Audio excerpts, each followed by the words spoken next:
Bang, a dull thud. Amatheo winced, his hand clutching the back of his head. He forced his eyes open and found himself lying under the bed. What the hell was not he sleeping? Did he roll off the bed and then somehow end up under it?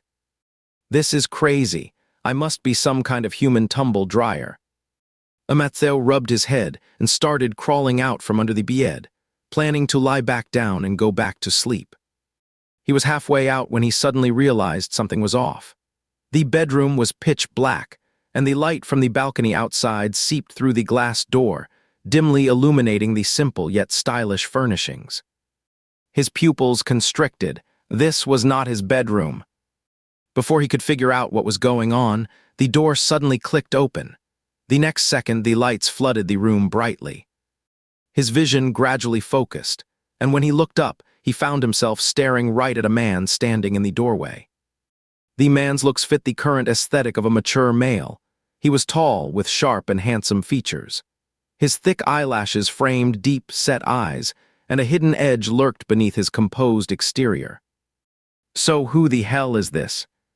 Amatheo was still in a daze when the man strode towards him, his cold eyes full of intensity. He stopped in front of Amatheo, his gaze heavy. "What are you doing here?" His tone was familiar, as if they knew each other. Amatheo was silent for a moment, then he lowered his head shyly. "I wanted to give you a surprise. Since you act familiar, I can play along." Then he saw the man's face turn dark. The man's eyes landed on the space under the bed, a hint of subtle mockery in his gaze. "In a place like this." Amatheo peeked out. "That is why it is a surprise." The two stared at each other, one above and the other below. The man's scrutinizing gaze landed on Amatheo, a hint of contemplation in his eyes. The air seemed to freeze for a moment. After a while he spoke. "Is the floor comfortable to lie on?" Amatheo came to his senses, and only then realized that he was still lying on the floor, half of his body stuffed under the bed. He quickly shot up to his feet, but suddenly felt a chill on his legs. Amatheo looked down and nearly fainted. He was only wearing a large white shirt. The hem of the shirt barely covered the top of his thighs, and his two pale, long legs were exposed, quite eye-catching and rather indecent. And the man's intense gaze was still on his legs. "It is really quite a surprise," he said. What a sarcastic tone. Amatheo could sense that the man had a very poor impression of him, but he had no clue why. Seeing that he did not speak, the man spoke again. "Do you know who you are?" Amatheo was excited inside. "There are so many things I do not know." "Amatheo, the Issue family does not keep you around to do this kind of thing." Amatheo was stunned. What Issue family keeping him? His father had long since remarried, and he would been alone since his mother died. No one was keeping him. Wait, Amatheo suddenly realized something. He looked down at his two legs. The skin was delicate and fair, the legs straight and slender, and the fingernails neatly rounded and trimmed. His mind had been so muddled just now that he only now realized this was not his body at all. Boom, it was as if a thunderclap had exploded in his head. Amatheo's mind went blank for 5 or 6 seconds, and his fingertips trembled. After a while, he looked up in disbelief, as if trying to secretly confirm something. "What did you just call me?" "Amatheo," the man repeated it, sneering. "What else, Amatheo? Amatheo, little brother." A wild guess was about to be confirmed. Amatheo stuck his head out, his voice trembling. "Henry." "What?" The other man folded his arms leisurely, acknowledging it. Amatheo felt dizzy. It really was Henry. He finally understood what was going on. He was Amatheo, but not the original him. He had transmigrated into the evil adopted son Amatheo, in a wealthy family power struggle novel. And the man in front of him was Henry, the legitimate heir and eldest son of the Issue family, his nominal elder brother. Amatheo had read this novel specifically because of the character with the same name as him, and was completely blown away by the end. All in all, this character was good for nothing, but causing trouble. The Amatheo in the book was an orphan, not in an offensive sense, but one who grew up in an orphanage. Later, with his good looks and sweet talk, Amatheo managed to deceive Noah, the head of the Issue family who came to adopt a child, and was taken back to the Issue family, becoming the little young master overnight. Noah was a successful entrepreneur and a great philanthropist. Although he had 3 biological sons, he treated the original Matthew no differently, truly doting on him as his youngest treasure. However, the Matthew in the book had a beautiful appearance but a venomous heart. Having the status of the Issue family's adopted son was not enough. He also had his eyes on the Issue family's wealthy estate. By coincidence, Matthew found out that he was not even on the Issue family's household register, and he instantly went crazy. So would not the Issue family property have nothing to do with him? Since that was the case, he would just take it by himself. So he started persecuting his elder brothers time and time again, trying to monopolize the family business. In the end, he staged a car accident, but was counterattacked by his elder brothers using his own plan. He broke his leg and became mentally disabled, spending the rest of his miserable life in a mental hospital. After going through the plot, Matthew felt really bad. No wonder Henry was mocking him. With the original Matthew's behavior, it was already kind of Henry not to beat him up and throw him out. Matthew counted the original Matthew's deeds in the book, twisting the truth, spreading rumors, sowing discord, smearing his elder brothers, and later even selling the secrets of the SU group. Appearing under Henry's bed this time, the original Matthew was shamelessly planning to climb into bed while Henry was asleep and frame him with the crime of assaulting the adopted younger brother. Matthew did not understand why the 3 brothers of the Issue family could let the original Matthew act up for so long, and why Noah, the head of the Issue family, seemed blind and thought the original Matthew was weak and innocent. He finally attributed it to a bug full of holes like a hornet's nest. He did not know if this bug would continue now that he had replaced the original Matthew. Seeing Matthew, eyes unfocused, and his thoughts wandering off somewhere, Henry could not help but raise his voice. I turned a blind eye to those things you did behind my back before because Dad doted on you and I did not want to upset him, but you would better stop pushing it. Matthew subconsciously asked the doubt in his heart, why do not you try upsetting him once? Cut the grass at the roots and be done with it once and for all. Henry said, what, you want me to expose you to Dad? Matthew quickly backed off. No. He stretched out a fair and beautiful little finger towards Henry. These are all little secrets between us brothers. Henry sneered. Matthew wisely withdrew his hand. He glanced at the other's face, then thought better of it and lowered his head submissively. Sorry, I should not have entered your room without permission. Bro, I will not do it again. Henry did not say anything, just kept his eyes on Matthew's face. This face was strikingly beautiful with delicate features. Those eyes were especially lovely, clear and moist, the corners drooping slightly, and with just a little lowering of the eyes there was a pitiful look, not to mention when tears were shed.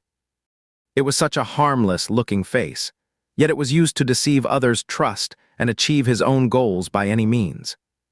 Hypocritical, affected, and annoying. But today he actually admitted his mistake. Henry taunted, your new trick. Matthew pinched a heart shape with 2 fingers on his chest. My sincere heart. Henry's eyes fell on that tiny heart. Bro, can I go back now? Matthew withdrew his hand. My legs are cold.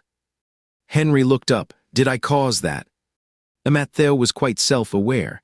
I brought it on myself. Henry said, good that you know. Remember the word you just said. I brought it on myself. Matthew promised him, do not worry, I have already written it down. I will take it out and review it every day, once in Chinese and 3 times in English. Listen, write, and then make words and sentences. Oh, you know English. Matthew showed his remarkable creativity. I did. Henry took a deep breath, waved his hand, and motioned for him to scram with his unique brand of English. Matthew was quite sensible. He grabbed his hem and shuffled towards the door. When he reached the door, he was suddenly called out to. Wait. Matthew turned around in confusion. He saw Henry's eyes scanning him up and down, cold and calm as if analyzing data. Do you like men? Henry could not be blamed. He also thought it was very strange to crawl out from under the bed dressed like this. "No, I do not," Amatheo quickly explained, looking at Henry with two sincere and clear gazes. "You have to believe me. I am just being malicious for no good reason." Henry seemed to just ask casually, "Whether you like men or women has nothing to do with me."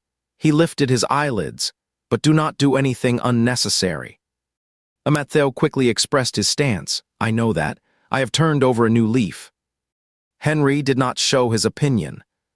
Amatheo could tell at a glance that he did not believe him, but he could understand. If Henry easily believed someone with a bad reputation, then the downfall of the Issue family would not be far off. It is just that his current situation is rather unfriendly.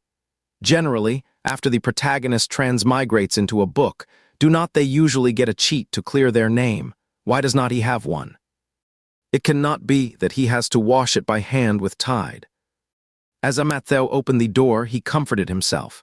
Maybe there is a traffic control, and his cheat is still on the way. Wait a little longer. Once he gets out of this door, his cheat surely. "Amatheo, what are you doing here?" The bedroom door slid open. Amatheo looked up in shock and found himself face to face with Noah, who wore an equally astonished expression outside the door. Noah's eyes widened in even greater shock the moment they landed on Henry inside the room. His tone changed abruptly. "What the hell are you two doing here? This is really messed up." Amatheo felt a million groundhogs jumping up and down in his heart. Screw the cheat. This is basically the finger of the guide to the underworld. In a trance, he seemed to see that hand waving at him. "What are you staring at? Get going." Henry frowned and stepped forward. Seeing that Amatheo did not offer any explanation, his face turned as cold as the cold wind in the first lunar month. He thought Amatheo was being honest this time, but it turns out he was up to something here. Henry half closed his eyes, hiding the deep look in his eyes. "Dad, are you looking for me?" "Yes, I have something to talk to you about." Noah's eyes were still full of suspicion. "Amatheo, what are you doing in your elder brother's room dressed like this?" Amatheo had just been immersed in the sadness of his cheat falling through. He did not pay attention to Noah for a moment. Now he forced himself to cheer up. "I came to borrow clothes from Big Brother. My shirt got dirty, and it is too late to wash it for tomorrow, so I wanted to ask Big Brother for one." Noah remarked objectively, "His clothes are too big for you." Amatheo showed him, "This size looks pretty stylish on me." Noah began to doubt his own taste. He turned his head and asked Henry, "Stylish?" Henry remained silent, just watching Amatheo spout nonsense. The guy was still the same habitual liar, but something seemed different. Noah gave up. "I think it is just so-so. If you really want to go for style, Dad will have someone order you 2 new ones another day." His eyes lingered on a tuft of unruly hair on Amatheo's head that was fluttering in the wind. He could not help reaching out to smooth it down. "If you need anything in the future, just tell Dad. Do not fight over things among brothers, got it?" "Got it, thanks, Dad." Amatheo felt quite cozy under the touch of fatherly love. It seemed the bug left by the original author was still there. Although he did not get his cheat-like ability, Noah was his lucky charm. Amatheo was so excited that he wanted to rush forward and hug his lucky charm tightly. Just as he opened his arms, a resistance came from the back of his collar. Henry hooked the back of Amatheo's collar. "You are not a kid anymore. Mind your manners." Amatheo sensed the admonition in Henry's words and quietly withdrew his hands. Noah's regret was immediately evident. After all, in a parent's eyes, kids are always kids no matter how old they grow. He wished his eldest, second, and third sons were as clingy to him as his youngest son. When Noah adopted children, he originally planned to adopt a daughter, a sweet little thing to warm his heart. But Amatheo was so cute and good-looking, standing out among all the kids. He rushed towards Noah and his wife as soon as he saw them, with a sweet mouth and a talent for pleasing people. Noah discussed with his wife and decided to bring back a 4th son. Thinking of this, he glanced at Amatheo again. The latter was being held by Henry, looking a bit dejected but not showing any aversion. It seemed the 2 brothers had a good relationship. "Amatheo, go back and change your clothes. I need to talk to your big brother about something. Henry let go, and Amathe immediately scurried to Noah's side, as if he had run to a safe zone in a battle royale game. Henry's eyes twitched slightly, then he turned and entered the bedroom. Amathe took the opportunity to give Noah a hug and whispered, "It is not that I do not want a hug, the time just was not right." Noah burst into silent laughter. Amathe went back. After closing the door, only Noah and Henry, the father and son, were left in the room. Henry glanced at the lingering smile on Noah's face and felt a faint headache. "Dad, do not spoil him too much. You can never really know what is on a person's mind. He is like a wolf that never shows gratitude, no matter how much you do for him." Noah shook his head. "Amathe is just like a kid. He is different from you brothers. He had a tough time before being abandoned by his biological parents. I do not have many demands on him. As long as he can be happy and safe, that is good enough." Henry pressed his lips together and did not respond. People at this age all have their own stubbornness. Noah had always thought that Amathe was a simple kid lacking love, and Henry could not break the persistence in Noah's heart. Noah used to be overflowing with fatherly love. The elite education in the upper class sacrificed the emotions and freedom of the heirs to some extent. Someone from the issue family had to step up and take the lead. Noah could not dote on their three brothers like an ordinary father, so Amathe filled that void. Later, as Noah grew older, Amathe was not just his adopted son, but also the embodiment of the kindness in his heart. Once one reaches a certain level of wealth and power, if they can still do good deeds and love others, it shows that they can still hold on to their moral bottom line. At first, the adoption had an ulterior motive, but now, after raising him for almost 20 years, they have come to love him like their own son. Henry could not change his dad's mind, so he could only figure out a way to get his restless adopted brother back on the right track. Noah did not know what his eldest son was thinking. After they finished talking about company matters, Noah said again, "There is a party the day after tomorrow. You can take Amathe with you." He had been there once or twice before and thought it was boring. Noah disagreed. "Amathe is shy and takes some time to warm up. Go a few more times and once you get to know him, it will be fun." Henry, thinking about Amathe's performances in the previous 2 times, was deeply skeptical about the definitions of these 2 adjectives. "Then ask him tomorrow." Amathe woke up to a bright morning. He stood in front of the large mirror in the bathroom, staring blankly at this unfamiliar face. To be fair, the features of this face were top-notch. Even he was stunned for a moment when looking at himself in the mirror. And if you look closely, these facial features bear some resemblance to his original appearance. Gentle eyebrows, slightly drooping eyes, full lips with a cupid's bow. But when combined, they are completely different from his own, yet there is a mysterious and subtle connection. Suddenly, as if remembering something, Amathe leaned close to the mirror and yanked open his collar. His breath caught suddenly. Sure enough, there was a tiny red mole on the right side of his neck, half a finger above his shoulder, in just the right spot, the same as his own physical feature. Amathe actually felt it yesterday. There were some overlapping aspects between him and the original body. When facing the characters in the book, he also had no sense of distance, as if he had really been getting along with them for more than 10 years. His soul was rapidly integrating into this world, as if there had been a bug in the program, which was then automatically filled and fixed by this world. Amathe thoughtfully adjusted his collar, then turned around and went downstairs to have a meal. At the dining table sat the family head Noah, his wife, Amelaye, and their eldest son, Henry. Oliver, the second son of the Issue family, is working on a project abroad and will not be back until next week. Theodui, the third son, is pursuing a UFTR in the capital and hasn't had his vacation yet at this time, so there are only the 4 of them at home now. Amathe greeted everyone politely one by one, and then sat back in his seat. As soon as he sat down, Noah ruffled the tuft of hair on the top of his head.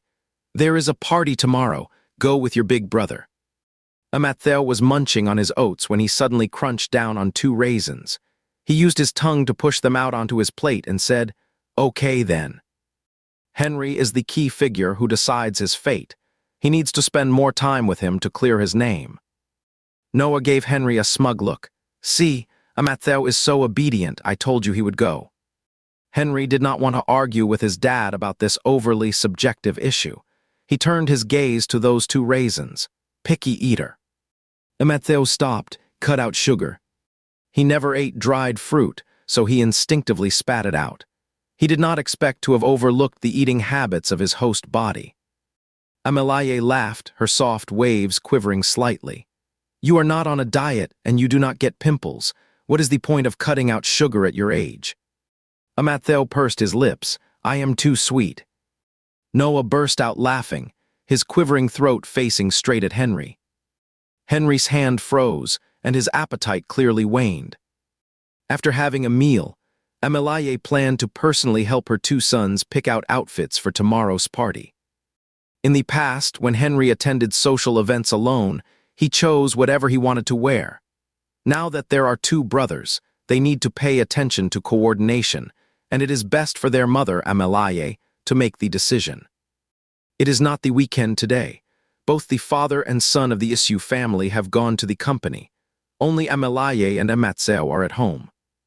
Amelaye dragged Amatheo back and forth to try on clothes. By the time Amatheo tried on the sixth outfit, all expression had vanished from his face. Is it really necessary to be so picky? And, Mom, I do not see any difference between these two sets. Amelaye frowned in disagreement. How can there be no difference? The set on the left has cloud-patterned dark lines on the cuffs, and the waist cinching is more obvious. The set on the right has water-patterned dark lines on the hem. It is more imposing, and there is less waist cinching. Amatheo looked at the subtle pattern on the cuff. Unless he stuck his elbow in someone's mouth, no one would notice it.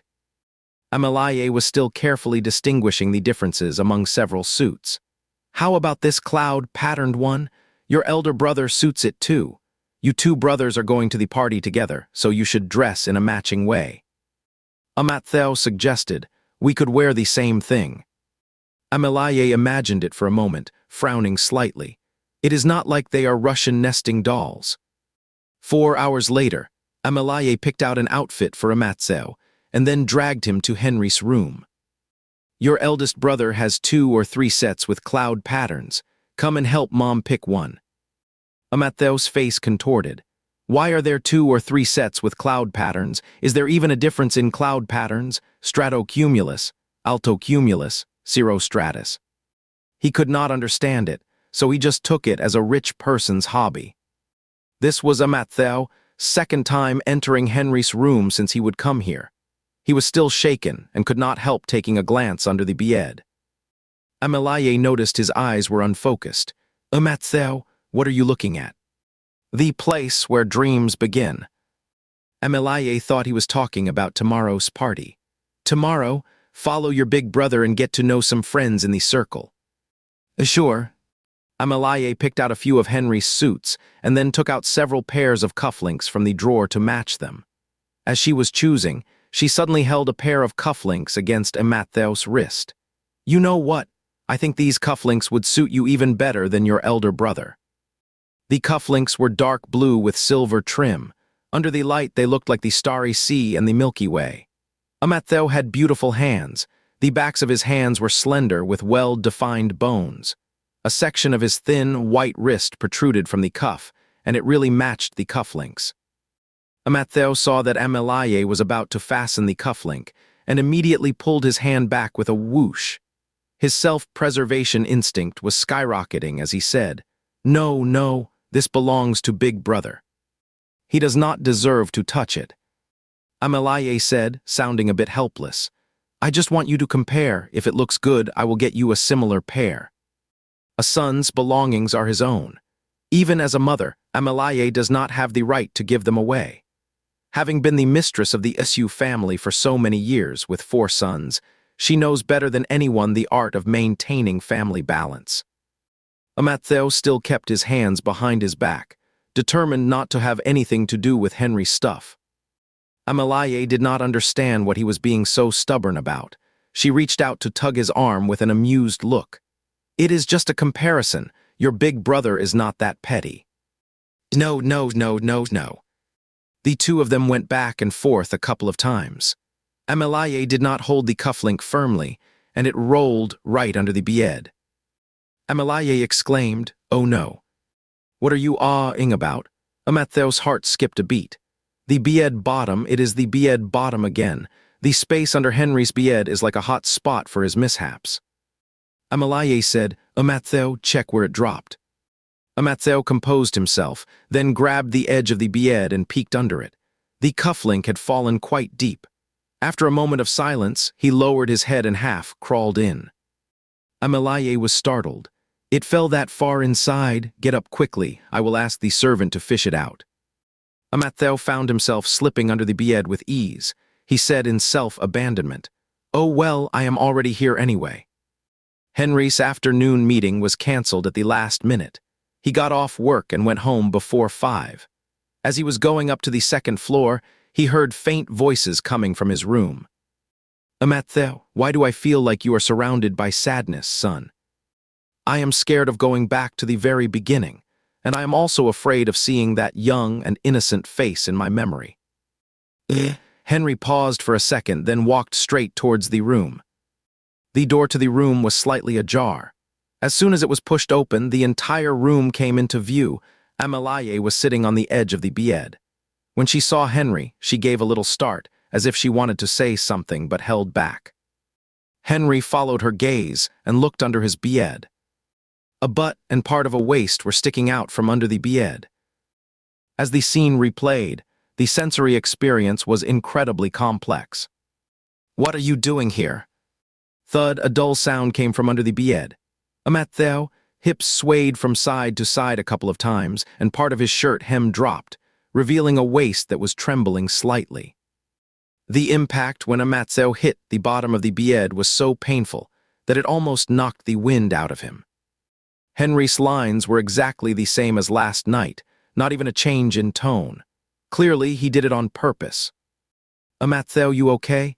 Amelaye was startled too. She stood up, bent over to look at him, then shot Henry an annoyed glance. "What did you scare him for?" With tears in his eyes, Amatheo crawled out from under the bed. Looking up, he stared at Henry, then opened his palm to reveal a cufflink. He said slowly, "Big brother, I was fishing for your cufflink. If you had even a shred of guilt." Henry turned to Amelaye, looking calm. "I just asked Amatheo out of concern. I did not mean to scare him." Amatheo's eyes widened. Amelaye could not bring herself to scold him any more. Instead, she gently ruffled Amatheo's hair with affection. Henry looked at Amatheo's dejected appearance, and for a fleeting moment, felt a strange sense of role reversal that gave him a bit of a thrill. That night, Amatheo went back to his room. After taking a shower, he started rummaging through his scalp in front of the mirror. His hair was really nice, jet black, thick and silky, so it was quite a struggle to part it. There must be a bump. He let out a soft ouch, grabbed a small mirror, and used the reflection of light to check the top of his head. The mirror was swaying around, and after looking for a while, he still could not see clearly. All he could vaguely make out was a patch of red and purple among his thick hair. Amatheo realized that this body was probably prone to scarring. When he hit his head today, his elbow also banged against the floor. The spot where he would hit it was already bruised and purple. It did not hurt much, but it looked scary. At that time, when he read in the novel that the original body lay on Henry's bed and pinched a hickey around his own neck, he thought it was ridiculous. How could a hickey be pinched out? Now he understood, so this was a special gift. It was not yet 10 of the clock when he lay back on the bed. Thinking that he might meet people the original body knew at tomorrow's gathering, Amatheo opened the chat windows of the recent contacts on a WeChat, planning to get some information first. "Asher, this is Amatheo, the 4th young master of the Issue family. Are you free? I would like to have a meal with you." "Jack, it is Amatheo, the 4th young master of the Issue family. We met today. Do you remember?" "Liam, this is Amatheo, the 4th young master of the Issue family. I heard you are into flowers and plants too. Are you interested in the famous flower exhibition this weekend?" All of them have read my messages, but none replied. Looks like there is no need to check. Amattheo sighed, turned off his phone and went downstairs to get some water. As he reached the kitchen door, he happened to run into Henry. The latter, cold eyes paused for a moment when they swept over the bruise on his elbow. Amattheo's head was still hurting, and he did not feel like trying to gain favor for the moment. He just walked past Henry and went into the kitchen to get some water to drink. After drinking water, he went upstairs. Just as he sat back on the bed, the door was suddenly knocked. The door opened, and to his surprise, it was Henry who came in. Amattheo opened his mouth wide without hesitation, showing his surprise. Henry ignored the other's affected open-mouthed expression and walked straight towards the person. When he got close, a small bottle was tossed from his hand into Amattheo's arms. "It is a bottle of red flower oil. Wipe it yourself." Amattheo glanced at the blue-purple bruise with his hand akimbo. "It does not hurt, so I guess I will not put any medicine on it." Henry sneered. "Are you going to hint to Dad that I am abusing you again then?" Amattheo explained, No. The elbow does not really hurt, it just looks scary. The one on my head hurts more." "Then rub your head," Henry said and turned to leave.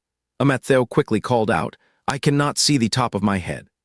"Henry, normal people cannot see the top of their own heads." Amattheo tried to reason with him, "But we can see each other's heads." Henry nodded. "Yeah, I can see a bump on your head."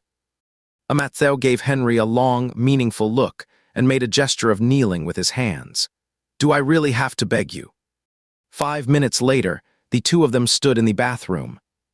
The smell of wintergreen oil filled the air, rather pungent. Henry, frowning, parted Amattheo's hair to apply the oil. The dark brown liquid stained his hand, seeping into his fingernails, and his whole hand was saturated with that smell. Amattheo felt like Henry was drilling on his head. "It hurts. It really hurts. Bro, go easy, real easy. It cannot be any lighter. Then just blow on it for me, just once." The sounds in the bathroom echoed in a 3D surround, and Henry's head was pounding from Amattheo's yelling. He gave Amattheo a quick swat on the head. Just one little bit, not a single extra wisp. 2 tufts of hair stood up, little by little, as if thanking him. Henry scoffed silently. Even the tufts of hair on Amattheo's head were more polite than their owner. Amattheo had a hunch and said, "Why do I feel my scalp tingling? Are you bad-mouthing me in your heart again?" Henry increased the force when applying the medicine to the person. "Ouch, it hurts." "It does not tingle anymore, does it?" Applying the medicine is like clearing a wilderness. This so-called brotherly love really takes the cake. Amattheo thought to himself, then changed the subject. "Bro, do I have really bad popularity?" Henry did not mince words. "Yeah." Amattheo choked for a moment, then said reluctantly, "Surely I have 1 or 2 friends." Even the most vicious villains have equally vicious villains as friends. Amattheo is so good-looking. Just because of his face, it is impossible for him not to have friends. "Henry, you know how a frog croaks." "Okay, he got it. He is a total loner." The next day, when Amattheo woke up, he found that the bruise on his hand was even worse than the day before, and it seemed to be spreading faintly. By the time they went downstairs for a meal, Noah and Henry had already gone to the company. Only Amelaye was there, sipping a bowl of fish fillet congee carefully. "Amattheo, drink more fish slice congee later. You hit your head yesterday, so this will help you recover." Amattheo stared at the huge basin of fish fillet congee placed in front of his seat, speechless for quite a while. "Fish is good for the brain, right? Does she think he damaged his brain?" "Mom, I cannot eat this much." "You can eat less congee. Pick out and eat the fish slices in the basin, or the bowl." Amattheo looked up abruptly. It really is a basin. After finishing half a basin of fish slices, Amelaye called the family servant to apply medicine to Amattheo. She held Amattheo's little head and sighed. "Luckily you have a lot of hair to cover the bump. Otherwise, when you go to the party tonight, who knows what rumors people might spread." Amattheo asked curiously, "What kind of rumors?" Amelaye looked at him as if to say, "Just as I thought, so innocent." "Say you are not favored in the Usu family. Say the Usu family mistreats you. Say you have a terrible relationship with your brothers and get into fights with them. Say you are a bad kid. Amatseo listened obediently, thinking to himself that the latter part was pretty much on the mark. Amelaye got worked up as she spoke. Let's not talk about this. Anyway, there are all kinds of people in the circle. High society is really complicated and they love spreading gossip. Remember to stick close to your eldest brother tonight. Do not let anyone push you around. Amatseo reassured her. I will even take Big Brother with me when I go to the bathroom. Amelaye's hand, which was patting his head, paused. With a complex expression, she said, It is not that bad. Close to dinner time, Henry came back. Amatseo quickly went upstairs and took another shower to wash off the smell of medicated oil in his hair. Then he changed his clothes and came downstairs. Amelaye was in the living room, giving Henry some detailed instructions. When she heard the noise at the staircase, she turned around and her eyes instantly lit up. Amatseo had an excellent physique. His legs were straight and slender, and the light gray suit pants outlined the contours of his hips and legs with beautiful and smooth lines. The waist beneath his shirt was slender yet not bony, exuding a sense of toughness. One could tell just by looking that it was a well-proportioned waist. Walking down from upstairs from afar, with raven hair and red lips, exuding an air of nobility. Aristocratic families can raise noble offspring, and Amatseo has been well nurtured. This one looks good. Amelaye beckoned him over and had him stand next to Henry. Seems my taste is still on point. These two outfits clearly make you look like brothers. Henry's suit was a dark gray, exuding an air of sophistication and poise without being overly stodgy. He was tall, his suit sharp and well-tailored, and his imposing presence commanded attention wherever he stood. Amelaye liked what she saw more and more. Her eldest son's demeanor and looks were unrivaled. She really knew how to have great-looking kids. Mom, we are going to head out now. Henry glanced at his watch. Amelaye said, Go on then. The two got into the family car. The private vehicle started up and smoothly pulled onto the road. In the narrow space, the air did not circulate. Amatseo uncomfortably tugged at his collar, then turned towards the window outside. The scene inside the car was faintly reflected on the window glass, his gaze unconsciously fixed on Henry's wrist. A blank pane watch. Its sapphire crystal glass mirror and red gold bezel give it an understated luxury and noble air, which suits him quite well. You like it. What? Amatseo turned around and saw Henry lift his wrist. He was immediately speechless, not expecting Henry to be so perceptive. No, I just thought Big Brother would look good in something like this. Henry chuckled. What kind of? Amatseo, it is expensive. Henry's forehead twitched. Tacky. This gathering is in the form of a wine party and officially starts at 6 in the evening. When they arrived at the destination, there were still about 10 minutes before the start, and guests were arriving one after another. As soon as Henry and Amatseo got out of the car, the temperature around them seemed to drop 8 degrees all of a sudden. All kinds of gazes crisscrossed on the two of them, with shock, curiosity, contempt, hesitation. Henry did not bat an eye, as if the stares from the people around him had nothing to do with him. Amatseo did not bat an eye. After all, the stares from the people around him really had nothing to do with him. Those were all for the original owner. What did they have to do with him? This is when you can tell that Henry is actually a decent guy. Even though Amatseo did not really like him, he still did not leave him alone in this situation. Amatseo decided to unilaterally forgive Henry's sarcasm. He whispered to Henry, We have been through thick and thin together. Henry also sneered at him quietly. It is all the trouble you brought. Entering the inner venue, the reception staff registered the two at the door. Henry turned to Amatseo and said, Find a place to sit by yourself. I have something to discuss with someone. I will be back before the party starts. After saying that, as if remembering something, his face turned a bit grim. Do not go around flirting randomly like last time, got it? Amatseo was completely confused. What? After Henry said that, he left. Amatzeo, looking confused, walked into the inner area alone and found an empty spot to sit down. This must be a plot that was not in the book. It was beyond his knowledge. Not long after sitting down, Amatzeo heard several people whispering not far behind him.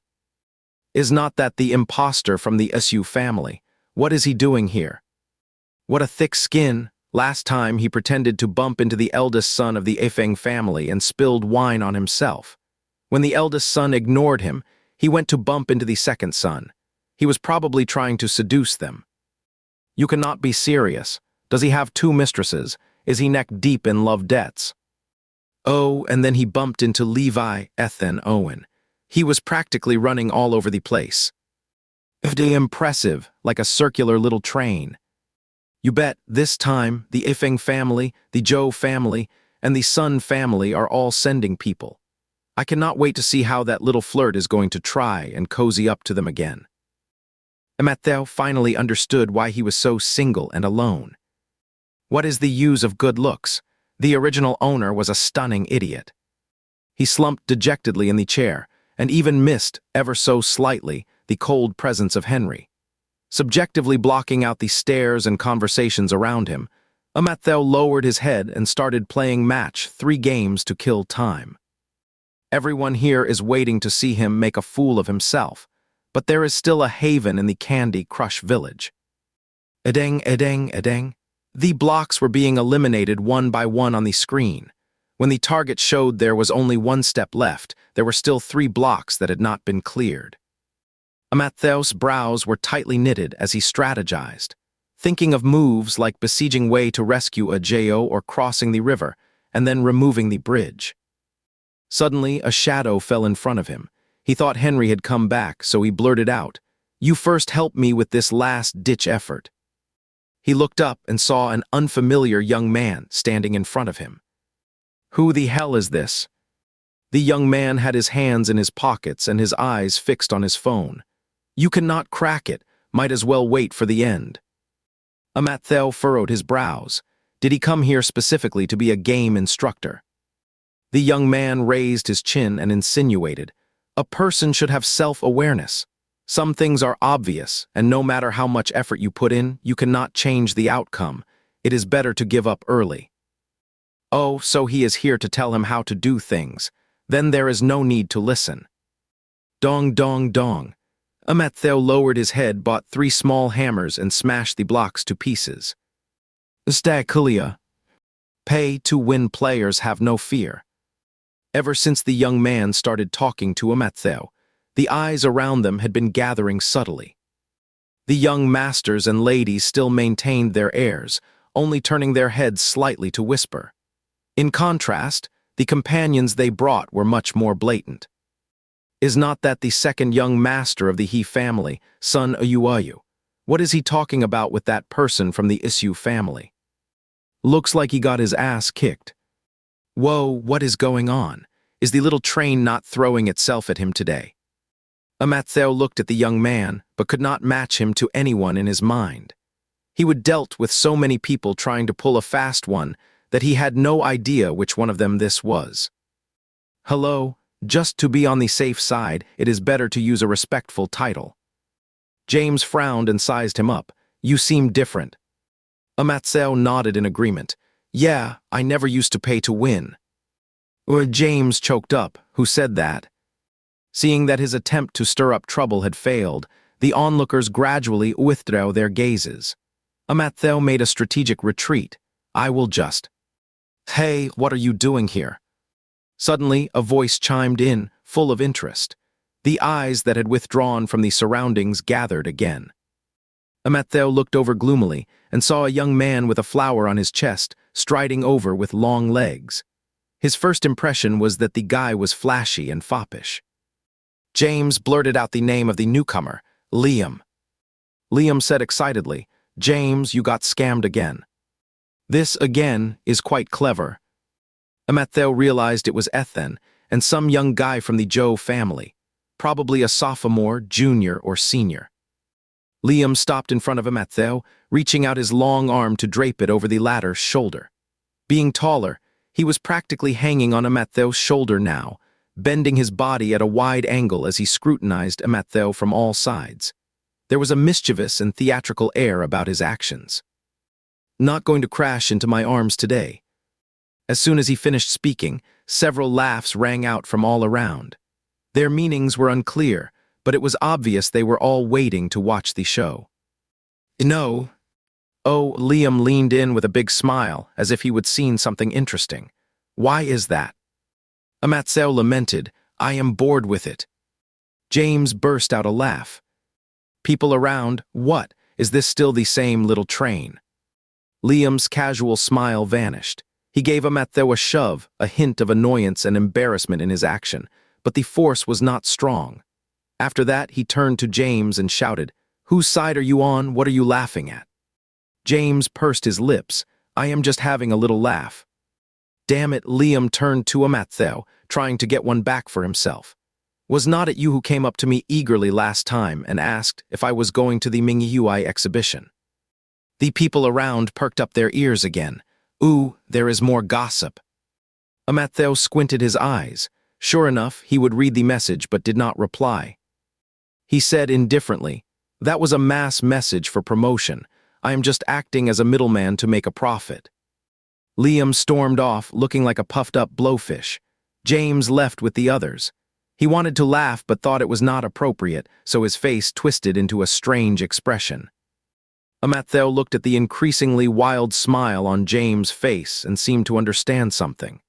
This was probably like, "Even though I have had a setback, when I see you have had the same setback, I just cannot contain the joy inside me." In his heart, Amatheo could not help but applaud and marvel, a friendship that stands together through thick and thin.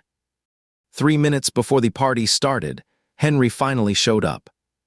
Amatheo instantly flew back to Henry's side like a tired bird returning to its nest.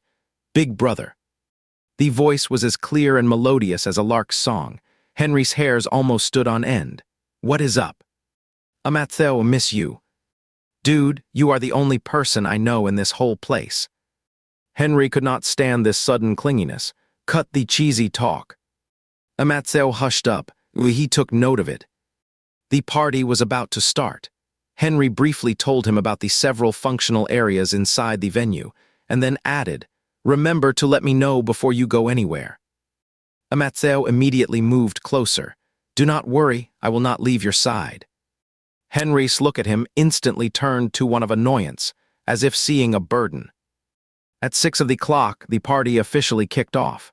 The host said a few words on stage, and then left the guests to do as they pleased. The inner hall of the venue is several hundred square feet. Above, there is a black and gold ceiling. The hall is decorated with flower clusters and white feathers. The floor is paved with champagne-colored marble, making it bright and spacious. The melodious sound of the violin drifted across the bustling social venue, filled with clinking glasses.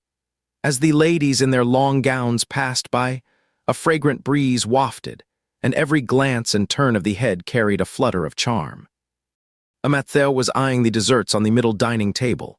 Suddenly, Henry leaned in slightly.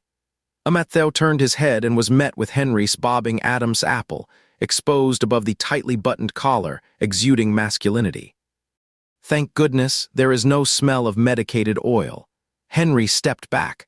"We are going to greet people later, do not carry that medicinal smell." Amatheo retracted his envious gaze. "I have washed my hair."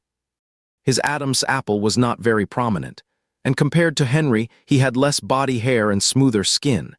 If Henry was a male falcon, he was not even a fledgling, just an egg at best. Henry had the wildness and courage that Amatheo yearned for, and he was incredibly charming. "What are you looking at?" "I think you are really cool, big brother." Henry scoffed. "Now you are trying to butter me up."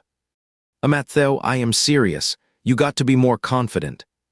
Lately, Henry had often been left speechless, so he wisely chose to end the topic.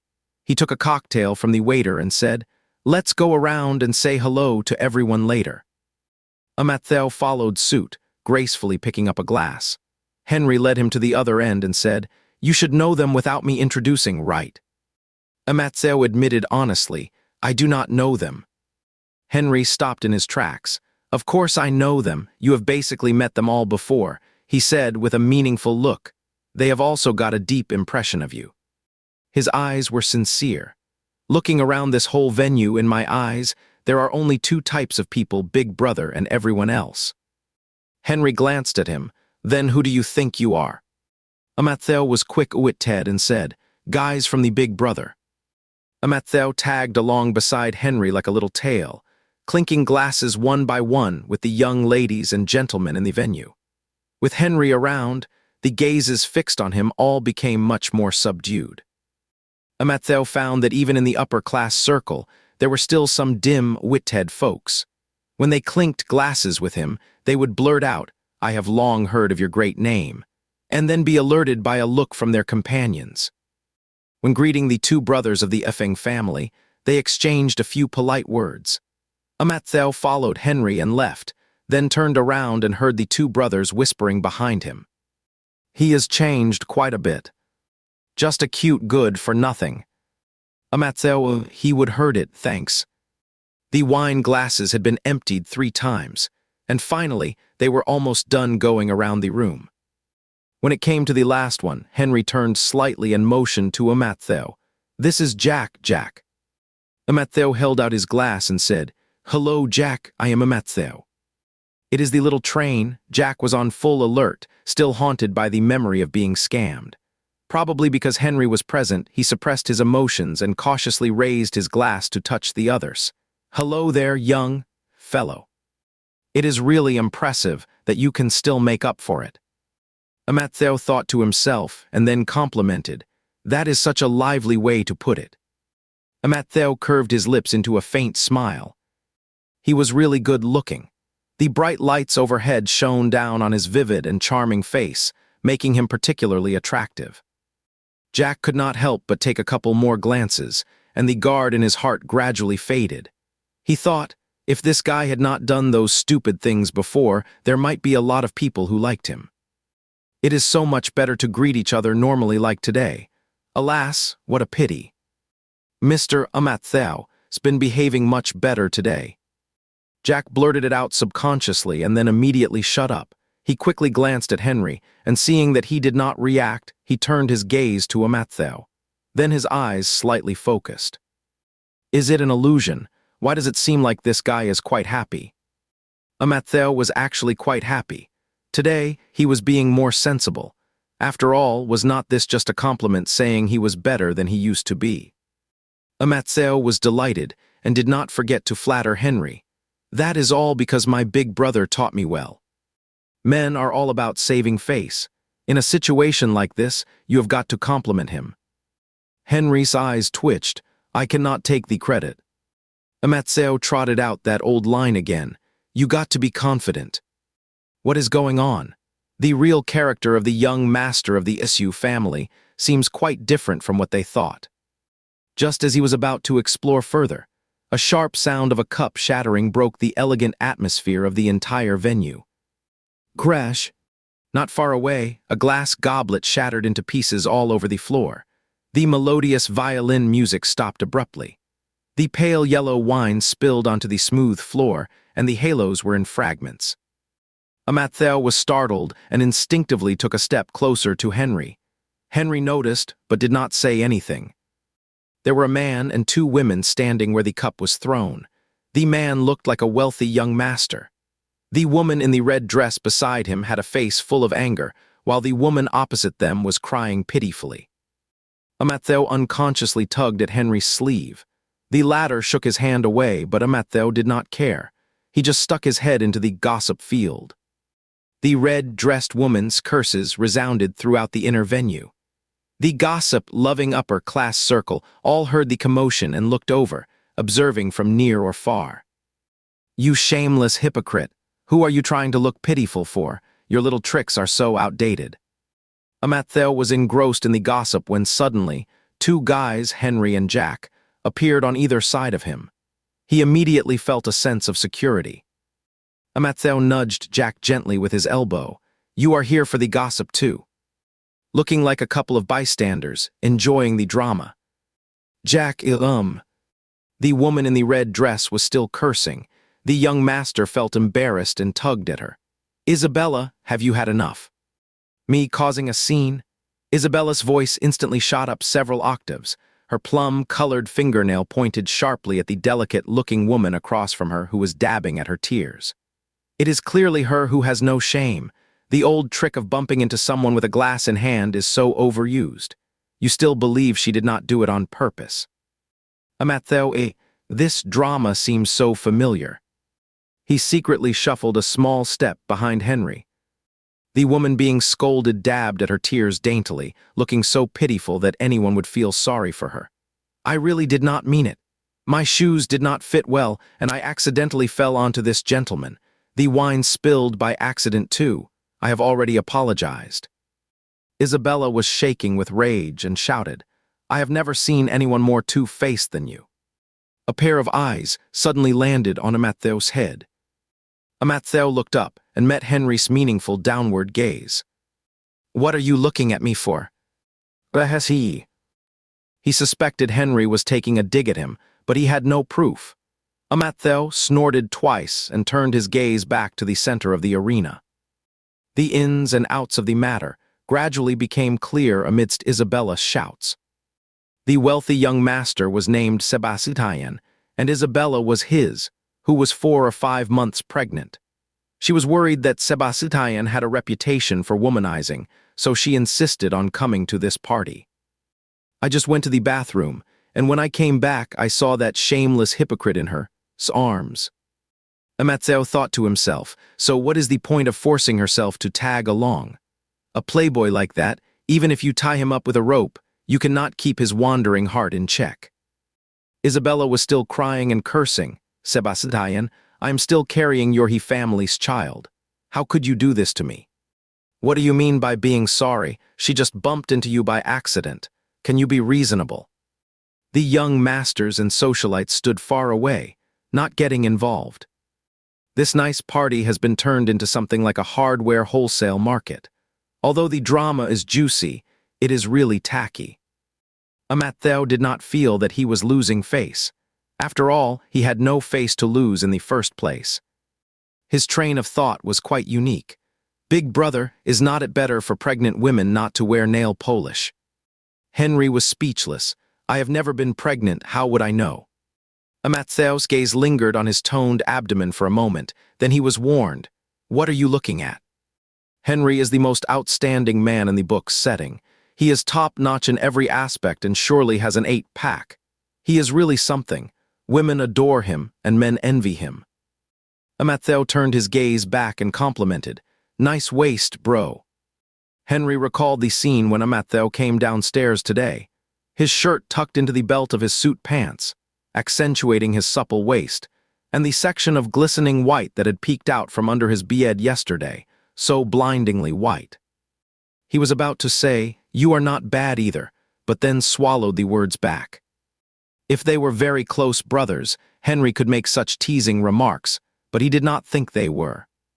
Amatheo is such a sanctimonious little hypocrite, an ungrateful wretch. But you cannot just break him or beat him up. You can only roughly knead him a couple of times, grab him by the tail and give him a warning or two so that he will behave himself a bit. He gave a cold sneer. "Oh, so you know everything now."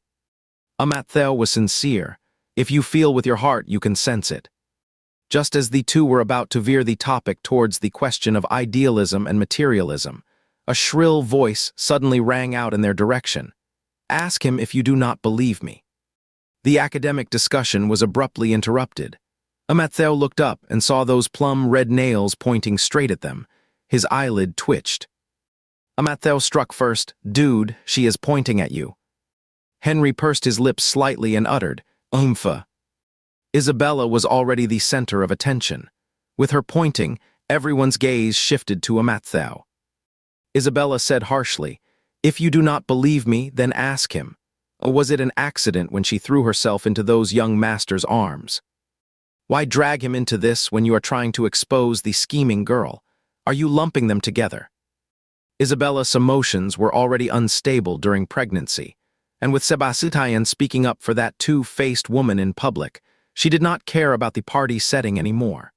Since things had already blown up and she would lost face, that two-faced woman was not going to get away easily either. She shouted at Matthew, "Come on, how could it be such a coincidence that you bumped into someone's arms? Tell Sebastian." Matthew furrowed his brows. "Think you are so hot stuff, drop that attitude of yours." Henry half closed his eyes and said softly, "Let's go." Matthew obediently stepped back half a pace behind Henry, looking ready to set off at any moment. This is a messy situation that has nothing to do with him. He would better stay out of it. Seeing that he was about to leave, Isabella felt as if she was losing her last witness. She rushed forward 2 steps, but Sebastian grabbed her arm. "Haven't you gone crazy enough?" Unable to shake him off, Isabella lashed out at Matthew and the so-called innocent-looking girl. "People like you use such low-down tricks, flirting around everywhere. Now that you have been exposed, you want to wash your hands of it. Dream on." Henry's departing steps suddenly halted, and Matthew nearly crashed into his back. Liam, who was across the crowd and had been gloating over Matthew's misfortune, suddenly wiped the smile off his face upon hearing this. He is the one being framed, and he hasn't even cursed like that. Why is this woman being so foul-mouthed?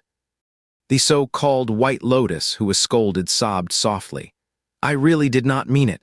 Besides, how can people be compared? I only bumped into Mr. He. I did not go around bumping into people everywhere." Henry stopped, and Matthew did not leave either. At this moment, he really wanted to clap for these 2 women. "This is getting good. Why be rivals? You 2 would make great sisters. You are so in sync, both coming at him like this." The subtext here is basically, "I only bumped into one person and it was not on purpose. I am completely different from this kind of attention-seeking flirt who throws herself at everyone." Matthew's eyes showed admiration, while Henry had a cold expression on his face. Even if Matthew has issues, it should be dealt with within the family. What right do 2 outsiders have to gossip about members of the issue family? The oppressive feeling around Henry was like a cold current sweeping through the place. Strangely, the noisy chatter around fell silent for a split second, as if a ladle of ice water had been poured over a boiling pot, abruptly quelling the commotion. Henry's gaze swept across the scene. Just as he was about to speak, suddenly a fluffy head popped up right in front of him, with 2 tufts of unruly hair bobbing as it moved to the front. Matthew stood with his hands in his pockets. His tall and slender figure stood out in the sight of everyone. He slightly raised his chin, and his gentle eyes and brows were a bit sharp at the moment, yet his tone was polite and amiable. "This Camille." The White Lotus face froze. "I am not Camille." Matthew readily complied, "Ms. Camille." Matthew drawled lazily. "As the pioneer of the art of faking an accident for compensation, I would say this was a deliberate act. Faking an accident is a skill. It is like shooting a basket, all about timing, angle, and speed. Not just anyone can just go and bump into someone." Isabella stopped going crazy. She was proudly holding her belly and looking down at the White Lotus. Sebastian stood aside and stopped talking. The White Lotus looked unpleasant. "I have said that people are different." "Of course it is different. I would never hit on a married man." Being the other woman in a relationship stirs up more controversy than false accusations. Since the original person was only mocked for false accusations, it means they had not gone so far as to be the other woman, although it might just be because they did not want to cause trouble for themselves. The White Lotus, with tears in her eyes, said indignantly, "Who knows about you?" Matthew quickly glanced at Liam, who was watching the show. Thinking about the latter behavior at the beginning, he decided to take a gamble. "Liam, you do not have a girlfriend, do you?" Liam was caught off guard by being called out. He was taken aback for a moment, then snorted, "What the hell, girlfriend? There is no such thing." After coming to his senses, he sneered, "You have hit the nail on the head. We are both single." Looks like the bet paid off. Liam is a kind and sensible playboy. Matthew mentally gave him a little red flower, then turned to the White Lotus and said, "You heard that right." The White Lotus-like woman's delicate face turned deathly pale in an instant. She awkwardly folded her arms. teetering on the verge of collapse under the scornful glances and whispered jeers of the onlookers. The young socialites present are not unreasonable. Although the girl's act of faking an accident was distasteful, at least she knew where to draw the line. In comparison, the mistress is even more despicable. Liam blinked a couple of times, then suddenly laughed. After putting the scheming woman in her place, Matthew sauntered back to Henry with his hands in his pockets like a big shot. He called out, his voice slightly muffled, "Bro." He looked up and said, "I have shown off enough, let's scram now." Surprisingly, Henry understood the hidden meaning in the former's eyes, and the corner of his mouth twitched. He swept a glance around the middle of the venue with a hint of warning, then lowered his eyes and said, "Let's go back." Matthew immediately, obediently followed behind Henry. Two figures left the venue one after the other in the sight of everyone. One was steady and sharp, the other casual and laid back. Their styles were completely different, yet there was a faint sense that they were on par. It was not until the figures of the two completely disappeared that the crowd gradually came to their senses. "What do you mean by being on a par? It must be because of all the unexpected situations tonight that I am having an illusion. But the SU family's little train is completely different from what was rumored. Could they have been playing dumb all this time?" After leaving the venue, Henry and Matthew got into a private car and headed home. The driver was conscientiously gripping the steering wheel in the driver's seat, and the two people in the backseat were sitting side by side. As soon as Matthew got into the car, he took off his coat and threw it aside. All his casualness vanished. "Oh, I was scared to death." It is the first time to show off acting skills in front of so many people. Henry shot him a sidelong glance. "You seem to be having quite a good time, slaying the whole place." Matthew nervously touched the tip of his nose. He thought Henry was blaming him for getting involved in this mess. "Isabella, well, that is different. She is the victim and a pregnant woman. It is understandable that she got emotional. I'm a grown-ass man, I am not going to argue with a pregnant lady. But Camille, that is just too much. If she wants to argue, fine, but why insinuate things about me? I have got a temper too, you know." Henry almost burst out laughing when he heard him say Camille, but managed to hold it back. Matthew was still scrounging for excuses. "And I had a drink today, it got to my head. You know, men get impulsive when they have had a drink, right?" After saying that, he sighed to himself. "Forget it, you probably would not understand. Henry is a rational and self-controlled person. Even if he drinks, he surely will not act impulsively." When Matthew was reading the novel back then, he thought Henry was a character full of emotions. But all his emotions were kept in check to an appropriate degree. His love, hatred, joy, and anger were all within bounds. Could someone really have such amazing emotional control? Matthew could not help but wonder if there would ever come a day when Henry would break through his restraint and lose all his rationality over something or someone. "How do you know I do not understand?" Henry asked. Matthew thought to himself, "Of course I know from my omniscient perspective. I was impulsive in a situation like today, but you definitely would not be." Henry did not say yes or no. This was the first time in his life that Matthew had ever been such a show-off. Leaning on the backseat cushion, he got close to Henry's ear. The breath he exhaled made Henry tilt his head to the side. "Dude, was I cool just now? Was it impressive?"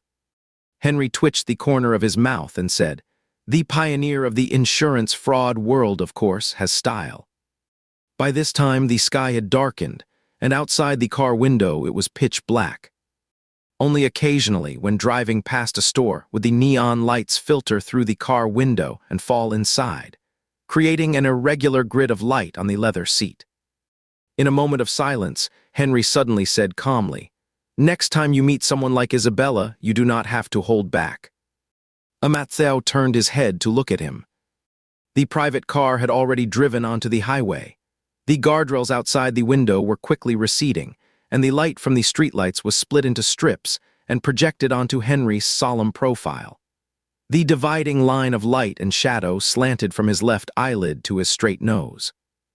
Henry's deep eyes alternated between light and shadow as the light changed.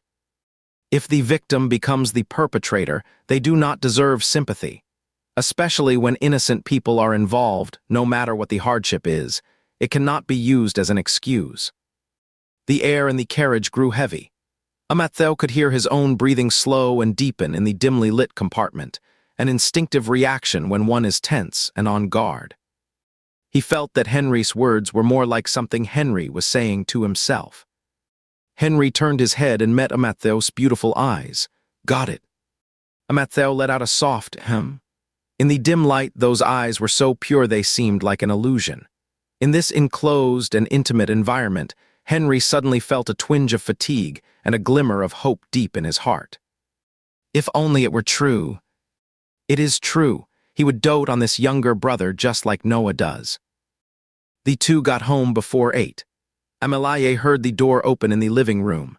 When she walked to the entrance, she saw Henry propping himself against the wall with one hand while taking off his shoes, and Matthew obediently holding their coats beside him. Why are you back so early? A party usually lasts at least 2 hours. Excluding the time spent on the road, the two of them should have only stayed for about an hour. She exclaimed in horror, "Were you guys kicked out?" Matthew admired her vivid imagination. "I had a bit too much to drink and felt dizzy, so Big Brother brought me back." Amelie had just let out a sigh of relief when she suddenly remembered the bump on his head. "You did not drink too much, did you? Your injury is not fully healed yet. I will ask the kitchen to make some soup for both of you. Have some soup before you rest." Henry changed his shoes, took his coat back from Matthew's arm. "I am good." After that, he went upstairs directly, his back straight and steps steady, showing with his actions just how good he was. Matthew did not eat much in the evening, and now he is hungry. "I still want to have clay pot rice." Amelie disagreed. "No casserole rice. There is soy sauce in it. It will not look good if you get a scar on your head. With the hair covering it, you probably cannot see it." Amelie was cautious. What if he goes bald in the future? Whether it leaves a scar or not, it probably will not look good. Matthew ended up getting a bowl of soup and a serving of stewed chicken noodles. They were so bland it was like eating vegetarian food. He was halfway through when Noah came over, pulled out a chair, sat down, and fired off a series of 3 questions. "How was the party? Did you have a good time? Did you make any friends?" Matthew gave the opposite answers one by one. "It was good. I had a great time and made some friends." Noah still was not at ease. "If you make friends, remember to keep in touch regularly. Relationships are built through conversations." Matthew thought of the WeChat messages he would send unilaterally and silently sipped his soup. After having a good meal and drink, he went upstairs, took a bath, and applied some medicine again. This time he did not ask Henry for help. Henry must have been tired too, and he did not want to be a nuisance. Matthew rubbed the bump painfully, applied some medicine casually, then lay back on the bed and turned on his phone. As soon as he unlocked the screen, he was bombarded with a flood of WeChat notifications. What is going on? Matthew scrolled through them one by one and found some were from his friends on the list, and there were also 5 or 6 friend requests waiting to be approved. People were much friendlier to him than before. "Jack, this is what happened next." "Liam, you race so much fun. How come I never realized it before? Let's hang out next time." James, Isabella slapped Camille. Oh no, she does not have the surname Obey. He is no longer a loner. He has friends now. Matthew was on the verge of tears, and he even thought about taking a screenshot to show Noah, but managed to hold himself back. In the end, he only sent Henry a message to share his joy. "Matthew, I have got friends." Henry did not reply, so he turned to continue chatting with his newly added friends. Most of the people who initiate conversations with him are just being nosy or gossipy. But hey, when it comes to friends, it does not really matter what their initial motives are.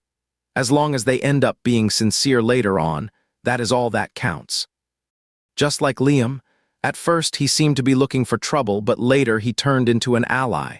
His emotions are very distinct, coming and going quickly. It is actually much easier to get along with someone like him. "Matthew, thanks to you today. I must have offended Camille, right?"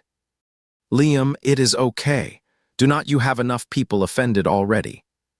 Amatheo, do you know which family Camille is from? She does not seem like a socialite or a lady. Liam, Itzka, I do not just know everyone. The tone was contemptuous, as if saying, not just anyone is worthy of this young master's acquaintance. Amatheo was impressed, so this was the pinnacle of showing off. Before going to Bied, Liam invited him to go to the shooting range in a few days. James and his sister would go too. Liam, James' sister is really pretty. Let's get to know her together. Good night, good night. Amatheo said it was okay.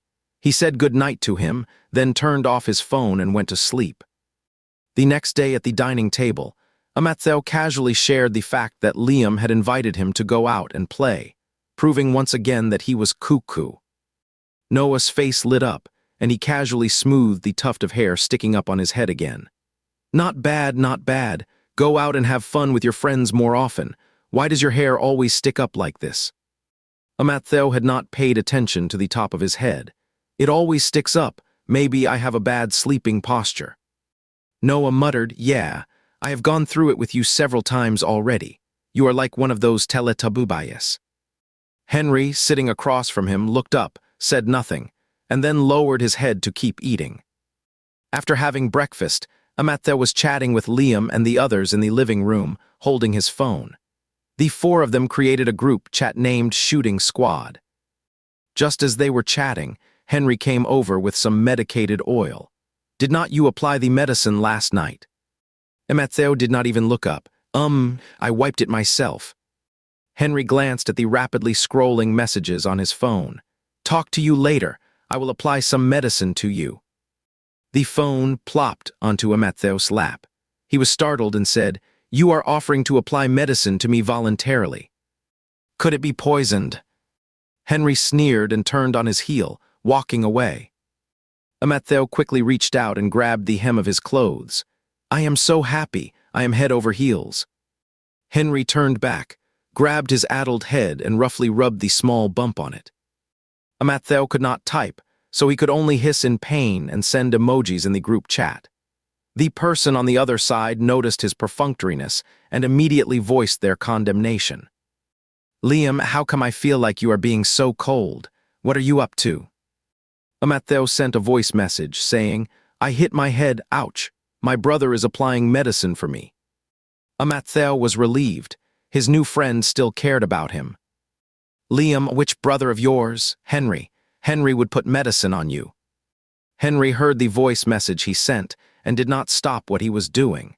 What, you want to show our deep brotherly bond to your new friend? Amatheo thought he was being sarcastic again. So, should I say, my brother is reluctantly applying medicine to me. Henry tugged at his tuft of hair and said, It is in the way. Keep complaining and I will pull it out. Amatheo remembered Amelaye's prediction about him going bald and immediately fell silent. He then slowed down the movements on Amatheo's head. It was not exactly gentle, but at least it was not as rough as drilling anymore. Amatheo and Liam had made an appointment for the weekend. The shooting range Liam mentioned is in the city center. It is owned by a cousin of his family. All he has to do is show up if he wants to play there. Liam and James had been there several times. By now they had already reached the hall. Beside James stood a young girl in her early 20s. She was sweet-looking, with a pair of lively almond-shaped eyes. Amaye stood on tiptoe, craning her neck towards the entrance. What about the young master adopted by the Issue family? I heard he is different from the rumors. James said, Do not mention the adoption when you see him later. Amaye pouted, not taking it seriously. She had been exposed to the upper-class circles since elementary school, and she had never seen the young master adopted by the Issue family. She heard that he had only attended 3 parties so far.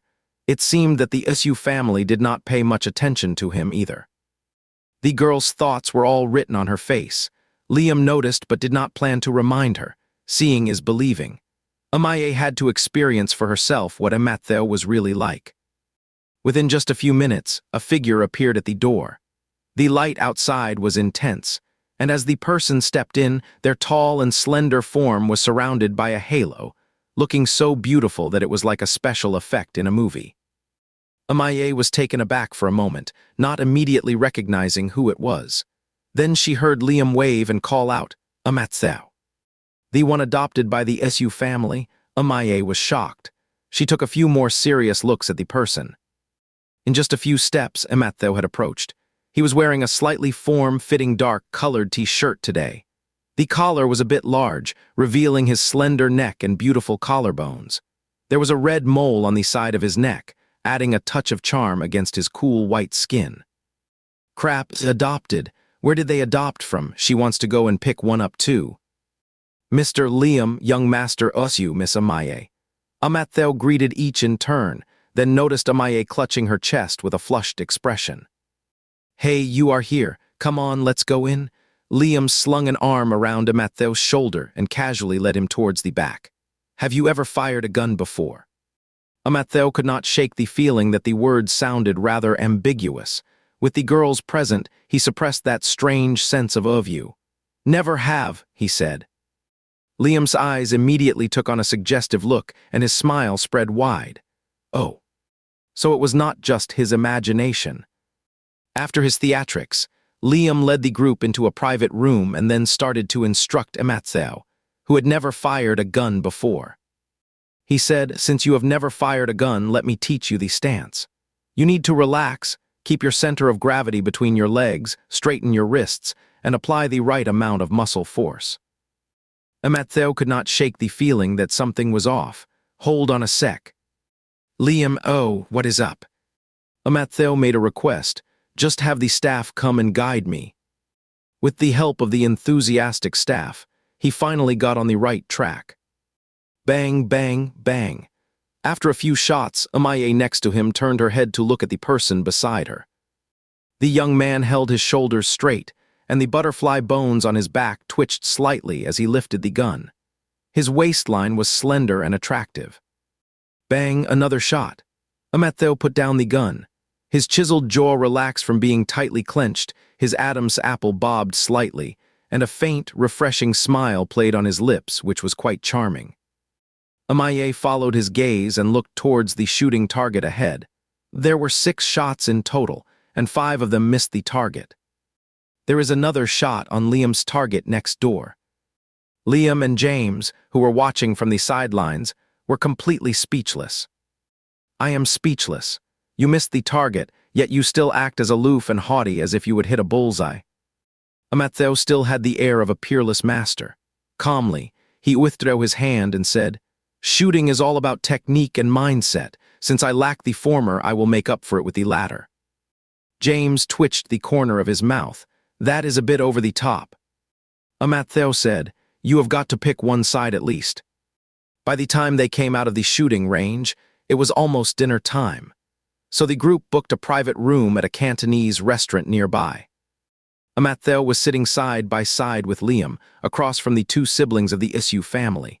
They were chatting when James suddenly went, "Hey," and pointed at Amathel's shoulder. "How come this part of yours is all rubbed red?" Hearing this, Liam craned his neck to take a look and then exclaimed, "Damn, there are indeed red marks, some light and some dark. Is it because of the recoil? That cannot be right. Why do not I have any?" Amathel could not see his shoulder, so he rubbed it by feel. "It is okay, I bruise easily." As he spoke, he rolled up his sleeve to reveal his elbow. "Look, I just banged it the other day." Everyone present was shocked. How clumsy could one be to get bruises like that? Amaye was still a young girl and could not bear to see such terrifying bruises. "How did you get those? You are not being abused, are you?" "I bumped into something while picking something up." He thought it necessary to clear the name of the Isu family. "My family members all love me very much and have never abused me." Amaye thought Amathel seemed like a nice guy, so she got a bit bolder and asked, "So why did you hardly ever come to our get-togethers before?" Amathel took a shy sip of tea. "I am insecure." When the meal was almost over, Noah called. He asked Amathel about the time and place of the meal, then said that Henry was on his way and told Amathel to come back in Henry's car. Amathel hung up the phone and sent Henry the address. In less than 10 minutes, Henry arrived. "I am going to take off now." Liam asked, "What is up? You got something to do later." "My big brother is coming to pick me up." The other three were shocked. "Henry came to pick you up in person." In their circle, the hierarchical concept is more deeply ingrained than in the ordinary class. Who offers a toast, who drives, and who pays the bill all reflect one's status. And Henry, he is like a pine tree on a snow-capped mountain, commanding respect and admiration from others. Amattheo then realized that the previous party was attended with the family driver picking him up and dropping him off. Henry had gone out on business today, so he must have driven here by himself. Holy crap, making Henry drive for him.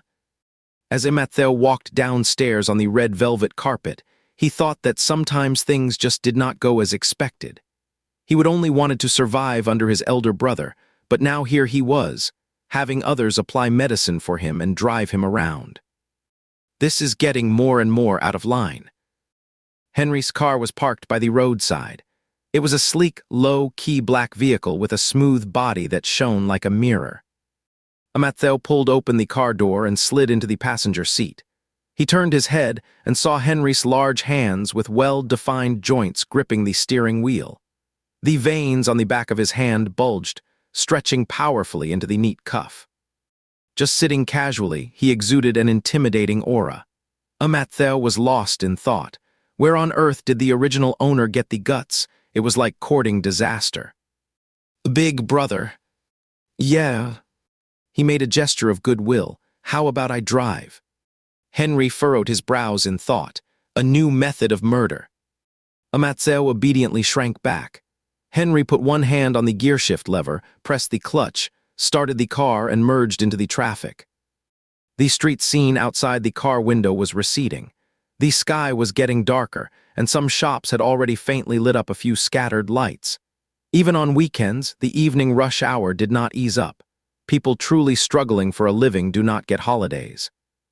The traffic merged onto the viaduct, and the road became congested. Amattheo pressed his face against the car window to look at the traffic situation ahead. The hot breath he exhaled condensed into a patch of fog on the window. The vehicle was forced to come to a halt. Henry turned his head and saw Amattheo sticking out his index finger and drawing a heart on the car window. It was kind of lopsided and a bit ugly. He frowned, about to say something, when two more words appeared next to the heart: "Big brother." The conversation stopped abruptly, and Henry's fingers on the steering wheel curled slightly. Amattheo was still half twisted, filling in the love heart shape. From Henry's line of sight, a long and slender neckline extended under the collar. The wide collar was pulled open a bit due to his movement. A red mole in the hollow of his neck dotted on his porcelain white skin, surrounded by red marks of varying shades. "What is wrong with your shoulder?" Amattheo kept painting and said, "A man's metal." Henry did not want to listen to his nonsense. "When you get back, rub some medicated oil on it, including the spots on your arm and head. Apply some ointment." Amattheo pushed his luck and turned back. "Big brother, could you help me apply it?" Henry scoffed. "What about your hands?" Amattheo gave him a sweet smile. "You dried my hair, and your hands are already smeared with the medicine, so it is just a piece of cake." He firmly believed that increasing physical contact was the key to fostering a closer relationship. After all, if their bodies were already so close, could the distance between their hearts be far behind? "You are really good at finding convenient ways for me." The car behind honked once, and the traffic started moving forward one by one. Henry said, "Sit still," and then continued driving. Amattheo knew he had agreed. Eagerly, he fished out a bag of bread from the storage compartment inside the car door. "You haven't had dinner yet, have you? Dad said you came to pick me up right after you finished your business." "Eat when we get home." The traffic is really backed up here. Amattheo craned his neck to glance at the traffic ahead. The sky had darkened several degrees compared to before. In the dim light, the bright red car lights stretched all the way as far as the eye could see. "It will be over an hour before we get home. You should have some bread to tide you over." "I am driving." His voice stopped abruptly. Henry looked down at the slice of bread held up to his lips and leaned back strategically. "What is this for?" Amattheo leaned forward strategically. "I will feed you. My hands are not dirty. Ugh, I am not eating that. So I will get hungry. Henry's grip on the steering wheel tightened slightly. This scene was truly eerie. In the approaching twilight, amidst the congested traffic, his scheming adopted brother, Amatheo, was holding out a piece of bread, trying to feed him. A week ago, Henry would definitely have wondered what kinds of poisons were in it. Now, awkwardness outweighed suspicion. Their relationship should not be this close. This development was sudden yet natural. I do not know where things started to change. Get it away, Henry said coldly, even if I starve to death. Die out there, jump out of the car door, and do not even take a bite of the bread I feed you. Amatheo added helpfully. Amatheo pulled his hand back and took a bite. Smells so good, he said. Henry held back his temper. No eating in my car. Amatheo readily rolled down the window, stuck his head out, and started munching away. Henry, his face dark, grabbed him and yanked him back. Who told you to stick your head out?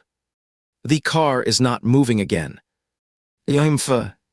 A piece of bread was held up to Henry's lips.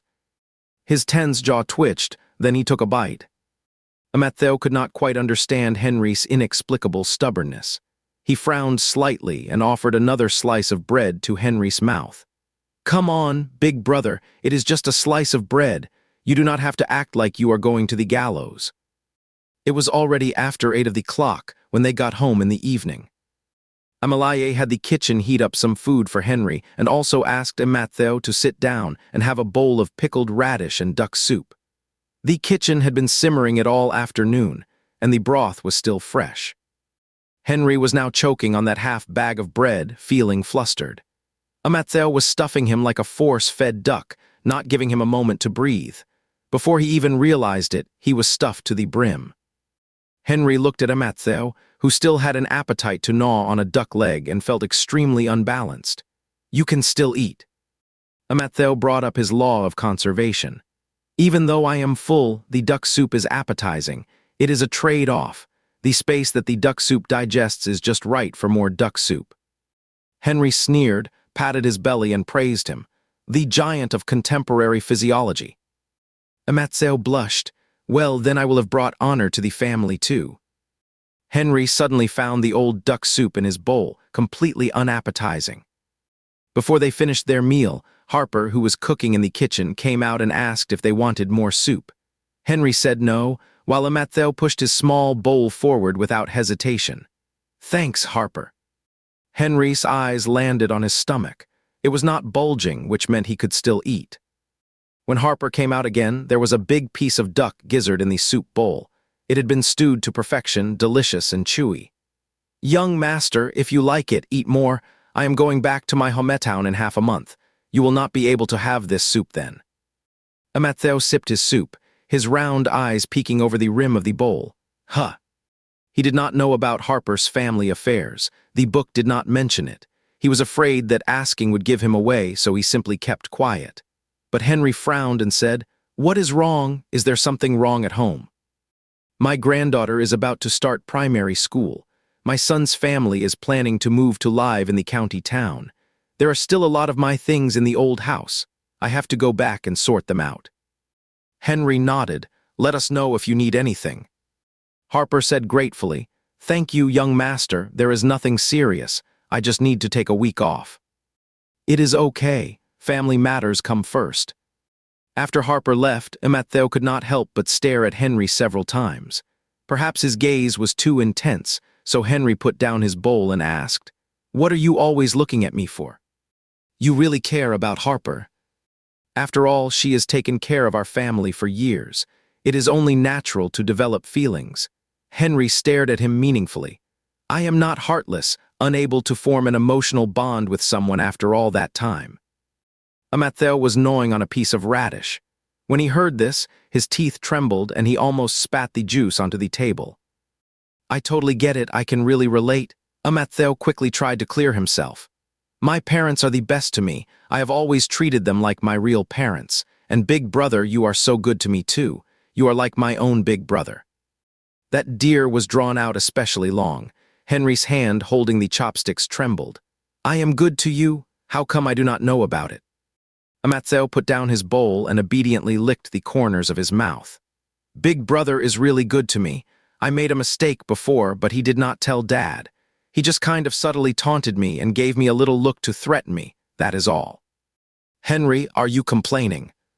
No, I am grateful to Big Brother. Henry sneered, do not feel it. Amatzeo thought for a moment.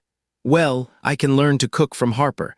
When she goes back to her hometown, I will cook for Big Brother to taste. Henry picked up his phone and flipped through the calendar. Amatzeo, big bro, what are you rummaging through? The old almanac. Check which day is suitable for funerals and burials. Before going to bed at night, Henry came into Amattheo's room with some medicated oil. Amatheo was lying prone on the large, plush bed. His loose t-shirt just covered his bottom. He spread a navy blue blanket over the bedsheet. Under the bright light against the blue background, his skin was dazzlingly white, and the red marks on his shoulders and elbows were even more prominent. Hearing the noise, Amatheo turned his head to look. Henry had rolled up his sleeves above his forearms, revealing his firm and well-proportioned muscle lines. The red flower oil and cotton swabs were held steadily in his hand, looking quite skillful. He thought Henry was really nice. Even though he still spoke to him in that sarcastic tone, he was not completely indifferent to him. Time to apply the medicine. Henry opened the bottle cap, poured some into his palm, rubbed his hands together, and motioned for Amatheo to come over quickly. What are you doing with that blanket? Amatheo quickly shuffled over, tugged his collar down a bit, revealing his fair white shoulder. The red mole was like a ruby embedded on the right side of his neck, really eye-catching. I was afraid the medicine would stain the bedsheet, so I deliberately changed into a looser shirt. Henry placed his palm over Amatheo's neck, his fingers curling to encircle the nape. He paused for a second, then applied some pressure to rub the medicated oil in. The medicated oil was warmed in his palms. The moment Henry's hand covered his shoulder, Amatheo felt the hand was broad, thick, burning hot and powerful. The rough fingertips and palms rubbed against his skin. As the medicinal effect took hold, it was a strange mix of pain and pleasure. He could not help but let out a soft groan, his two legs dangling and swaying over the edge of the bed. Henry frowned. Where are your pants? Amatheo said, there is no need to be so proper in my own room. I am going to go straight to sleep after you apply the medicine. Henry was left speechless, as Amatheo had a perfectly good point. After applying the medicated oil on Amatheo's shoulders, Henry continued to rub it on his elbows and head. The room was filled with the strong smell of the medicated oil. Henry then went to the bathroom to wash his hands and told Amatheo to open the window to air out the room. Amatheo pattered over to open the window. As soon as Henry came out after washing his hands, he saw Amatheo lying on the windowsill with his round, perky butt sticking up. He suddenly realized his mistake. Even if they were brothers, there were still boundaries, not to mention they were not blood brothers. He was the eldest in the family. When his younger brothers were little, he had even bathed them, but that stopped when they were around 4 or 5 years old. Back then, we all knew that we should keep a proper distance as my little brother grew up, but I almost forgot about it just now. Next time I come to your room, make sure you put your pants on properly. Amatheo opened the window and climbed back onto the bed. We are both guys. You do not have to be so shy, do you? He read in a magazine that a lot of people like to have heart-to-heart talks while soaking in a hot spring. Presumably, being bare-faced can bring people closer. Henry scoffed. Then why does the bathhouse have partitions? Amatheo was thinking clearly. They are all strangers, and the partitions are there to protect the egos of some of the guys. Henry's forehead veins were throbbing. If you do not get dressed properly, I will not step into the room next time. With that, he turned around and left. There was a loud bang as the door shut. Amatheo tugged at his collar and stared blankly at the bedroom door, wondering why Henry had stubbornly reverted to his old ways. The medicated effect of the red flower oil on his shoulder socket was burning. Amatheo raised his hand and rubbed it. His own fingers carried a bit of coolness, standing in sharp contrast to Henry's warm palm. He thought, why is his voice so cold when his palms are so warm? Matthew kept his word and started meddling with Henry's diet. The next morning, the breakfast was rice balls. He got up 10 minutes earlier on purpose and reshaped Henry's rice ball into a heart-shaped one. The bright morning light fell on the rice ball as if it were coated with a holy glow. Harper, who had just finished setting the breakfast table, was stunned. "Young master, you." Matthew turned around and explained, "A surprise for Big Brother." Harper said, "You did not wash your hands." Matthew was silent for a while, then held out a cute little finger. "Keep our little secret." When Noah and Amalaye came downstairs, they saw that the rice ball in front of their eldest son had a rather unique shape, different from the plain and simple ones. Noah said, "Is the rice ball squashed?" Matthew, standing at the door, had a subtle look in his eyes. Harper quickly said, "The young master made a heart-shaped rice ball as a surprise for the eldest master." Noah exclaimed, "No wonder it looks so nice." Matthew got a bit cocky. "There is only one like this, you know." Noah's gaze towards the rice ball instantly became eager. Amid the awkward atmosphere, Henry arrived late. The moment he entered the door, Matthew turned his head eagerly to look at him. "Big brother, you are up." Yeah, Henry looked guarded. He walked to his seat and sat down, then looked down and saw a flat, triangle-like mass on the table. He picked it up and examined it carefully. "A 2D ozongzai." Matthew said shyly, "It is a heart-shaped rice ball." Henry's expression twisted for a moment. What a subjective-looking heart. Noah gritted his teeth nearby. "Matthew got up really early to make this for you. Even I, his father who raised him from a child, cannot have one. Do not take your brother's kindness for granted." Matthew guessed he must have wanted to say, "Do not be ungrateful." Matthew tried his best to keep the family harmony. "Well, I will make Chinese yam and taro cake for Mom and Dad this afternoon." Noah's mood changed from gloomy to sunny in a flash. The weather forecast could not keep up with how quickly he changed his expression. I knew Matthew would not forget about his dad. Amalaye did not want to get involved throughout. And so, a breakfast full of twists and turns came to an end. Matthew was like a lazybones. After slacking off the whole morning, he started making Chinese yam and taro cake in the afternoon. Just as the Chinese yams and taros were cooked soft and about to be taken out of the pot, James called. "You have been mentioned in the group several times. Why haven't you replied?" Matthew was picking the Chinese yams and taros out of the pot and almost burned his hand. "I am steaming taros. I did not check my phone." James was stunned. "Steaming taros you can cook." "This morning, I even made a heart-shaped rice ball for my eldest brother." James exclaimed in surprise. "I did not expect you could make rice balls." "No, I can only make hearts, not rice balls." James said, "Turn on your camera, let me have a look." Matthew thought James was just simply suspicious of him. After a moment of silence, he indulgently turned on the camera. As soon as the camera was on, a white mist of steam rushed towards it. Matthew adjusted the angle so that his upper body could be filmed, then lowered his head and got back to his business. James only saw the steam disperse, revealing a slender figure. The person in the camera was holding a white porcelain bowl in one hand and picking round taros into the bowl with the other. His profile was focused, and his eyes were clear. He looked like a Michelin-starred chef. If James had not witnessed Matthew's terrible marksmanship, he would have almost believed it. "By the way, why did they mention me in the group?" Matthew used the end of his chopstick to quickly roll a Chinese yam that had rolled onto the counter back into the bowl, looking as leisurely as if he was playing golf. James lost his appetite after watching this. "They asked if you want to sell wine with us." He gave a brief account. "My uncle's factory has a new batch of wine that hasn't hit the market yet. I am thinking of getting a batch to sell. Wanna join me?" Matthew paused. "Sure, but I need to check out your uncle's factory first." "Definitely. How about the three of us, me, you and Liam, go this Friday?" "Okay."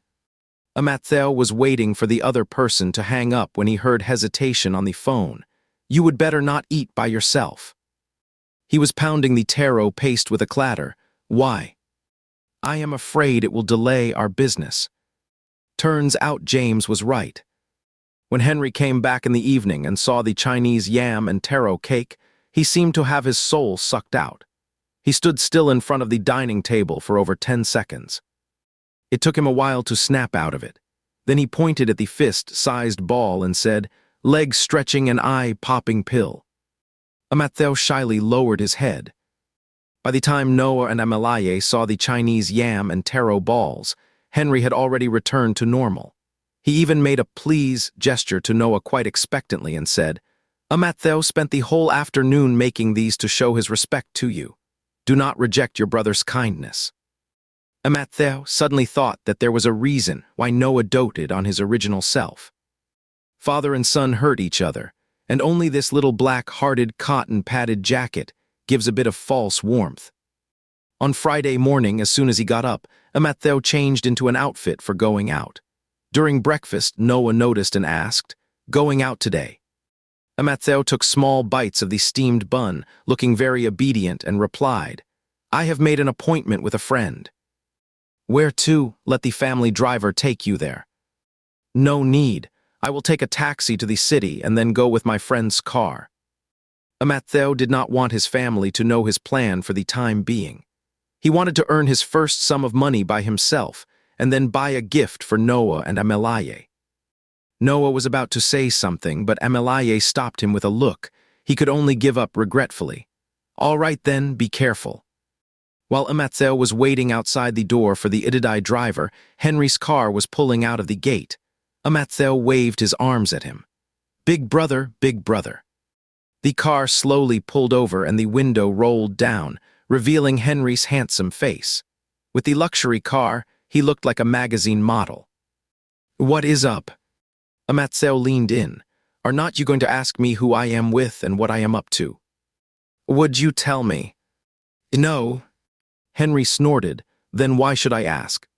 Matthew said, "But if you ask, it would make me feel a little warm and I would be full of energy all day." What answered him was the rising window and the exhaust fumes of the car driving away. It is about an hour's drive from the Isu residence to the city. When Matthew arrived at the appointed place, Liam and James were already there. James' family driver was driving. James invited the two to sit together in the spacious back seat and took out 2 bottles of cocktail fruit drinks from the car fridge. On the way to the winery, James explained the situation in detail. "My uncle's winery is quite large. It is also a listed company. The well-known Lingajayu 2 years ago was produced by their family. This time they are launching Kanajayu. The quality is pretty good. With the good reputation of Lingajayu before, at least it will not be unsaleable." Liam was just doing it for fun. "I will follow you. Profit or loss does not matter to me. Anyway, I do not know anything about it." Matthew had never seen someone say, "I do not know anything," so confidently before. James added, "Matthew, you too. Do not pour all your money into it. As long as your name is on the Isu family's household register for a day, you will never be short of money." "I will do what I can." Matthew did not mention that he was no longer on the Isu family household register. He was removed from it when he was 18. Only Noah and Amalaye knew about this. Even the original owner found out by chance when flipping through Noah's bookcase. And so, a series of self-destructive adventures began. But Matthew, with his god-like perspective while reading the novel, knew that Noah moving him out of the household register was not what the original self thought. That is, not wanting to share the family property with him. On the contrary, Noah planned to hand over one of his subsidiary companies to Matthew after he graduated and had 2 years of experience. Even though the Isu family was prominent, the title of adopted son did not sound good. Only by truly becoming independent could one gain the recognition of the upper-class circle. However, he met an ungrateful person, and all the sincerity over the years was ultimately wasted. Matthew looked out at the suburban scenery and was lost in his own melancholy. "It will probably take about 40 minutes to get there. I will send the relevant materials to the group first. You guys take a look." James' words brought Amatheo's wandering thoughts back. He composed himself and lowered his head to start looking through the materials. Liam had a puzzled look on his face. "Can you understand this? I do not understand anything." Amatheo used to study law and finance. "Probably can." Liam was full of wonder. "Rumors really cannot be trusted. Do you know your nickname has been updated again?" Amatheo really did not know. "Is not at Little Train anymore. The second son of the Feng family calls you cute loser." Liam comforted him. "But at least there is cute, which means you are not an ordinary loser." Amatheo was full of admiration. "You are really good at comforting people." The distillery was located on the outskirts of the northern city. It covered a large area, and strict check-in was required for people coming in and out. James had made arrangements in advance. As soon as they got off the car, a staff member led them towards the workshop. "This is the wine storage tank.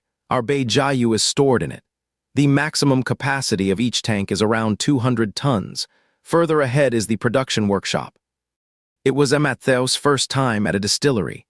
The moment he walked into the workshop, a smell of fermentation hit him. The entire distillery had 3 floors and an internal hollow structure. At a glance, the assembly line was clear and smooth. It was a semi-mechanized and semi-manual production, with rigorous operations and excellent processes. At least it seemed very reliable. After the group visited the workshop, a winemaker brought over some raw spirits for them to taste. Liam could not handle Beijayu and stuck out his tongue repeatedly. Amatheo took 2 sips. The wine was of the sauce-fragrant type, with a mellow taste and a long aftertaste. James said, "So, is it okay?" Amatheo smacked his lips, took a few more sips. "It is good." Seeing that Amatheo's glass was almost empty as he kept smacking his lips, the winemaker was startled. "Do not drink too much. This stuff has a strong kick." "Oh," Amatheo licked his lips, patted James, and held up 2 fingers. James looked suspicious. "Huh." Amatheo rolled his eyes. "I mean, I am going to order 2 million worth of this wine." Liam stopped sticking out his tongue, reached out to check Amatheo's breath. "Are you drunk?" Amatheo had a complex look on his face. "You are the one who is probably drunk." Amatheo used to hold his liquor well. Back in school, he often had skewers and drinks with his roommates. But he overestimated the alcohol tolerance of this body. The undiluted Akun wine had a high alcohol content. He sipped it too eagerly, and combined with the cocktail he had earlier, the after-effects hit him like a skyscraper shooting up from the ground. In the car, Amatheo just felt his cheeks burning hot, and tears were almost welling up. Outside the car window, it was already dark, and the ginkgo trees by the road swayed their huge crowns, forming a mass of shadows. It was like the path from the high school dormitory to the teaching building. It was already past 10 when the car stopped outside the issue residence. From outside the courtyard gate, lights were still on inside the issue residence. As soon as Amatheo entered, he slammed the door shut, quickly changed his shoes in the hallway, and then walked inside. As he passed by the kitchen door, the sound of water pouring came from inside, and a twinge of discomfort shot through his bladder. He peeked in and saw a tall and straight man standing in front of the sink. The man had a large and broad-shouldered figure, and his shoulder blades twitched slightly as he raised his hand. Amatheo squinted. Which class was this guy from? He was so good-looking. How come he would never seen him before? He walked up and patted the man, showing goodwill. "Hey, bro, wanna go pee together?" Crash, the glass water jug hit the countertop heavily. Henry almost spilled the water outside the cup. "This is outrageous." He frowned and turned around, about to scold. "You." Suddenly, Amatheo grinned at him. There was a zipping sound as he unzipped his pants. Seeing that the waistband of his pants had dropped a bit, veins throbbed on Henry's forehead. He snapped in a low voice, "Zip up." Amatheo smiled playfully. "How can I pee if I zip up? You are so funny." Henry could not reason with him and turned to leave. But the moment his arm was suddenly yanked hard. Caught off guard, he stumbled to one side, and all the cold water in the cup poured out with a splash. It splashed right onto Amattheo's approaching face. Amattheo froze, and Henry was also stunned. Amattheo's whole face was wet. Water droplets hung on his long, crow feather-like eyelashes. His eyes were clear and bright, as if soaked in water. He stared straight at Henry, his face flushed, and the air was filled with the smell of alcohol. Henry pulled him away a bit. "Did you go out drinking?" Amattheo seemed to be processing slowly. "Ehehe." Henry felt a headache. He used two of his noble fingers to pull up Amattheo's pants waist that was about to slide off his hips, then dragged him towards the door. Just as they reached the door, the half-closed sliding door was suddenly pushed open with a bang. The two of them almost crashed into the person at the door. The person outside the door was surprised. "Big brother." Amattheo looked up and saw a tall figure standing in front of him. He was about the same height as Henry, but his build was a bit more muscular. His features were tough and resolute, giving an impression of straightforwardness. He tugged at Henry, his mind still muddled. "Who is this?" Oliver's face immediately darkened several degrees. He had just come back from a business trip today, arriving home at around 9 of the clock in the evening. He heard some noise in the kitchen just now, and when he came over to check, he saw that scheming adopted younger brother tugging at his big brother. Oliver had always been straightforward. What is he up to this time? Drunk. Although Amattheo was drunk, he could tell this guy was bad-mouthing him. His lips immediately puckered and he stopped looking at Oliver. He clung to Henry unilaterally. "Let's pee, leave him out." Oliver's eyes dropped, then quickly looked away. He said in disgust, "Vulgar." Amattheo suddenly looked up and glared at him. His blushing face was damp with water, his eyes sharp as fire. A few strands of dark hair hung over his eyes and brows, and water trickled down from the drooping corner of his eye like a tear. But he did not seem like he was about to cry. He was just angry. Oliver was taken aback. Henry pursed his lips and told Oliver to go out first. "Do not argue with a drunk. I will take him to the bathroom." Oliver awkwardly stepped aside. For a moment, he actually wondered if he was being too harsh. Strange, does being drunk spread? For someone like Amattheo, who is two-faced like a white lotus, there is no need to be soft-hearted. Amattheo was dragged to the bathroom by Henry, his mouth running non-stop. Who is he? So annoying, I do not like him. Mean-looking and brainless. No one has ever been this mean to him since he was a kid. I think you do not like anyone. Henry pushed him into the bathroom. You are quite honest when you are drunk. Amattheo directly reached for his waistband. Henry turned to go out, then heard him laugh and say, "But I really like you, though." Henry stepped out of the bathroom and stood in the living room, eyes downcast, looking a bit dazed. Oliver had not left. As soon as he saw Henry come out, he quickly stepped forward. "Why do you even bother with him?" Henry snapped back to his senses, curled his fingers, and stuffed his hands into his pockets. "Second brother, how many times have I told you to rein in your emotions a bit?" Oliver was tall and burly, but in terms of presence, he could not match his eldest brother. "I am not doing it in front of Mom and Dad." Henry patted him. "Go back and rest." Oliver stared at him for a few seconds. "Big bro, I kind of feel like you do not hate him as much as you used to. I was only away on business for less than half a month. What happened?" Henry did not say anything. Oliver's voice got gruffer. "Big bro, do not let him fool you." Henry smiled. "Do you really think your big bro is that stupid?"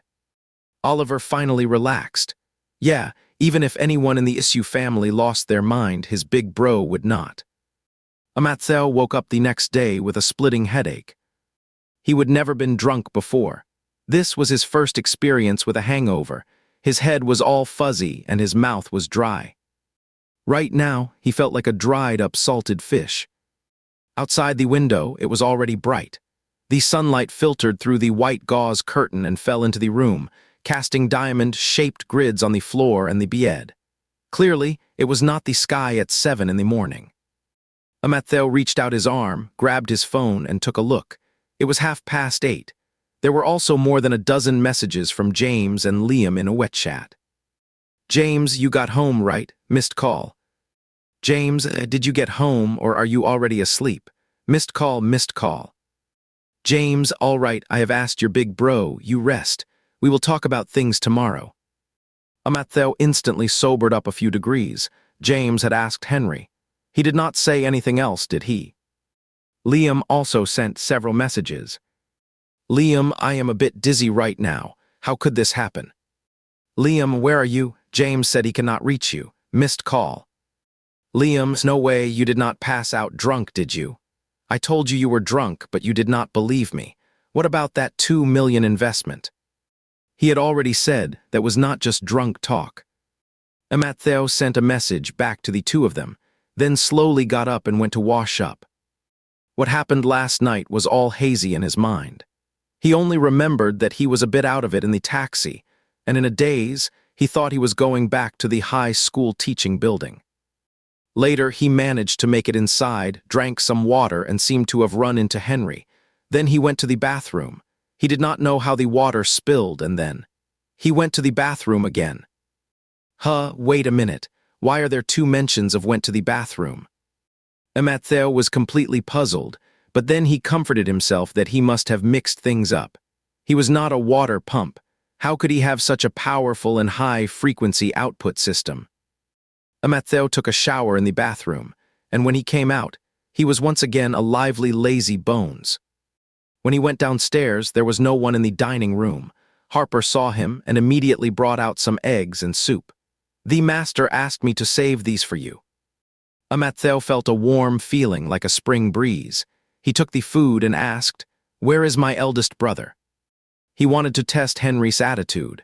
He hoped that just because he got drunk, things would not go back to square one. Harper said he went to the company with the second young master. Matthew was stunned. The second young master, did my second brother come back? He came back last night. Did not you run into each other?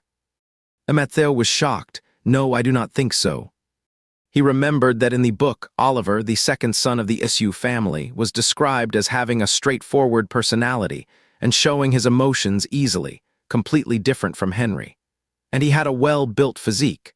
Just standing there, he was like a door-blocking wall. Moreover, in the novel, Oliver was the only one who punched the original character on the top of the head. Now, just thinking that this punch might land on his own head made him lose his appetite.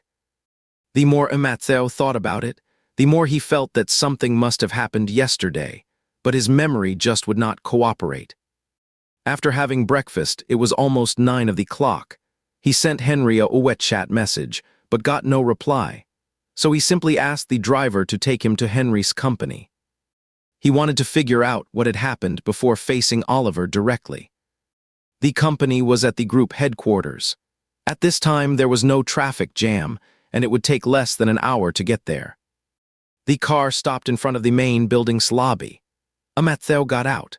The security guard did not recognize Matthew, but knew it was the Issue family's car, so he immediately bent over and welcomed him in. Matthew still remembered to maintain the dignity of a member of the Issue family. He walked up to the reception desk with an imposing manner. "Excuse me, which floor is Henry on?"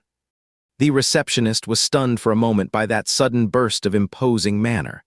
"The director is on the top floor. Let me call the internal line to check for you first. May I have your name, sir?" Matthew. The receptionist was startled again and quickly made the call. 3 minutes after the call was made, a man in a business suit came out of the elevator on one side of the lobby. He walked straight up to Matthew. "Mr. Matthew, the director is still in a meeting. I will take you up first. I am Mr. Henry's secretary. You can call me Samuel." The director's office was on the 12th floor. There were only 2 offices on this floor, one for Henry and one for Samuel. Matthew followed Samuel all the way towards Henry's office. Many plots from romance novels about CEOs could not help but pop up in his mind. "Samuel, does my big brother have any pretty secretaries? He must be very popular, right? Is there any office romance? Do you think there are any charming ladies in the company who could be my sister-in-law?" Samuel said, "Young master, your lines are very much like those of the eldest mistress checking up on her husband." Matthew stopped talking. This secretary had a rather unique way of thinking. Henry's office was spacious and bright. The floor-to-ceiling window took up the entire wall. The decoration style of the whole office was as simple and tasteful as his bedroom. On the left side of the desk was a small reception area with sofas and a coffee table. On the right side was a large bookshelf against the wall, and there was also a mahogany table with some documents on it and a beautiful globe. Amattheo peeked and said, "Is he trying to conquer the world?" Samuel replied, "It is to enhance his style." Amattheo turned to look at him. "If my brother fires you in the future, would you consider coming to work for me?" Just as they were talking, the office door was pushed open. Samuel immediately stood aside with his hands down. "Mr. Henry." Henry glanced at him and then turned to Amattheo. "Why are you here?" With an outsider present, Amattheo did not feel comfortable saying it directly. He buried his head shyly. "I missed you." Samuel turned around and walked out in one smooth motion. "I will not disturb you." The office door clicked shut and the room returned to silence. Henry loosened his collar. "Okay, there is no one else, speak up." His poor excuse was quickly seen through, but Amattheo was not embarrassed. "Big brother, I was drunk when I came back yesterday." Henry sneered, "I can tell." As soon as he laughed, Amattheo felt that something was wrong. "I did not do anything stupid, did I? I heard that second brother came back yesterday too. I did not run into him, did I?" Henry's eyes landed on his eyebrows and eyes, then slid along the corners of his eyes to his opening and closing mouth. "Do not you remember?" "I cannot quite remember," he pressed. "I did not run into second brother, did I?" Henry understood. "You came here specifically because of the second one. Are you afraid of him?" Amattheo gave a sheepish smile.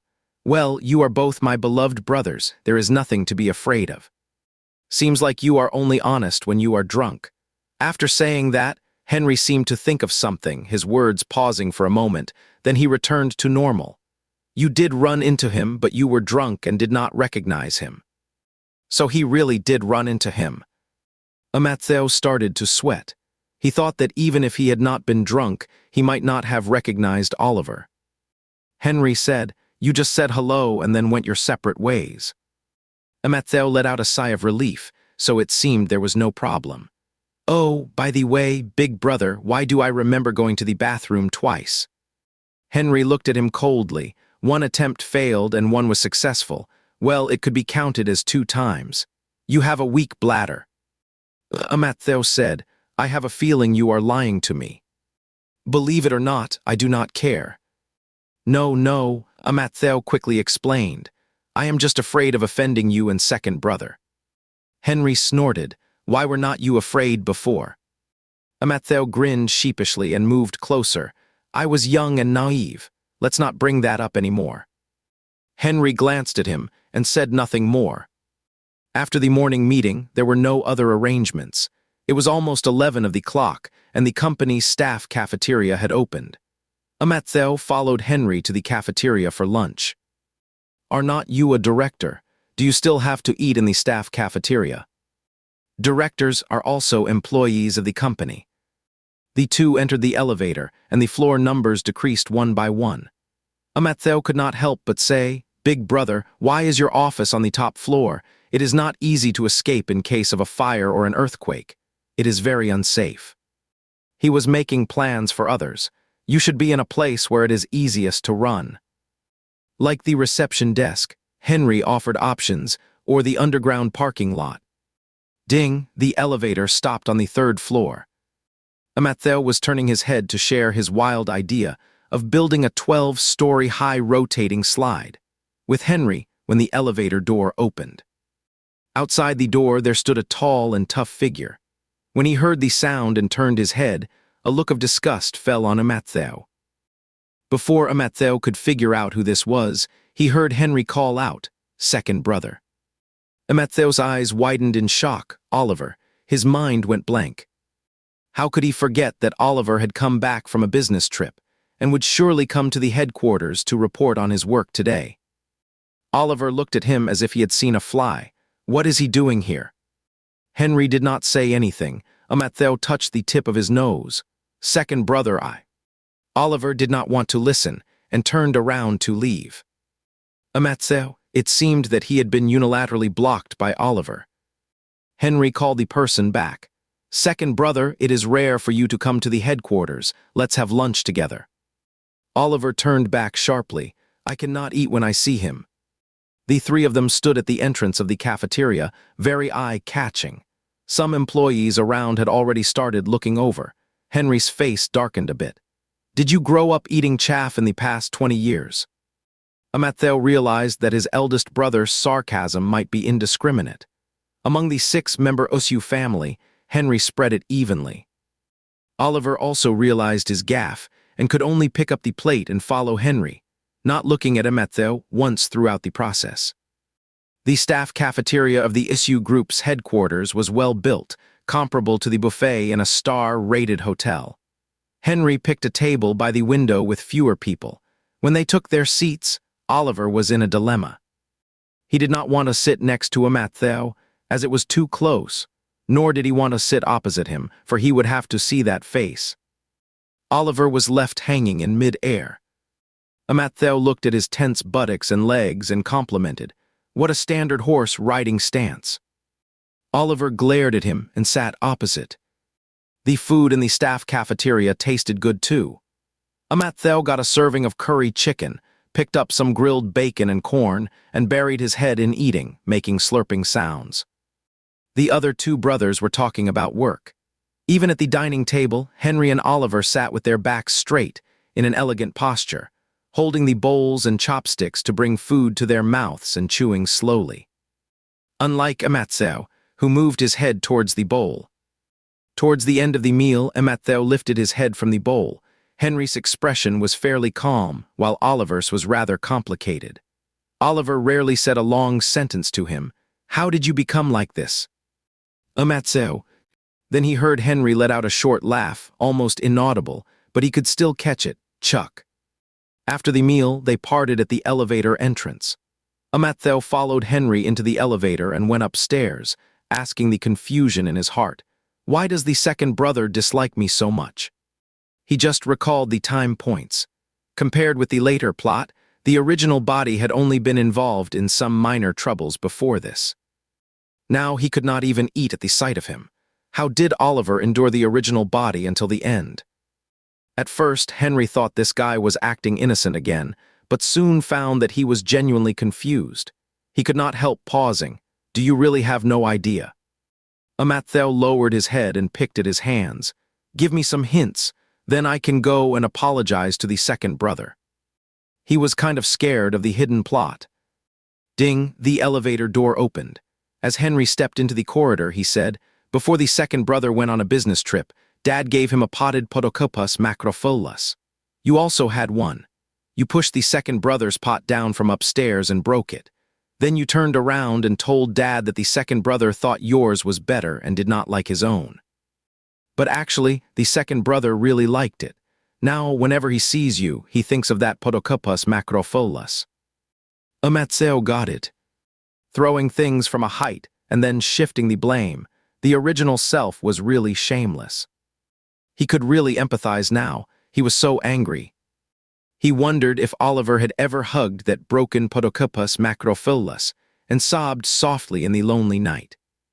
As soon as Amatzeo got home, he ran upstairs quickly and found the Podocopus macropholus from his bedroom. The bonsai given by Noah, just the flower pot alone was worth a fortune, not to mention the exquisitely shaped Podocopus macropholus inside. The bonsai was a bit heavy. When Amatzeo carried it to Oliver's room, his arms felt sore. He carefully placed the bonsai on the balcony. Looking down at his fingers, there were all red marks indented by the bottom of the pot. "Second brother, I am sorry.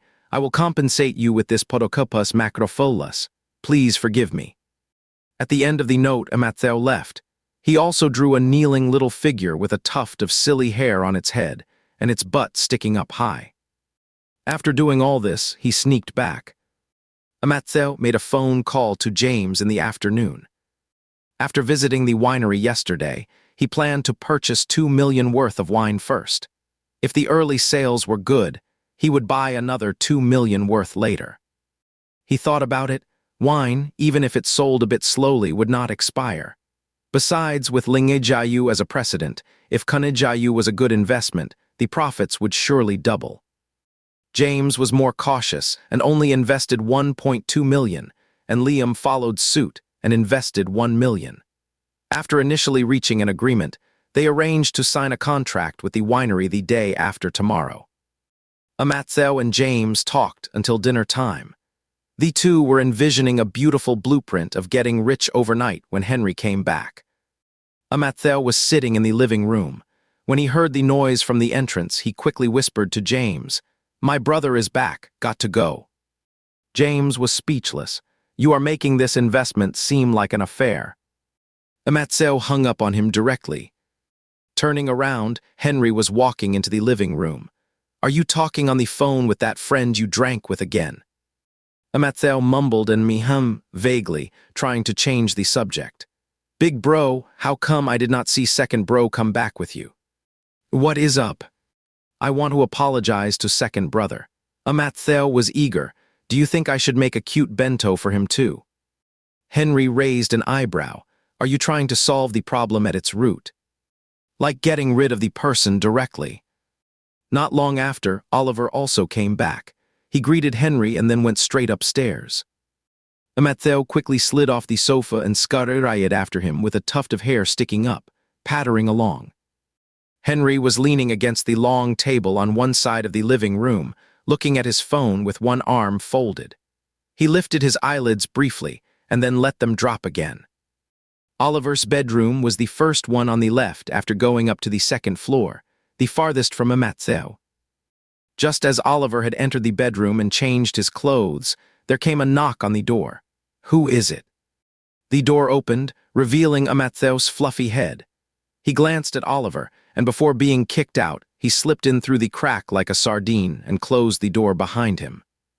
"The second brother." "Who let you in? Get out." Oliver frowned and strode over, reaching out to yank him away. Amatzeo felt really scared seeing Oliver's fierce look as if he wanted to punch him. He leaned against the door, trying to draw some strength. "Second brother, I have moved the Podocupas macropholas to your place." Oliver's hand that was about to grab him froze, but his expression grew even more terrifying. "Get out." Amatzeo pointed his trembling little finger towards the balcony. "I was wrong before. I know I was wrong now. I will give you my potted plant. Second brother, you cannot forgive me, but please do not be angry anymore, okay?" That "you cannot forgive me" really sounded like a line from a humble and pathetic drama.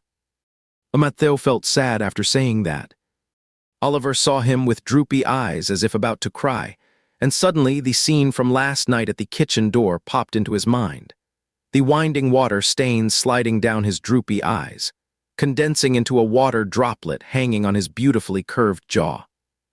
To be fair, it was really something that made people feel protective. If it were not for the despicable character of the person in front of him, Oliver would almost have waved his hand and said, "Forget it." But this was Amatzeo, that malicious adopted brother who twisted the truth, was ungrateful, and trampled on others' bottom lines countless times. Oliver turned around, walked towards the balcony, brought the Podocupas back in front of Amatzeo, and said in disgust, "Take it."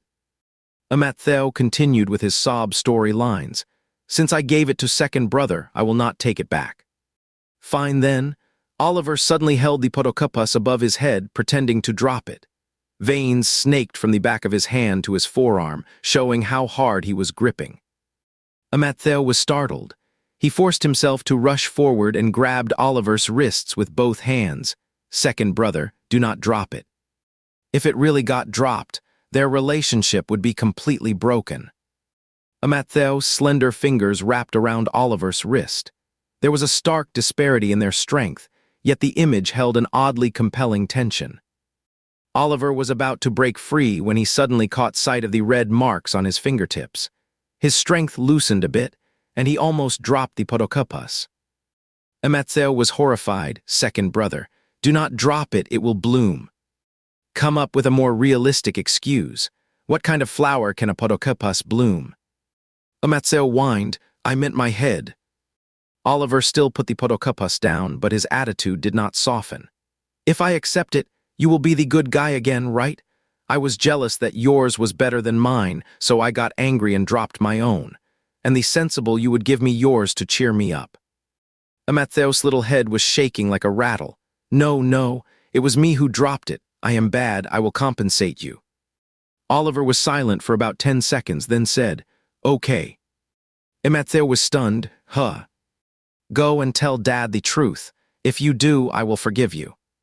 Amatheo met his mocking gaze and pursed his lips. I knew you. Fine, I will tell Dad at dinner tonight. Oliver froze, but Amatheo turned around and walked out of the door. The door slammed shut and the room fell silent. Oliver stared at the potted plant in his hand, lost in thought for a while, then snorted sarcastically. As soon as Amatheo walked out the door, he immediately slumped against the wall on one side of the corridor like a soft jelly. Jesus, Jesus, Jesus, he was so scared. Oliver was terrifying. When he stood in front of him holding that potted Podocopus macropholus, it felt like Mount Tai was bearing down on him. There were several moments when he thought he was going to kick the bucket right then and there. Amatheo held onto the handrail of the stairs and slowly made his way down, feeling his legs trembling. He passed through the living room and headed towards the kitchen. When he passed by Henry, his knees went weak and he almost knelt down in front of him. Henry condescended to give him a hand. You. It is like I just got out of bed and need to lean on the wall to walk. Amatheo looked dazed. Henry skipped this topic. What are you going to the kitchen for? Amatheo gave a desolate smile. I am going to see if my last supper is sumptuous. Eat well before I kick the bucket. Henry fell silent. Before dinner, Noah and Amalaye returned home together. The two had met an old friend today. Noah was now successful in his career, his wife was beautiful and virtuous, and his sons were all outstanding. When he talked about his family affairs, he was beaming with pride. Noah had not even changed out of his formal clothes. His face was glowing with health. He went straight into the kitchen and told Harper, Add an extra dish tonight to celebrate. Harper smiled brightly. Sir, you seem to be in a good mood today. What are we celebrating? Celebrating my successful career and harmonious family. God has been good to me. Amalaye gave him a reproachful look. You are such an old man, still so impulsive. Go upstairs and change your clothes first. The couple went back to their room hand in hand. When they reached the staircase on the second floor, Oliver happened to push the door open and said, Mom and Dad are back. We are back, Noah replied and went upstairs cheerfully. Amatheo was sitting on the corridor outside the living room, facing the small courtyard. He had come here to hide as soon as Noah got home. He needed to work up his emotions first. With a swish, the sliding door behind him was suddenly pushed open.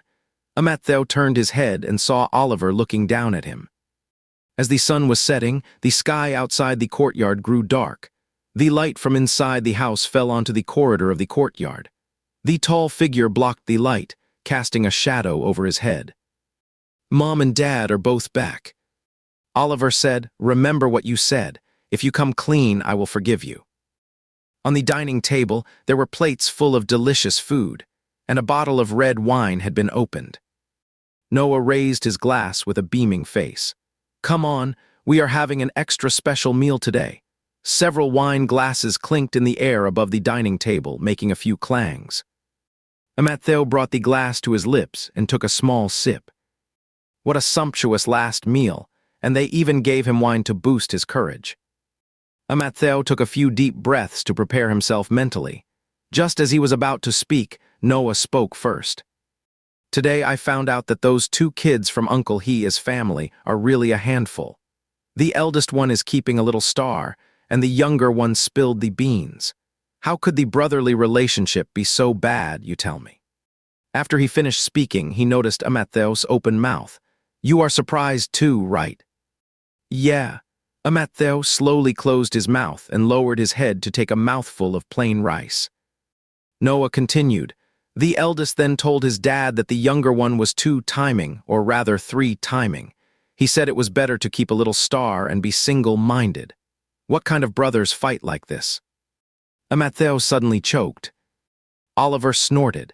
These are the brothers who have been together for 10 or 20 years. You can never really know what is on someone's mind. For the rest of the time, the topic on the dining table revolved around the fake brotherly love in the wealthy families, and even Amelaye joined the discussion. Mateo felt like he was being targeted. He remained silent throughout. Seeing that Henry did not say anything either, he could not help but give him an inquiring look. Henry looked back at him meaningfully. These are just some trivial gossip, like showing off in front of an expert. The dinner came to an end amidst the intense discussion. Noah raised his glass to give a final speech. Harmony in the family brings prosperity. You guys are such a relief to me. The brilliant crystal lamp light fell on his head and shoulders, as if it were a glorious starlight. Mateo's chopsticks trembled and 2 grains of rice fell off. He looked up at Oliver, and the other was looking at him, their gazes almost tangible. Mateo put down his chopsticks and bowl, licked his lips. Dad. Noah's speech was interrupted, and he turned to look at him. What is wrong? Mateo composed himself, placed his small hand on his thigh, and with a sincere posture, I want to admit my mistake. Noah seemed to sense something, and the starlight seemed to fade from him. Amelaye also put down her chopsticks and looked over. Henry still quietly ate with his chopsticks, as if he had foreseen what was to come. The Buddhist pine of the second brother, I was the one who knocked it down. Once he started, the following words came much easier. Mateo said word by word, I was afraid of being scolded by Dad, so I said it was the second brother who dropped it himself. Noah put down his chopsticks and bowl, and his face gradually became serious. The joyous and harmonious atmosphere on the dining table just a second ago vanished in an instant, as if a storm was brewing and dark clouds were gathering. But Mateo did not stop there. He earnestly analyzed his guilty train of thought. I thought the second brother's pot of Buddhist pine was more beautiful, so I knocked his pot down. Not only that, I also made up an excuse to slander the second brother and shift my mistake onto him. He repented. It was jealousy that blinded my eyes, confused my mind, and made me possessed to harm my broth. Crashed, a bowl was thrown. Mateo's voice stopped abruptly. But it was not Noah who threw the bowl, it was Oliver. Oliver's lips pressed into a straight line, his chest rising and falling. There was some annoyance on his upright face. Noah's attention quickly shifted to him, second son. Oliver did not know what was wrong with himself. Perhaps he did not expect Mateo to confess to such an extent. His original speculation was overturned by reality, so that when his goal was achieved, there was not a bit of comfort or pleasure in his heart. That is enough, Oliver gasped hoarsely. I know you did not do it on purpose, no need to say it like this on purpose. Mateo looked surprised when he was interrupted, and now he had a look on his face as if to say, What are you talking about? Henry stopped eating and looked up at him. Oliver felt he must look really stupid right now, not at all like someone who had turned the tables. Ignoring the different looks from others, he pushed his chair aside with a scrape and stood up, then shouted at Mateo in a rage, Come with me. Mateo's body trembled. Was he going to get beaten up? Noah watched as his youngest son followed his second son out, and then his eldest son also stood up and trailed behind. Suddenly, he felt rather redundant. With all 3 sons gone, Noah turned to Amelaye. How could a well-behaved kid like Mateo lie too? Amelaye was calmer than him. Nobody's perfect. The fact that Mateo confessed in such an atmosphere shows he is sincerely admitting his mistake. Noah felt somewhat comforted. You are right. I just hope these brothers can get along well and not ruin their relationship. Amelaye said, The second son has called Mateo outside, which means he is willing to talk. Noah looked worried. But the second son is impulsive. Do you think they will get into a fight? Amelaye reminded him, There is the eldest son there too. Noah got it. You mean they will have a brawl? In the small courtyard outside the living room, the orange light from the corner of the yard was reflected on the wooden corridor. Beneath the rockery was an artificial lotus pond, and the water surface was calm with occasional ripples. Amattheo was standing under the corridor. In front of him was Oliver looking annoyed, and behind him was Henry standing by the door. The tuft of hair on his head fluttered. His little mind was racing with thoughts. If punches were to come down in a moment, should he take them with the back of his head or the top of his head? Amattheo. This was the first time Oliver had called his name. Amattheo looked up and met those complex eyes. As second brother. What on earth do you mean? Oliver did not strike. He paced restlessly back and forth a couple of times, then looked into Amattheo's eyes again.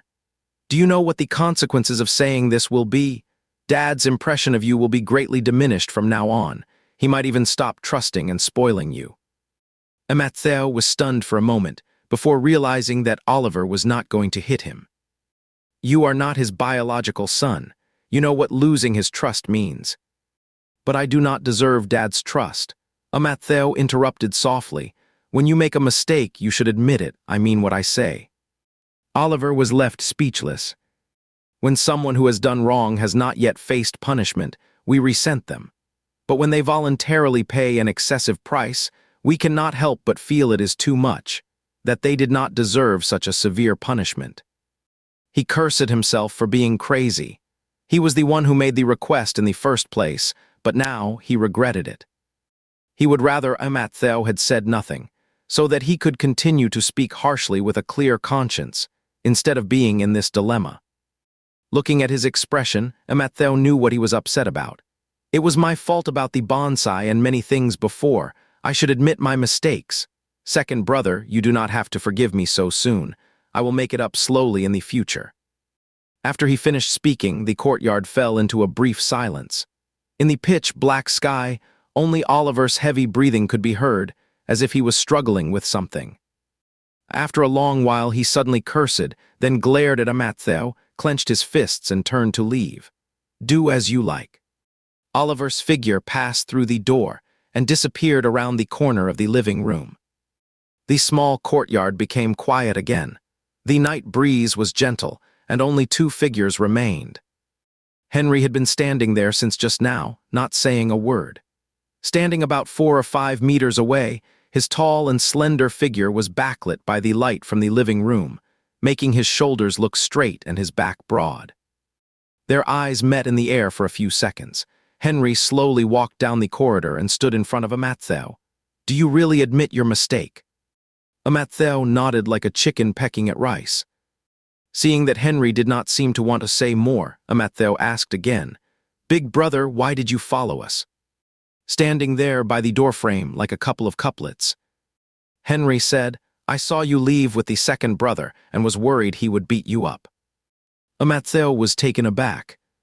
Perhaps it was because the late summer evening breeze was rather gentle. On such a dim evening, with the orange light shining over, looking at the face in front of him, the sneer and coldness gone, he suddenly thought his eldest brother was actually quite soft-hearted. Henry said slowly, I specifically brought my phone ready to call 120 at any time. The next morning before breakfast, Noah called Amattheo aside. Amattheo felt guilty and sad. He feared that from now on, he might not be able to rely on his only money-making backer anymore.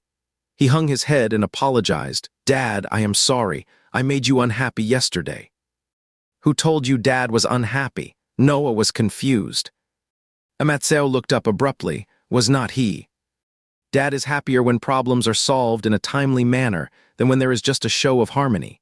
Noah watched that tuft of hair bobbing around, sighed, and smoothed it down. He was quite skilled at it now. A good boy admits his mistakes bravely, but do not degrade yourself just to atone for them. Amattheo, the second brother has explained everything to me. Noah finally patted his head and said earnestly, Get along well with your brothers in the future. With that, he left with his hands behind his back, looking mysterious. Amattheo suddenly held his breath in his chest. Come on, say a bit more. He did not understand what that meant at all. What did degrade yourself mean? He was already so vulgar as could be. After breakfast, Amattheo secretly tagged along with Henry, who was about to go out. Do you know what the second brother told Dad? Henry gave him a sidelong glance. I suggest you ask the person directly. Matthew said shyly, I am too embarrassed. So you are not embarrassed to ask me, am I all-knowing? Matthew was at a loss for words. He could not very well say, I have read the book, and you are the best. He leaned in a bit, laying on the flattery. There is nothing under the sun that big brother does not know. Henry's gaze fixed on his face for several seconds. Matthew saw Henry's eyelashes droop, casting a half-circle of shadow on his eyelids. But right now, there is one thing I am not too clear about. The light in the hallway fell on the marble floor, reflecting a cold glint. For a moment, Matthew almost thought he was going to be seen through. He swallowed hard. Big brother, what could you not be clear about? Why are you looking at me? Henry's gaze was unfathomable. What else? Matthew suggested cautiously, you could take a look at the pot. There was still fish slice congee in the pot. If you cannot figure things out, you probably need more brains. Henry had a faint, almost mocking smile. You think I need some nourishment? Matthew blushed and lowered his head. Henry stared at him for a moment, then withdrew his gaze. No need, save it for those who need it most, like you. Matthew demurred. Big brother, you do not have to be so self-sacrificing. Henry said indifferently, I am not, you are still growing. Noah walked over and saw this seemingly harmonious scene between brothers. He did not sense the undercurrents at all, only feeling pleased. Matthew was still well behaved. He would just said he would get along well with his brothers, and now he was being considerate to his brother right away. Do not be so polite. Let Harper make some more tonight, and you can all have it together. Have what? Oliver walked out of the living room. At this time in the morning, 3 men in the family were about to go out to work. Noah said, fish slice congee. Oliver did not yet know the meaning behind the fish slice congee. He volunteered. Then I will have some too. Oliver frowned. Big brother, what is with that look? Matthew said nothing, and Henry patted him. Second brother, you can have more. Noah did not quite get it, but to fit in, he patted Oliver just like the others and said, your big brother is right, second brother. You can have more. Somehow the topic veered towards the fish fillet congee, and Matthew could not have been happier. After the 3 men left, he let out a sigh of relief. It seemed his sudden change had made Henry suspicious, but for some reason, Henry did not pursue it further. Ever since reconciling with Oliver, Matthew's love bento had become a double portion. The first time Oliver received the love bento, he almost took it as Matthew's provocation. Just as he was about to glare, he caught a glimpse of Henry calmly eating it. Oliver was left speechless. Matthew was still leaning on the table, looking pitiful. Second brother, why do not you eat? You still haven't forgiven me, have you? I knew it. It is okay, you do not have to. Oliver shut his eyes tight and stuffed it into his mouth. Harper felt sorry for him, and in the following days, she dragged Matthew along to teach him cooking skills. One morning, just as Matthew overcooked carrot and pork dish was out of the pot, James called. I am almost at your place. I will pick you up and we will go together. Matthew was touched and a bit reluctantly offered, I made carrot and pork for my brother. Want me to pack some for you? James on the other end of the phone shuddered. No, thanks. Then he asked which brother. Matthew enunciated, brother, 2 brothers. It took James a while to catch on. A dreamy look crossed his face. Wow, doubla. James arrived at 10:30 in the morning.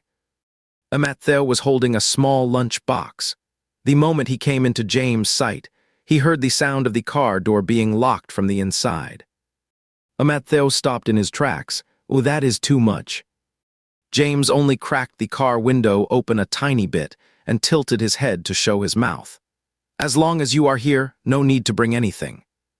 Matthew quickly walked over. Sushi made by the maid at home. Click, the car door swung open in a second. James greeted them with enthusiasm. Come on in. The word you all was laid on pretty thick, as if he was only talking to the sushi. Matthew got into the car and only then noticed Amaye was there too. Hello, Miss Amaye. Amaye was a bit excited.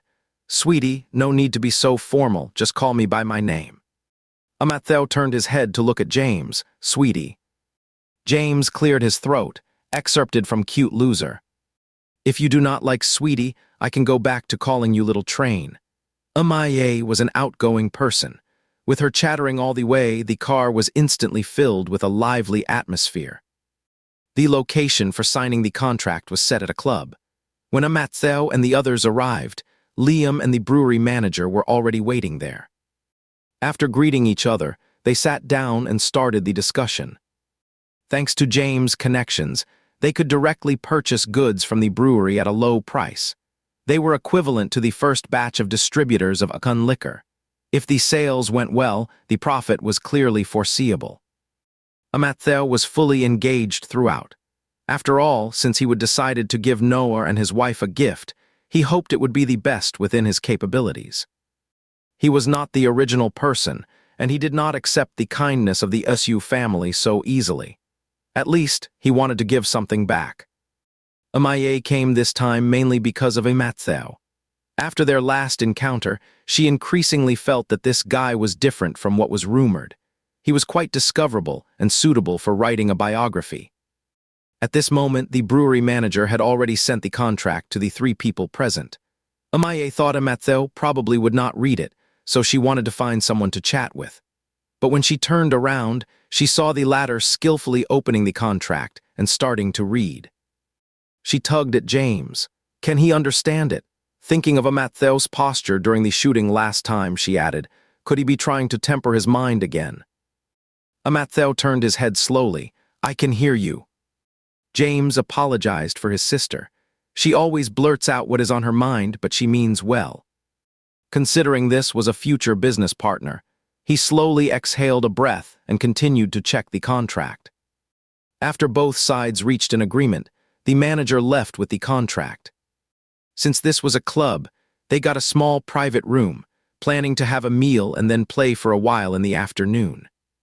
Although this club mainly focuses on entertainment, its biggest feature is its Southeast Asian cuisine. Many netizens have commented that it is a Southeast Asian-style restaurant overshadowed by entertainment. In the private room, the dishes were served and filled the table.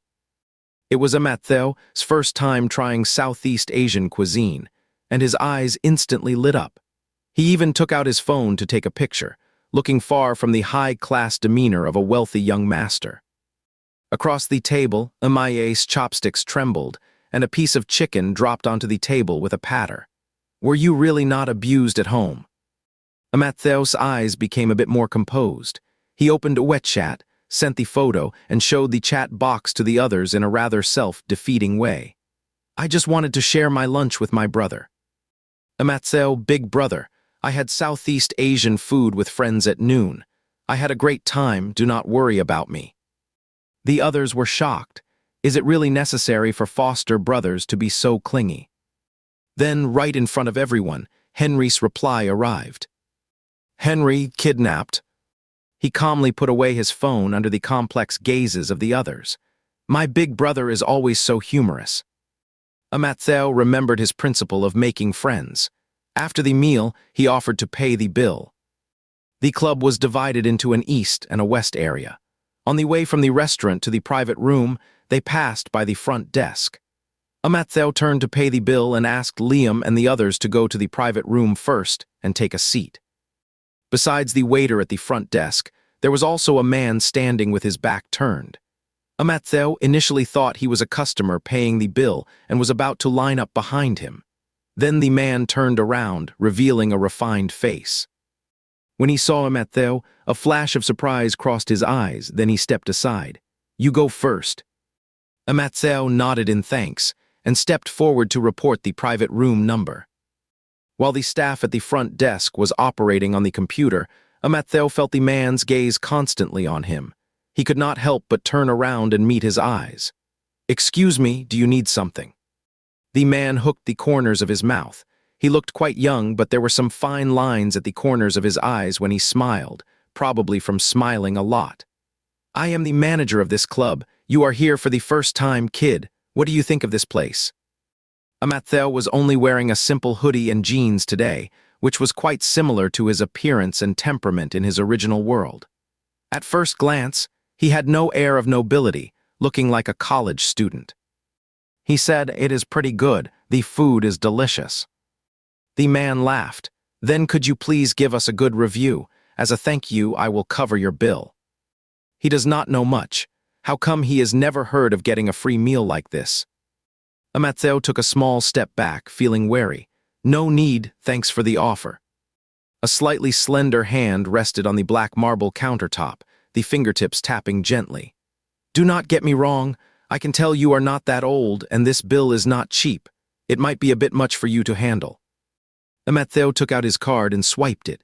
"No, I live off my parents." Amattheo's figure disappeared around the corridor corner. The man smiled, then turned and left as well. The receptionist was on pins and needles, keeping their head down the whole time, not daring to glance around. Damn it, why is our boss pretending to be the club manager? But that guy just now was really good looking. Amattheo hung out with James and the others until 5 p.m. and then went home. Dinner is the time for the Isu family to get together and chat after a day's work. He cannot miss it. When Amattheo got home, the three men had not returned yet. Only Amelaye and Harper were sitting in the living room chatting. Amelaye let out an "oh" when she saw Amattheo. "Amattheo, did not you move that Podokupus macropholas to your second brother's room? His balcony does not get much sun. Remember to take it to the small courtyard to get some sunlight every now and then." Amattheo's and Oliver's bedrooms face opposite directions. When the Podokupus macropholas was on his balcony, it could get some sun from time to time. Now that it is in a new place and Oliver is busy with work, he probably hasn't paid much attention to it. Amattheo glanced at the sun outside. Although it was not very strong, it had not completely set yet. "I will move it right now."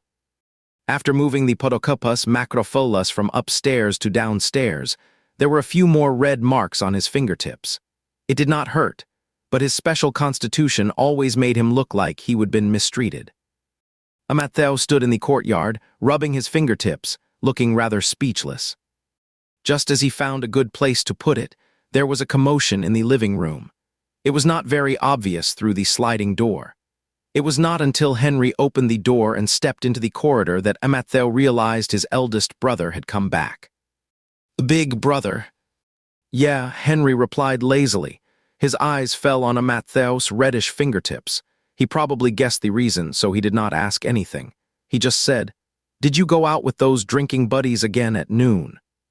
James and Liam do not know that they are gradually being seen as bad friends who get Amattheo drunk, in Henry's eyes. "Yeah," Amattheo answered vaguely. Afraid that Henry would dig deeper, he quickly changed the subject. "Brother, look at me." Henry folded his arms and looked at him leisurely. Amattheo then trotted 2 steps closer, and a tuft of unruly hair almost poked into Henry's eye socket. Henry tilted his head back and frowned. "Are you a bull?" Amattheo sheepishly pressed down the self-moving tuft of hair and got back to the point. "Big brother, look at me. Do I look shabby?" Henry was about to make the usual sarcastic comment, but he paused when he met that face. He was silent for 2 seconds and attributed it to external factors. Clothes make the man just as the saddle makes the horse. Amattheo furrowed his brows and pondered. So was it because he dressed too plainly? He shared today's strange story with Henry. "Today when I went to pay the bill, the manager of that place made an excuse to waive my bill." Henry's brows twitched imperceptibly.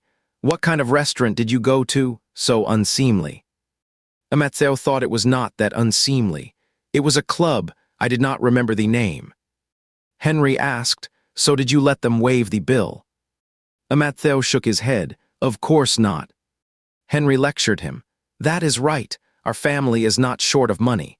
People who waive your bill out of the blue usually have other motives." The person in front of him had a well-proportioned and tall figure. Even in ordinary sweatshirt and jeans, his good build could not be hidden. Amattheo felt that Henry was looking down on his intelligence again. He was not stupid. How could he not understand anything?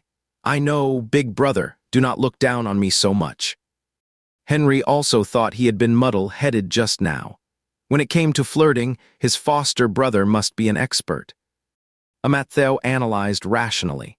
The first time they waive your bill, it is to tempt you to consume again. When you become a loyal customer, that is when they start fleecing regulars. Just a clumsy consumer trap. Amattheo sneered contemptuously, then turned to Henry for confirmation. Am I right, big brother? Henry slowly took in a breath of fresh air. You are right. I suggest you expose his trick on the spot next time. When Oliver got home, he happened to see Henry walking back from the small courtyard to the living room, exuding a faint lotus scent. Oliver frowned slightly. Had they planted lotuses in the courtyard? He peeked inside. No lotus flowers, but he did spot a head barely visible under the corridor, a tuft of hair fluttering in the wind. Oliver felt a bit relieved. So that is where the lotus scent came from talking to that little lotus. He thought to himself, how could his eldest brother exude a lotus smell? Amattheo was using a small shovel to loosen the soil around a Podocopus macrophyllus at the moment. The sliding door made a whoosh sound. Thinking Henry had come back, he did not even look up. Big brother, what is up? What is up? What are you doing? A rich voice sounded above his head. Amattheo looked up and realized it was Oliver. He quickly stood up, so abruptly that his vision went blurry for a moment. Amattheo was about to slump forward, supporting his forehead, when his arm was grabbed. After a couple of seconds, he was back to normal, slowly straightening up. Second brother, you are back. Oliver let go of his hand and motioned with his eyes for Amattheo to explain the Podocopus macrophyllus by his feet. Amattheo got the message.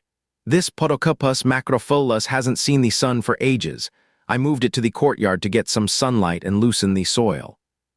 Oliver said, did not you give it to me? Amattheo immediately replied, the ownership belongs to you, second brother. I am just a volunteer. Oliver was speechless, whatever. Amattheo seized the opportunity. Then from now on, I will take care of it with you, second brother. Oliver noticed the dirt on his palm and the red marks on his fingertips. The words of refusal died in his throat. Just do not kill it. No way. Amattheo thought Oliver was over-worrying. It will outlive me. Only Amelaye and 3 of her brothers had dinner together. Noah had a dinner appointment and would not be back until at least 9 or 10 of the clock. After dinner, Harper came to clear the dishes from the table. Amelaye stayed seated and said, Harper, you are going home next week, right? The plates clanged as Harper stacked them up. She replied, yeah, I will be leaving in 4 days. The young master is so thoughtful. He said he would cook when I am away. But if I can come back early, I surely will. Amelaye's alarm bells went off immediately. Well, you would better come back as soon as possible then.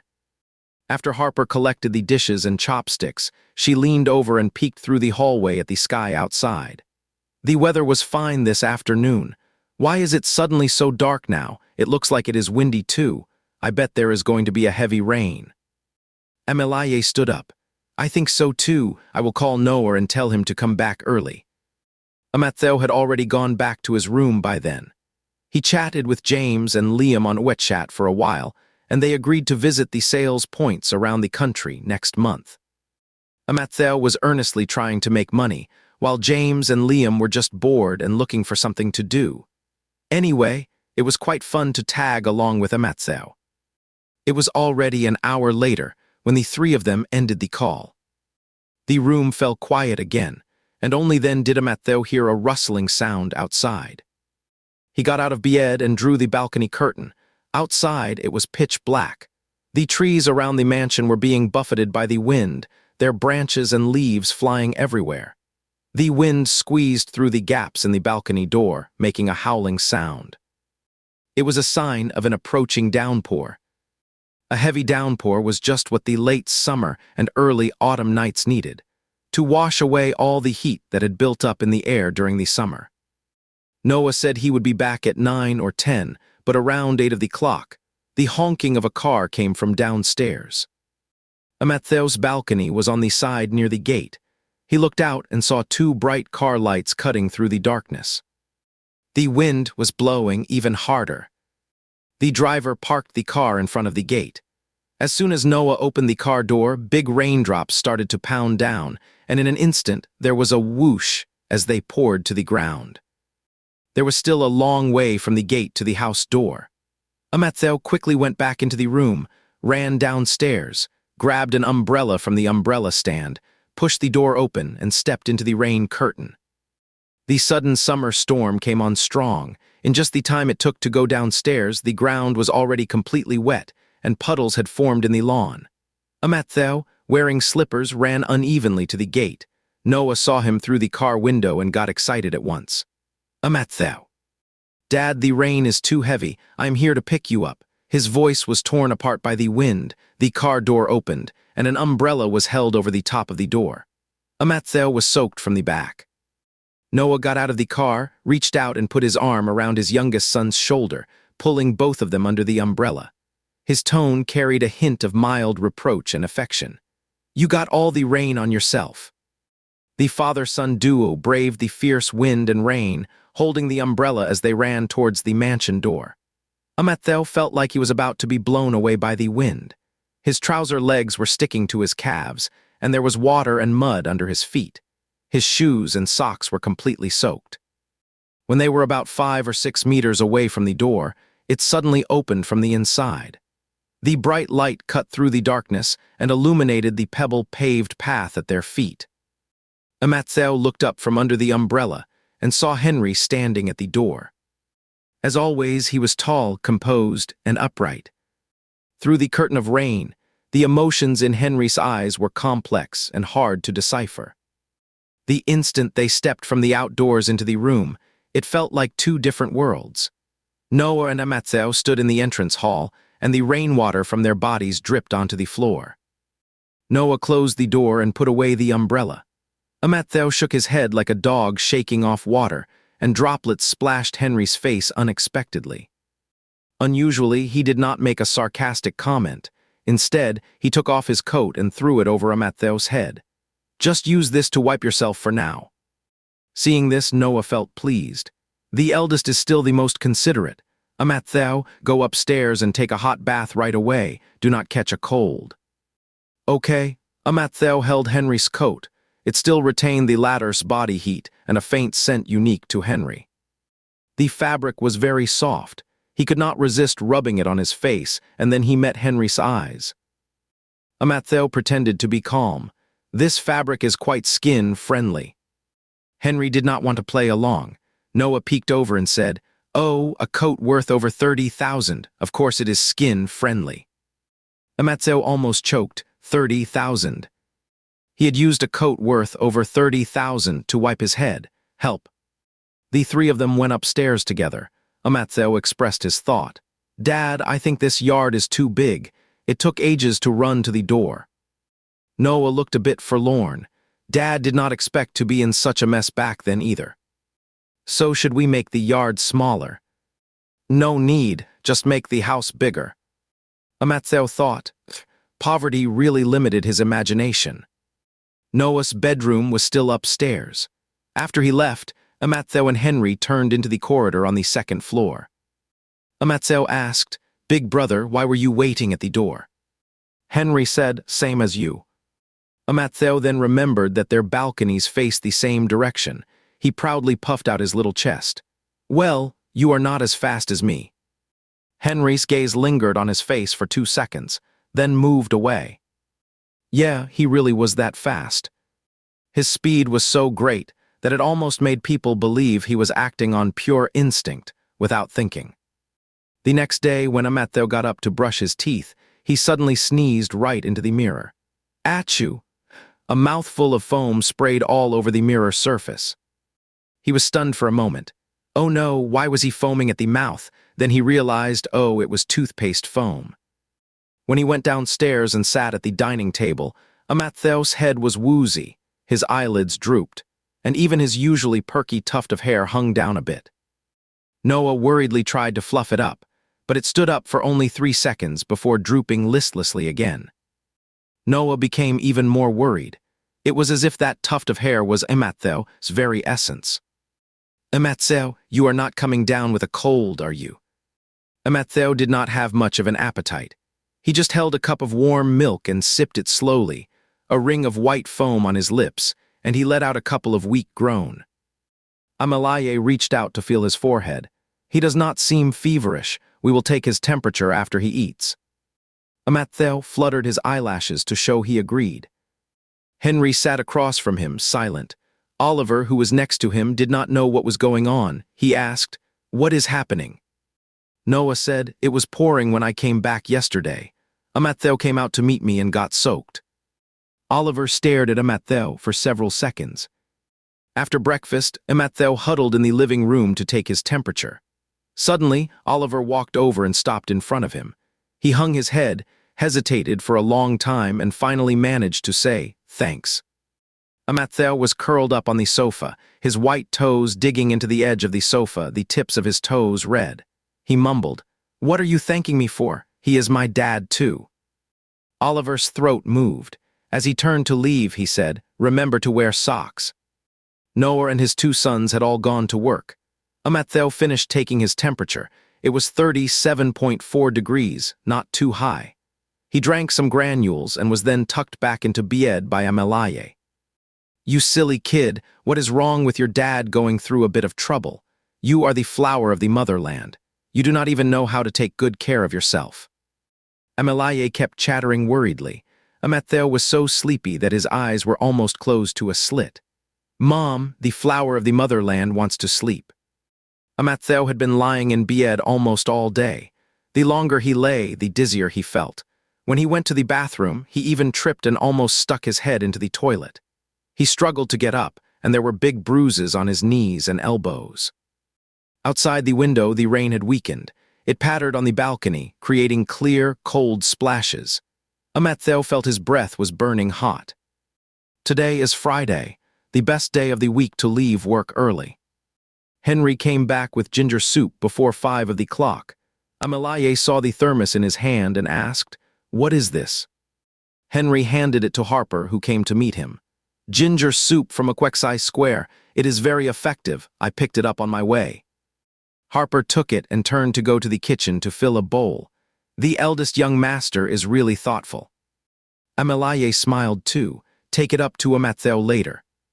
Looking at her handsome eldest son, she thought to herself that the eldest one was really not straightforward. Their home was in the south of the city. Could the way lead to Aquexai Square in the west of the city? Just as the ginger soup was ready, Amatheo drifted down from upstairs as if he had an auto navigator. "I came down to drink some water. Oh, big brother is back." "Just in time, drink this ginger soup." Amalaye quickly took credit for Henry. "Your big brother brought it back for you specially from Aquexai Square in the west of the city on his way." That specially, on the way. Sentence structure was simply a masterpiece in the art of language. Henry's temple twitched. Amatheo stared at Henry in surprise, took the ginger soup and tested the temperature. It was still warm and the taste was pure and strong. He was suspicious. "On the way, did you take the ring road?" "Henry, are you going to drink it or not?" Amatheo quickly buried his head in the bowl and sipped. "I will drink it, I will drink it." After Amatheo dreamily finished the bowl of ginger soup, Amalaye asked Henry to help him upstairs. Amatheo could not have asked for more for this show of love and affection. He put one hand on Henry's arm and leaned half of his body against him as they walked upstairs. Henry's palm wrapped around his elbow. His frame was not large, and the delicate joint was completely encased in the warm, dry hand, making him feel incredibly safe. Amatheo suddenly recalled the time Henry applied medicine to him. The pads of Henry's fingers had thin calluses, and the rough palm rubbed against his skin, bringing a searing pain. He said dizzily, "Brother, your hands are so rough." Henry glanced at the place where their bodies were touching through 2 layers of fabric. "Are you the princess and the pea?" Noah brought a private doctor back in the evening to examine Amatheo. When they took his temperature, they found it had risen to 38.5 degrees. Amatheo leaned against the headboard, looking like a genuine cute good-for-nothing, sipping the medicine through a straw. The doctor said, "It is just a common cold. But the temperature will drop and it will rain in the next few days, so it will not be easy to recover. After prescribing the medicine, Noah saw the doctor out and then returned to Amattheo's room. He sat on the edge of the bed, stroking Amattheo's hair. "Amattheo, Dad thought about it. The golden week is coming soon. After your fever subsides in a few days, our whole family will go on vacation to But. The climate there is nice, suitable for you to recuperate." Amattheo leaned forward obediently. "Okay." Noah was pleased and continued stroking his hair. "Your third brother is also going to have a holiday. We will call him then. Did not you say you like your third brother the most? You will meet him soon. Happy, right?" He almost jumped up from the bed. That brat from his previous self had spread rumors about him again. After 2 days, Amattheo's fever finally dropped below 38 degrees. Noah booked a first-class flight for noon the next day to fly to But. When boarding at noon, the weather was still cold and gloomy, but fortunately there was no thunderstorm, so it did not affect the flight. The seats in first class were a row of double seats on the left, and single seats were on the right, separated by a corridor. After boarding, Noah and his wife sat in the front double seats. Amattheo originally wanted to sit in the single seat consciously, but then Noah grabbed him and took him to the window seat of the rear double seat. "The eldest, you sit next to him and take good care of him." Amattheo pinched the small blanket and secretly glanced at Henry. The latter showed no change in expression and calmly sat down next to him. The plane lifted its fuselage with a roar and suddenly took off. The fuselage vibrated slightly due to the influence of the air current.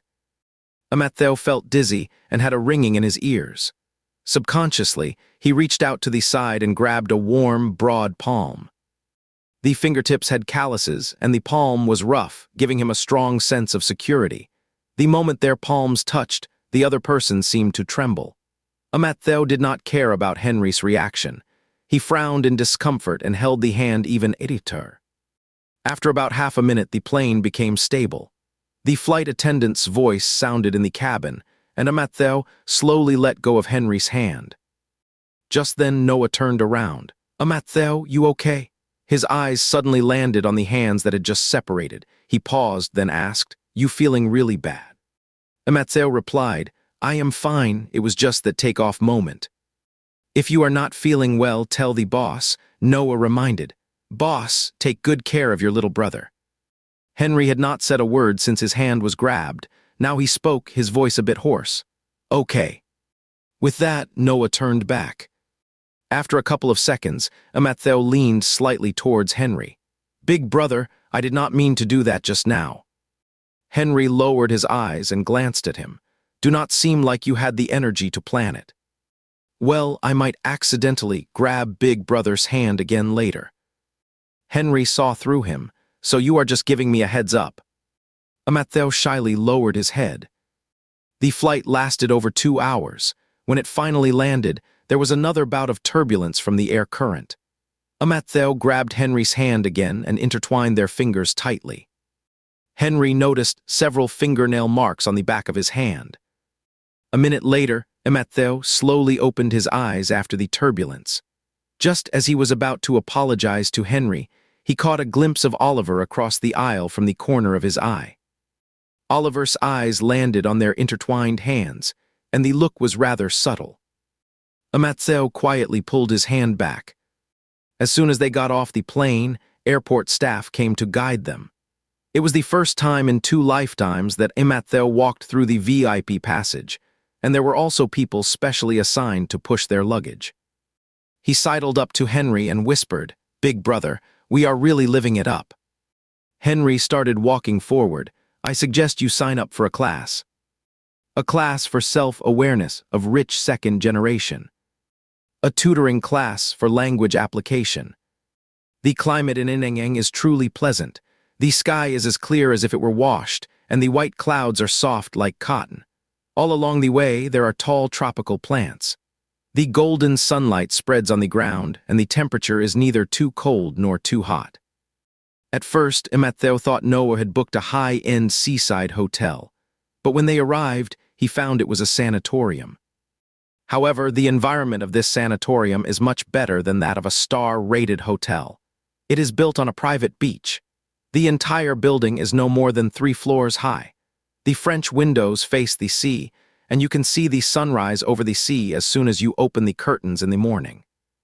The sanatorium is equipped with various entertainment facilities. There are places suitable for patients' rehabilitation and also areas for young people to have fun. The 2 areas are well separated and do not interfere with each other. I was recommended this sanatorium by a friend. The boss behind it is a new rich person and is said to be very young, Noah said as he looked around the environment. Young people these days are really something. Matthew had a sudden inspiration, but they cannot compare with Big Brother.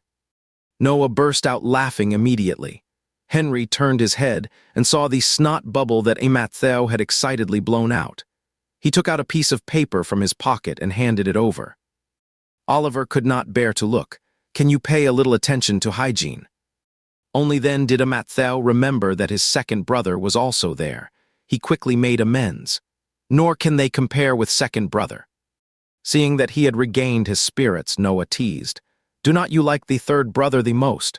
Since he is not here right now, you will not praise him. Matthew was blowing his nose. Hearing this, he almost inhaled the tissue into his nostril. Henry gave him a meaningful look.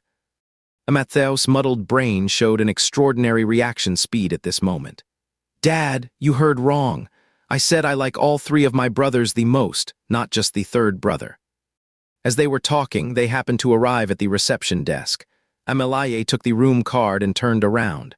I have booked 3 suites, 2 people per room. How do you brothers want to sleep?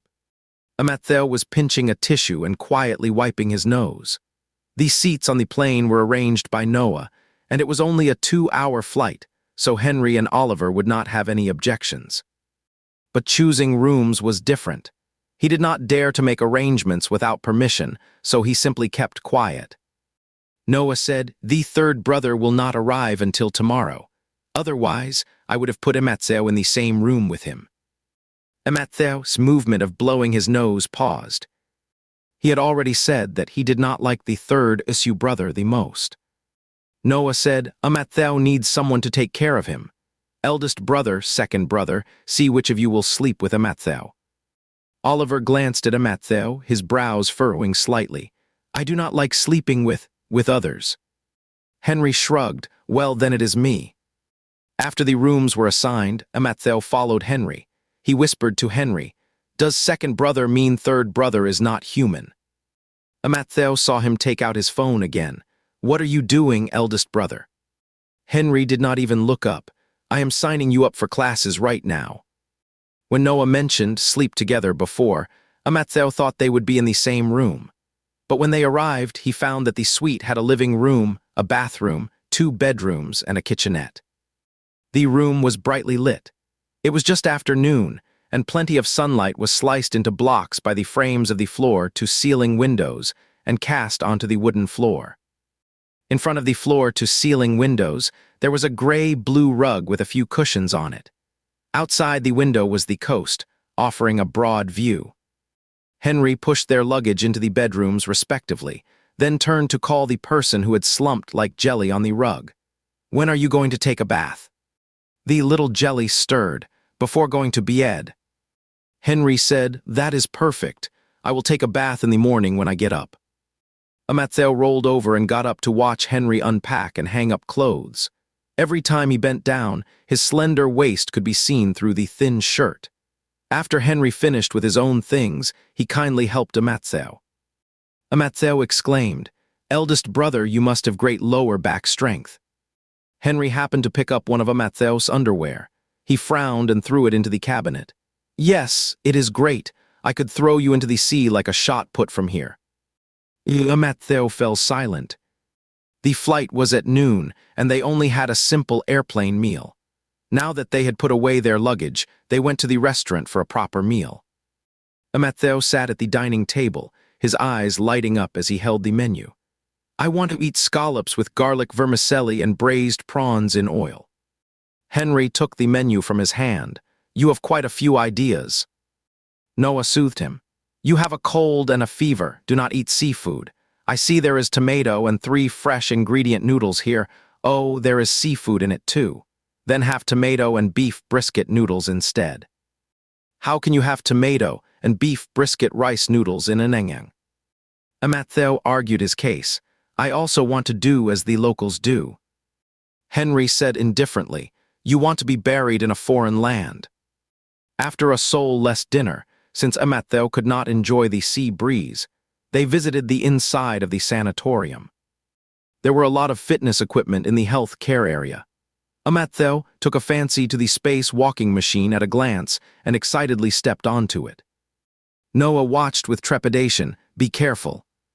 Amattheo's tuft of hair was swaying. He almost lost his balance in the first 2 seconds when he stood up. Suddenly, a palm reached from behind to support his waist, and then with a little force it gave him a boost, and Amattheo stood steadily again. Oliver withdrew his hand. Grab the handrail and lower your center of gravity. How can you even fail at this? Amattheo was not angry. He swayed on it twice and said, Second brother, teach me more and I will learn it. Amalaye joined in. That is right. Second, do not you like working out? You can just accompany Amattheo to exercise in the next few days. Oliver did not respond. Amattheo hung his head dejectedly. It is okay. Second brother has his own plans and does not need to accompany me specially. I can be alone. Oliver interrupted abruptly. Got it. Amattheo pursed his lips and smiled. Then I will trouble second brother. Considering that Amattheo still needed to rest, as the sun started to set, Noah urged him back. Remember to take your medicine first when you get back, then take your temperature and go to bed early tonight. The room card was in Henry's hand. Since Amattheo had to go back with him, Oliver felt like a third wheel staying between his parents, so he followed suit. Noah looked at the backs of the 3 brothers walking away together, then turned to Amalaye and said, Look, their relationship is so good. They are just like real brothers. Amalaye said, It is getting better and better. They were not this close before. Noah put his arm around her shoulder. Okay.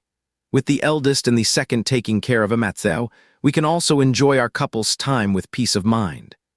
After Amattheo went back, he took his medicine and then took his temperature. It was 37.2 degrees. He had already broken the fever. Even on vacation, Henry had brought his computer and was now in the living room, typing away at the keyboard as he worked. Outside, the sea and sky were a deep shade of blue. The floor-to-ceiling window reflected the warm orange light inside, as if a moon had risen over the sea. Amattheo, who was leaning against the window, turned his head and called out to Henry, Big brother, look, there is a moon here. Henry's work was suddenly interrupted. He frowned and turned his head in the direction of the sound. Outside the window was a vast expanse of indigo, shades of it layered and blended. The glass window reflected the orange-yellow lamp. When the person by the window turned around, a red mole was revealed on his porcelain-white skin, and his eyes and brows curved like a crescent moon, glistening. Amattheo's tuft of hair wiggled twice. Is the moon pretty? Henry's eyelashes drooped. He got up, walked over, and picked the person up. The skin that fell into his palm was cold, he said. Go take a bath. Amattheo misinterpreted. Do you think there is something wrong with my brain? Henry carried the person into the bathroom and then let go. Amattheo realized it later. Big brother, your palm is warm. If it were cold, you could be buried right away. The bathroom facilities were all imported. Amattheo had already undressed when he realized that the shower head had an embedded button. After fiddling with it for about 10 minutes, he finally understood. He just could not figure it out. The bathroom door banged open. Amattheo, wrapped in a towel, said in a trembling voice, Big brother, I cannot figure out how to use the bathroom button. A moment later, Henry, neatly dressed, appeared in the bathroom. He looked at the full bathtub of cold water and was silent for half a minute. Are you trying to raise fish? Amattheo tried to get closer to this moving heat source. Save this little mermaid first. Henry had too many things to say about his self-description but held his tongue. He sighed, rolled up his sleeves, bent down, and drained the cold water. With his upper body leaning into the bathtub, he asked, Which button did you press just now? Amatseo obediently pointed. This one. Splash. Before the two could react, the showerhead above their heads started pouring water. The water was gushing and ice cold, all hitting Henry's back. Amatseo was instantly terrified. This crappy shower. Amid the whooshing sound of water, Henry slowly straightened up, completely soaked. The transparent shirt clung to his tall figure, and water trickled down his cheeks to his chin. Drip, it fell. He looked down at the person, Amatseo. The soaked bangs stuck to Henry's forehead, obscuring his eyes and brows. Water stains meandered, and his pupils were pitch black and unfathomable. Amatseo instantly curled up into a ball, hugging his small self tightly. He tentatively asked, trembling, why do not you wash first? The cold air of the cold water mixed with the chill from Henry's body swirled in the narrow space. Amatseo felt like this little, silly fellow of his was about to be frozen into a small ice sculpture right away. He sniffled again with tear-filled eyes, or shall we, together? A soft sneer slipped out from those thin lips. Amatseo immediately became as quiet as a chicken. Moments later, the whooshing cold water was stopped by a hand. The air in the bathroom finally warmed up a few degrees. You wash yours. In the end, Henry went to borrow Oliver's bathroom. Before leaving, he even, out of humanitarianism, prepared hot water for Amatseo to avoid any accidents. Amatseo watched Henry walk out of the bathroom. The latter's thin, wet shirt clung to his waist, revealing the lines of his muscles, solid and lean. At this moment, he truly felt the kind of waist strength that could throw him into the sea. After taking a bath and coming out of the bathroom, the suite was completely silent. Amatseo's hair was still dripping.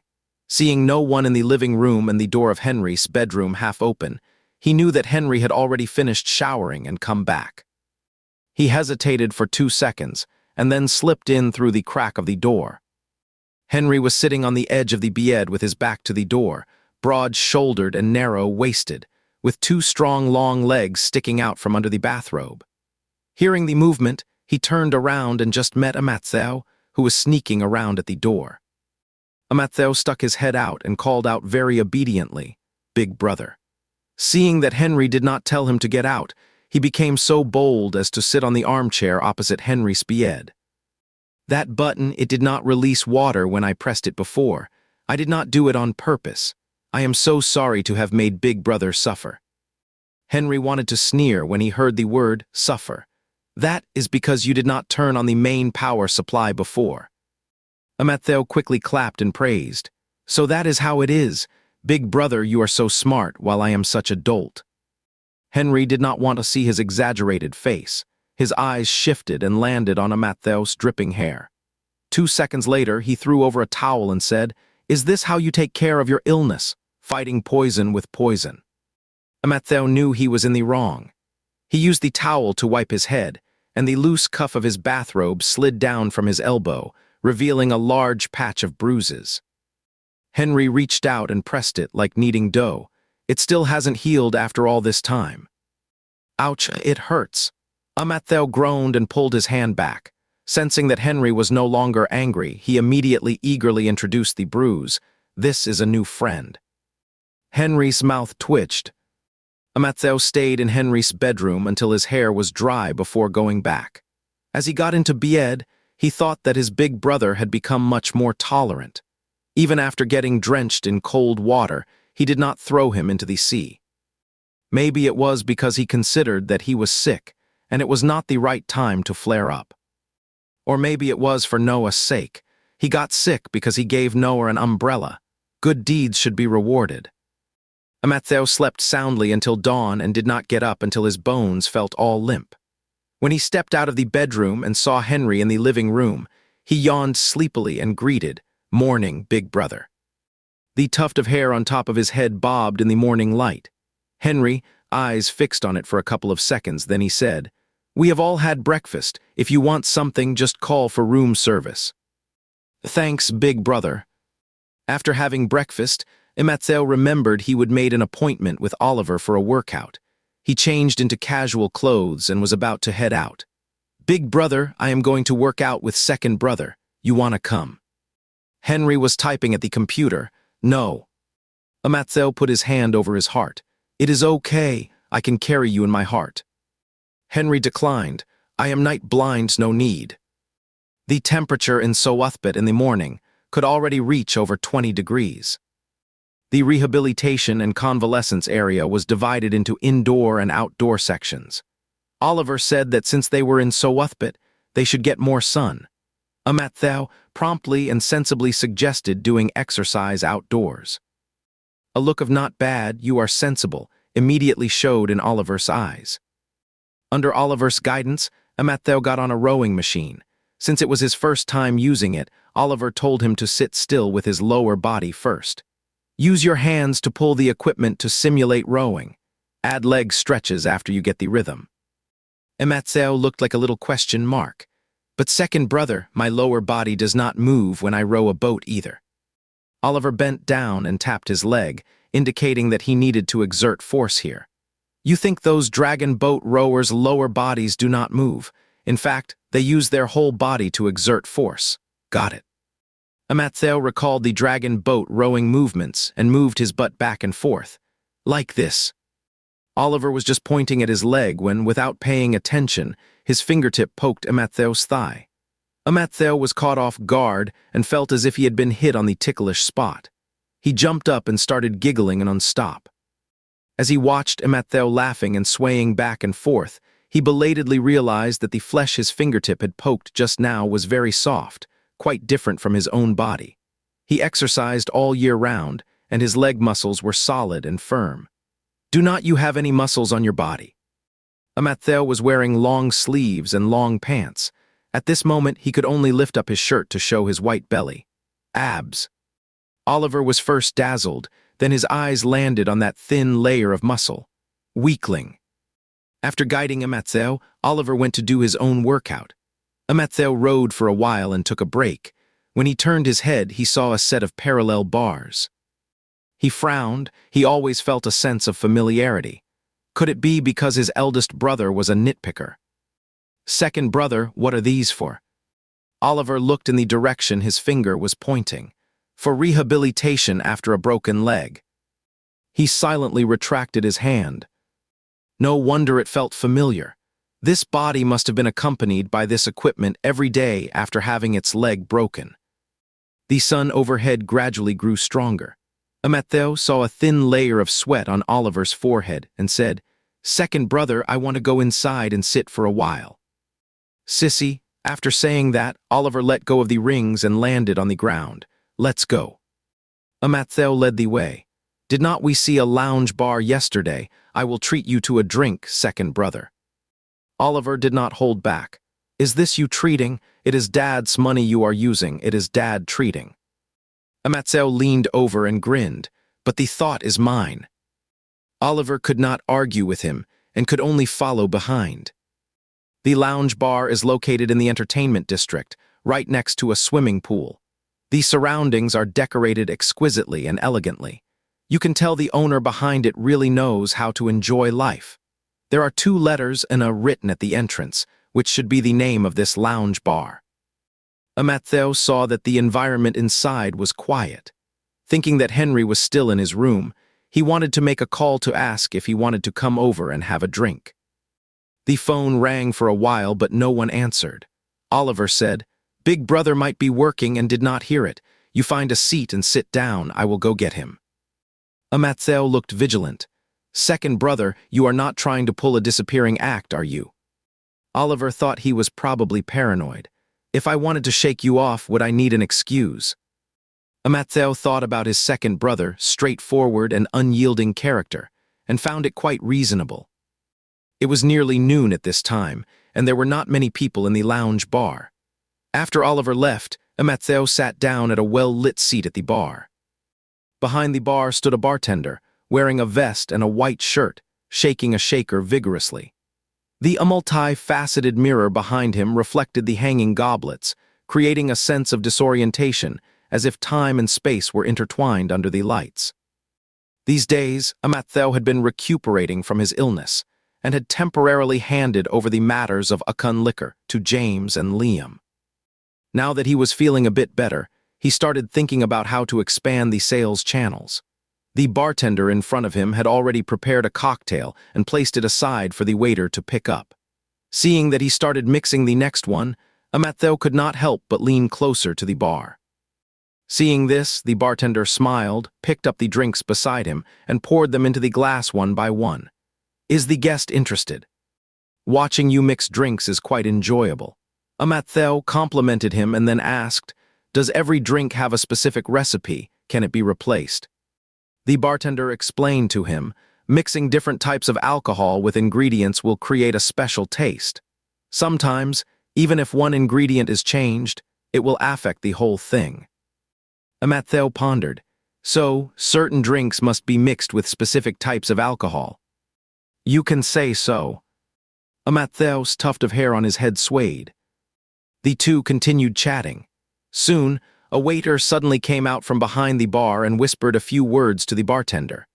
The bartender was stunned, glanced at Amattheo in surprise, and then composed himself. After the waiter left, the bartender turned around and took out a bottle of wine from the wine cabinet behind him. Amattheo saw that its packaging was exquisite, clearly screaming, expensive. He could not help but close his mouth and move back a bit. If he disturbed the bartender while he was making the drink, such an expensive wine would be wasted. The bartender skillfully put several kinds of alcohol and ingredients into the shaker, shook it, filtered it into a glass, and finally added some garnishes. This drink looked more delicate and expensive than the previous ones he had made. Amattheo was admiring from afar when the glass of wine was pushed in front of him. "Our establishment has a special connection with esteemed guests. This is on the house," from the boss. Amattheo's tuft of hair almost curled into a small question mark. How come there is a special connection? And how did he become an esteemed guest all of a sudden? He had a strong sense of you. "May I ask what your boss' name is?" The bartender said apologetically, "I am only in charge of the bar, I do not know about that." He suggested, "It is best to taste this drink as soon as possible. Temperature changes can affect the taste."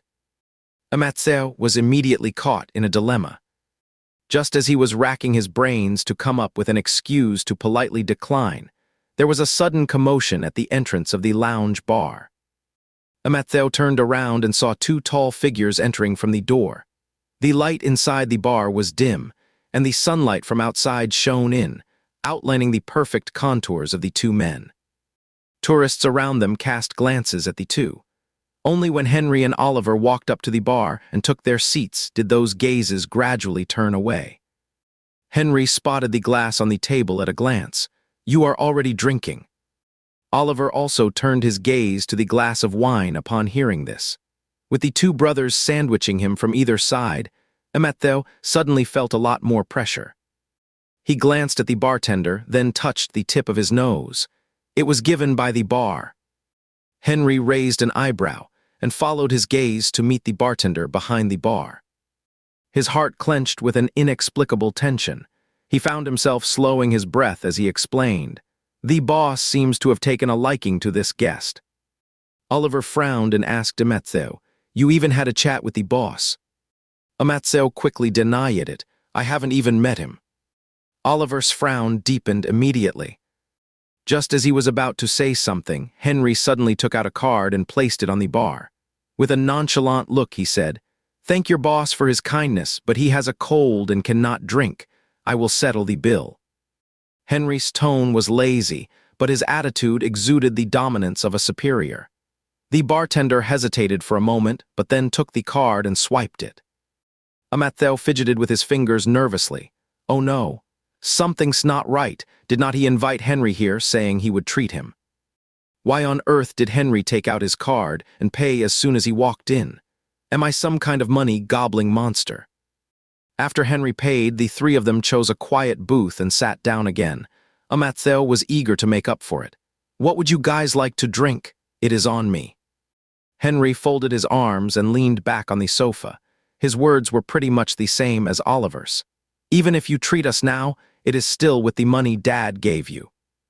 Amattheo then thought of that batch of Ikun wine. Well, I will treat you guys when I earn my own money. Henry said, whatever. Oliver on the side widened his eyes. That is not what you told me. Matthew patted him kindly. Do not be so monotonous. After leaving the bar, the family got together and had lunch. Noah and Amelaye planned to take a nap. Oliver, who had sweated in the morning, wanted to go back to his room to take a shower, and Henry had a video conference.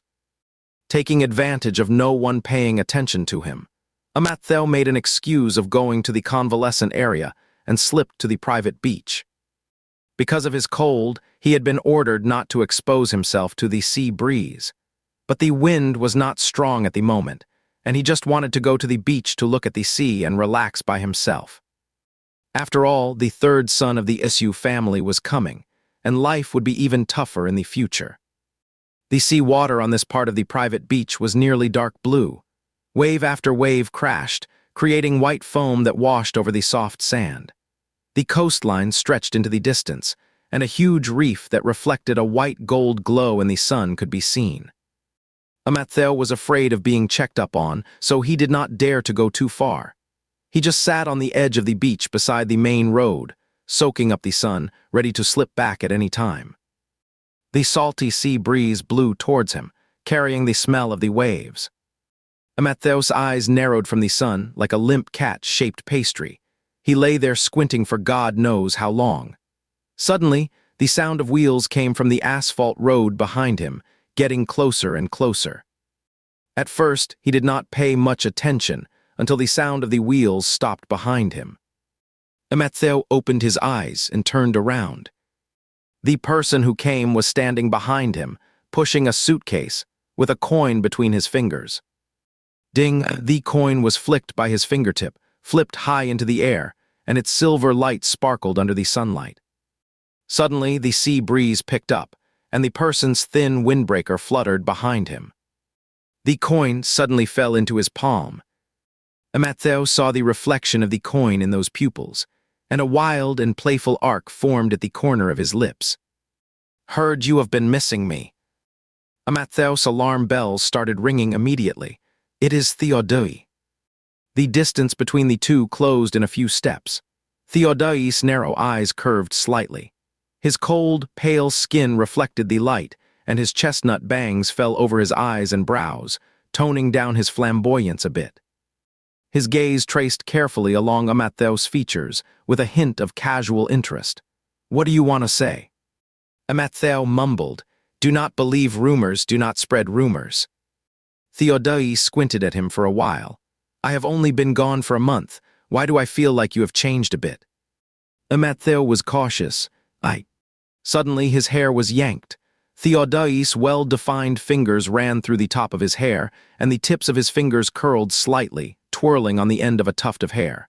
Look, it is sprouting. Matthew realized that is what he meant.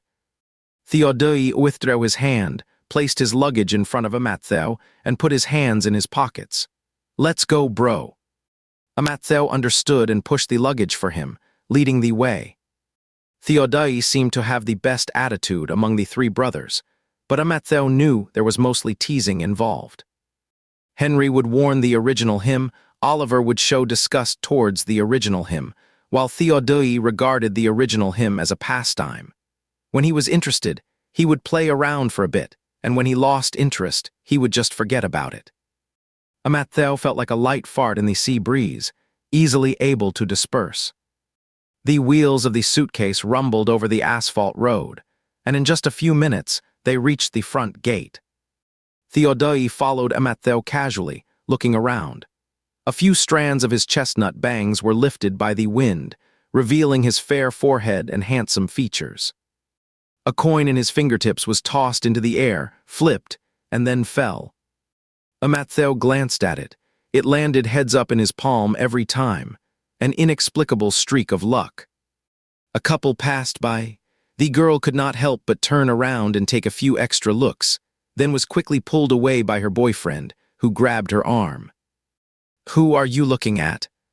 Those two guys just now were so handsome. They both have kind of cute looks, but one is genuinely cute, and the other is a wolf in sheep's clothing. You are quite observant, huh? Amatheo thought to himself that it was pretty obvious. The two walked through the small front garden and entered the hall. The marble floor was so shiny that it could reflect one's image, and the sound of the luggage wheels finally quieted down a bit. A puff of warm air blew past his ear. Amatheo turned his head and saw Theodai grinning. "They are all in their rooms, so did you come here specifically to pick me up?" Amatheo was silent for 2 seconds. "I just happened to run into you." His tuft of hair was flicked again.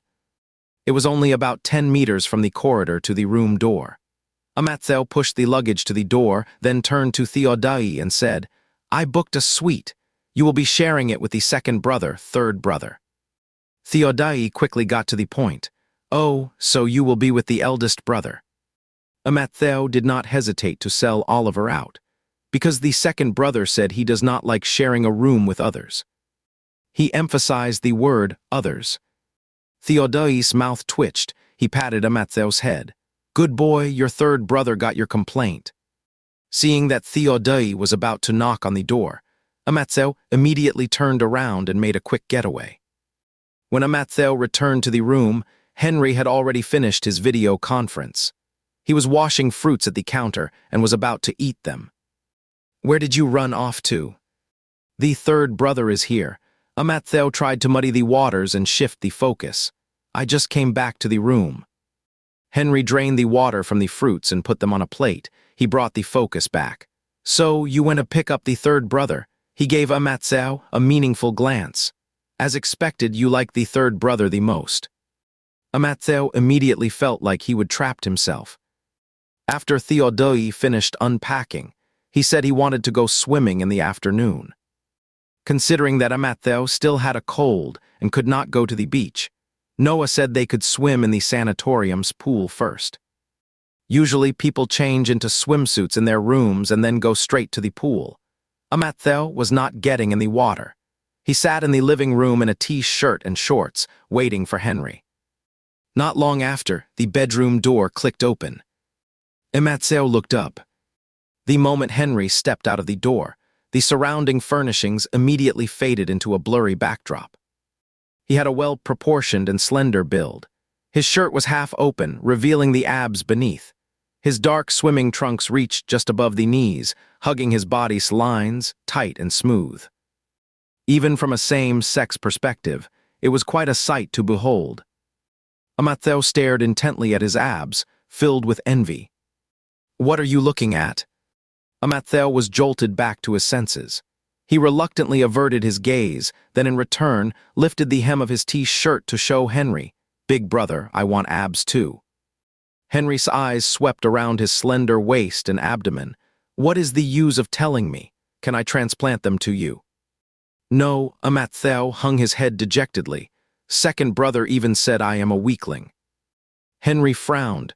"Why did the second one say that about you?" Amatheo got excited. "Exactly." Henry said, "Eating so well, you should at least be a broiler chicken."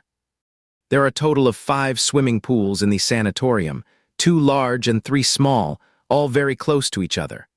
One of the large pools even has water entertainment facilities. You can see the slides and surf platforms from afar. The 6-member USU family walked towards the direction of the pool together.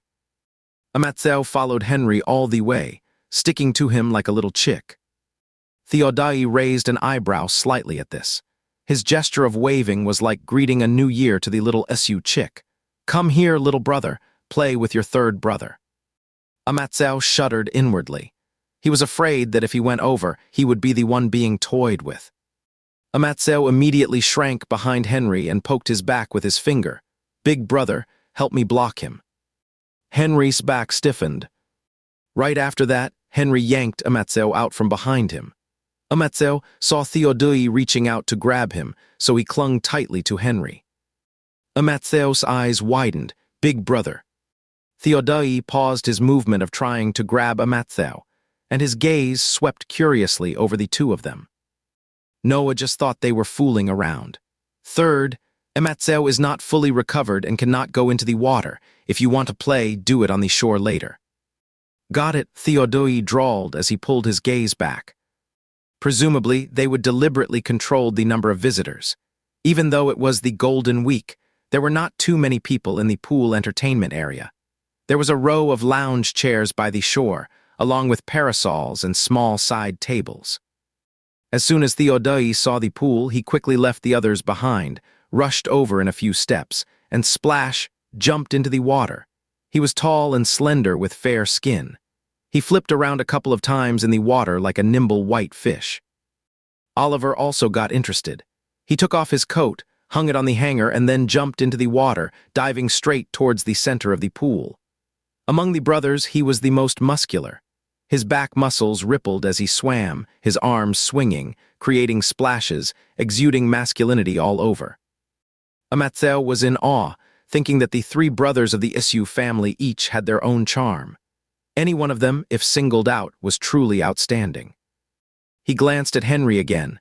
Henry's build was between the two brothers, as if finding a perfect balance. There was not a single part of him that was not well proportioned. He wondered how long an ordinary person would have to train to look like Henry. At this moment, the sun was shining brightly. Amalaye was afraid of getting tanned, so she found a lounge chair and sprawled on it. Amatzel slumped onto the chair next to her and became like a little jelly again. Noah asked Henry to swim a couple of laps with him. Henry agreed. He took off his shirt, wanting to hang it up, but found there were no empty hooks on the hanger. The little jelly immediately stretched out his arms knowingly. "I will hold it for Big Brother." Amalaye also said, "Give it to Amatzel. It can cover him so he does not catch a cold from the wind." So Henry's shirt ended up on Amatzel.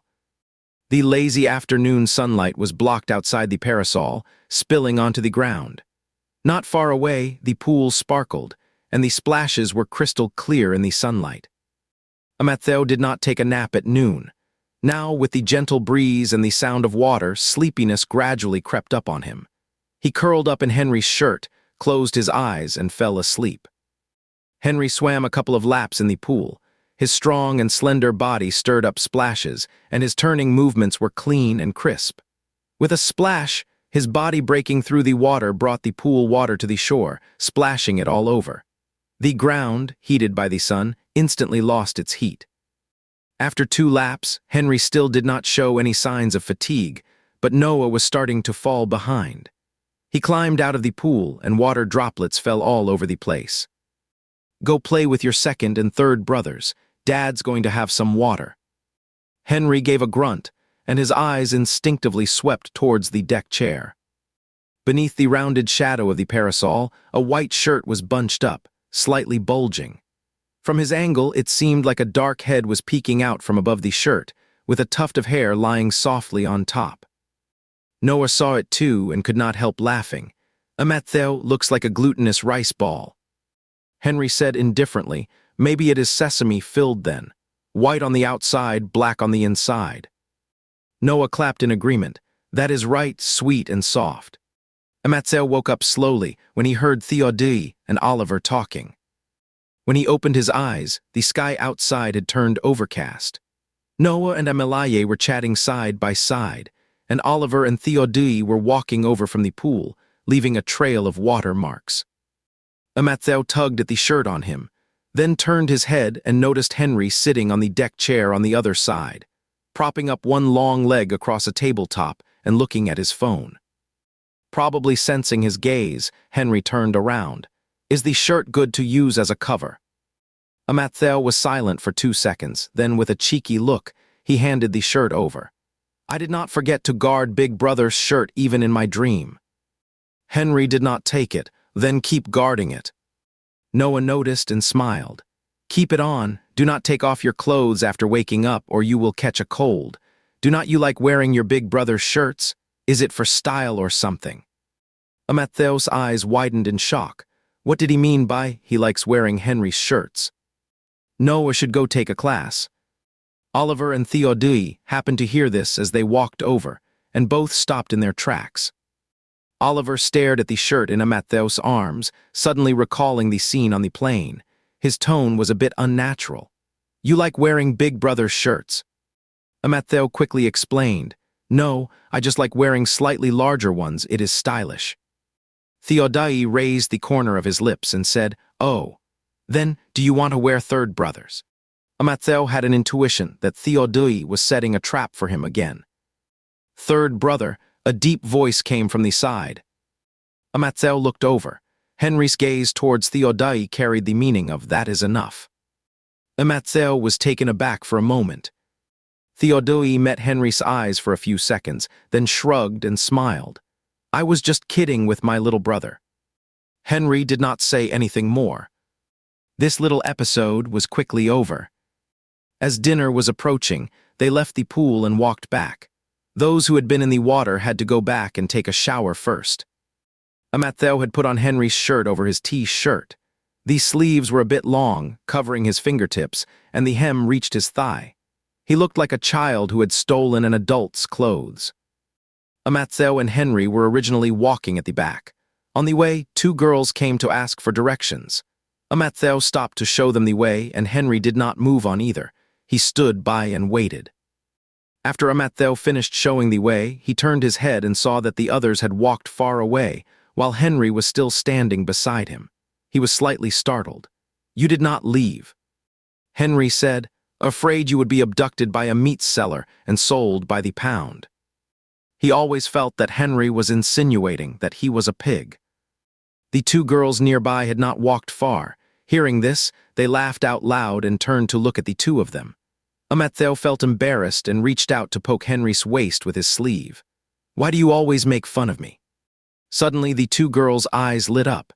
They covered their mouths and giggled. Their eyes swept over the two of them, and then they walked away, pulling at each other. Amatzeo vaguely heard them mumbling something like, "So cute," and "the cold and proud CEO with the sweet-tempered one," and so on. Amatzeo did not quite understand, but felt it was impressive. As he walked back with Henry, he asked the doubt in his heart, "What does sweet-tempered one mean?" Henry had been silent since just now. At this moment, he pursed his lips and walked forward on his own. Amatzeo thought that the few pokes he gave had made Henry angry. He quickened his steps, caught up with him, and tugged at Henry's arm to show his goodwill. "Brother, did I hurt you?" The tense lines of Henry's face relaxed a bit. "No." Amatzeo flapped his two sleeves and asked again, "So what does sweet-tempered one mean?" Henry stopped in his tracks, halting completely. The bangs that had been wet with water had long been pushed up, revealing a full forehead. Now, two strands fell down and rested on his brow bone, looking sexy and sharp. He looked down at Amatzeo and asked, "You really do not understand?" Amatzeo stood there, stunned, not understanding what had set Henry off this time. Henry said, "What were you doing acting all coy in public just now?" Acting coy, heaven and earth could testify he had not. Amatzeo did not understand where he would been acting coy. And what did this have to do with the glutinous rice pastries? Who was acting coy? Amatzeo wanted to nudge him with his sleeve again. Henry glanced at the approaching cuff and said, still denying it. Amatzeo quickly withdrew his hand, so this was what acting coy meant. Henry still looked down at him, as if considering whether he really did not understand or was just pretending. Amatzeo immediately stood up straight, putting his hands behind his back, meeting Henry's scrutiny with clear eyes, trying his best to prove his innocence. He thought to himself, could it be that this white shirt he was wearing had awakened some long, buried memory of Henry's? At that time, Henry had even asked him if he liked men. Now, surely he did not think Amatzeo was deliberately acting coy for others to see, did he? Better not be. Henry withdrew his gaze and his expression returned to normal. Amatzeo let out a sigh of relief and followed him as they walked back. Of course not. Good, Henry admonished him. Do not do such things in front of others in the future. It is easy to cause misunderstandings. Got it. Amatzeo nodded vigorously. Got it, got it. Actually, he did not quite understand. If not in front of others, what about in private? The two walked side by side for a while, then Henry suddenly said, "We are not biological brothers, you know that, right?" Yeah, Amatzeo was puzzled as to why Henry brought this up. So any misinformation would be bad, especially for you. Only then did Amatzeo realize that Henry was trying to explain. Matthew's tuft of hair twitched, and he felt a bit touched. That meant Henry was starting to care about his feelings. It seemed his previous efforts had finally paid off. Matthew immediately raised one sleeve as if making a vow. "I will listen to you, big brother. I will not do that again." Henry's expression softened. In just a few words, they had walked back to the hall where it suddenly felt cooler. "I will also find time to talk to the third brother." Matthew was genuinely delighted this time. That would be really great. He really could not handle the third brother of the Issue family's quirks. Back in the room, Henry went to the bathroom to take a shower, and Matthew took off his shirt, not knowing where to put it. He thought it was not proper to just give it back to Henry like this, and he did not dare to throw it directly into the washing machine. In many novels, the clothes of those overbearing CEOs had to be hand-washed by the working people. So Matthew draped it over the sofa first. The temperature would drop at night, so he went back to the bedroom and put on a thin coat of his own. He had just sat down for a short while when the door was knocked. He opened the door, and Theodore squeezed in from outside. Theodore's hair was still dripping, hanging down wet. A few drops splashed onto Matthew's face, feeling cool. He took 2 steps back. "Third brother, what brings you here?" "Just finished showering, came to see you." Theodore's narrow eyes were half covered by his bangs, looking sly and playful. "How about you help your third brother dry his hair?"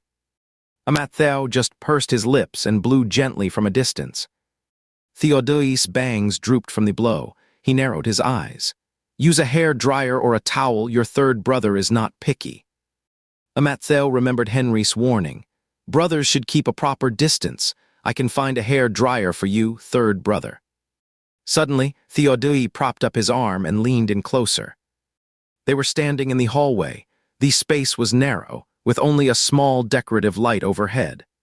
Matthew's heel was against the edge of the cabinet, and Theodore had one arm resting on the cabinet, blocking his way to the living room. "But why do I feel like you are really close to Big Bro?" Theodore stared into his eyes. Matthew saw a bead of water slide down Theodore's nose from between his brows.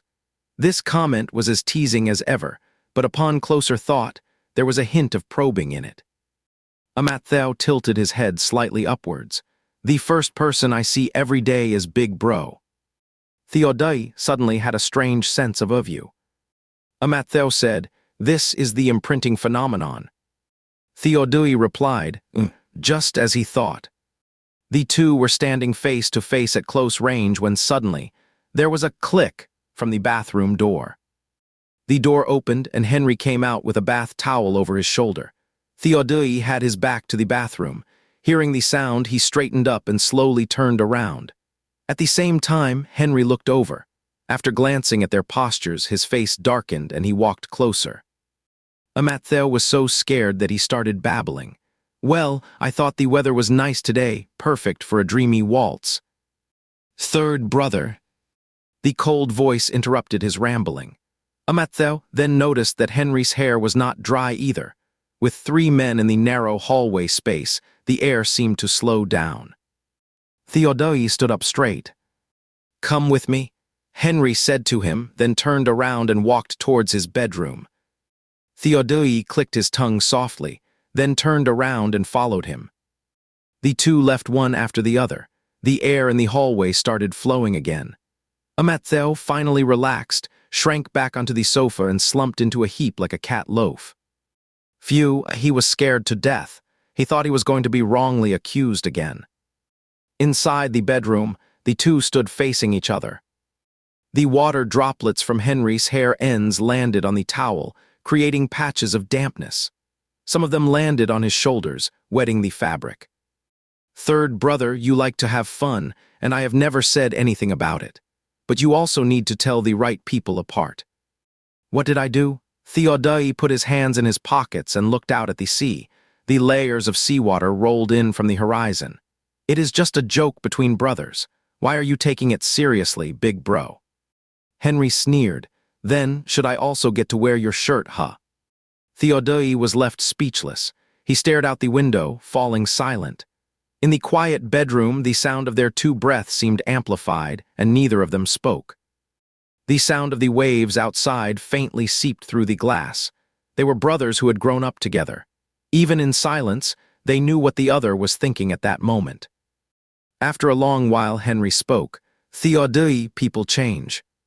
Theodore looked up and met a pair of eyes as dark as ink. An elder brother is like a father. At this moment, he felt the same kind of authority from his eldest brother as he had once felt from Noah when he was young. Henry said, "It is time you grew up." Amatzel was lying on the rug in front of the French window, playing a match-3 game. Just then, the two brothers came out of the bedroom. Henry's expression was as usual, but Theodore hung his head and remained silent. He was like a big animal that had been scolded, with his tail between his legs, looking dejected. Henry said, "Third brother, dry your hair." Amatzel immediately got up, fetched a hair dryer and a towel from the bathroom, and presented them with both hands. "Third brother, here, what you need to dry your hair. Do not hold it against me." Theodore grunted twice, took them, and did not say, "Help me," anymore. The humming sound of the hair dryer filled the living room. Amatzel saw Henry bend down to pick up the shirt on the sofa, and he shouted, "Big brother, are you still going to wear this? How about I take it to wash and return it to you?" Henry looked up and mouthed, "What?" "I buzz, buzz, buzz." Amatzel gave up. He took 2 or 3 steps closer, almost pressing his ear against Henry's. "Big brother, I." Click, he pressed the switch, and the sound of the hair dryer stopped. Theodore, sitting on the sofa, revealed one eye from under his semi-dry chestnut bangs. His posture was as cold and proud as Henry's 5 minutes ago. "What are you getting so close for?" Theodore watched Henry take a step back, and he secretly felt pleased. Humph, he had managed to get one back. Maybe there was a subtle shift in the atmosphere among the three of them. At dinner, Oliver noticed something was off and kept stealing glances at Amatzel every now and then. Amatzel picked up a piece of grilled fish for Henry and Theodore each, then took the opportunity to suck on the juice at the tip of his chopsticks to satisfy his craving. When he turned his head, he found Oliver staring at him again. Amatzel, being fair, also picked up a piece for Oliver. "Second brother, you have some too." Oliver stared at the spot on the fish that the chopsticks had touched, his brows knitted tightly. "It has your saliva on it." Amatzel tried to comfort him. "Big brother and third brother have eaten it too. You are not alone in this." Henry and Theodore, who were enjoying their meal beside them. Henry slowly put down his chopsticks, and his solemn gaze swept over Oliver and Amatzel. Amatzel quickly shifted the blame. "Before second brother said that, you were enjoying your food quite a bit, so it is not my fault." Henry said, "Are you saying I should not condemn the maker of unregulated food, but the one who exposes it?" Amatzel adapted quickly, "But you accepted it willingly even though you knew about it." Noah interrupted their debate. "What is all this fuss about? You all enjoy bird's nest, do not you? Is your own brother less important than a bird?" Oliver finally ate the piece of fish. He was not really disgusted, just being a bit moody. The dining table was long and rectangular. Henry, Amatzel, and Theodore sat in a row while he sat with their parents. He always felt a bit left out of the atmosphere on the other side. Just in the time it took to come back and take a shower, he did not know what had changed. Seeing Oliver gobble up the fish, Amatzel picked up a shrimp with its shell on for him. "Second brother, if you peel the shell, there will not be my saliva on it." Henry saw through his intention. "Do not think you can secretly suck the sauce off the chopsticks." Amelie immediately got alert. "Amatzel, you cannot eat shrimp." Amatzel gave Henry a long look, swished his chopsticks in the tea, then put them in his mouth and made a utska sound. "Is it okay now?" The chopsticks were ivory white. Under the white jade like ceiling light, his face looked fair and his lips were red. His tender red tongue curled around the tip of the chopstick, leaving half of it exposed, glistening with water. Henry caught a glimpse and reminded him, "Your bird's nest is about to spill out." After dinner, the group went out for a walk. The temperature has dropped by now, and the sea breeze is not strong. Seeing Amatzel wrap his coat tightly, Noah softened his heart for once and agreed to take a stroll on the beach. The beach in the evening looks gentle under the dim sky. The sound of the waves has also become gentle. The setting sun sinks into the sea level, and the afterglow of rose, red, and golden light dyes a large part of the sky, then spills into the sea. Amalaye, arm in arm with Noah, walked in front and said softly to her sons, "When your dad and I were dating, every time we quarreled, he would ask me out to the riverbank in the south of the city at that time. I first suspected that he wanted to push me into the river." Noah said, "What are you thinking about?" Amalaye smiled. Her profile was tinged with red in the sunset. "Later I learned that he asked me to go to see the sunset by the riverbank. The sky at that time was as peaceful as this. Once I saw such a beautiful sunset, I was not angry with him at all." Theodore clicked his tongue and stirred things up. "Mom, you were not angry because of the beautiful scenery, not because you love Dad." Noah turned around with an huh and glared at him. "Nonsense." Amalaye covered her mouth and laughed heartily. Even Henry could not help laughing. A smile appeared on his usually cold face, showing a kind of tenderness. Amattheo thought Amalaye was right. On such a soft sea breeze evening, no one's heart could remain hard. Noah and Amalaye found a spot up ahead and sat down to watch the sea. Amattheo also crouched down on the spot, reached out his hand and poked it into the soft white sand beneath, drawing a heart. Henry stood behind him. Looking down, he saw a dark head of hair, a tuft of soft, unruly hair sticking up, a fair neck disappearing into the collar, and a red mole faintly visible. This scene seemed familiar. It had happened on another evening. Oliver stood far away at the other end.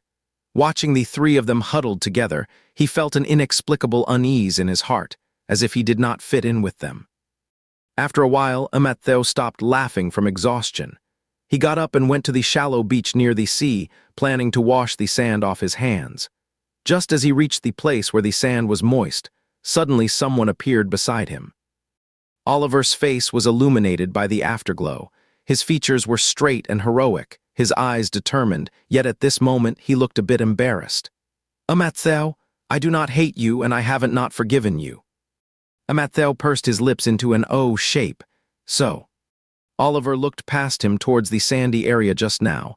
He opened his mouth as if it was hard to speak. Add your second brother in too." Oliver felt that he looked really pathetic trying so hard to fit in. Amattheo did not catch a hint of his second brother's sensitive feelings at all. He let out a giggle and went back. "Second brother, if you wanted to join our Ace and Io big family, you should have said so earlier." He returned to the spot, squatted down again, and added Oliver. Oliver finally felt much more at ease now. Amalaye turned her head and saw this big loving family over here, so she took out her phone and took a picture. "How cute! Let's keep this as a memento." Oliver was still in that sensitive mood. His face turned a bit pink. What is so picture-worthy about this? Amalaye carefully adjusted a filter for the photo. "Tomorrow, this sandy ground will be blown clean by the wind, but the mood at this moment is worth recording." After she finished adjusting, she sent it to the A Loving Family group chat with satisfaction. "When you look back at this photo a long time from now, you will still be able to recall it. How wonderful." Noah was very supportive. "Madam is always right." Amattheo also chimed in. "Mom is always right." Amalaye was overjoyed and snapped a few more group photos of the family members. In just half an hour, the sky darkened. Only a thin line of light remained at the junction of the sea and the sky, and everyone started to head back. Amattheo was really happy tonight. He had secretly sipped some seafood sauce and openly admired the sea. He sidled up next to Henry, and a whole tuft of his unruly hair seemed to come to life. "Big brother, can we come out for a walk again tomorrow?" Henry replied matter of factly, "It depends on the weather." Amattheo pushed up his bangs. "But I do not have a fever anymore and my cold is almost gone." It was the first time Henry had seen him with his bangs pushed up. His delicate features stood out immediately. His eyes and brows were clear, gentle, and his forehead was smooth and full, making him look very pure. Amattheo rambled on. "If you do not believe me, you can touch." Henry said indifferently, Pushing them up will raise your hairline. Amattheo quickly put his bangs back down. Theodoi was walking ahead, tossing a coin back and forth in his hand. Hearing this, he turned his head and glanced at the two people huddled together, and immediately felt like testing his eldest brother's limits again. "Hey, little bro, want your third brother to test the temperature for you." Since this request seemed reasonable, Henry just watched him show off. Amattheo pressed down his bangs to protect his forehead. "No need, third brother." Theodoi was genuinely curious. Why can big brother do it then? Amattheo's reasoning remained consistent. The imprinting effect. As soon as he finished speaking, a cold laugh suddenly came from the side. "You see me as your mom." Amattheo shrank a bit. An elder brother is like a father and parents are equal. By substitution, sometimes he can be like a mother too. Amattheo quickly slipped over to Theodoi's side for refuge. He watched the coin in Theodoi's hand going up and down, and remembered the good luck setting for Theodoi in the original book. He always wins in lottery draws. All the fortune-telling slips he gets are extremely lucky. He often carries a coin and bets on heads or tails when he disagrees with others, and he always wins. Amattheo stared at the coin in Theodoi's hand for a while, then his tuft of hair was flicked. Theodoi's voice rose at the end. "Wanna learn?" Amattheo was quite self-aware. "No, I cannot learn it." Theodoi had an annoying grin. "That is right, this is talent." It was only when Amattheo went back to his room to take a shower in the evening that he found a small cut on his hand. After he finished showering, he ran towards Henry's bedroom with a towel on his head. "Big brother, I cut my hand." Henry was leaning on the bed, looking at the computer, with one leg propped up from under his bathrobe, looking extremely relaxed. Hearing this, he sat up. "Let me see." Amattheo shoved that tiny cut right in front of Henry's eyes. "See it, big brother." Henry's mouth twitched. "If you had not said anything, I would have thought it was a fingerprint." Amattheo was nervous. "I think it got cut by a small stone when I was writing your name. Do you think there are germs? Will I get infected?" Henry was impressed by his accurate blame shifting. "Are you back to your old tricks?" Amattheo blinked eagerly. Henry said, "The king of playing the victim." His original intention was to show his sincerity with his injured finger, but all he got in return was a hair drying from Henry. Amattheo sat cross-legged on the edge of the bed, eyes closed in enjoyment, having completely forgotten the saying, "Brothers should maintain a proper distance." Henry's palms were broad, warm, and had a bit of thin calluses. When they brushed across his scalp, a tingle ran through him. The buzzing sound of the hair dryer rang in his ears, and Amattheo was so comforted that he was almost asleep. He tilted his head back and thumped against a chest. The sound of the hair dryer stopped. Amattheo opened his eyes and was face to face with Henry above him. The upward-looking angle was usually a disaster, but Henry managed to pull it off with his good looks. Amattheo thought his big brother was incredibly handsome even from this angle. Henry, who was incredibly handsome from the so-called death angle, said, "What are you doing?" Amattheo's drowsy mind cleared up a bit. He moved away from in front of Henry, turned his head, and said shyly, "I just think, big brother, you are reliable." Henry sneered, grabbed him by the back of his neck, and threw him out. When Amattheo got up the next day, Henry had just finished taking a shower. He picked up the hair dryer as a reciprocal gesture and said, "Shall I help you dry your hair, big brother?" Henry took the hair dryer and said, "No need. I'm afraid my hair might cut your precious fingers." Amattheo was flattered and said, "You do not have to be so considerate of me." Henry turned on the hair dryer with a whoosh, blowing away the nonsense coming out of his mouth. Their itinerary for today was to go to the local forest park. Everyone changed into casual clothes that were convenient for sports. Amattheo wore a t-shirt, sneakers, and sweatpants, and with a backpack on his back, he looked like a college student. When the family was about to set off, Henry grabbed the two ears at the back of his backpack and asked, "What is this?" Amelie smiled very affectionately and said, "It is a bunny. Bunnies are so cute. Is not it especially suitable for Amattheo?" Noah complimented her, "Madam, you have a good eye." The expressions of the three brothers simultaneously became indescribable. Amatseo did not mind at all that a guy, was carrying a bunny backpack. "If Mom likes it, I will carry it. Eh." It is about an hour's drive from their place of residence to the forest park. Noah specifically chartered a local vehicle, and the journey there was fairly comfortable. They arrived at the forest park in the morning. From afar, there were patches of tropical rainforest inside, with low, flat, and long stretching mountains. The lush forest faintly revealed walkways and tourists.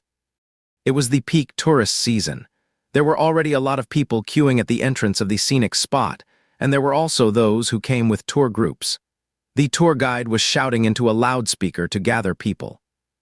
Noah had reserved a VIP express passage, and soon a staff member led them in through another entrance. Amatseo once again experienced the joy of throwing one's weight around, exuding a happy aura with the bunny backpack on his back. The so-called express passage meant taking a cable car from the side road directly to the halfway up the mountain. The cable car could carry 2 people at a time. Noah and Amelaye went up first.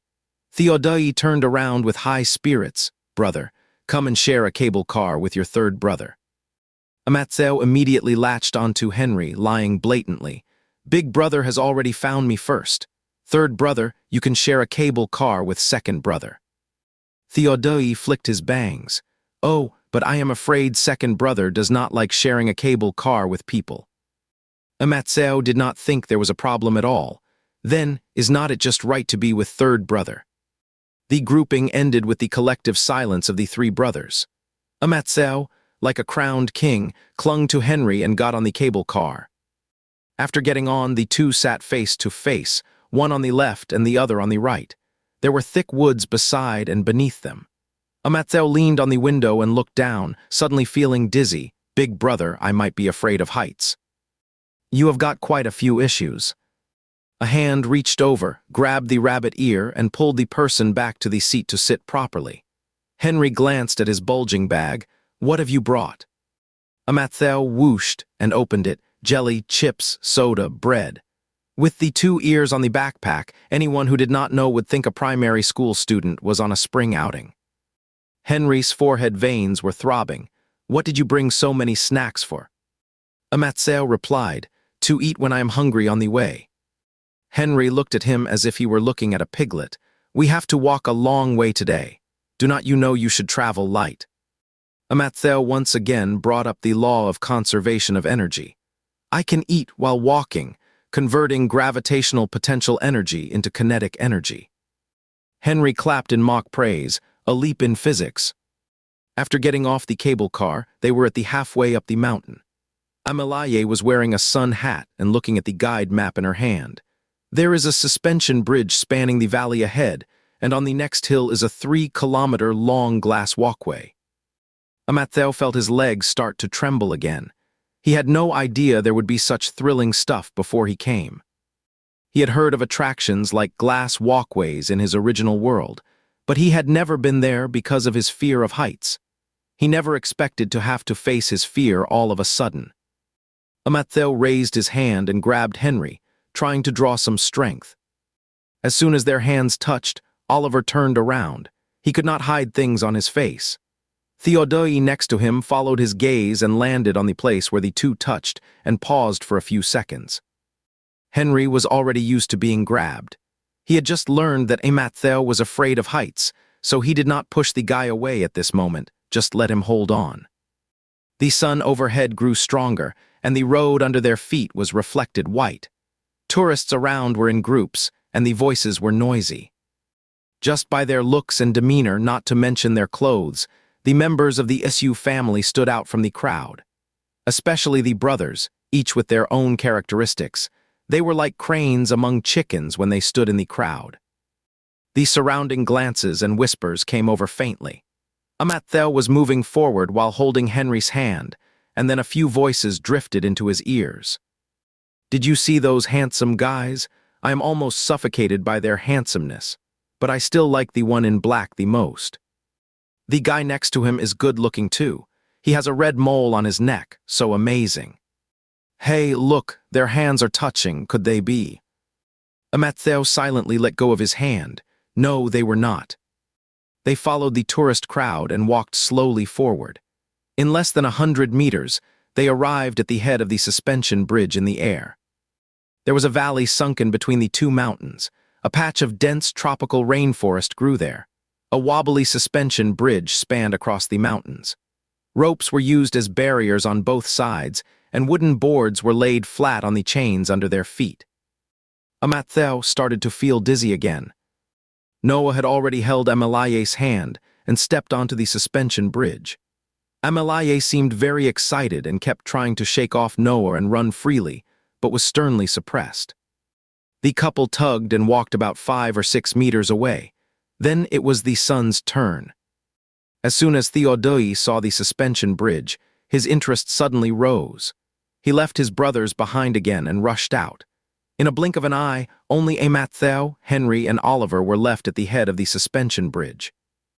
Matthew did not move, and for some reason the two beside him did not move either.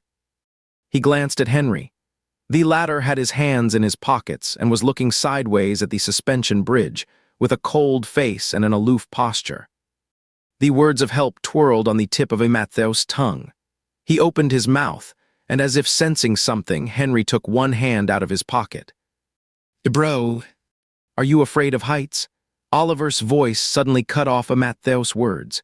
His honest and handsome face was a bit red from the bright sun. A hand was held out in front of him.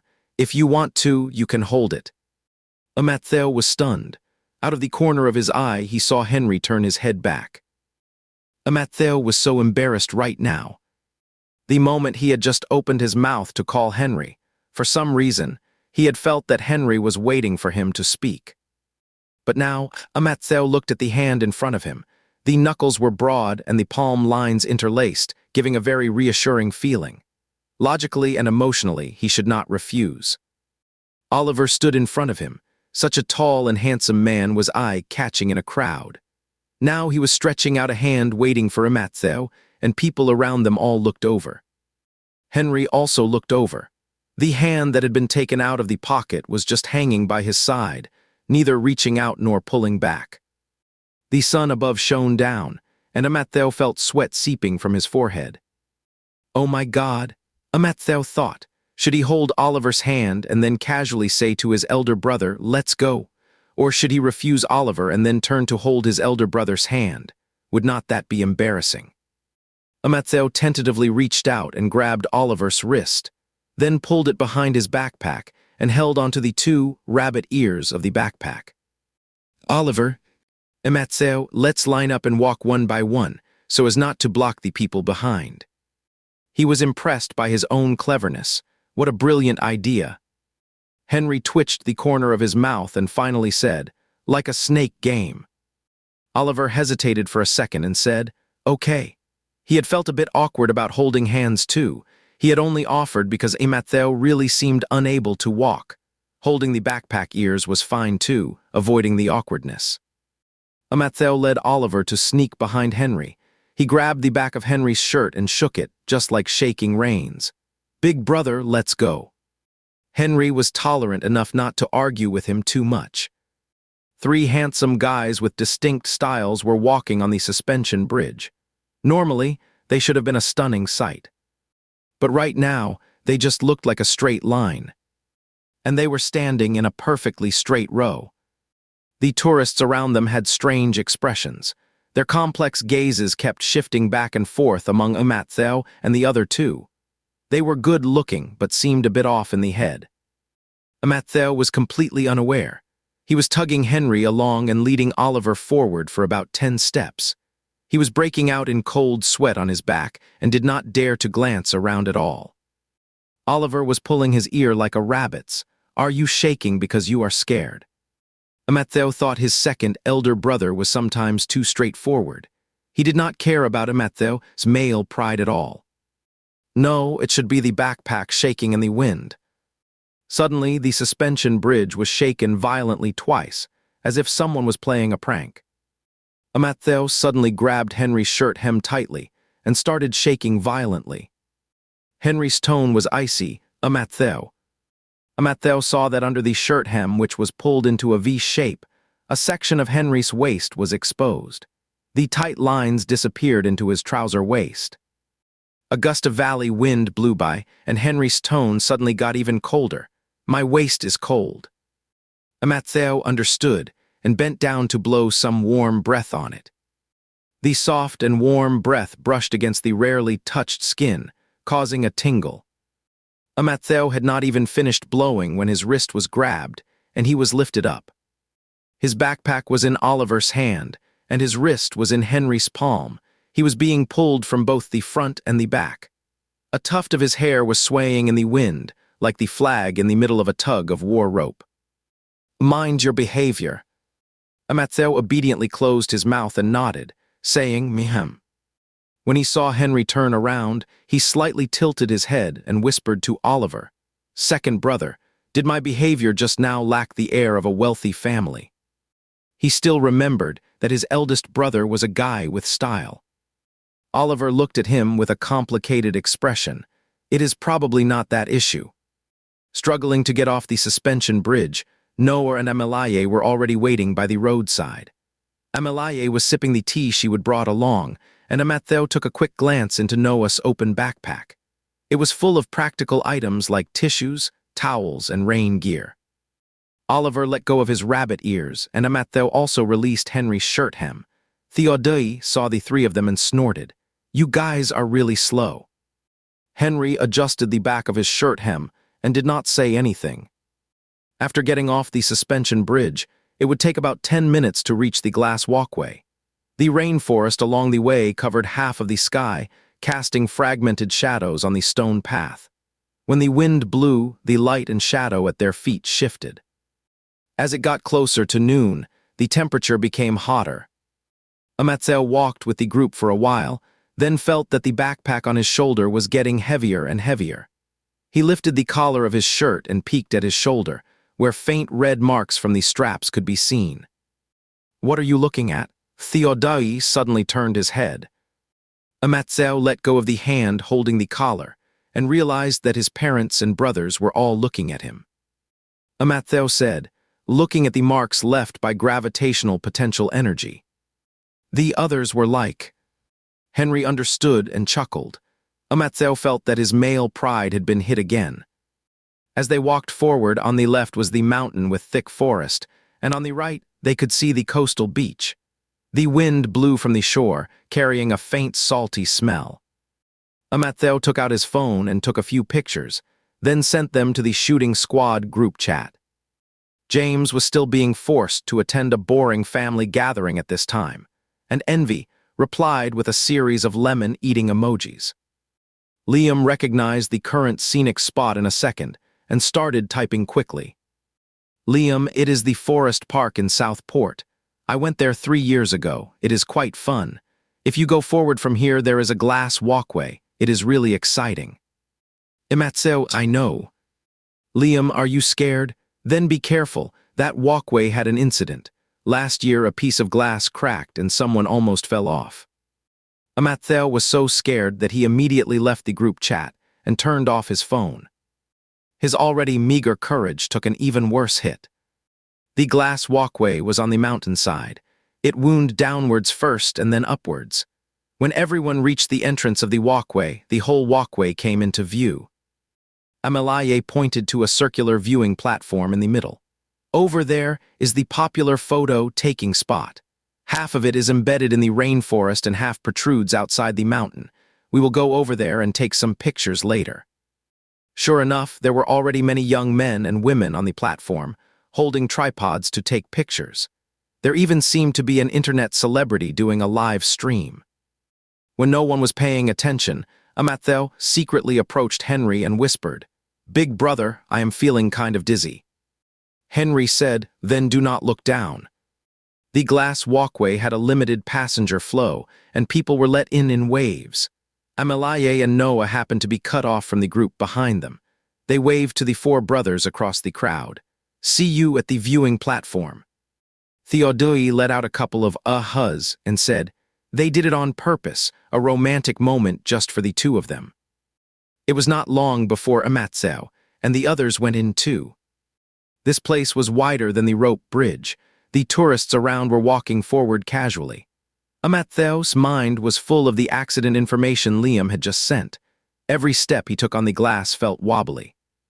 He was too embarrassed to pull Henry's clothes again, so he could only stuff the rabbit ears into Oliver's hand. Theodai joined in the fun. "What are you playing? Give me one." Oliver had big hands, and holding 2 ears felt just right. He pushed Theodai away. "It will be hard to walk if we all hold it." "Why is it hard to walk? Come on, give me one." Matthew was trembling with his legs, moving forward slowly with a look of resignation. Behind him, the backpack was being fought over by 2 big men for the rabbit ears. The feeling of dizziness got even stronger. In the midst of this senseless chaos, a cold and sarcastic voice came from the front. "Why do you have to squeeze a rabbit? Are you in a hurry to fly to the moon tonight?" The 2 brothers let go at the same time. Matthew suddenly felt saved. After walking a short distance, Henry said to him, "If you really cannot handle it after taking the photos, just go back the way we came. There is a cable car nearby that can take you directly to the end of the plank road." Matthew weakly shook his head. A man could not admit defeat. It was more than 10 minutes later when they finally made it to the viewing platform. There were quite a few tourists around taking group photos and selfies. Matthew was completely focused on the area within 1 meter around him, trying to catch any sign of the glass breaking, not caring what others were doing. Amalaye dragged the brothers to take a family photo. When she turned around, she noticed that her youngest son's smile was rather vacant. She was startled and asked cautiously, "Are you afraid of heights?" Matthew let out a small sound. Amalaye quickly put her arm around him. "You should have told Mom and Dad earlier." She clearly remembered that her youngest son was not afraid of heights. He used to often go to the panoramic revolving restaurant for meals, and he had a good appetite then, too. Matthew made a few small noises and said, "It is a sudden thing." She immediately told Matthew to go back and take the cable car. Matthew was about to be stubborn for a moment, but then Noah stopped him. "Do not push yourself when you are out having fun. Which one of you will accompany Matthew back?" Matthew instinctively looked at Henry, and Henry was looking at him too. Just as Matthew was about to speak, Theodai suddenly jumped over. "Little brother, your 3rd brother will go with you." And then the rabbit ear was grabbed. Matthew thought he just simply coveted this little rabbit. Why do the brothers of the Isu family all like fluffy things? Matthew followed Theodai and walked back about 5 or 6 meters. Suddenly, he remembered that when he looked into Henry's eyes just now, he noticed that the man's lips were a bit dry. He did not know if Henry had forgotten to bring water. Matthew then stopped and said, "Big brother, do you want?" His words suddenly stopped. Under Henry's feet, the transparent glass cracked, and a spider web-like crack appeared, spreading rapidly around him. Matthew's mind went blank with a buzz. That plank road had an accident. A piece of glass cracked. Someone almost fell. He did not know where he got the courage from, but he suddenly rushed forward, grabbed Henry's arm, and with trembling hands, quickly dragged him to the side. "Brother, brother." Henry was stunned for a few seconds the moment he was hugged, but he did not push the person away. The little face of the person in front of him was pale, and his lips were trembling, yet the speed at which he rushed over was unprecedentedly fast. Counting Noah's incident, this was already the 2nd time. The 2 of them stumbled and rushed a few meters to the side. They almost bumped into other tourists on the way. Matthew's legs were so weak that he was almost hanging on Henry's arm, still trying to drag him to one side. The glass is cracked." After hearing what he said, Henry suddenly stopped. A big hand blocked behind Matthew, steadying their figures. He patted him and said, "It is okay. It is just a special effect." Matthew's little head gradually calmed down. He slowly looked up from the overwhelming panic. "What?" Noah and the others noticed the commotion and gathered around. Seeing the 2 of them, they could not help laughing. Matthew could not have thought it was real, could he? The crack special effects here are quite famous. Did not you know that? Matthew was dumbfounded. He did not know he was just an outsider. How could he possibly know? The onlooking tourists also laughed. A young woman turned to her husband and said, "Look at them. If I were to fall one day, would you risk your life to save me?" Her husband immediately replied, "I would." That is more like it. Matthew had already exhausted all his courage just now. Now he felt as if his body had been emptied. His legs went weak, and he hugged his knees and shrank down like a bundle of noodles. That scoundrel Liam tricked him. Noah felt sorry for the little noodle. "Third brother, you should quickly take your brother back and let him sit for a while." Theodoi said, "Come on, little brother, come back with your third brother." Matthew tried to prop himself up but could not. "Let me rest a bit longer." Suddenly, a shadow fell in front of him. A hand grabbed his arm and lifted it up a little. Henry's voice came from above his head. "Get on, I will carry you on my back." Henry had straight shoulders and a broad back. When carrying someone, he slightly lowered his head, revealing a section of his neck that disappeared into his collar. Matthew lay on his back. Both of them were good-looking. As they walked back against the crowd, the surrounding tourists turned their heads to look at them. Faint whispers reached their ears. Matthew tensed up inside. He craned his neck to look at Henry's expression, but before he could, he was jostled upward as Henry adjusted his hold on Matthew's bottom.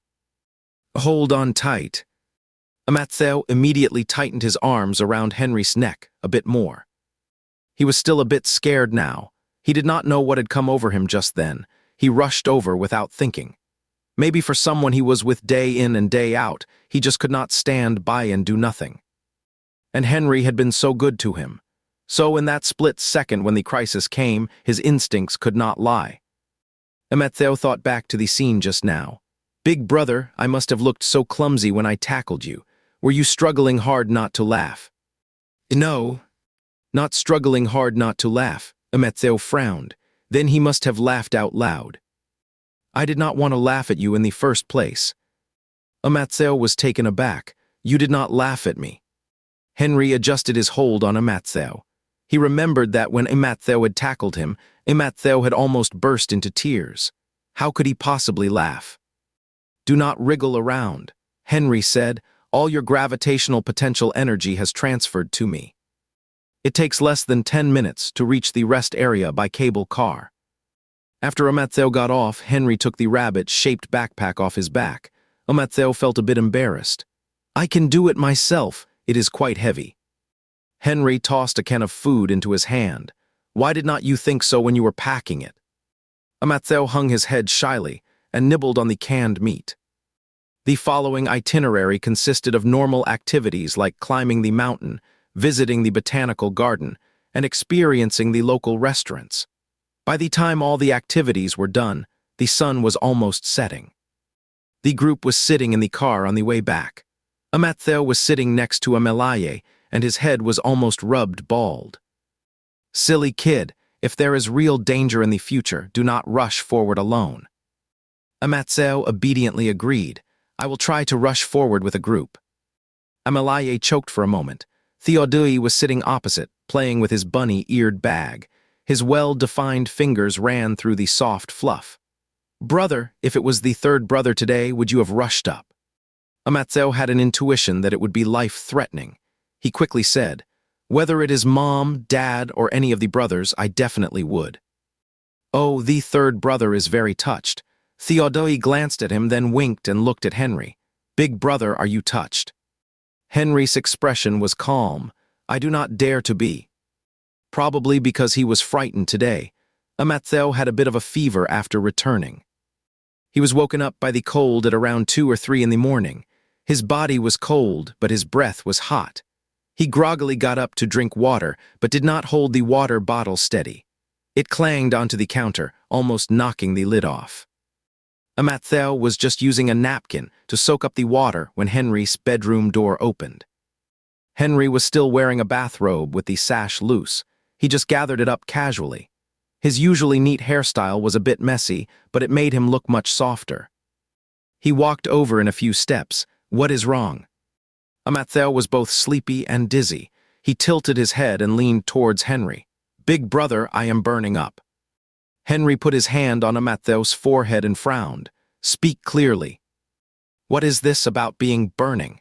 A misunderstanding of the word burn here. Amattheo then started sticking his tongue out at him. Blurpa. Henry sighed, feeling a headache. He went back to the room, changed his clothes, and took Amattheo to the medical area of the sanatorium.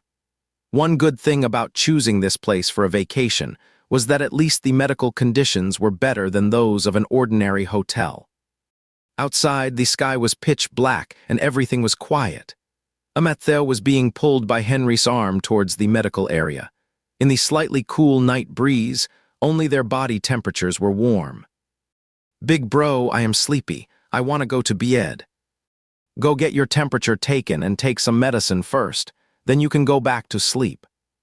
Amattheo only brought cold medicine with him this time and no fever reducer. Henry did not dare to give him any random medicine. If he really had a fever, it was best to treat the symptoms.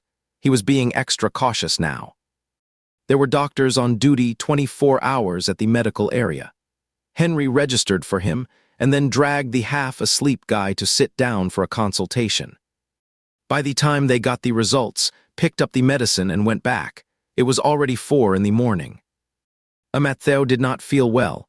He was really sleepy just now, but now he could not fall asleep. He bundled up the quilt and sat in front of the French window, having the whim to watch the sunrise over the sea. Big bro, you go back and sleep first. Henry stood there for a while, then went back to the bedroom and closed the door. Amattheo leaned in front of the French window for about 10 minutes. Suddenly, the bedroom door opened again. Henry walked out. He had already washed up and got dressed neatly and was holding a quilt in his arms. Amattheo's mouth formed an O shape. He stared intently at his big brother, who was like a god descending to the mortal world, bending down to wrap the quilt around him and tucking it in around his neck. Then he patted it with a bit of a sense of accomplishment. Amattheo had the feeling of building a sandcastle on the beach, buried alive. Henry looked up. I should not have left your head out. Amattheo shut up. The two sat together in front of the French window. For a while, neither of them said a word, just looking out of the window. Amattheo did not ask Henry why he came out, and Henry did not explain. Some things seemed redundant to say. He thought that whether Henry did this out of a sense of brotherly responsibility or a sense of guilt as an upright person, it was all good. Things would get better and better in the future. The moment of sunrise came almost without warning. Suddenly, a bright light appeared at the junction of the sea and the sky, illuminating the deep blue sea level. The next moment, a red gold-orange arc jumped out of the sea, and the glow filled the sky. Amattheo's eyes were filled with the morning glow, and his eyes sparkled brightly. He huddled in his bedding roll, his tuft of hair twitching, looking like a tender shoot breaking through the soil, stretching out its branches. The tender shoot was given a tug. Big brother, what are you doing? Trying to help you grow faster. Noah did not expect Amattheo's condition to relapse. They originally had other plans for today, but seeing Amattheo like this, it seemed they could not go. Mom and Dad, you guys go and have fun. I will just sleep in the room. Nonsense, Noah said seriously. How could we just go out and have fun, leaving you, a patient, alone in the room, uncared for? Amalaye also said, we did not come out as a family just to visit some attractions. The main thing is to be together and have a good time. Amattheo was thus overruled. He almost lay in the room all day. Henry did not go anywhere else either. He stayed in the living room dealing with work and brought Amattheo medicine and food on time. In the afternoon, Oliver and Theodai came to play poker with him. Amattheo huddled under the covers and lost every hand when playing with Oliver. Theodai's luck was so good it was as if he was cheating. After playing cards, Amattheo became even more listless. Henry came in and chased Theodai out. Oliver followed suit. After they left, Henry asked, you lost all by yourself. And second brother, Amattheo sniffled. But I think the second one seemed to be in a good mood. Maybe losing together made him feel like he fit in. Henry could not refute that. After having dinner, Amatzeo took a hot bath and immediately felt much more relaxed. He had been lying around all day, and now he wanted to go out for a walk. Henry had not moved much today either. Seeing that Amatzeo seemed to be in better spirits, the two changed their clothes and went out together. When they reached the lobby, they met the other 4 family members who had returned from a walk. As soon as Theodai saw they were about to go out, he immediately joined them. "Wanna go play billiards?" Noah agreed. "That is a good idea. The billiards hall is indoors, so we will not get any wind, and it can also loosen up our muscles and bones. Amatzeo, you guys can go have a go." Amatzeo said, "Sure." Actually, he had not played billiards much. He always thought it was a professional and cool activity. In TV dramas, many rich and handsome guys use it to pick up girls. Unfortunately, it is just the 4 of them brothers now, so there is no one to flirt with. The billiards hall is located in the entertainment area. There are also a bowling alley and a skating rink nearby. Not understanding, Amatzeo asked, "They are all sports. Why are not they in the convalescence area?" Before Oliver could give a professional answer, Henry retorted, "What for? To aggravate the illness." Just from the outside, the billiards hall had the style of a high-end entertainment place. When Amatzeo entered, he noticed the letters, INA. On the sign, like the bar, it belonged to the boss behind the sanatorium. After the 4 of them went in, they got a private box. Inside the box, there were sofas, a table, a tea table, and everything was in place. There was also a small screen monitor, which should be able to play songs and movies. Henry took off his cufflinks and rolled up his sleeves to his elbows. Under the strong light above his head, the muscles of his forearms cast smooth lines of shadows. Amatzeo suddenly understood the appealing point of billiards. Theodai directly picked up a cue, twirled it in his hand like showing off his skills, then sat sideways on the edge of the table. Bang! With a casual posture after the opening cue ball hit the red ball, it rebounded at a tricky angle and stopped within the service area. It was a pretty good situation. Theodai said modestly, "Luck, just luck." Then Henry picked up a cue. Contrary to Theodai, his posture was elegant and precise. His broad shoulders and back were spread out, and his elbows and arms were tucked in. When he leaned down to aim the cue, there was light reflecting in his eyes, like a fierce beast lying in wait. Bang! Amatzeo sat aside watching the 2 brothers play. Oliver explained a few words to him. He did not really understand but was impressed anyway. In short, it was awesome. After one game ended, Henry straightened up and turned around. "Wanna play?" Amatzeo shuffled over. "I do not know how." "Come on, your 3rd brother will teach you hand in hand." Theodai spread his arms and pounced from behind, then was hit in the abdomen by the cue. Ouch. Henry pushed him away. "Was not at all just luck for you." Henry called Amatzeo, "Come here." Amatzeo obediently shuffled over. The moment he grasped the cue, the cool temperature seeped into his palm. Then Henry pulled his hand down a bit. "Hold it here." His palm slid across, still retaining a trace of warmth. Amatzeo adjusted his posture following Henry's instructions, then leaned down again, with his upper body lying on the edge of the table. As the light and shadow fell, for a moment he thought he was incredibly cool. "Bro, look, am I charming like this?" He was so used to calling Henry bro, that with 3 brothers around at this moment, they all looked over simultaneously. Under the light, the most eye-catching part was that waistline, an aesthetic that both men and women would recognize. It was really charming. The charming Amatzeo made a clean-cut push, but missed the ball. Henry snorted with a laugh. "Who do you think you can charm?" Amatzeo was shy. There must be a few who do not know any better. After barely getting a few balls in, Amatzeo stepped back and gave the table to Oliver and Theodai. He had drunk a lot of water before coming out in the evening, and now he needed to use the restroom. He said hello to the others and then pushed the door open and went out. The interior decoration of the billiards hall was grand and exquisite. The ceiling lights in the corridor were spaced every 5 meters, casting alternating light and shadow on the deep red carpet. Amatzeo came out of the restroom and had just turned the corner when he almost bumped into someone. A hand reached out to steady him. "Be careful."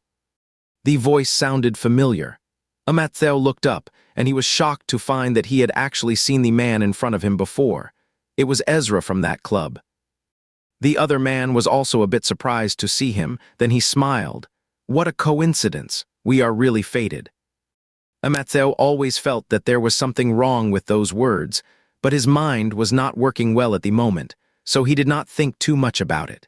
He just wanted to find an excuse to slip back quickly. But it seemed the other side had different plans. Last time I thought you were an ordinary student. I did not mean to offend you. I am here to apologize today. Can we be friends? Amatzeo declined. It is not convenient today. We can be friends next time. Are you being so defensive because my intentions are too obvious? The man smiled helplessly. It seemed he was going to lay it all out. He reached out to block the way. I admit I really like you and want to pursue you. Amatzeo suddenly looked up. The man continued looking at him and said, After we get to know each other, it is not too late for you to reject me, right? What the hell, are not you some kind of a scam? Amatzeo felt totally off. He tried to sidestep the man in front of him but was blocked again. The man moved a little closer to him.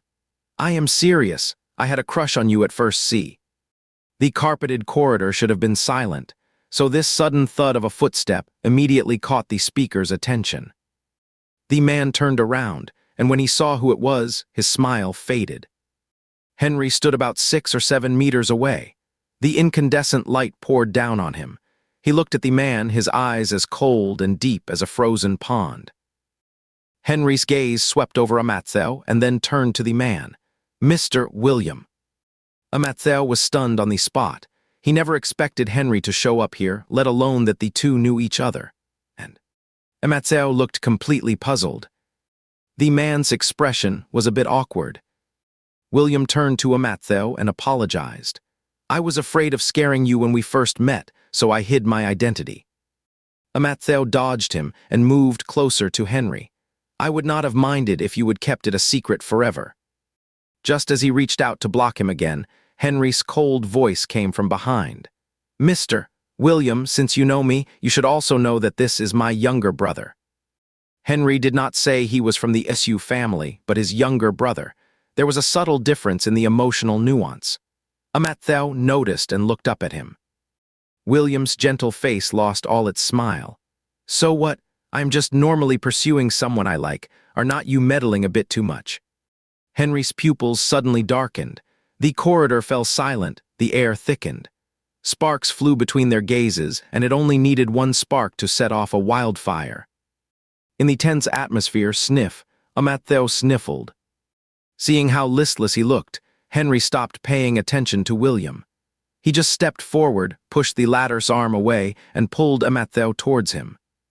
Let's go back. Amatzeo just felt a warmth on his wrist, and warmth spread all over his body. The carpet under his feet alternated between light and shadow as he was pulled forward by Henry for about 10 meters. William did not follow them. He just stood there, watching the two leave. After turning a corner, Amatzeo peeked around and asked, Brother, why are you here? Henry stopped in his tracks and turned around. Amatzeo almost crashed into him before he could stop. What, did I interrupt your charm offensive? No, big brother, you saved me from a tough spot. Amatzeo glanced around. This was not the way back to the private room. He guessed Henry wanted to talk to him alone. Big brother, you two know each other. Henry was rather cold. Met him before. William managed to become a new tycoon in just a few years. He has got a unique mindset and methods. A little guy like you in his hands. He could do whatever he wants with you. I am warning you, stay away from William. Henry continued. He has bad intentions towards you. Even if you like men, you should be picky. Do not just go for any guy. Henry felt he would changed. Before, he used to say that who Amatzeo liked, be it men or women, had nothing to do with him. Now it seemed it did matter a bit. Amatzeo's laughter stopped abruptly. He was stunned by Henry's unexpected turn. How did he assume he liked men? He had not liked anyone at all. Not even the general category, let alone the subcategories. Brother, I do not like men. Right, just say that to whoever's spouting nonsense. Mateo somehow felt Henry was saying, "Right, just talk nonsense like that next time." He felt so tired. The two took a different route back to the private room. Seeing Henry's expression soften, Mateo sidled up to him. "Brother, were you mad just now because you think William is no good? What if it was a kind, rich, and handsome guy? Would that be okay?" He did not notice anything wrong with the term rich, handsome guy at all. Henry said, "Not necessarily. If he is too stupid, you two would end up getting your family fortune swindled." Mateo burst out laughing so hard that a snot bubble formed. He thought Henry's standards were too strict. With such high standards, where was he supposed to find a partner? People in this world surely all had their flaws. The most perfect one was Henry himself, was not he? Mateo said, "You cannot expect me to find someone just like you, can you?" Henry frowned. "Why not just look for someone according to my standards?" Mateo said, "That is definitely going to be tough." Henry was caught off guard by the compliment and actually felt quite comfortable when he came to his senses. He could not think of anyone who would be a good match for Mateo at the moment. It seemed like no combination would work. Henry admonished, "Better go without than have something shoddy. If you cannot find anyone, just wait. You will surely find someone like me." When Mateo followed Henry back to the booth, Theodore was still doing all kinds of fancy spins and tricks on the edge of the table.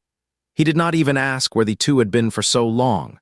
Once he got into playing, he could forget everything. Oliver, however, glanced at the two of them but did not say anything. Around 9 o'clock in the evening, Henry said it was time to go back. The group went to the front desk to pay the bill and, as expected, were told it was on the house. Theodore was puzzled. Why? Oliver's eyes landed on Mateo in an instant. Henry took out his card and said, "Charge it. If you do not, I will complain that you are cheating customers." The staff at the front desk had never heard such a strange reason for a complaint. What had they cheated the customers of? They were told to accept the money, but then not allowed to. After forcefully paying by card, the group left the billiards hall and started walking back. Mateo whispered to Henry, "Do you think this is someone trying to court me? It is the first time someone's done this to me." He found it very novel. It was the first time a guy had chased after him. Henry sneered, "Do you think you are a sandwich?" Seeing Mateo speechless, he added, "Trying to please someone with money is the cheapest way to court them." Theodore only heard the second half. He came over and asked, "Why are you guys talking about love-related issues? Is someone having their first crush?" First crush? Mateo secretly glanced at Henry. So his elder brother had not had one yet either. That was quite a surprise. Henry's expression did not change. It is still early. The next day, Mateo woke up with his fever gone. In the afternoon, he followed Oliver to use the rowing machine for a while, and in the evening he took Theodore to play poker. At first, the three of them played, but after a while they had no sense of playing a game at all. It was as if they were being ripped off by an arcade. Mateo then called Henry over, saying they should play in teams of 2 with 4 people. When it came to forming groups, Theodore tried to pull Mateo over. "Seeing as you have been sick and pitiful, team up with your third brother and I will carry you to victory." Mateo said, "I want to be on the same team as Big Brother." No matter how lucky Theodore was, his big brother was still the coolest. Theodore kept trying to pull Mateo away from Henry, and Mateo was being tugged back and forth between them. Oliver, who was left out, felt a bit sidelined. "Why not team with me?" He said to Mateo, "Since you cannot decide which of them to team with, you might as well be with me." Mateo rejected his naive kindness. "I respect the combinations. The two of us who are the worst players should not be on the same team." Mateo ended up teaming with Henry. With Henry joining, they started playing for money. Although Henry did not have Theodore's luck with cards, he could remember and calculate. He knew exactly which cards were left and who was likely to have them. In the end, he actually won several rounds with his brain power and beat Theodore by a few $100. After Theodore and Oliver left, Henry threw all the money to Mateo. "You keep it." Mateo was lying on the bed at that moment. A gust of wind blew in from the window and the money scattered all over him. His eyelids twitched and he sat up to collect the money. "Brother, do not put it on me. It is bad luck if it gets blown away." After staying in the sanatorium for a few days, the golden week was coming to an end. Amattheo got his strength back in the following days. The symptoms of his cold almost disappeared, but recovery was slow and he still looked listless. The day before the return journey, the Isu family had a meal at the most distinctive local restaurant. As soon as Amattheo entered the door with the others, he saw Ina on the restaurant name again. Noah noticed it following his gaze. What does Ina mean? Henry remained silent. He should have thought of it earlier, William. Amattheo looked blank. It means an ill-fated relationship. During the meal, Noah opened a bottle of fruit wine, and everyone got a glass except Amattheo. Amattheo sipped freshly squeezed juice and watched them critically comment on the taste of the wine with a cold look. There was a lot of toasting at the table. Amattheo was sitting next to Henry. He secretly nudged him. "Big brother, what if the meal is free again later?" Henry remained calm. "Complain." Amattheo thought his big brother was indeed the coolest, being able to make the most of the rules. Before going back, Amattheo received a message from the sniper squad. They had said they were going to inspect the market and sales points. James had already set the schedule and they would set off in 5 days. Amattheo did not forget the score he had to settle with Liam for getting him into trouble. He was secretly counting down the days in his mind. Since he was doing this behind his family's back, he only told Noah and Amelaye that he was going on a half-month trip with friends. Noah was a bit worried about him. "The sons of the Joe and Son families, just the 3 of you. Where are you going? Does your dad need to hire a bodyguard to follow you?" Amattheo quickly said no. Henry stood with his hands in his pockets, watching his dad worry about Amattheo, as if he were a primary school kid going on a spring outing, as if Amattheo could be abducted by human traffickers. He was not worried that Amattheo would be abducted by human traffickers. He was worried that Amattheo might be lured away by someone else. After calming down Noah and his wife, Amattheo slipped aside and started typing in the group chat. Just as he was chatting, Henry came over. "Liam and James," Henry looked at him. "When did you get so close? You haven't fully recovered yet and you are so eager to go traveling."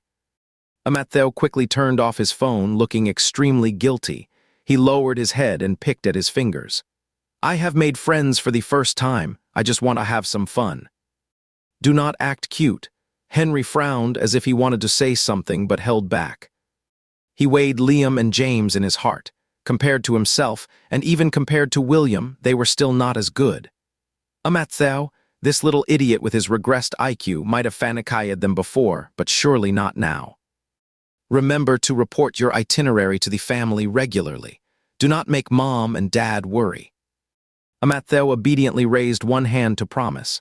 "Sure, I will post it in the family group chat with pictures, captions, and explanations. Selfies of the scenery and group photos." Henry tugged at his tuft of hair in satisfaction. "That is more like it." As they were about to leave, Henry suddenly received a call. Amattheo was right next to him and vaguely heard the voice of his secretary, Samuel. He still had a strong desire to poach Samuel.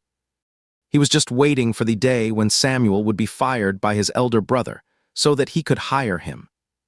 After Henry hung up the phone, he leaned over. "Was that Samuel?" Henry glanced at him.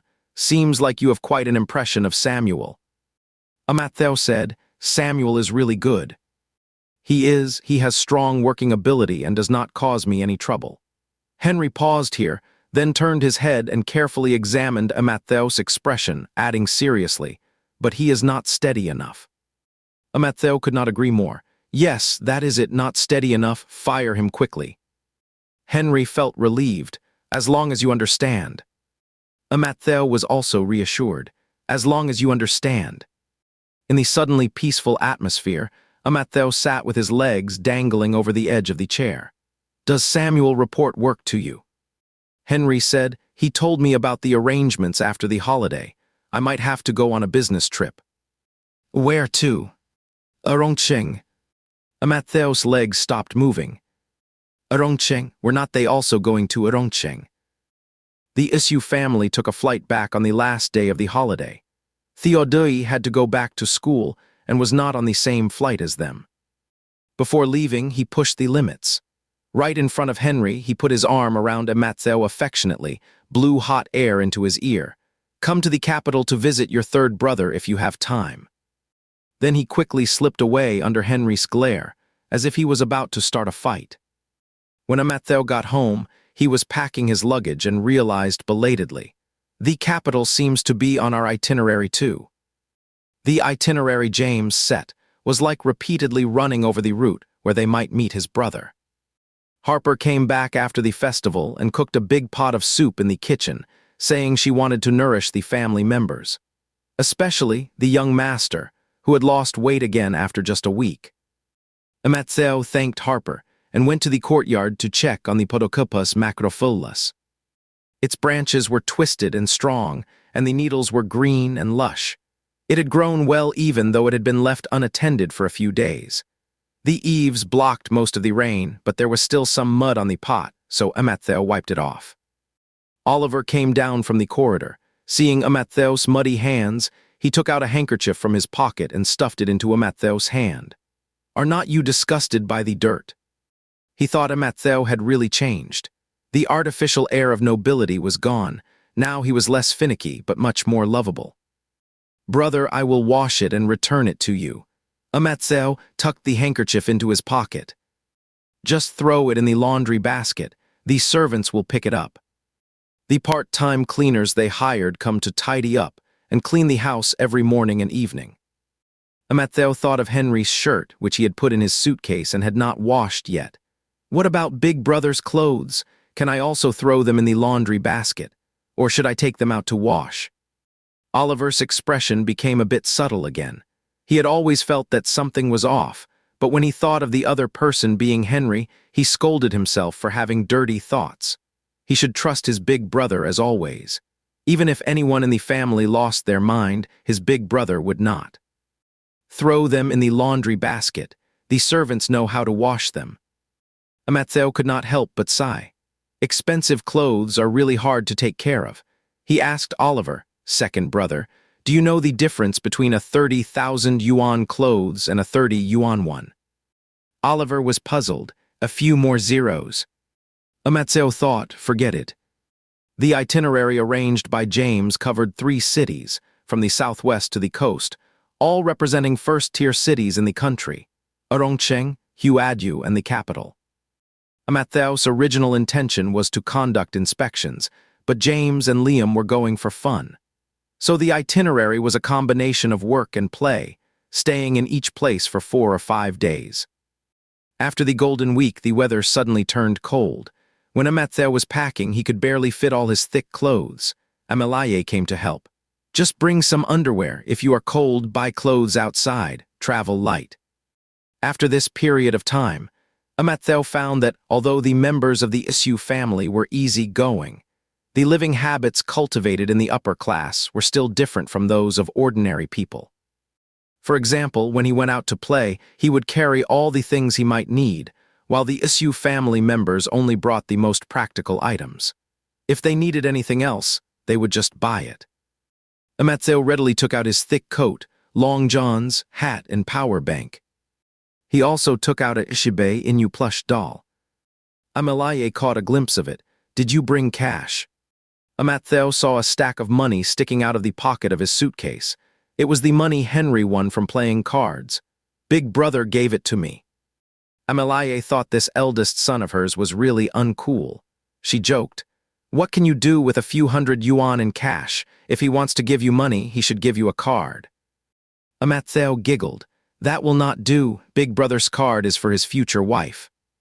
The next morning, Noah had the family driver take Amatzeo to the airport. Henry was going to the company, so the two of them left the house together. The early morning temperature was on the low side. Amatzeo wrapped a thin scarf around his neck, burying half of his small face in it, leaving only a pair of eyes exposed.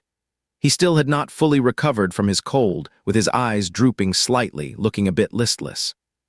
Henry reached out to pick up his suitcase and strode towards the gate of the courtyard. Amatheo skararayed after him like a little chick, a tuft of unruly hair seemingly nodding in gratitude. Henry had quite good arm strength. At this moment, as he was carrying the luggage, the veins on his forearms bulged. He frowned and said, "Are you going to participate in weightlifting at the youth games?" Amatheo buried his face a little deeper and said, "I have already thrown a lot of things out." "Like what?" "The thermos bucket." Henry gasped in surprise, which was quite rare for him. He suggested, "Why not pack the rice cooker too?" The driver pulled the car up in front of them.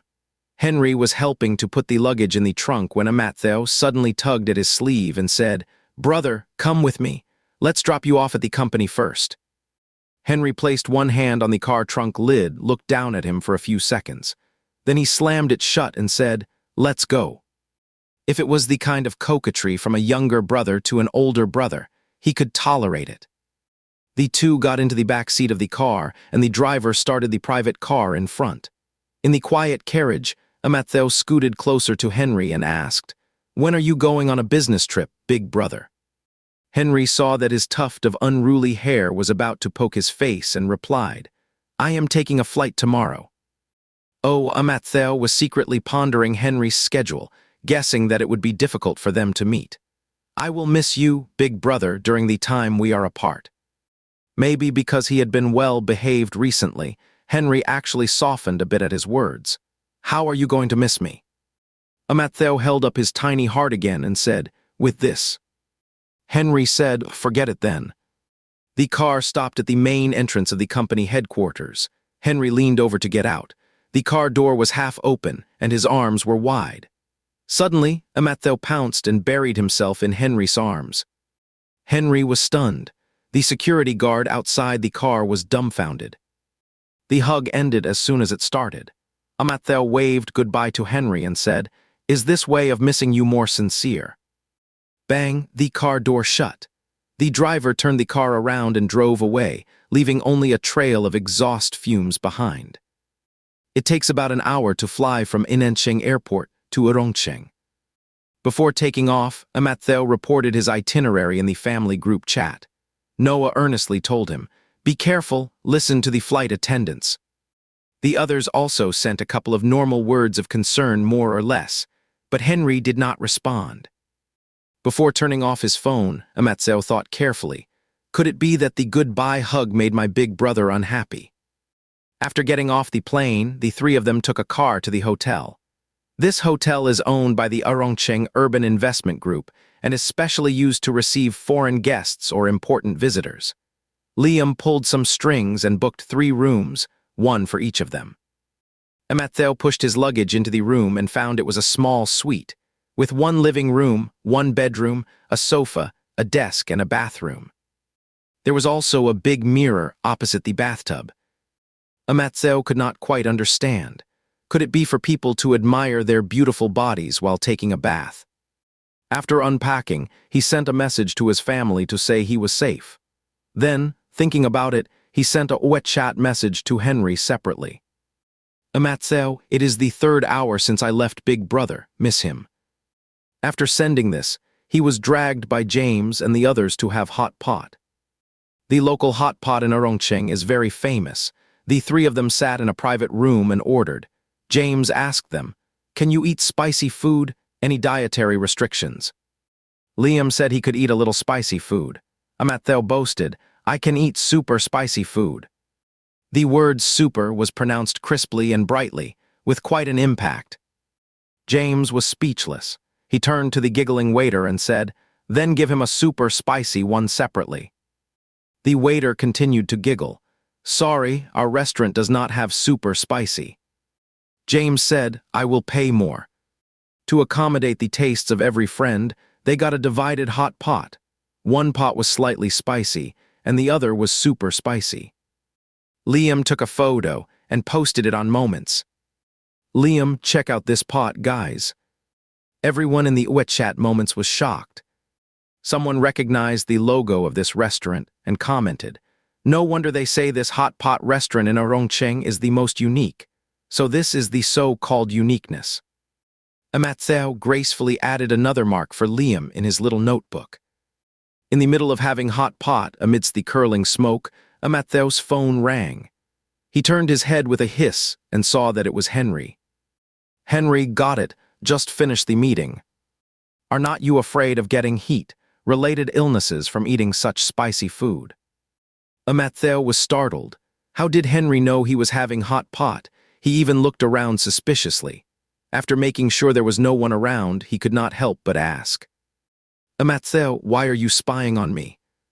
"Amatheo, you are having hot pot and still messaging someone. Who is it? Are you dating someone?" James asked him.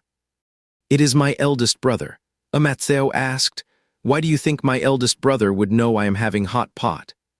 Liam's chopsticks clacked against the edge of the pot. "Could it be that he saw my WeChat moments?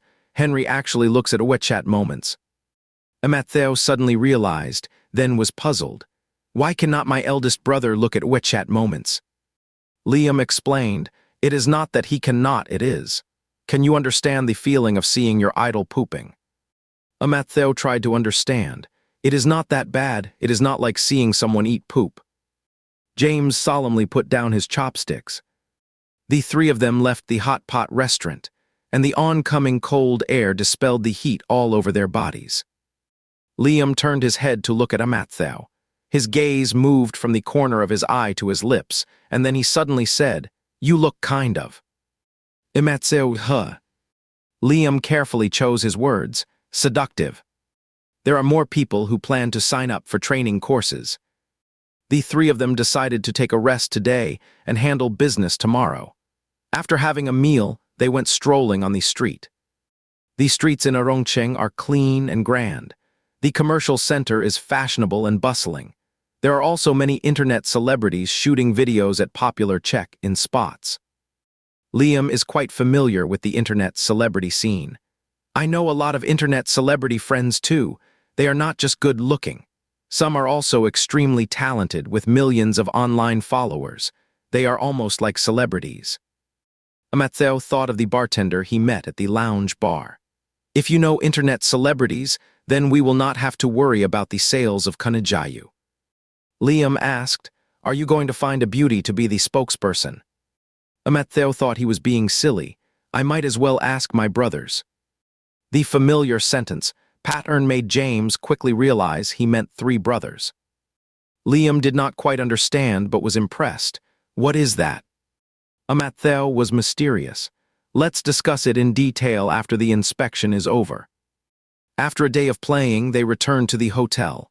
Everyone was a bit tired, so they washed up and went to bed. At 7 of the clock the next morning, Amatheo was awakened by his biological clock. It was still dim outside the window. Figuring that Liam and James were probably still asleep, he washed up and went out for a morning run. About 2 kilometers away from the hotel they were staying at was an ancient street renovated with modern elements. The mixed style was quite charming. Amatheo ran a big circle along the street. He did not start running back until the breakfast shops around started opening one after another in the curling white steam. It was already past 8 of the clock by then. He went back and took a quick shower. When he came out, it was exactly 9 of the clock. Liam and James also slowly woke up in the bright daylight and sent a message in the chat group. The 3 of them had breakfast and then went downstairs. As the elevator numbers decreased layer by layer, James stood with his hands in his pockets, chin raised in a boss-like stance, and said, "We are going to meet the agents today. We need to up our game." Amatheo watched his superficial swagger up close. Liam said, "What you call swagger? The real bosses always keep their backs straight and shoulders open. No matter how cold it is, they roll up their sleeves to the elbows, and when talking to others, they slightly lower their heads." Ding, the elevator reached the first floor. The elevator doors opened and Liam was still blabbering on. Amatheo, with a tuft of hair sticking up, stumbled out of the elevator. The moment he looked up, he suddenly stopped in his tracks. The spacious lobby offered a wide view. There was a man standing at the reception desk, his profile facing the 3 of them. He had a straight back and squared shoulders. Despite the cold weather, he had rolled his sleeves up to his elbows, revealing a section of his smoothly contoured forearm. He was tall, and when he talked to the receptionist, he slightly lowered his head. His features were breathtakingly handsome. In an instant, Ematheo spread his arms, like a lift bar, slapping the two beside him back into the elevator. Thud. His heart almost stopped in fright. What was Henry doing here? The three of them shot back into the elevator like missiles. Clang! The elevator doors slowly closed and it started ascending. The two beside him were elbowed and were puzzled. What are you doing? I saw the real big shot that Liam was talking about. Liam said, let me have a look. Ematheo was still in a state of shock. No need to look, it is my big brother. The two were stunned for a few seconds. What? Inside the room. The three of them sat around a small round table, forming an equilateral triangle. Ematheo had a solemn look on his face. The first round table meeting officially begins. Liam was exasperated. I think it would be more practical to open a teleportation array and send your big brother straight back. Ematheo thought to himself that he did not understand. His big brother was the best. My big brother is resistant to both physical and magical attacks and immune to all poisons. James and Liam exclaimed in admiration. No wonder he is Henry. James tried to comfort him. Actually, you do not have to be so nervous. Just say you are here for a trip if you run into him. Ematheo gave a desolate smile. When my big brother told me he was going to Urongcheng, I was as calm as a bystander. But what do you think he will make of me if he suddenly finds out I am actually involved? James understood. You really know how to dig a hole for yourself. Ematheo started blubbering. After half an hour, the three of them sneakily slipped out of the room, looking as suspicious as a gang of pickpockets on a heist. Ematheo was so cautious that he even dragged the other two to take the fire escape. In the dimly lit corridor, the three of them groped their way forward, holding onto the wall. The green light from the safety indicator reflected in James' eyes. He said in a gloomy voice, Liam, why did you book the room on the floor? Liam slid down along the floor. 1818, it means getting rich, getting rich. But I feel like I am going to hell. They did not run into Henry on the way. The three of them slipped out of the hotel and ran to the characteristic ancient street, taking big gulps of fresh air.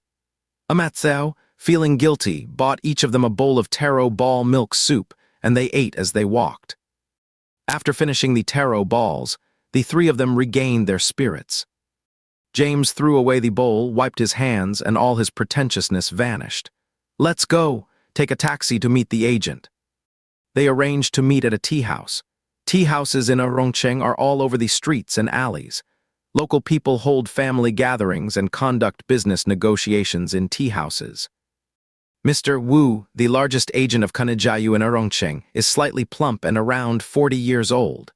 The group sat in a private tea room, ordered a pot of cinnamon tea, and poured each a small cup.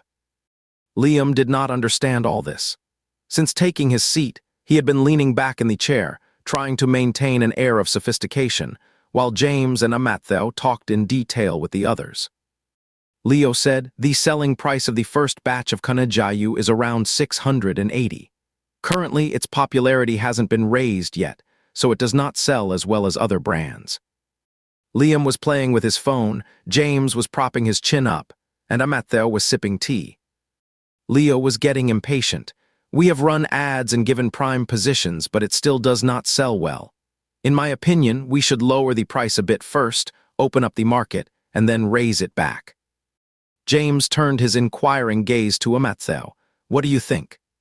Ematheo put down his teacup. There is no need to lower our status. He asked Leo, what is the average daily sales volume at each of your sales points now? Less than 10 bottles. Ematheo nodded to show he understood. Then implement a purchase limit. Limit the daily sales to 20 bottles and do not sell any more. Leo seemed not to have heard clearly. What? After coming out of the tea house, Ematheo watched Leo leave. Once Leo was out of earshot, Liam said, he looks at you like you are some dumb rich kid. Ematheo nodded in agreement, but he still has to do what I say. Liam sighed. I do not really get what you are doing, but I am just here for the fun of it. As a layman, I will keep my mouth shut. James understood a bit more than Liam. "Do not worry, we will not lose money." Liam asked him why. James, only half understanding himself, just put on a mysterious look. Matthew did not explain either. He was just using false prosperity and scarcity marketing for the moment, to really solve the problem he needed. He gave Liam a kind look. Liam was creeped out by his look, as if he was about to be plucked bare. In the afternoon, the three of them visited several of the largest sales points of Akun wine in Urongcheng. Just as Leo had said, the brand's reputation had not spread. It was only being carried by the fame of Ling wine, so it was not unsellable. Matthew knew what was going on and was not too worried. He even had the mind to look into Henry's whereabouts while they were visiting. "Matthew, big brother, let me see where you are." "Henry, just say what you want." "Matthew, I am concerned about my big brother's living environment." "Henry, do not worry, I have been through worse." Matthew felt like he was being subtly mocked again. But after Henry said that, he still sent Matthew a photo. It was a desolate place, looking like an area waiting for development. Matthew was relieved. They were still miles apart. At around 4 or 5 in the afternoon, they finally finished visiting the sales points. Their official business in Urongcheng was more or less done, and the rest was all free time. They had dinner on a characteristic ancient street in the commercial center. Matthew pretended to take a photo and posted it in the family group to prove he was loafing around. James reminded him, "You would better not post the special dishes, otherwise it will be easy for them to guess you are in Urongcheng." Matthew was on full alert. "If they ask, I will say it is a knockoff." Liam tapped his chopsticks again. "Do you think your eldest brother will recognize that hot pot restaurant from yesterday?" "Should not be the case, otherwise he would have asked me yesterday." Matthew put down his chopsticks and clasped his hands.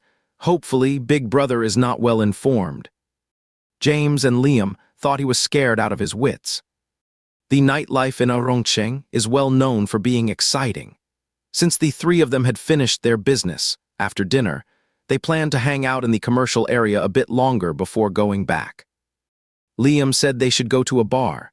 Matthew shuddered at the thought of getting drunk after just one drink last time. He firmly refused. "If my big brother finds out, it is all over." "He definitely will not go to a bar. As long as we are careful when we go back, he will not know." Matthew's alarm bells went off. "Do not make such a risky statement, and I am afraid he might find out through other means." "What means?" "Social news." Liam could not help but wonder what exactly had happened to him when he went home that day. James checked his phone. "There is an open-air concert in the next block tonight. Wanna go?" This option seemed relatively safe. Matthew immediately raised both hands in approval. Liam stared at his tense fingertips and exclaimed, "You must be really good at aerobics." Matthew said, Thanks. Henry was on a business trip to Urongcheng to inspect the project in the western suburbs. By the time he had dinner and returned to the hotel in the evening, it was almost 8 of the clock. In the dim light, the traffic moved slowly, and the bright red taillights illuminated the bustling commercial street. The secretary, Samuel, was driving. "Mr. Henry, if you do not want to waste your precious time in the car, I suggest you get off and walk back through the square." "No need, it is too noisy." Henry glanced out of the window. There was a huge crowd, and it was noisy. On the makeshift stage, an unknown young singer was singing and dancing. In the dim sky, the spotlight swept across the crowd, creating a pattern of light and shadow. Amid the bobbing heads, a tuft of hair that caught the light swayed in the wind. "Huh." Henry sat up straight, a tuft of hair catching the light, swaying in the wind. He squinted his eyes and suddenly said, "Stop the car, I am getting out." The stage sound effects echoed throughout the square, and a white light swept across the heads of the noisy crowd. Matthew was weaving through the crowd like a 3D pinball. His phone vibrated twice, and he took it out to type quickly. James leaned over and asked, "What are you doing?" Without looking up, Matthew replied, "Big brother asked if I am taking good care of my illness." "So what did you say?" I said we are recuperating in a beautiful place with mountains and clear waters. James looked up and glanced around. In the dim light, the crowd was crowded and noisy. Where are your mountains and waters? Matthew made a small circle with his little finger. A sea of people, a mountain of people. James said admiringly, genius at interpretive explanations. Matthew pursed his lips modestly. The songs being sung and danced on stage were popular at the moment. Most of the audience below were young people, all waving and cheering. Matthew blended in among them, happily bouncing along for a while, unilaterally treating the concert like a large-scale square dance. The chill of early autumn was gradually dispelled, and he felt warm. A slight sweat broke out on his forehead. James started to feel restless. He felt he would lost all his cool. Let's go somewhere else, shall we? Matthew said okay, and took out his phone again. Wait, I will take a photo and then we will go. Click, click. He was happily taking pictures with his phone when WeChat popped up again. It was still Henry. Matthew was quite delighted. It was the first time his big brother had taken the initiative to contact him like this. Maybe he was missing him. Henry, what are you doing right now? Matthew, working out. Henry, how are you working out? Matthew raised his hand, jumped up and took another photo. When he landed, he was jostled by the crowd on both sides and stumbled twice. Matthew, stretching, jumping and moving side to side. Henry sounds quite diverse at first glance. After Matthew replied to the message, he always felt that his eldest brother's tone was a bit off, but he could not put his finger on what was wrong. Unable to figure it out, James was already urging, "Come on, let's go. My brain feels like it is about to be shaken apart." The image almost took shape in Matthew's mind. He quickly put away his phone, and as he turned his head out of the corner of his eye, he suddenly caught sight of a figure. He looked up. In the crowd a few meters away, the tall and straight man stood out like a crane among chickens. The dim light could not blur his handsome face. A flash of the spotlight passed by, staying on his face for less than a second, but it was enough to reveal those eyes that were as faintly glowing as fireflies. Matthew almost could not catch his breath. It was his eldest brother. Why would his eldest brother be at this kind of event? Almost the moment Matthew recognized Henry, he took off running. The voices of Liam and James came from behind. Matthew, where are you going? At the same time, Henry, who was a few meters away, also made his way through the crowd towards them. Matthew could not worry about James and the others for the moment. He pushed through the crowd and squeezed towards the back of the stage. Right at that moment, the song on stage reached its climax. The singer belted out a high note, and the audience below suddenly jumped up and started screaming along. Thud, he did not know who pushed him. A strong force came from Matthew's shoulder blades, and his feet were suddenly tripped. His vision tilted, and he was about to fall forward. Matthew, James, and Liam, shouts of alarm were mixed in with the noisy voices. Suddenly, a strong arm wrapped around his waist. Matthew's back pressed tightly against a warm chest. A rough, low pant, tinged with annoyance and fear, brushed past his ear. Matthew, what are you running from? She clung firmly to his arm, creating a barrier against the crowded people around them and leading him out. Matthew was like a little chick, fluttering a couple of times in Henry's elbow and then stopped moving. His heart was pounding, half from being scared by the crowd and half from being intimidated by Henry. Henry's tone was a bit fierce, and his suppressed heavy breathing made Matthew think of a male beast lurking and hunting on the prairie. And he himself was the little cub that had been targeted, now being carried by the male beast by the scruff of the neck back to its den. How could this happen? They pushed through the surging crowd, and suddenly the air around became unobstructed. Matthew felt his feet on the solid ground. When he turned his head, he saw Henry looking down at him. Big brother, what a coincidence. Actually, I was. With so many people, what were you wandering around for? Henry interrupted his made-up story. Do you think you are a free bird, able to spread your wings freely in this crowded but seemingly nice-looking crowd? 3 consecutive questions, showing strong emotions. He was in trouble. Liam and James squeezed out at this moment. When they saw Henry, they immediately stood still beside him, as quiet as a pair of quails. Henry only looked at Amatzeo. "I am asking you a question. Why are you avoiding me?" Amatzeo did not answer, so he asked again, "Avoiding me?" Amatzeo shrank into his scarf and started pretending to be dead. A big hand grabbed his scarf and carried him towards the outside of the square. "Where do you guys live?" Amattheo's voice was as faint as a mosquito's. "The hotel invested by the Urban Construction Investment Company." Henry paused, then let out a eh. The four of them walked together, and not a single person made a sound. Henry carried Amatzeo into the hotel elevator. Liam and James followed in and stood against the wall, carefully pressing the button for the floor. Henry's floor was on the ding. The floor arrived. Amatzeo was about to slip away with his two quail-like companions when the scruff of his neck was grabbed. "Stay put." The two quails left without hesitation, leaving only Amatzeo huddled under Henry's control, not even daring to make a peep. The floor arrived. Amatzeo followed Henry's steps towards the room. Ding! The door lock was swiped open. The room that came into view was much more spacious than the one downstairs. The living room had a floor-to-ceiling window, and the bathroom had a transparent glass wall. Henry let go of him, undid the buttons at the collar, and turned around. "Speak." Amatzeo hung his head, buried his face, and a tuft of hair stuck up. Henry stared at the tuft of hair. "Your acting cute will not work." Although he did not know how he was acting cute again, Henry's words inspired a new idea in him. Amatzeo sidled over with a cheeky look on his face. "Big brother, I missed you so much. I never thought we would live so close. It is such a wonderful coincidence." Henry sneered. "Missed me so much that you turned and ran." Amatzeo said, "I am so happy I feel like running around the square 10 times. Henry was rendered speechless by his forced explanation and did not bother to pursue it. Seeing that the other's mouth was blabbing so much and getting a bit dry, he turned to pour a glass of water and came back. "Drink." Amatzeo took it with a suspicious look.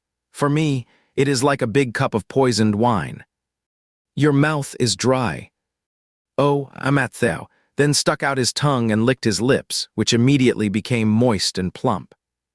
Henry said, "The more you lick, the drier it will get. Drink some water." As Amatzeo gulped down the water, he asked, "Then, in those TV shows when people kiss and say, 'I will moisten your lips with mine,' is that all fake?" Henry did not know what kind of random TV dramas he had been watching. "Those are just men's excuses. Got it." Amatzeo nodded as if enlightened. Got it. The two were sitting in the living room. Henry gave a half-hour lesson on potential safety hazards. Finally, he said, "Do not join in the fun unnecessarily. Avoid crowded places. You have no idea how many stampede accidents happen every year. The skin of glutinous rice balls with sesame filling is so soft that a little squeeze can make the filling come out." Only after Amatzeo promised repeatedly was he let off by Henry. It was already 9 of the clock. Amatzeo was used to taking a bath before going to bed. His eyes glanced at Henry's big bathtub. "Big brother, do you live alone?" Henry replied, "What else? Share the place with someone." Amatzeo moved closer tentatively. "Can I come and take a bath here?" The bathtub in his bathroom is boat-shaped, and there is a rather strange big mirror opposite it. It always feels kind of odd. Henry's bathtub is round, looking big and luxurious. He knows Henry always takes showers, and if it is not used, it is a waste. Henry asked, "Is my place a bathhouse?" Amatzeo grumbled, "There is a mirror opposite my bathtub. Every time I take a bath and see myself, I feel uncomfortable." He wondered, "Big brother, why put up a mirror there?" Henry probably knew why, but how was he supposed to say it? Henry just said, "So you can check if you are clean." 10 minutes later, Amatzeo slipped up, carrying his change of clothes, and his whole body was exuding a happy vibe. The bathroom wall is transparent, but Henry remembered there is a remote control to lower the curtain. He waited for Amatzeo to go in and put his clothes away, then lowered the curtain to block it completely. As a good older brother, he should fully respect his younger brother's privacy. The sound of gushing water rang out in the bathroom. Henry was sitting in the living room, flipping through the local travel magazine. At first, he did not notice anything wrong until there was a splash of water entering sound from the bathroom. Henry instinctively turned his head. The bright lights were on in the bathroom, and the curtain let light through. The shadow of the figure was very clear. Even the tuft of hair on the head could be seen. Mateo was climbing into the bathtub, half of his body lying on the edge. The curtain only showed the outline of the figure, with deep valleys and steep peaks. He quickly looked away. Henry could not sit still in the living room anymore. He dropped the magazine, got up, and went back to his room. Mateo soaked in the bathtub until he almost melted before climbing out. He was like a freshly steamed bun out of the steamer, steaming as he searched for his big brother's tall figure in the living room. He walked around in a circle, but there was no sign of him. He knocked on the bedroom door, and Henry was sitting on the edge of the bed, looking at his phone with his back to him. Mateo peeked his head in. "Big brother, I am done washing." Henry did not even turn his head. "If you are done, go back to sleep." "Can I come again tomorrow?" After a few seconds of silence, "No." "Why?" "The bathtub is a one-time use thing." Mateo hugged his clothes and headed back to his room. Just as he was swiping his card with a beep, the door behind him opened. Liam stuck half of his body out and asked, "Did Henry say anything about you?" Mateo turned around with a flushed face and said, "Say what about me?" Liam seemed hesitant to speak. He stared at Mateo for about 10 seconds, then said with a complicated expression, "You look like you have come back fully charged with positive energy." Mateo, Their itinerary for the next day was to visit an ancient street. They heard that there were many local special snacks and handicrafts on the street. Mateo planned to buy some as souvenirs. Anyway, since their whereabouts had been exposed, he had nothing to fear. The three of them had breakfast at the hotel. As they were going out, they happened to meet Samuel. Henry was not around. When Samuel saw Mateo, he greeted him. "Good day, Mr. Mateo." Mateo's eyes immediately lit up with enthusiasm. "Samuel, long time no see. I have missed you so much." "I am flattered." Samuel's gaze shifted slightly. "Mr. Henry." Henry walked out from behind Mateo and the other two. "What are you chatting about?" Samuel told him everything. The young master said he missed this subordinate very much. Henry's expression was indifferent. "Just take it with a grain of salt. There is a lot of exaggeration." Mateo skipped over the subtext in his words. "Big brother, do you have any plans today? Do you want to come and play with us?" Henry tugged at one of his tufts of hair. "You guys go ahead and have fun." As he spoke, he looked at James and the other. "I will leave my little brother in your care." Liam was very nervous. "We will definitely take good care of your little brother." After parting ways with Henry, the three of them walked towards the ancient street. The ancient street was only about 1 or 2 kilometers away from the hotel, so they strolled there. James looked at Liam with a pained expression. "Liam, please go back and study Chinese." Liam was so embarrassed that his toes curled up. He walked as if a rake was plowing the ground. "I just slipped up," he said. He gave Mateo a nudge.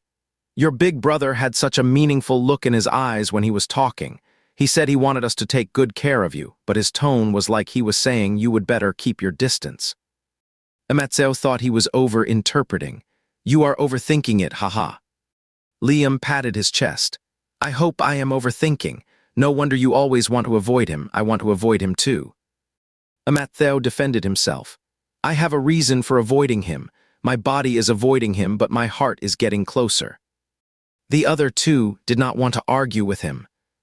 There were a lot of vendors on Urongcheng's ancient street, mostly selling local pastries, snacks, and fried skewers. The three of them had no shortage of money, so they bought almost every kind and tasted them one by one. The weather was pretty good today. When they went out in the morning, it was still overcast, but at noon the sun came out brightly. Mateo took off his scarf, unzipped his coat, and the red mole on the side of his neck was suddenly revealed. James always thought it was eye-catching every time he saw it. "Your mole is so." Seductive, Liam cut in. Amattheo put away his scarf and asked him, "Is this the only adjective you know?" Liam said, "There is also bewitching, but I think it has a bad connotation." Amattheo said impartially, "We are all family. Why distinguish between good and bad?" They played on the ancient street all day. When the sun was setting, Amattheo was already holding a bunch of things in his arms, all of which were to be given as gifts when they went back. James was curious. "Who is this biggest package for?" "For my big brother. He is right here in the local area, and you are still bringing him so much, more than for anyone else. Because the things for others have to be packed in my suitcase, and my big brother can take his own back by himself." James was speechless. In the evening they returned to the hotel and the three of them went to Liam's room to play cards. Liam was really bad at card-playing skills, and James had really bad luck. In the end, Amattheo won alone. Amattheo sighed, "So I am not bad at this, I just ended up in the wrong place. I should be the king of the newbie zone." It was a little past 9 at night. Amattheo checked the time and figured it was about time to take a bath, so he sent Henry a WeChat message. "Amattheo, big bro, are you back?" "Henry, I am in my room. What is up?" "Amattheo, can I come over to your place and take a bath?" "Henry's no. One bath or two, what is the difference? Why was it okay yesterday but not today?" Seeing Henry's firm attitude, he did not push it. Liam noticed his droopy hair and asked, "What is wrong? Are not you happy even though you won at cards?" Amattheo said, "The bathtub in my bathroom is not comfortable to sit in, and there is a big mirror opposite. It is kind of creepy at night." Liam said, "Why is it creepy? It is supposed to be sexy." Amattheo was being paranoid. "I always feel like something might come out of it at night." Liam lost his enthusiasm instantly. Amattheo stood up. "Well, I am going back to take a bath. I will come back and hang out with you guys after." "Go ahead, we will start playing Snap." Amattheo exclaimed, "The ultimate showdown." Click, the door closed. Liam had just shuffled the cards when he suddenly noticed a phone on the stool. Amattheo did not take his phone. James shrugged. "Anyway, he will be back soon. Do not worry about it. Deal the cards, deal the cards." Inside the room, Henry was sitting in front of his computer, lost in thought for a while. His phone was right next to the computer within easy reach. A few minutes later, the phone was picked up. "Henry, come over." "Come on if necessary. You can just stay in the bedroom by yourself." After sending the message, there was no response for a long time. Henry frowned slightly and directly made a phone call. After a dozen seconds or so, the phone was answered. "Hello, Amattheo." There was a moment of silence on the other end, and then Liam's voice came. "Well, he is taking a shower." Beep, the call was hung up. Henry got up and pushed the door open to go out. Amattheo came out of his room after taking a shower, changed into a new set of clothes, and was about to go to Liam's place. As soon as he went out, he saw a person standing in the middle of the corridor. Henry was about 5 or 6 meters away from him. It was unknown how long he had been standing there. The shadow covered his front, exuding an invisible pressure. When Henry saw him come out, he took a step forward. "Big brother." Henry stopped in front of him. "Where did you take a shower?" Amattheo was puzzled. Where else could he have gone? In the bathtub. The door behind him had closed, and the situation inside could not be seen. Amattheo did not know why his big brother had come, and his expression was as cold as ice. "Big brother, did you come to find me? Why did not you tell me?" Henry asked, "Where is your phone?" "I left it at Liam's." Amattheo realized, "Did you send me a message?" His heart skipped a beat. His big brother did not know where his room was. Could he have been standing in the corridor waiting for him all this time? Henry said, "He answered your phone." Amattheo felt a sudden chill down his spine. He huddled himself up and said, "Big bro, I am really sorry. I did not mean to leave you waiting. Let me go get my phone back first, then you can come in and take a seat." Seeing that Henry did not reply, he carefully walked around him and knocked on the opposite door. Ding dong, the doorbell rang, and suddenly Henry's voice came from behind. Does Liam live in this room? Yeah. The air pressure in the corridor gradually rose. The door opened from the inside, revealing Liam's face. You are done showering. Come on, His voice stopped abruptly. Liam was startled by Henry standing behind the door. Henry was staring at him. Scary. Amatzel was completely unaware of the subtle atmosphere between the two. He slipped in through the crack of the door. I am done playing. My big brother is here. I am going to get my phone back. Liam also slipped back in. Oh, your big brother just called you. Amatzel shuddered. He really had left Henry waiting. After getting his phone back and saying goodbye to the two, Amatzel took Henry into his room. As soon as Henry entered the room, he saw the bathroom on the side. The door was still open, and the heat had not dissipated. Opposite the bathtub was a large mirror blurred by water vapor. Cannot you shower in your own bathroom? Amatzel mumbled softly, but it is not comfortable. Henry thought it necessary to remind him. When you are out, there are bound to be a lot of inconveniences. You should make do. Do not use other people's bathrooms. You need to have a sense of privacy. Many people have different levels of awareness in this regard. Henry had once attended a CEO training course. A group of corporate executives shared accommodation outside. Some of them only wore big shorts at night, while others even wrapped themselves up tightly when sleeping. He thought Amatzel just lacked this awareness. He was so naive that he might not even know if someone took advantage of him someday. Amatzel felt quite good about himself. I know, Big Brother, I will only use Big Brother's bathroom. I will not use anyone else. Henry scrutinized him. What if the bathroom in Liam's room is better than yours? Amatzel's eyes suddenly turned fierce. Then he is such a jerk. The souvenirs bought in the afternoon were placed on the storage cabinet. Since Henry happened to come over, Amatzel took all the things out and piled them on the sofa like a squirrel piling up pinecones. Big Brother, this is for you, take it back. Amatzel pointed at the big bags and then the small ones. This is for Mom, Dad, second brother, third brother, Harper, and driver Ulin. Henry took a deep breath and then exhaled slowly. He picked up the large package. Why do I have more than the rest of them combined? This is the difference between self-pick-up and free shipping. Amatzel carefully reminded him, when you take it home, remember to hide it well. Do not let Dad see it. Henry did not know what he was getting out of receiving a gift. Henry was going to take a flight back at 10 of the clock the next morning. He did not stay long that night and went back. The next day, when Amatzel woke up, it was still early. He guessed that Liam and James had not gotten up yet, so he went upstairs to find his eldest brother. Ding dong, the door was pulled open from the inside. The secretary, Samuel, was standing at the door. Henry had already packed his luggage inside. Good morning, Samuel.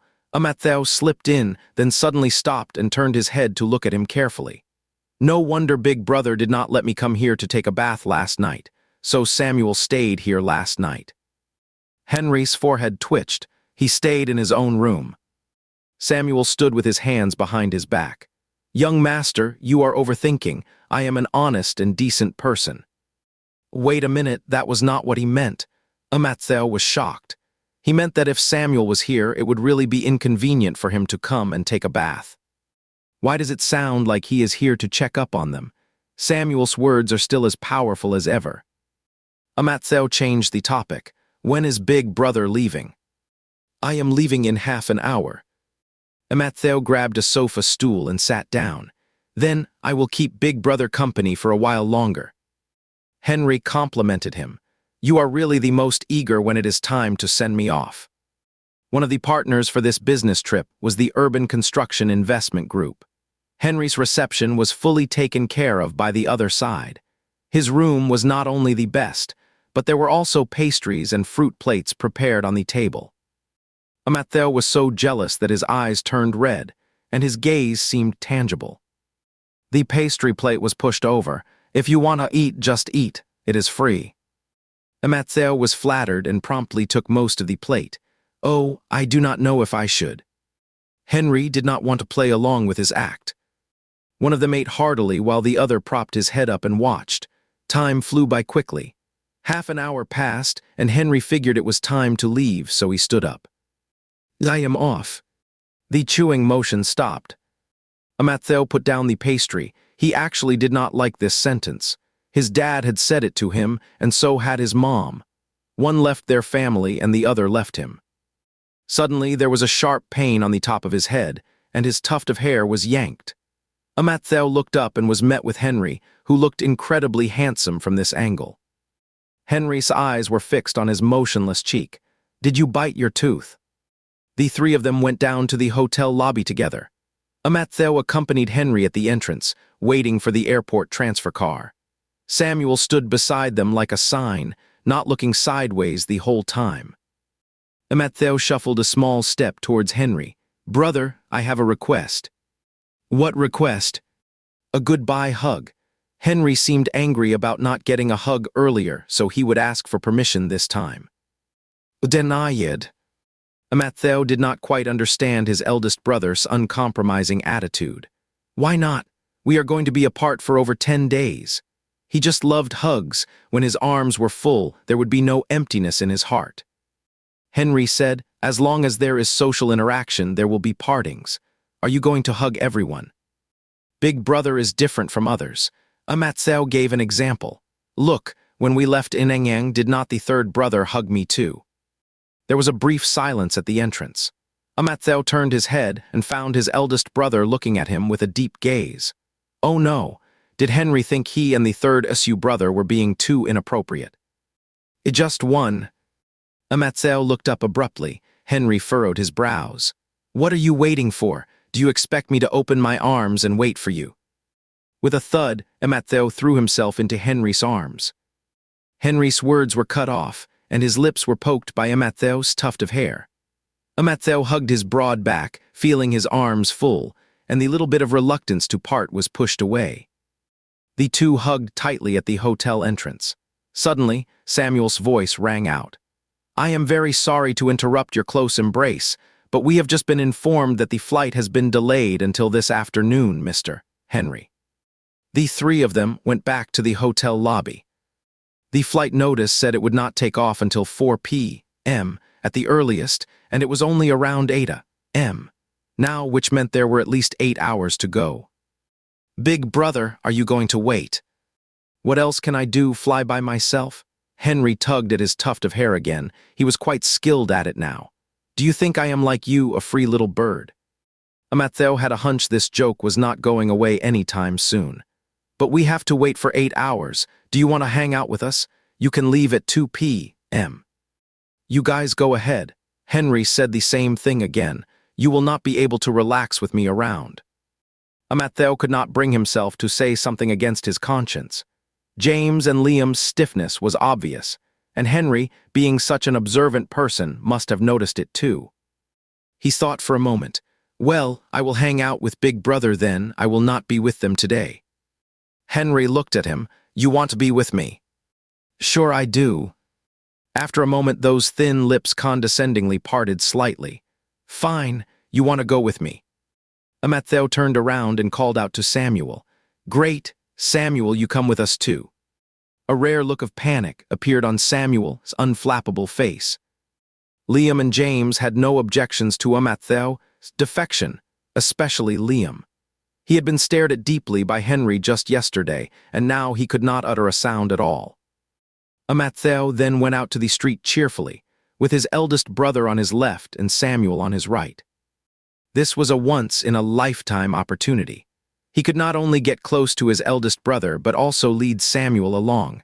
It could not be more perfect. Amatheo had been to the ancient streets nearby yesterday, and other entertainment activities did not match Henry's style. Samuel took out his phone and quickly checked. There is a temple nearby. It is said to be very efficacious. I wonder if you two are interested. Amatheo's tuft of hair stood up. Henry glanced at it and said, Then let's go. The Joan Temple is located only 5 kilometers away from the commercial center.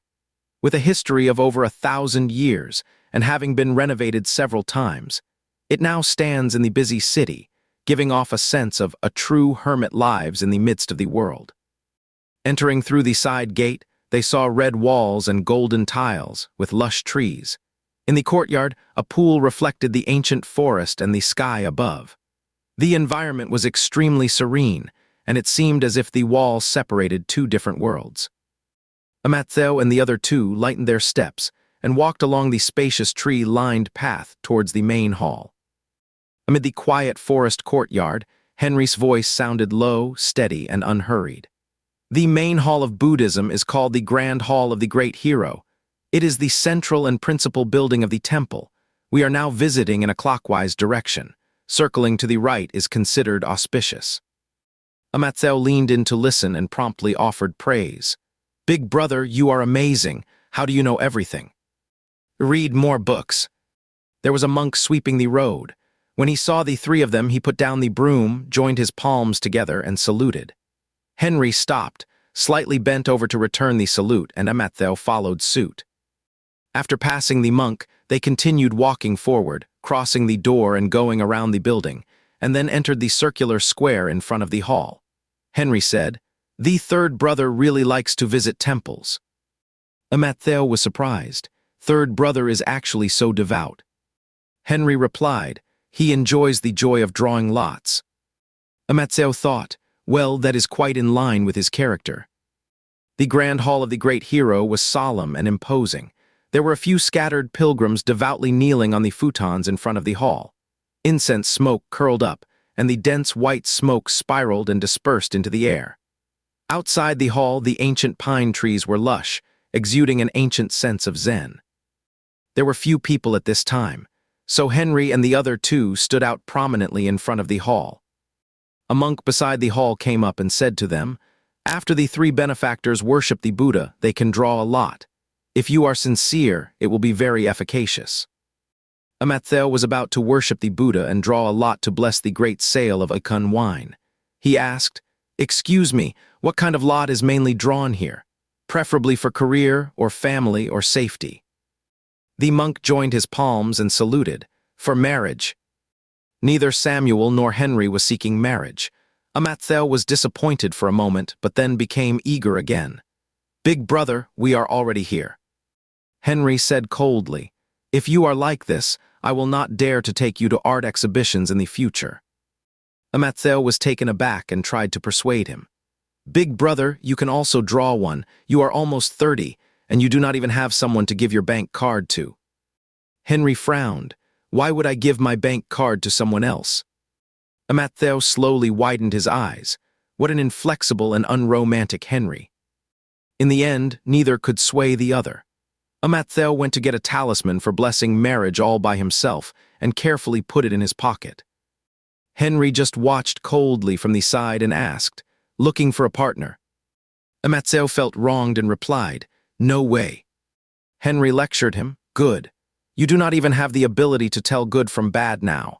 You will get cheated by someone with ill intentions if you go out."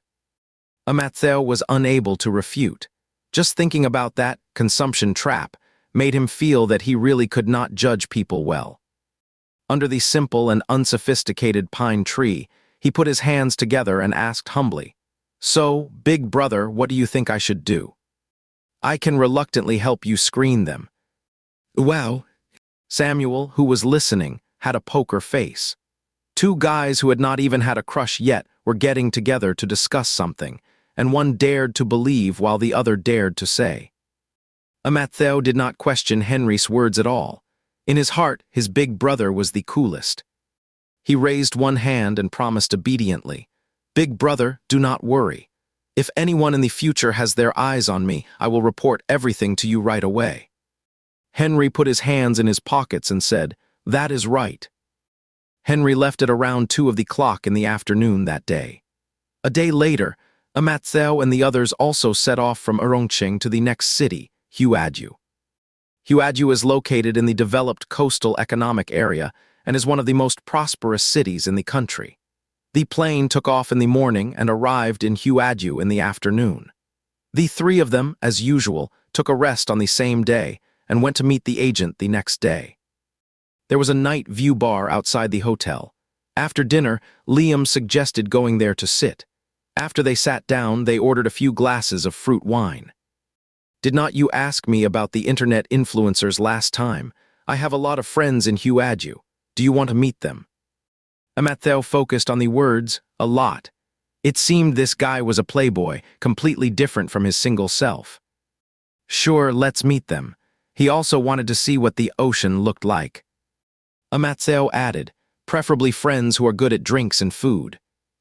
Liam was puzzled and asked them to help with promotion. Amatheo disagreed. You are so wasteful. It is like having a tsunami but using it to water the fields. Liam was taken aback. Then what are we supposed to do with them? Amatheo gracefully raised his glass and took a sip. Of course, it is to let them showcase their outstanding creativity. The dim blue light at the bar hit the rim of the glass, reflecting a beam of wise light. James slowly closed his eyes, not wanting to look any more. Liam propped his long legs against the back of the chair, took out his phone and typed, "Stop your affectation. I have arranged to meet the friends tomorrow. Tell me what you are planning." Hearing this, Amatheo dropped his affected manner and explained to the two.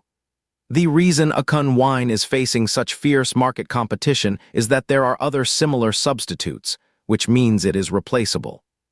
He said, if we want to increase sales without lowering prices, we need to turn the replaceable into the irreplaceable.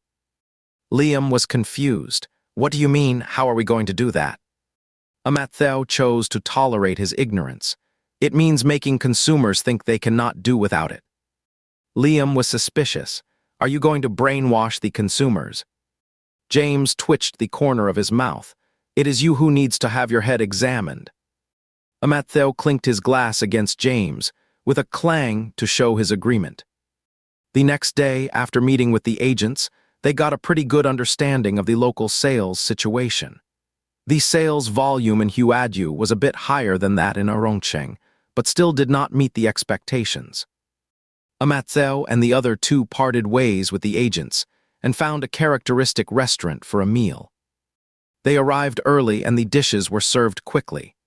The dishes in Huadu were relatively sweet, made with fine ingredients, and had an appealing color, aroma, and taste. Amatheo did not forget to check in. He took a photo and sent it to the family group. Amatheo, having lunch at a Beleng pavilion. Noah, the portion of the dishes does not seem big. Stop taking pictures and start eating. Amatheo looked up at the plate. Sure enough, half of it had been cleared. He immediately put down his phone and joined the battle. I do not think we are like rich second-generation kids. Liam lifted his head from his bowl. Then what? Rice second generation. Gluttons. The two were having a fierce fight with their chopsticks in the air when the mobile phone on the table dinged. Amatheo tapped his spoon, signaling a truce, put down his chopsticks and picked up the phone. Henry, what are you doing right now? Amatheo was so startled that his phone almost did a backflip. Once bitten by a snake, one is scared of ropes for 10 years. James, what are you up to? Amatheo was on guard. My eldest brother is asking me what I am doing. James answered for him, guilty conscience. Amatheo was not in the mood to play along with him at the moment. He held the phone gingerly, trying to figure out the hidden meaning behind Henry's words. Then he took a tentative step. Amatheo, thinking about you. Amatheo, big brother, where are you? Henry, presumably in your heart. After several rounds of back and forth, not a single piece of useful information could be found in the full-screen conversation. It was not until Amatheo returned to the hotel, full of suspicions, and soaked in the hot bathtub that he gradually realized Henry was just trying to scare him. What an interesting Henry, he is worth recording. They had a night that was scary but turned out okay, and the next day the sun rose as usual. They had an appointment to meet an online blogger today. Liam specifically told Amatheo to spruce himself up and not to lose his style. I remember you used to like wearing those European-style shirts and suit pants, exuding an aristocratic air. What happened to make you so ordinary now? Amatheo's face was lit up as he said, I am going back to basics. Liam was sure he was just talking nonsense. The club where they had the dinner was owned by one of Liam's friends, so they could just use their faces to pay. James followed Liam in and exclaimed sincerely, It is really cool to pay like this. Amathao, have you ever experienced it? Amathao looked serious. I almost did several times. Fortunately, he could rely on his family. The other two did not quite understand but felt impressed. That is really a pity. When they entered the private room, they saw one corner of Liam's social circle. There were 4 people sitting on the sofa, 2 women and 2 men, all in their 20s to 30s. Liam stepped forward and greeted. Let me introduce. These are all food bloggers with millions of followers. John is a well-known bartender in Huadu. Amathao and James greeted them, then they all sat down. Liam asked the waiter to bring some snacks and drinks. There were board games, billiards, and table football in the private room. They played several rounds of games together. After having lunch at noon, they got to know each other quite well, and then they sat down to talk in detail. The snacks and drinks in the private room were replaced with desserts and afternoon tea. The girls present loved it, and Amathao did too. Echache kindly pushed a plate of strawberry amuli fiuili to him. Eat more. Amathao reciprocated by pushing an egg tart to her. You too. James, who was watching, was suddenly startled by the phrase, a loving mother and her dutiful son, that popped into his mind. After having enough to eat and drink, Amathao put down the plate and started to talk business. We have newly launched a batch of Akun wine. Liam should have mentioned it to you all. The current situation is that the sales channels haven't been opened yet, and we need your help. Elizai asked, are we going to recommend it at the end of our food videos? Amathao hinted, it is a bit more complicated than that. Elizai made a simple inference. So, are we going to recommend it at both the beginning and the end? It is about recommending it in a different way. Amathao explained carefully. Akun wine has no complementary products, but there are a lot of substitutes. To maximize the demand, we can do 2 things simultaneously. On one hand, create complementary products. On the other hand, avoid becoming a substitute. The same model can also be used for complementary products, like stacking bonuses. John understood immediately. So what we need to do is create complementary products. Amathao said shyly, yes, I am counting on you all. After discussing the steps of the plan in detail, the few of them added each other on a WeChat and finally took a group photo together as a memento. Amathao suddenly made new friends. After returning to the hotel, he rarely posted a status on moments to show that he was not alone. Amathao cuckoo. Noah and Emilaye liked Amathao's WeChat moments post. The other 2 brothers did not hit the like button, but left comments instead. Oliver, why are not you carrying your rabbit backpack? Amathao replied to Oliver, it could not fit in the suitcase, second brother. Theodai, you are in Huadu. It is really close to the capital. Come over and hang out with your third brother. Amathao replied to Theodai, okay. Noah replied to Amathao, make the third one treat you to some good food. Theodai, little brother, whatever you want to do, your third brother will accompany you. Before Amathao could figure out how to respond, he saw Henry give a light like, He suddenly had the feeling of being caught red-handed for showing favoritism. He was lying in the bathtub taking a bath at the moment. He immediately pinched a gesture of sincerity, took a photo, and sent it to Henry. Amathao, big brother, I really miss you. In the picture there was steam curling up. A slender hand was shining white under the light, and the water droplets were clear and crystal-like. Henry, your sincerity is getting wrinkled from the soak. After taking a bath, Amathao threw his phone aside and went to dry his hair. After he got himself sorted out and got back into bed, he found that Liam had sent him a flurry of messages in a hurry. What is this? Amathao was shocked. He stretched out his index finger and tapped on the link. As soon as it opened, there was a side profile. The lighting was sufficient and the picture was clear. The street scene in the background was deliberately blurred. The person in the center of the picture had their coat unzipped. The action of raising their hand to eat a sweet cake made the collar droop, revealing a slender neck with a bright red mole on the side. Amathao was stunned for a second. Who is this little vixen? Then he reacted, oh, it turned out to be me. He had no idea what was going on and quickly poked Liam again. "Imatheo, what is up?" Imatheo patted Liam on the shoulder and lifted the seal. Liam is such a good actor. Liam, Arongcheng's old street has always been an internet-famous shooting spot. A lot of people go there to take pictures. I guess someone took a photo of you and sold it to a website, and the website secretly posted it to gain traffic. Little did they expect it to go viral. Amatheo's first thought was, if I had known I could make money this way, why was I selling wine? Then he glanced at the comment section and quickly gave up the idea. He did not know what kind of website this was, and some netizens in the comments were even asking, "Wanna hook up?"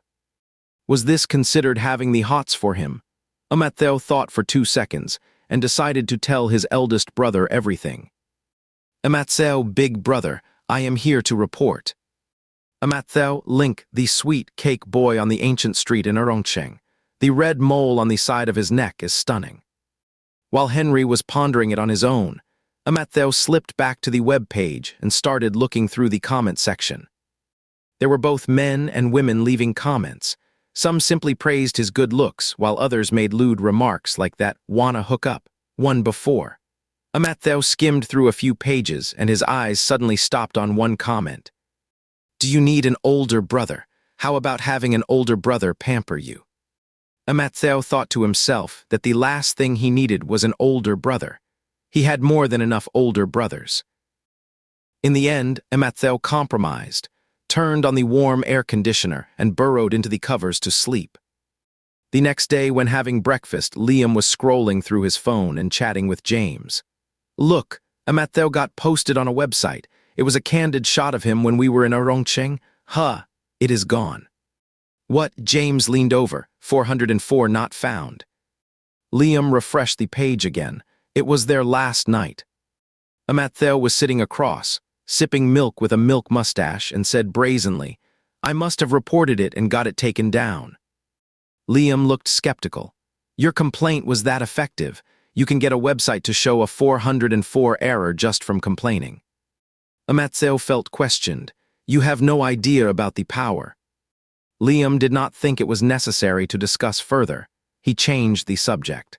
"But this website uses other people's photos without permission, and the comments are also inappropriate. It really should be reported." Amatheo felt ratified. "Well, I guess I did a good deed today." This little episode was quickly over. Huadu is a developed city with a large population. There are many places for entertainment, dining, and having fun. They moved one day of their capital trip to Huadu, and only then did they manage to have enough fun. Before Amatheo flew to the capital, Theodoi sent him a message. "Theodoi, little brother, call me when you land. I will come pick you up." Amatheo, okay. He put away his phone and turned to Liam and the others. "When we arrive, my third brother will come to pick me up at the airport." James asked sharply, "How will he pick you up?" Amatheo had not thought about it at first. Hearing this, he hesitated for a second. "By car." James said, "Did he buy a car in the capital?" Amatheo said, "Maybe." The three of them fell into an awkward silence. Why did it seem so unreliable? They got off the plane at just past 12 noon. Amatheo sent Theodoi a message. The other person told him an exit, and the three of them headed there. From afar, they could see Theodoi standing among the passing crowd. The white coat set off his tall and slender figure. Under his chestnut bangs, his narrow eyes were slightly squinted. He had one hand in his pocket and was flipping a coin with the other, his gaze fixed on some unnamed point. Suddenly, as if sensing something, Theodoi turned his head, his gaze focusing on Amatheo. He curled his lips and called out, "Little brother." Amatheo walked over in a few steps. Before he could say anything, the tuft of hair on his head was flicked. "Your tuft has grown taller."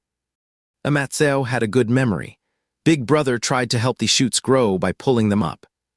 James and Liam greeted Theodoi, and the four of them walked towards the outside of the airport together. When they reached the entrance, Theodoi stopped and swiped his phone a few times. Amatheo leaned in. "Third brother, what are you doing?" Theodoi raised an eyebrow and looked at him, as if he did not understand why he would ask such a silly question. Ordering a car. How else are we going to get back if we do not order a car? The three of them.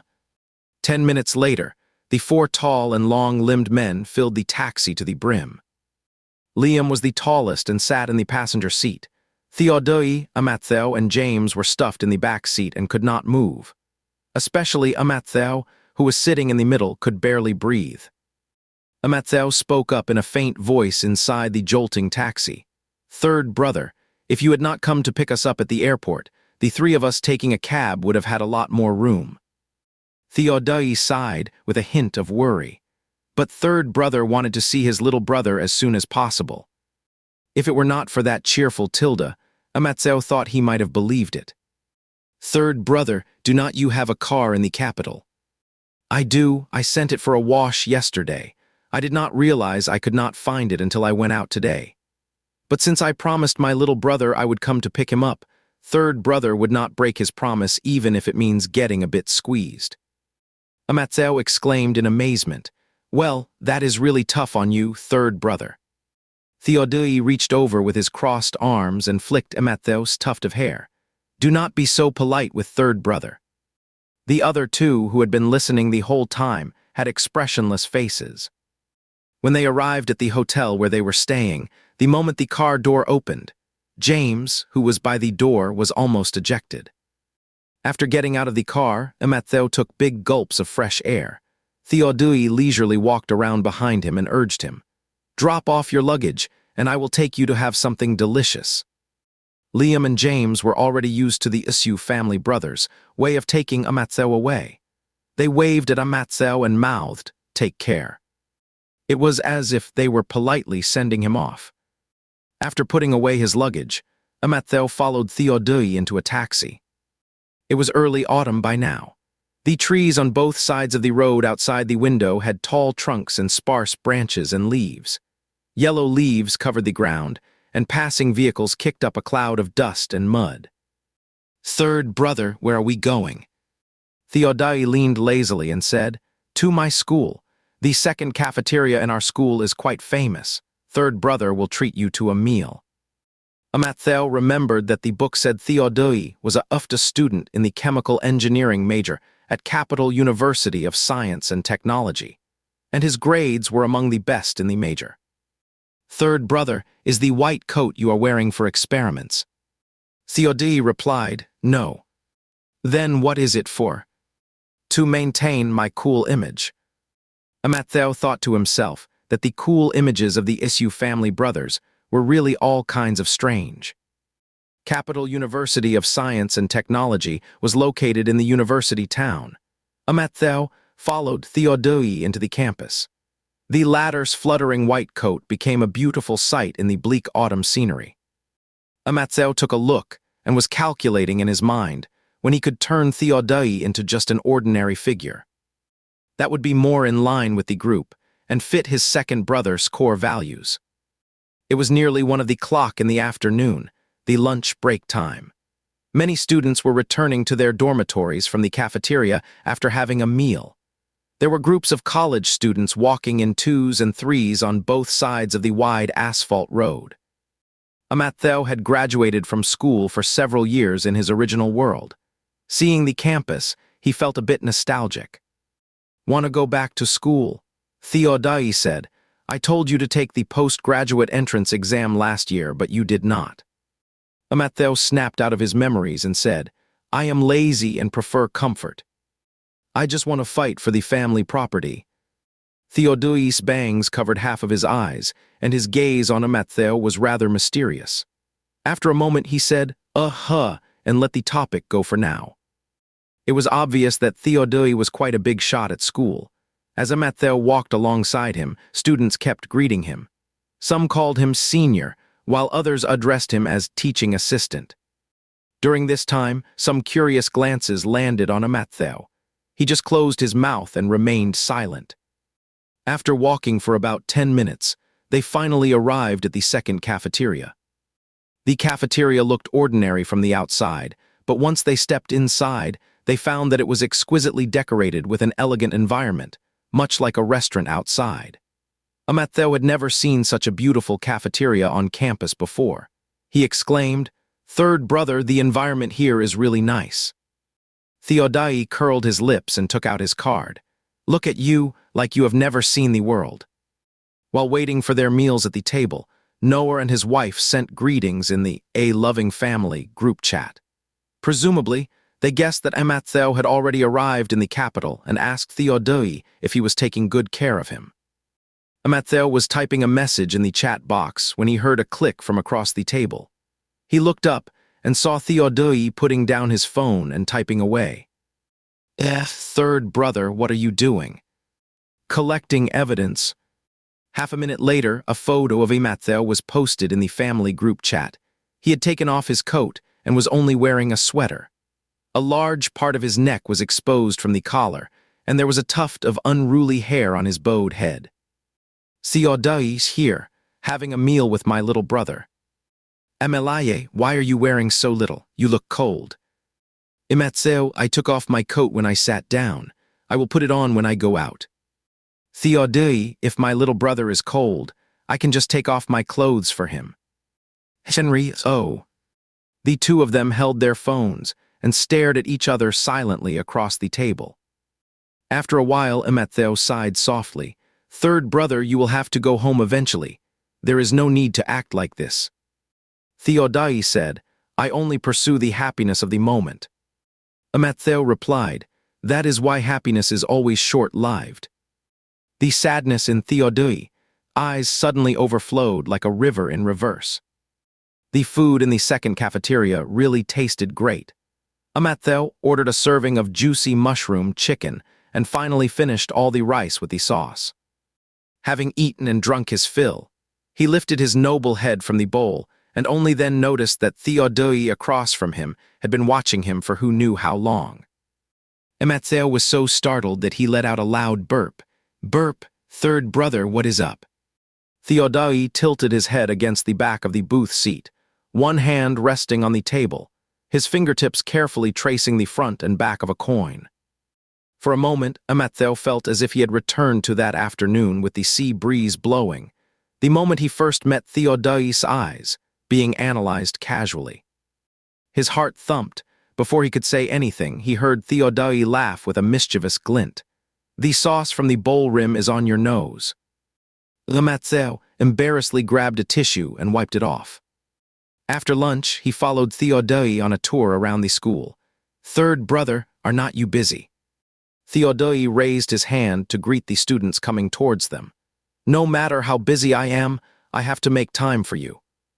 The smiles of the few students across froze, and they turned to look at Amattheo. Amattheo said numbly, "Third brother is really an amazing brother." The gazes on him were withdrawn one by one. Theodai smiled brightly. After the students left, he asked, "So, which of your brothers do you like the most, little brother?" Amattheo looked at his hand in his pocket. "Third brother, please turn off the recording." Theodai blinked, then sighed regretfully. "All right, I was going to send it to Big Brother." Amattheo stopped in his tracks, his expression suddenly serious. Theodai also stopped and turned to look at him. A gust of autumn wind blew past their clothes. Amattheo said slowly, "Since just now, it seems we have kicked second brother out of the group chat again." Theodai looked up at the high sky. "As long as none of us say anything." Amattheo said, "Okay, this is our little brotherly secret." After spending a whole day wandering around Capital University of Science and Technology, when Amattheo was going back, Theodai drove him. The two sat in the spacious and comfortable luxury car, with the car stereo playing cheerful disco music. The window was half open, and the tuft of hair on Amattheo's head danced in the wind. His face was calm, his eyes indifferent. "Third brother, did not you say your car was sent for a wash?" Theodai smiled. "After it was washed, it just drove back by itself." Amattheo exclaimed with a wow. "It is really attached to its owner, huh?" "Sure it is." Amattheo said goodbye to Theodai, and then got back to business in the following days. Their schedule in the capital was cut short by one day, so they only stayed there for 3 days before preparing to return. Liam and James came with just a bag and left the same way. Matthew came with a big suitcase and left with one that was bursting at the seams with souvenirs. Before boarding the plane, Matthew sent a message to his family and then privately messaged his eldest brother. Matthew, big bro, my suitcase is about to explode. Can you come pick me up? Henry, am I a bomb disposal expert? Matthew, my longing for big bro is about to explode too. Henry, I suggest you tone it down. Flammable and explosive items cannot pass through security. Great, still the same old big bro. The flight back from the capital took 3 hours. Their plane departed at 5 p.m. and they landed after 8 p.m. When they left the airport, the sky had darkened significantly. Liam and James both had their family drivers come to pick them up, and the three parted ways after leaving the airport. Noah told Matthew that driver Ulin had been sent to pick him up and should arrive soon. So Matthew stood outside the parking lot with his nearly exploding suitcase, waiting.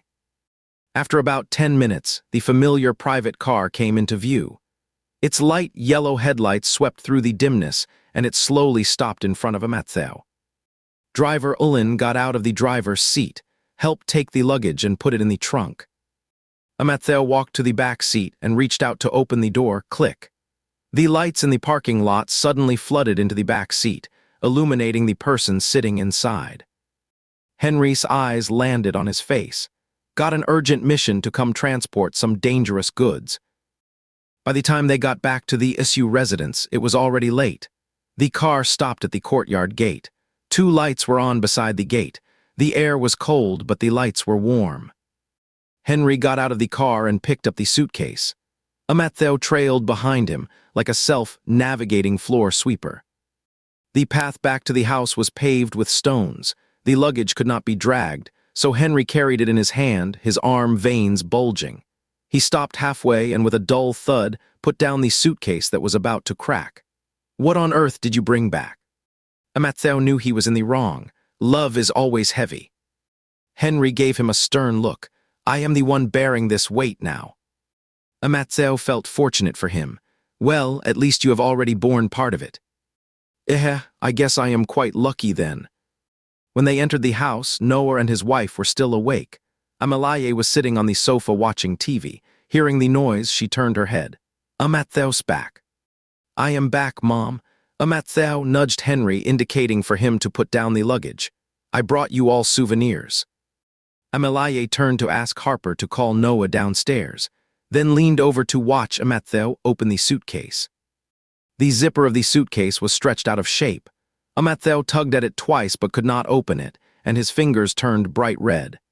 Henry twitched the corner of his mouth, then squatted down, pressed the suitcase lid, and gave it a hard yank. With a swish, it opened. The suitcase popped open like a clam shell, revealing packages and bags inside. Matthew distributed them one by one. This is for Mom, this is for Dad, and there is also something for second brother, Harper, and driver Ulin. I have already given things to big brother and third brother in advance. Noah happened to come downstairs and took a peek. He was startled. So many. Amalaye held a box of exquisite face cream, looking delighted. Matthew is so thoughtful, carrying all these from so far away. Noah patted his head. You have worked hard. Go upstairs and take a bath and rest. After being emptied of most of its contents, Matthew carried the suitcase upstairs himself, and Henry followed him unhurriedly. When they reached the second-floor staircase, the door of a room suddenly opened. Oliver walked out of the room. Seeing the two of them, he was startled for a moment, then said, You are back. Matthew thought it was a good time to give the gift, so he spread out the suitcase again. Second brother, I have a gift for you. Oliver let out an ah and stood there motionless. Then he saw Matthew pull out a fluffy panda cub and stand up to stuff it into his arms. A fluffy for second brother. Oliver became angry from embarrassment. Who wants this kind of thing? Then I will save it for third brother. Oliver grabbed the panda cub and turned around, striding into the house. Bang! He slammed the bedroom door shut. The actions were all done in one smooth motion. In the quiet hallway, Matthew turned to Henry and asked, Why is the second brother angry? Henry did not bat an eye because he prefers bunnies. Matthew suddenly understood. Sleeping at home was more reassuring than outside. Matthew slept soundly until dawn. When he went downstairs, the others in the family had already finished breakfast. It was the weekend today, and no one in the family went out. After having breakfast, Matthew was stopped by Noah. Matthew, Dad has something to tell you. The two sat down on the sofa. Noah said, "You have graduated for a few months now. It is about time you started working. Intern at the headquarters of our group for a while first, and then you can become a full-time employee. What do you think?" Matthew agreed, sure. He had no problem with it. He could not keep being a freeloader at home, but his identity was a bit sensitive. Noah did not mind, but he did not know what Henry would think. Noah turned his head and called out to Henry outside the courtyard. Matthew said he is willing to work. Big brother, you arrange it for him. Henry walked in from outside the courtyard gate, stopped on the outer side of the living room, and looked at Matthew from a few meters away. Willing to work. Matthew quickly showed his loyalty, to share the burden for Dad and Big Brother. At this moment, since Noah was still there, Henry did not say anything else. He turned around and went upstairs. Come on. There was a study on the third floor of the SU residence. It had a lot of company materials. Usually, only Noah and Henry would go in. This was the first time Matthew had entered the study since he came here. The all-wooden decoration was steady and grand. The entire wall was made into a bookshelf, with thousands of books neatly arranged, showing the profoundness of the SU family. The mahogany desk was against the lattice window. Next to the round woolen carpet was an arc-shaped sofa, and on the small round table beside it was a globe. Matthew saw it at a glance. Big brother, you put this here right. Henry was reaching over the sofa to look for materials on the bookshelf behind. How do you know? It suits your style. Your secretary said it was cool. A soft scoff echoed in the air. 2 stacks of files were pulled out by a hand with a few calluses. Henry placed the files on the table and said, "First, get to know the positions set up by the company." Matthew took them and flipped through them carefully. Henry's voice sounded beside him. "Dad told me yesterday that the job I find for you should not be too tough. It would better have low pressure, simple interpersonal relationships, a quiet environment, and be warm in winter and cool in summer." Matthew paused. Henry said slowly, "What kind of position do you think this is?" "Jesus, this is not going to work. It is more like becoming a freeloader in a different place." Matthew broke out in a cold sweat and said, "I bet it is to be a security guard in the underground garage." The sound of pages turning rustled in the quiet study. Matthew went through the entire information booklet, and finally his eyes landed on secretary to the chairman. Henry followed his eager gaze and his temple twitched. "That is Samuel's job." "Oh," Matthew perked up, "that is even better. First squeeze Samuel out, then take his place, and finally make Samuel work for me. Big brother, I can be your secretary, and then make Samuel my secretary." Henry sneered. What did Samuel do wrong to suffer this? Demotion. Matthew finished the thought in his mind. Henry said, "Exile." The discussion about the position did not reach a conclusion until lunchtime. Harper was ladling soup at the table. Matthew took a bowl and handed it to Henry, being overly attentive. "Big brother, you first." Henry took it, his expression unchanged. "Matthew really sticks to the eldest brother," Noah said with a laugh. Matthew had just taken the second bowl. Hearing this, he gave a shy smile. Under Oliver's expectant gaze, he brought the bowl back in front of himself, took a slurp and said, "Slurp."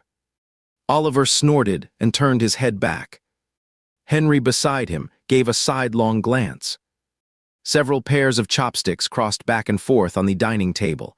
Amalaye picked up a piece of braised pork and put it in Matthew's bowl. "Matthew is about to start working. What position have you been assigned?" Matthew, with a piece of braised pork in his mouth, looked up and glanced at Henry. The latter shot him a look and said, "Do not even think about it." Noah said, What is going on? Haven't you two worked it out yet?" Henry replied, "He wants to be the chairman's secretary." Mattheo turned his hopeful eyes to Noah. "Oh, that is not going to work," Noah said, mercilessly shattering his illusion. "How could a younger brother be his older brother's secretary? The secretary job is in the service industry. You assist in decision-making on big matters, convey messages up and down, and do things like serving tea, pouring water, driving, and handling drinks on small matters. It is definitely not suitable." Mattheo's tuft of hair drooped instantly. Noah changed his tune. "Well, how about being an assistant then? The chairman's assistant. You can sit in the office, help collect documents, pass on messages, that kind of thing." Mattheo's tuft of hair slowly rose again. Henry's brow twitched. "Got it. You will have a 2-month probation period. If you cannot do the job, you will be replaced." Mattheo raised his hand to promise. "I can do it. I can do it well." The weekend passed in a flash, and it was time to go to work on Monday. Mattheo put on formal attire. He tucked his white shirt into his suit pants and wore a tailored black suit over it. Before, he only wore formal clothes to wine parties, and those were in lighter colors and more fashionable styles. This was the first time he dressed like this. As soon as he came down to the living room, everyone's eyes turned towards him. Noah's eyes lit up and he said, "Not bad," twice. "You look more mature than before." The black formal wear toned down the childishness on him and brought out a bit of vitality. "Really?" Mattheo moved closer to his new boss. "What do you think, big brother?" The new boss looked down at him. "Why is your shirt so tightly tucked in?" Mattheo felt a bit shy. "I was afraid it would come loose so." Henry's temple throbbed violently, and he cut Mattheo off, then dragged him towards the bathroom. Noah and Oliver were left behind, looking at each other in bewilderment. Once they entered the bathroom, Henry let go and said expressionlessly, "Pull it out. Do not let it stick inside, you know." As Mattheo was pulling and Ray tying, he asked, "What if it runs out?" Henry replied, "Just take a deep breath and shout for you to come help. Use your abdomen to hold it in place yourself." Mattheo was severely shaken. After he tidied himself up, he followed Henry back to the living room. Noah asked, "What happened?" Henry lied nonchalantly. He needed to use the restroom. Noah was a bit skeptical. How could you tell he needed to? The eyes are the windows to the soul. Noah was left speechless. By this time it was almost time, so the 4 of them went out to work together. Oliver was in charge of several subsidiaries under the group and did not work at the headquarters. Noah went out to meet with directors from other groups and was driven there by driver Ulin. Henry and Mattheo walked together. Henry usually drove himself. Today, with Mattheo around, the 2 of them stood in front of the car and stared at each other for a moment. Henry asked, "What are you doing standing in front of the driver's door?" Mattheo got into character quickly. "As your assistant, I'm here to send you to work." Henry refused. "I'm afraid you will send me to my doom." The car drove all the way to the company. After entering the underground garage, Henry held the steering wheel and looked around. Mattheo was considerate. "Is Big Brother looking for a parking space?" Henry was even more considerate, "Looking at your future working environment." Mattheo's tuft of hair stood up in shock. "Big Brother, you cannot do this to me." Henry reversed the car into the parking space, turned off the engine, and then pressed down his tuft of hair. "It depends on your performance." The 2 of them took the elevator directly to the top floor on the 12th floor. When the elevator door opened, Mattheo stepped into the familiar corridor. The secretary's office was close to the elevator door. When they passed by, the door was open, and Samuel was already sitting inside. Seeing the 2 of them, he stood up and said, "Good morning, Mr. Henry, Mr. Mattheo." Henry stopped and took a few glances around his office. Mattheo whispered to Henry, "Am I going to share an office with Samuel from now on?" Henry gave him a sidelong look. "There are only 2 offices on this floor. What else do you expect?" "Cannot I be in the same office as you, Big Brother? And then should I divide half of the chairman's desk for you?" Mattheo thought carefully. "Do not you have another table with a globe on it?" Henry remained unmoved and just said to Samuel, "Set up another desk. Starting from today, he is your colleague." Samuel did not ask any more questions and went straight to tidy up. "Understood, Mr. Henry." There were 2 unused desks for documents in the secretary's office. Seeing Samuel tidying up, Matthew felt embarrassed to just stand there, so he went over to help. Henry glanced at the 2 of them and then turned to leave. As the sound of footsteps gradually faded away, Matthew stacked the files neatly and carried them with Samuel to the bookshelf at the other end. He thought to himself that this was good. He could get closer to Samuel and subtly poach him. "Samuel, what should I do?" "When there is work, Mr. Henry will give you instructions." Every time Matthew heard such respectful forms of address, his scalp would tingle. "I am the chairman's assistant now, and I am your colleague. You can call me by my name directly." "That is not appropriate." Samuel thought for a few seconds, "but I can call you assistant issue." "Okay then." Matthew felt that they were getting a bit closer. He probed, "What do you think of me?" Samuel seemed a bit surprised, but still answered truthfully, "Assistant issue, you are a nice person, and you have a good personality." Matthew felt relieved. "Thanks, I also think you are great. I am really looking forward to working with you." "Thank you for your compliment." After finishing tidying up the desk, Samuel needed to go to the chairman's office to report on work, so he asked Matthew to have a seat for a while. He stepped out of the door and made his way to the chairman's office. After knocking twice, he pushed the door open and said, "Mr. Henry." Henry was sitting behind the desk looking at the computer. When he saw someone enter, he asked, "How is it going? Did he say anything to you?" Samuel replied, "Assistant Usyu and I finished tidying up the desk. He is waiting for you to assign work now. He did not say much else to me, just asked what I thought of him." Henry's brows furrowed slightly. Samuel continued, "He also said he thought I was nice and was looking forward to working with me in the future."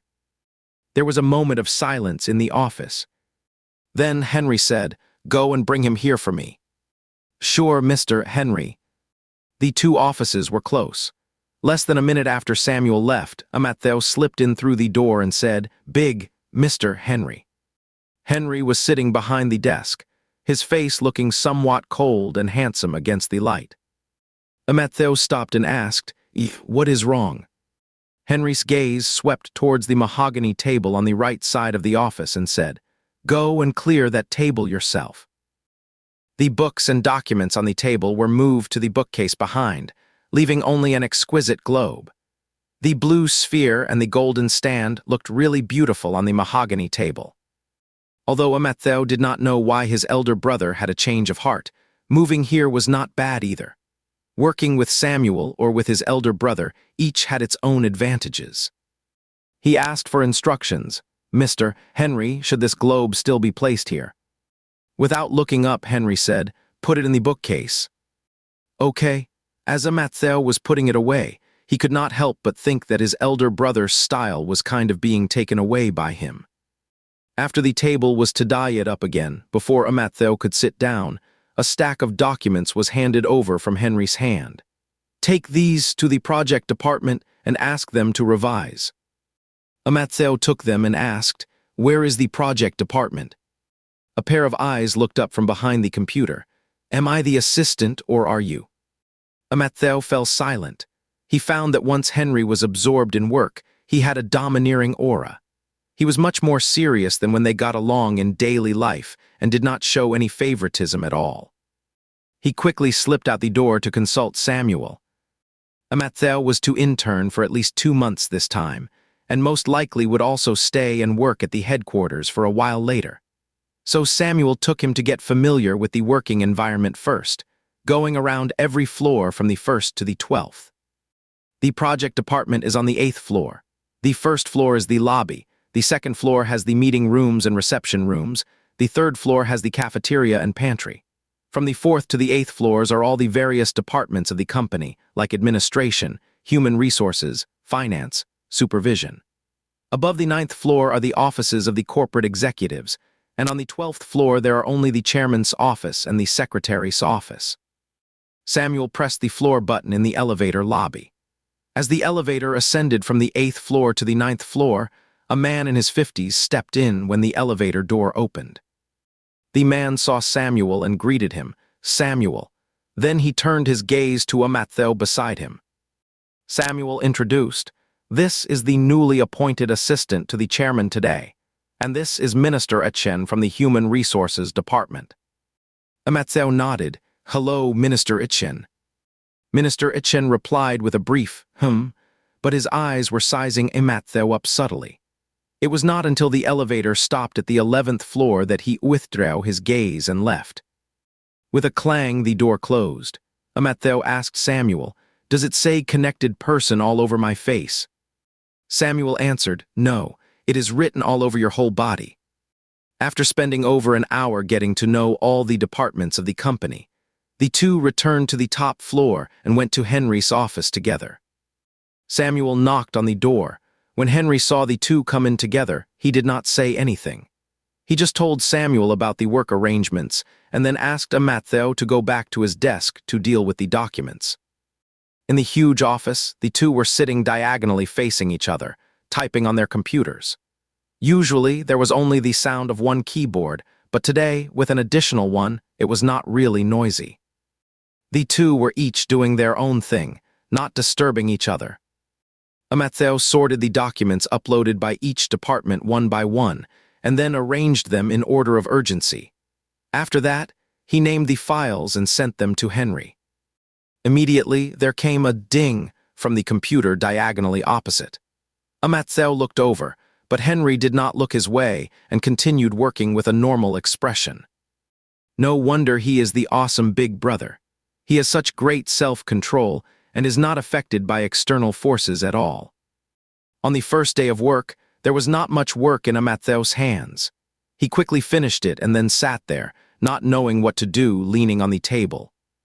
He saw that Henry was working seriously, with a slight furrow between his brows, so he did not dare to go up and ask. After staying for a few minutes, he got up, poured a glass of water and put it on Henry's desk. The sound of keyboard tapping stopped. "Have you finished all your work?" Matthew boasted, "All sent to you." "Then you can arrange the rest of the time on your own," Henry said, glancing at the water glass. "You do not need to do things like pouring water in the future." Why, it could not be that his big brother was spoiling him, right? Henry did not seem like that kind of person. Henry said indifferently, "My after effect hasn't been cured yet." It took Matthew a full 5 or 6 minutes to recall the mistake he made in the bathroom. When the morning working hours ended, Matthew followed Henry to the cafeteria. As they passed by the secretary's office, there was no one inside. Matthew asked, "Is not Samuel having lunch with us?" Henry replied, "Why do you keep thinking about Samuel?" Matthew said, "I am just asking casually." With that, the topic ended. The two took the elevator down to the 3rd floor. The moment the elevator door opened, Matthew felt a chill on the top of his head. After following Henry into the cafeteria, Matthew said with lingering fear, "I have also experienced the lingering power of the after effect. When the elevator door opened just now, I always felt that the second brother would be standing at the door." Henry asked him, "You seem to be quite afraid of the second brother." Matthew answered honestly, "I was afraid of him before, but not now." "Why?" "I offended the second brother before, but now he has forgiven me. He even tried to integrate into the family, and he is very sociable." Henry was speechless. The two got their meals and found a seat near the door to sit down. Henry was a board director of the group. Usually, there were already many eyes on him. Suddenly, there was a good-looking newcomer beside him, and the gazes around them immediately became more eager. As usual, Matthew kept his head close to the bowl. He heard the whispers reaching his ears. "Who is that? He is also very handsome but a bit green. I always feel like I have seen him before. Did he come to our company before?" "He is having lunch with Mr. Henry. He must be a friend or a family member. He should be a new recruit. I saw Samuel showing him around the company today." Matthew looked up from his bowl and glanced at Henry.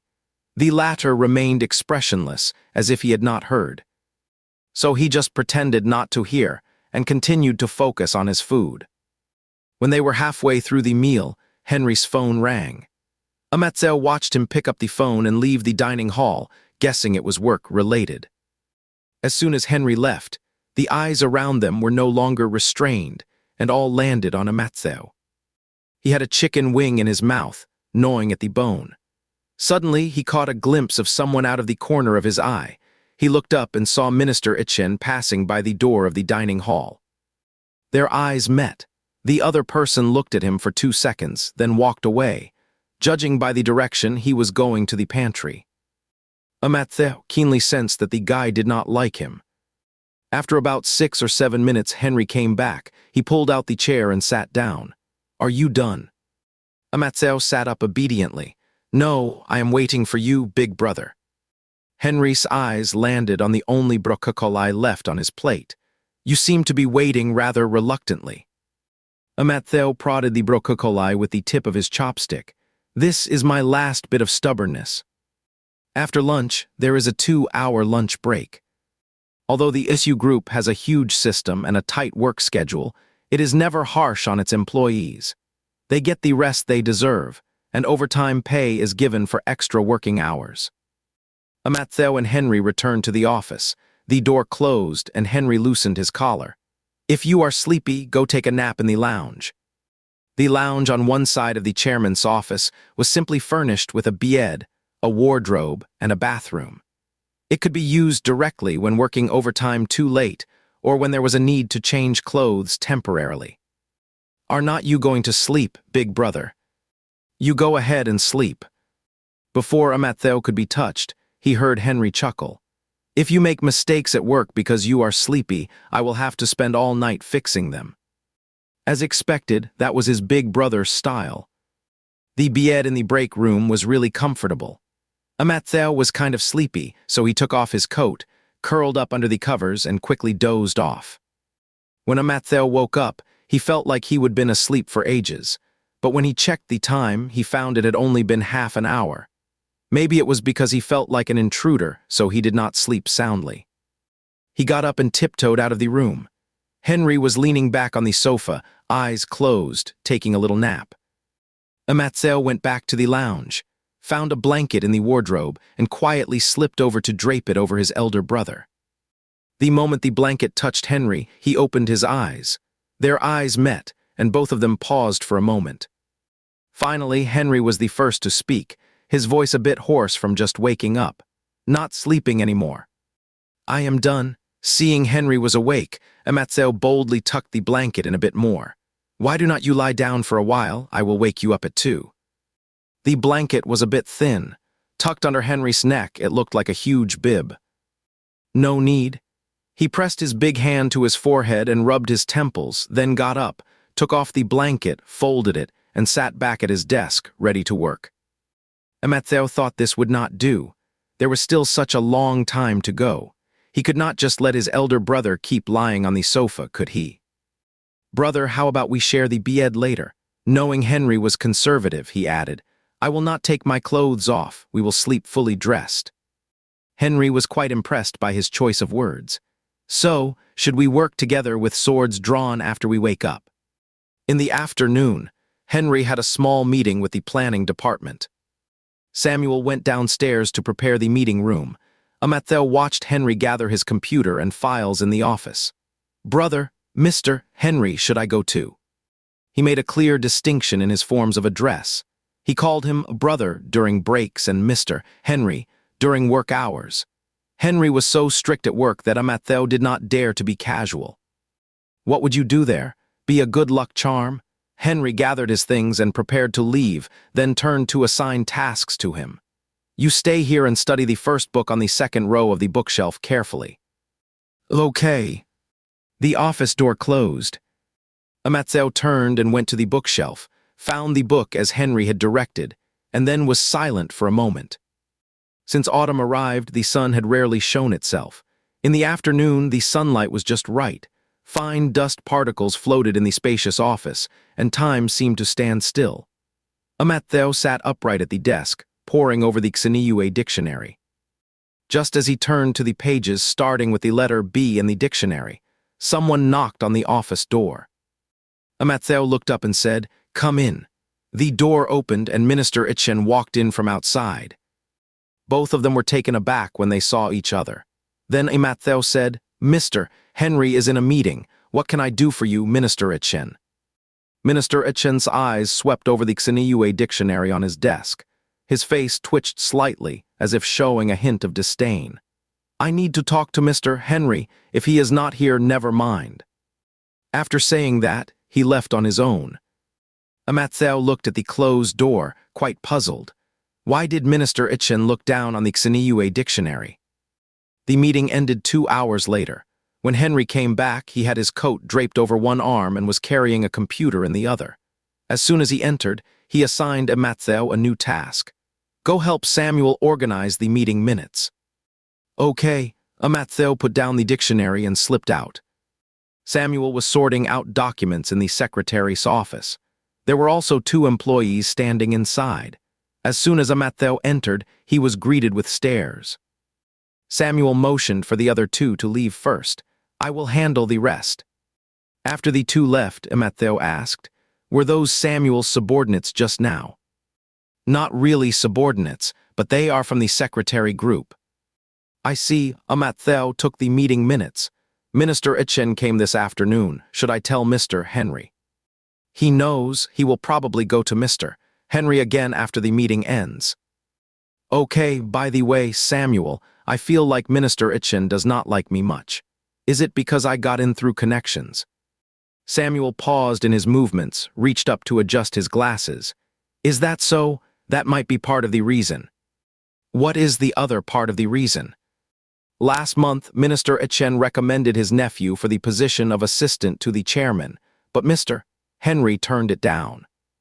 Matthew thought to himself, "Sure enough, there is a story." His tuft of hair perked up and he asked, "Why?" "This is what Mr. Henry said." Samuel imitated Henry's tone. "What is the point of having so many useless people around me? Are we going to have a tea party in the nice afternoon sunshine?" Although his tone was still proper, Matthew somehow found it incredibly lifelike. "Now I am one of those useless people." Samuel said, "Family members do not count as useless people." Matthew sighed. "Are you really not considering changing jobs? I can steal my brother's card to pay you." "No thanks." Samuel was sensible. "I only take legitimate salary. I do not accept ill-gotten gains." Halfway through organizing the meeting minutes, Samuel's computer dinged. He turned to take a look. "Assistant Usu, could you please go print this document first and then give it to Mr. Henry? I will take care of the rest of the meeting minutes." Matthew agreed, printed the materials, and then went out towards the chairman's office. The 2 offices were only about 10 meters apart. As soon as he reached the door, he heard voices coming from inside. Minister Itchen had just finished his work report. Henry said, "Got it." Then someone else said, "Oh, congratulations to Mr. Henry on recruiting new talents again." Matthew outside the door, Minister Itchen seemed casual. "Just came to see Mr. Henry and saw the assistant looking at a dictionary. Must be a returnee from abroad, a top student. I wonder what major he specializes in. He does not seem very familiar with his mother tongue." Matthew was shocked. This Minister Itchen is probably a high-level saboteur. He was about to take out a magical tool and rush in to cover Minister Itchen's mouth when a voice suddenly rang out. A cross-field top student. Henry's tone was leisurely. A giant in contemporary physiology, plus a researcher in the energy field. Matthew was stunned by Henry's serious nonsense. His straight spine even bent slightly under the weight of such high praise. There was a moment of silence in the office, and then Minister Itchen's awkward attempt to make up for it sounded. "Well, the major does not seem to be a very good fit." Henry said indifferently. "Minister Itchen does not seem to be from the human resources major either." "You are right. I will be leaving now, Mr. Henry." Matthew quickly took 3 big steps backward. Then, as soon as the door opened, he resumed his forward movement, pretending he had just arrived. He and Minister Itchen, who was in a hurry to leave, caught sight of each other. The latter avoided his eyes and the 2 passed by. Entering the room, Henry was sitting behind the desk.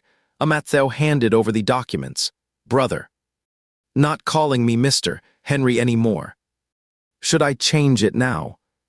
He called a brother because his emotions suddenly welled up.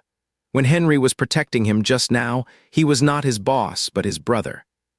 Henry said, "Up to you." Matthew noticed that Henry's standards did not seem all that strict. He tentatively suggested, "How about I call you Mr. Henry in public and Big Brother when it is just the two of us?" Henry replied, "Seems like you will not have many chances to call me Mr. Henry then." Matthew felt like he was being sidelined. By 5 p.m., the company got off work on time. Henry still had some work to finish and was sitting behind the desk, typing on the computer. Matthew wandered over. "Brother, haven't you finished yet?" "What, eager to go home?"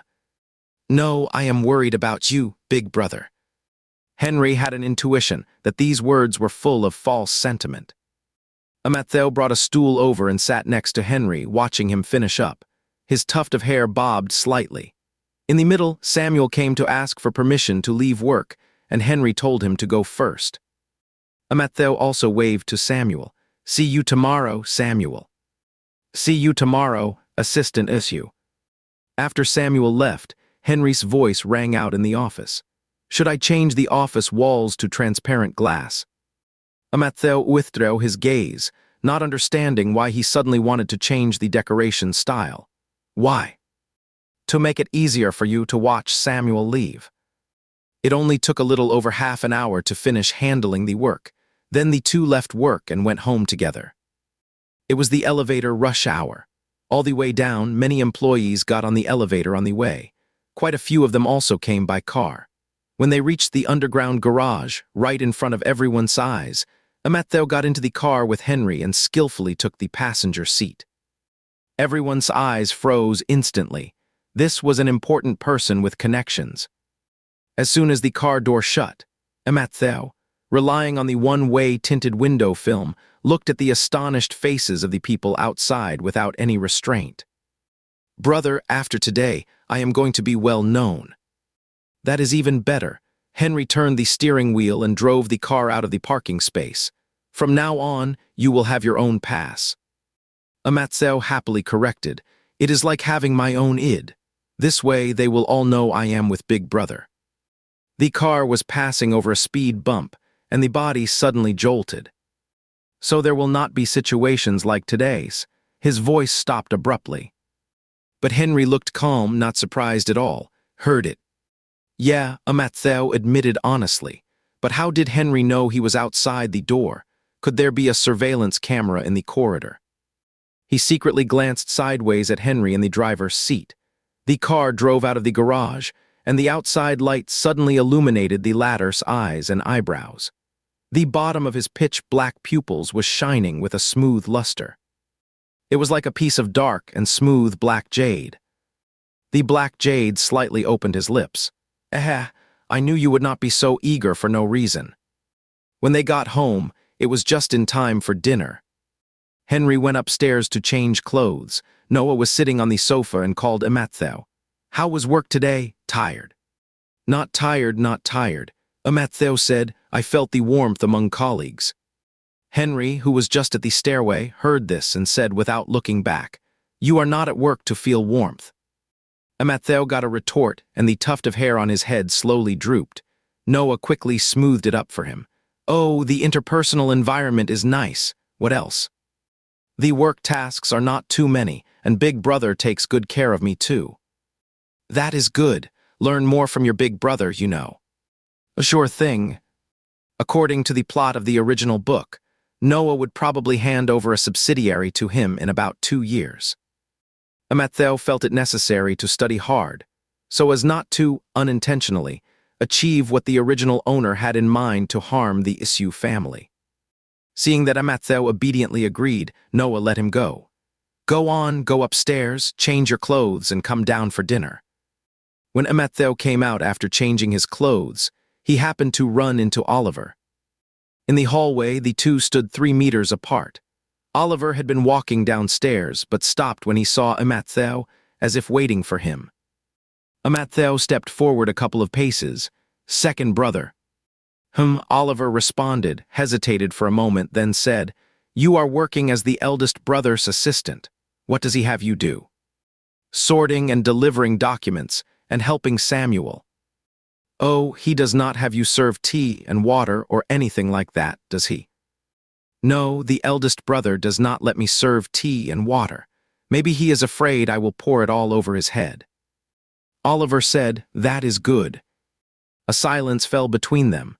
Matthew thought to himself, could Oliver be concerned about him? Seeing that the other seemed to be at a loss for words, he took the initiative to speak. "Second brother, what do you think I should do about something?"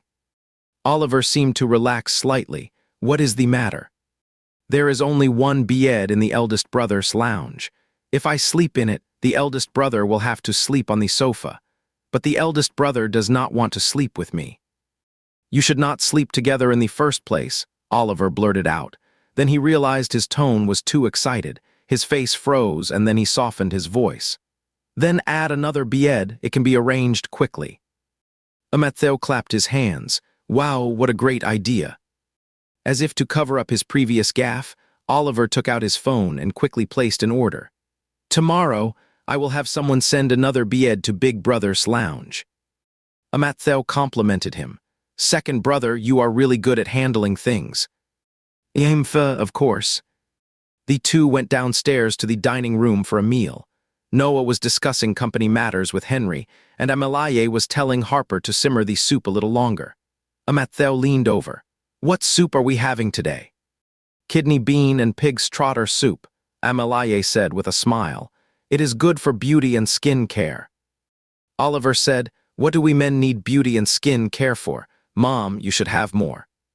"Who says men do not need beauty and skin care? The pursuit of beauty is a common cause for all mankind." Amalaye pinched Matthew's face. "Look at Matthew, he is so well maintained." He did not do any maintenance. Although there were a lot of skincare products in the bathroom, they were all used by the original owner. After he transmigrated, he rarely used them. Oliver's eyes landed on them. "Mom, you have pinched his face red." Henry stopped talking and looked over. Amalaye quickly let go. "Why is it red? Does it hurt?" Matthew rubbed his face. "I do not feel anything." "That is good. Drink a few more bowls of soup later to nourish yourself." "What is there to nourish?" Matthew was shocked as he rubbed his face. The next day when going to work, Matthew quite consciously got into the passenger seat. Henry was driving on the road, and his focused eyes showed his usual meticulousness and calmness. Matthew suddenly remembered the shock that Liam and others had when Henry first drove to pick him up. He could not help but be curious. "Brother, who else has ridden in a car you drove?" "I picked up Dad and took him home twice." "And?" Henry snorted. "Then it was transporting dangerous goods." "Whoa, so he was really the only one besides Noah to have ever occupied the front passenger seat next to his brother." Matthew suddenly felt extremely uncomfortable, fidgeting around on the smooth leather seat. "Sit still, stop squirming." "Oh," Matthew felt a bit embarrassed. "You are so nice, bro, you even let me ride in the car."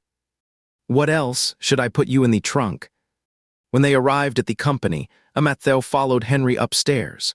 People kept getting into the elevator from time to time. Presumably, the news of the two leaving together last night had spread overnight, and the employees were all secretly glancing at Matthew out of the corner of their eyes. Since no one asked him directly, Matthew was too shy to introduce himself. As a powerful CEO, Henry needed to maintain his dignity and just stood there without saying a word. People came and left in the elevator. Finally, it reached the top floor, and the two of them got out together. Samuel was, as always, there early. He greeted the two as they passed by the door. "Good morning, Mr. Henry. Good morning, Assistant Issue." Henry replied with an imhma, and Matthew's tuft of hair bobbed. "Morning, Samuel." The next second that tuft of hair was grabbed. Henry looked down, his eyes fixed on the bouncing hair. "It is getting long, should not it be cut?" Matthew turned pale with fright in an instant. "Was not it you who tried to make it grow faster?" "What the heck, was this a sting operation?" Henry sneered, "But it does not seem to show any gratitude at all." The tuft of hair twirled around his distinct knuckled fingers, desperately trying to stay. Amattheo showed his loyalty. How could that be? You grew this with your own hands, bro. Henry's fingertips were tickled, so he let go. He turned his toes back towards the direction of the chairman's office. Then keep it for now. The official working hours start at 9 in the morning. Amattheo turned on his computer and stared at Henry, looking like a little kid waiting for the class teacher to assign homework. What are you staring at me for? Waiting for the boss to give me something to do. Henry's temple twitched slightly. If only you had half the initiative of that tuft of hair on your head. It would have been nipped in the bud. Amattheo pressed down on the tuft of hair that had just narrowly escaped, his tone determined. Henry was due to meet a guest at 10:30. At 10:10, Samuel came to ask for instructions, and the two of them got ready to go downstairs. Amattheo peeked out from behind the mahogany desk. What about me? Henry tugged at his coat and stepped out the door. As he passed by Amattheo, a gust of wind followed. Stay behind. Amattheo was left alone in the office. He sat down and focused on his work. But by the time he would finished all his tasks, Henry still had not returned. It was almost 11:30, and lunchtime was just half an hour away. He was about to go out and check when he heard some faint noises coming from the elevator entrance. The chairman's office was at the end of the corridor. Even if Henry were to march back at this distance, there should not be any sound. Amattheo got up and pushed the door open. The door to the fire escape next to the elevator was wide open, and workers were slowly carrying a large bed into view. The bed was so big that it had been disassembled into several parts. They were lined up like ants moving house, being brought towards the office. Amattheo was stunned. That is right, that is what he would been forgetting since waking up. He would completely forgotten his second brother's gift. It seemed that while Henry was meeting the guest and the company was unguarded, these people had used Oliver as a pass and made their way in. The worker in the front did not notice Amattheo's shocked state at all. You are an employee here, right? Help open all the doors, or it will be hard to get this in. No, he was the future owner of this bed. 40 minutes later, the workers finished assembling the bed and left. Amattheo stood at the door, looking at the room in silence. The bed was too big. Pushed up against Henry's original bed, they fit together almost perfectly, taking up the entire rest area and leaving little room to move. He felt like instead of having a separate bed from Henry, they were sharing a trampoline. Amattheo thought for a moment, and decided to pry the gap between the beds a bit to make it look less like a trampoline. He stepped forward, grabbed the gap between the beds, spread his legs to get a better leverage, and even started to do a split slowly because of the excessive effort. Thud! A soft thump came from behind. Amattheo's heart skipped a beat, and he clung to the bed leg and turned his head. Henry had somehow come back. At the moment he was leaning against the doorframe with his arms crossed, his eyelashes half closed as he looked at Amattheo. What are you doing? Amattheo almost tore his crotch. He slowly rose while holding onto the bed leg like a closing compass. Big brother, I was. Were you performing a split for me? Amattheo obediently hung his head. Yeah, just for some entertainment. Henry dropped his arms and walked over, stopping in front of the two beds. Is this also for entertainment? For better sleep. Henry let out a chuckle, grabbed Amattheo by the back of his neck, and led him out of the lounge. Amattheo fluttered like a little chick, trying to free himself. I saw that big brother you slept uncomfortably on the sofa yesterday, so I thought of adding another bed. A trampoline. Amattheo smiled sheepishly. Second brother accidentally bought a too big one. Henry stopped with a meaningful look. Oh, so the second one was involved. Amattheo shyly ratted the other out. Otherwise, how could the moving company get into the company? Sorry, second brother, we will keep each other company on the way to the underworld. You will not be alone. Henry released his grip on Amattheo's neck, took off his coat and put it on the sofa. Amattheo probed, Big brother, are you coming in to take a nap? It is all set up, why not? Mathieu was impressed by his rationality. The two went out for a meal. When they came back, they saw Samuel waiting in the office. It was not working hours at this time, and generally, he would not come to report work. Henry asked, "What is up?" Samuel said, "Mr. Henry, the director of Xinui Group has replied. He is available tomorrow morning and asked if you would like to talk about the bid in Arongcheng." "Well, let's talk then." "Okay, Mr. Henry, I will go reply right away." After Samuel left, Mathieu asked, "Is Big Brother going out tomorrow morning?" "Depends on where the meeting is. If it is at the other company, I will have to go out." "Do I still need to stay here?" Henry looked down at him, thought for a moment, and said, "You come with me." Mathieu was delighted. He did not like being alone. When he was at school, he even dragged his friends to the bathroom with him. People used to laugh at him, saying, "Why are you like a girl?" He was probably a bit clingy, but not annoying. As long as there was someone by his side, even if they did not talk, it was fine. "So, Big Brother, shall we go to sleep?"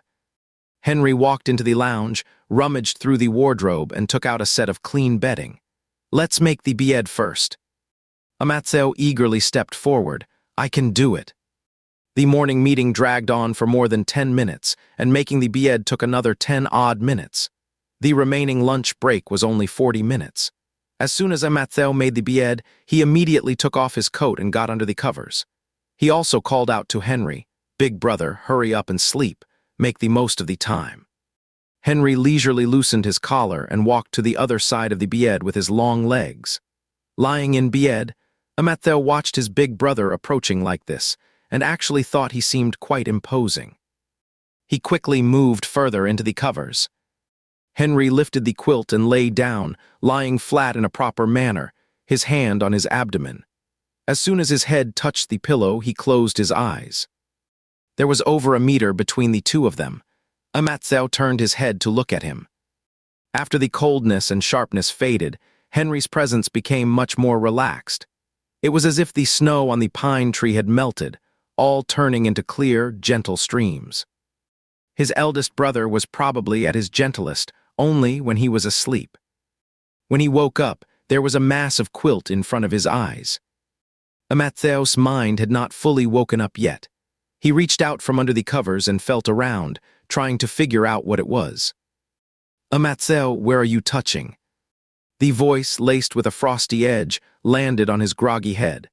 Mathieu abruptly rolled over and sat up, only to find himself lying crosswise on the bed, his head right in front of Henry's abdomen. Presumably, what he had just touched was Henry's waist and abdomen. He quickly scooted back half a meter and met Henry's deep-set eyes and brows. "Big Brother, your abs are really nice." Henry sneered. You could tell even through the bed quilt. A traditional Chinese medicine doctor taking the pulse cannot compare to you. Mathieu advised, "We would better not make such comparisons." After the afternoon nap, they continued with the day's work. Because they had a last-minute appointment with the directors of the Xinui Group tomorrow, the following schedule had been adjusted. Mathieu went with Samuel to make the arrangements. After making several phone calls and running up and down the building a few times, he slumped down right where he was when he got back to the secretary's office. A glass of water was handed to him. "Assistant Issue, you have worked hard." Mathieu took it. "Thanks, Samuel." He felt that Samuel still treated him as a young master of the Issue family. Although Samuel would assign him work, there was still respect revealed in his words and deeds. The secretary profession requires its practitioners to have a strict sense of hierarchy. Samuel did very well in this regard. He was neither overbearing nor servile and never overstepped the mark, which was why he could stay by his big brother's side for so long. By comparison, he himself might be sent away at any time. "Samuel, have you ever pushed the boundaries with my big brother?" "Assistant Issue, those who push the boundaries are no longer in the company." Mathieu shuddered. As he had expected, he thought to himself, "Do you know where they have all gone?" Samuel replied, "Sorry, this company does not provide after-sales service." As it was getting close to the end of the workday, the sky was dim, with only a thin line of light on the horizon. a sign that a heavy rain was coming. Matthew walked up to the floor-to-ceiling window. Looking down from this angle, many employees were already leaving the building. "Big brother, it is not quite time to get off work yet." "It is 10 minutes to go," Henry said, looking at his phone. "It is going to rain. People leaving through the main gate usually take public transportation home. Let them leave a bit early." Matthew thought such a boss as Henry was rare. "Big brother, you are a great boss." Henry turned off his computer and cleared his desk. Cut the flattery. By the time they left the company, raindrops had already started to fall. Henry was driving, and the raindrops left dots of water marks on the windshield, which then trickled down. The bright red taillights refracted a hazy red light in the rain curtain. The wipers battled against the increasingly heavy rain. The noisier the outside world was, the quieter it seemed inside the car. "There is a bit of a traffic jam ahead," Matthew said, looking at the navigation. "But it is only a few hundred meters." "Got it. Do not look at your phone in the car." "It is okay. I do not get carsick." Henry glanced at the half-eaten bag of cookies Matthew had and sneered. "With such a good appetite, you do not seem like you get carsick." He added, "You touch your phone and then eat with your hands. Do not you know how dirty phones are?" Matthew felt guilty. "I am not feeding you." Henry's veins were popping. "Can you eat it all by yourself?" "Big brother, I am not that fragile." The car ahead entered a congested section, and the traffic came to a standstill. Henry reached out and pinched the skin on the back of Matthew's neck, leaving a red mark from his thumb on the side of the neck right away. "Not fragile." Matthew felt a tickle from the touch of Henry's fingertips. He raised his hand to cover his neck and argued, "My skin is delicate, but my organs are strong."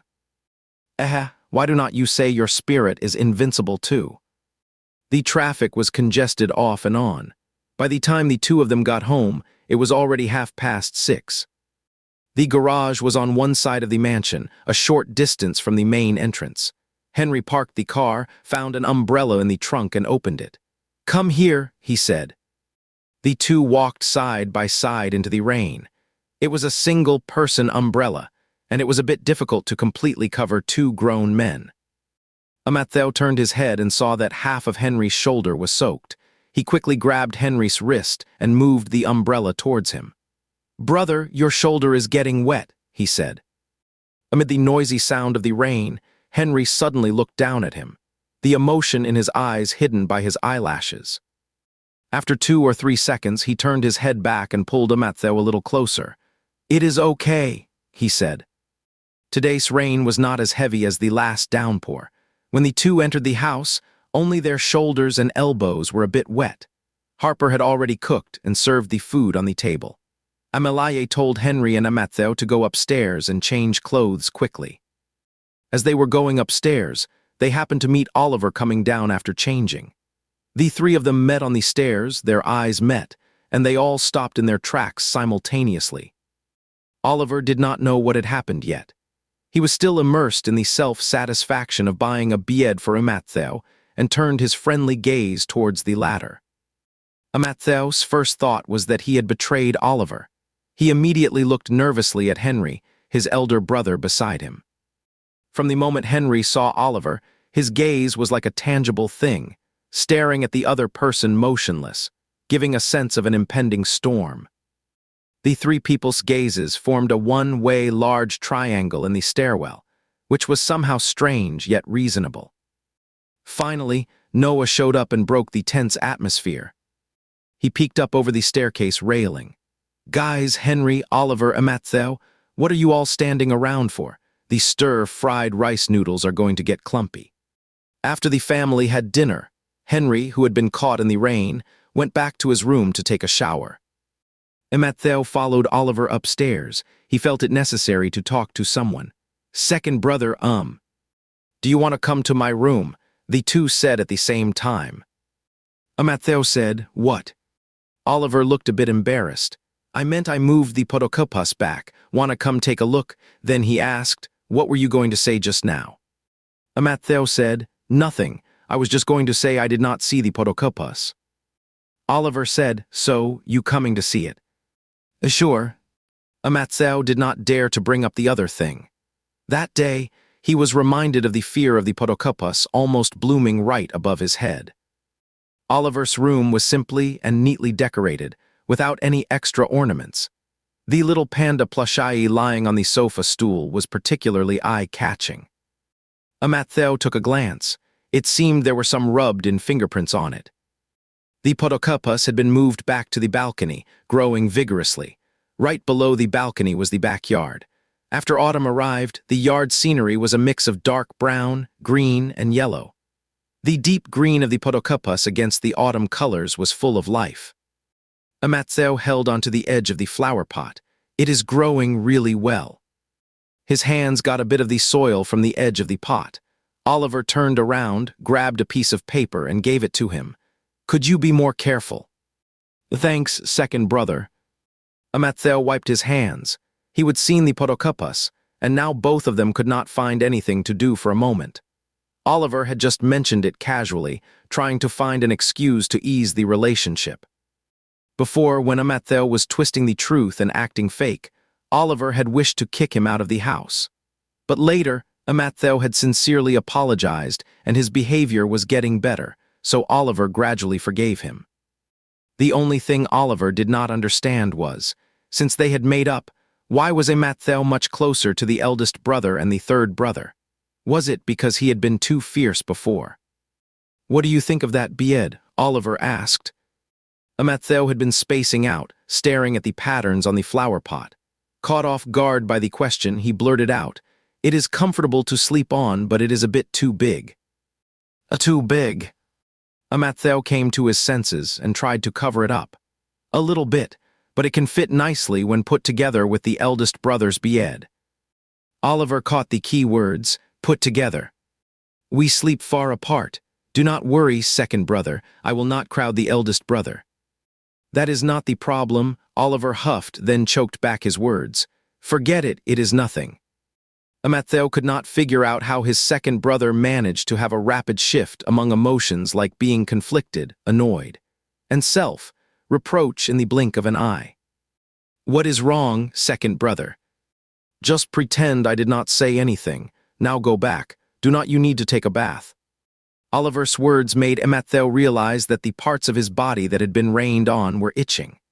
Amatzao rubbed his shoulder through his pajamas, and the collar of his pajamas was pulled open, exposing his neck. Suddenly, his wrist was grabbed with a slap.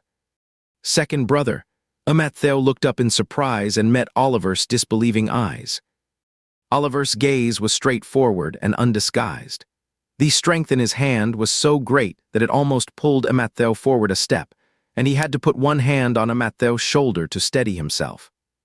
What is this on you? Oliver reached out to point, while Amatzao stood there like a dolt, completely unaware of what was going on. What? Before his hand could touch, a sharp shout came from the door, second son.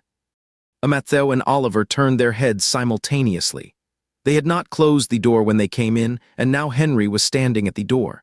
His hair, freshly washed, fell over his forehead, but it could not hide his sharp eyes and brows.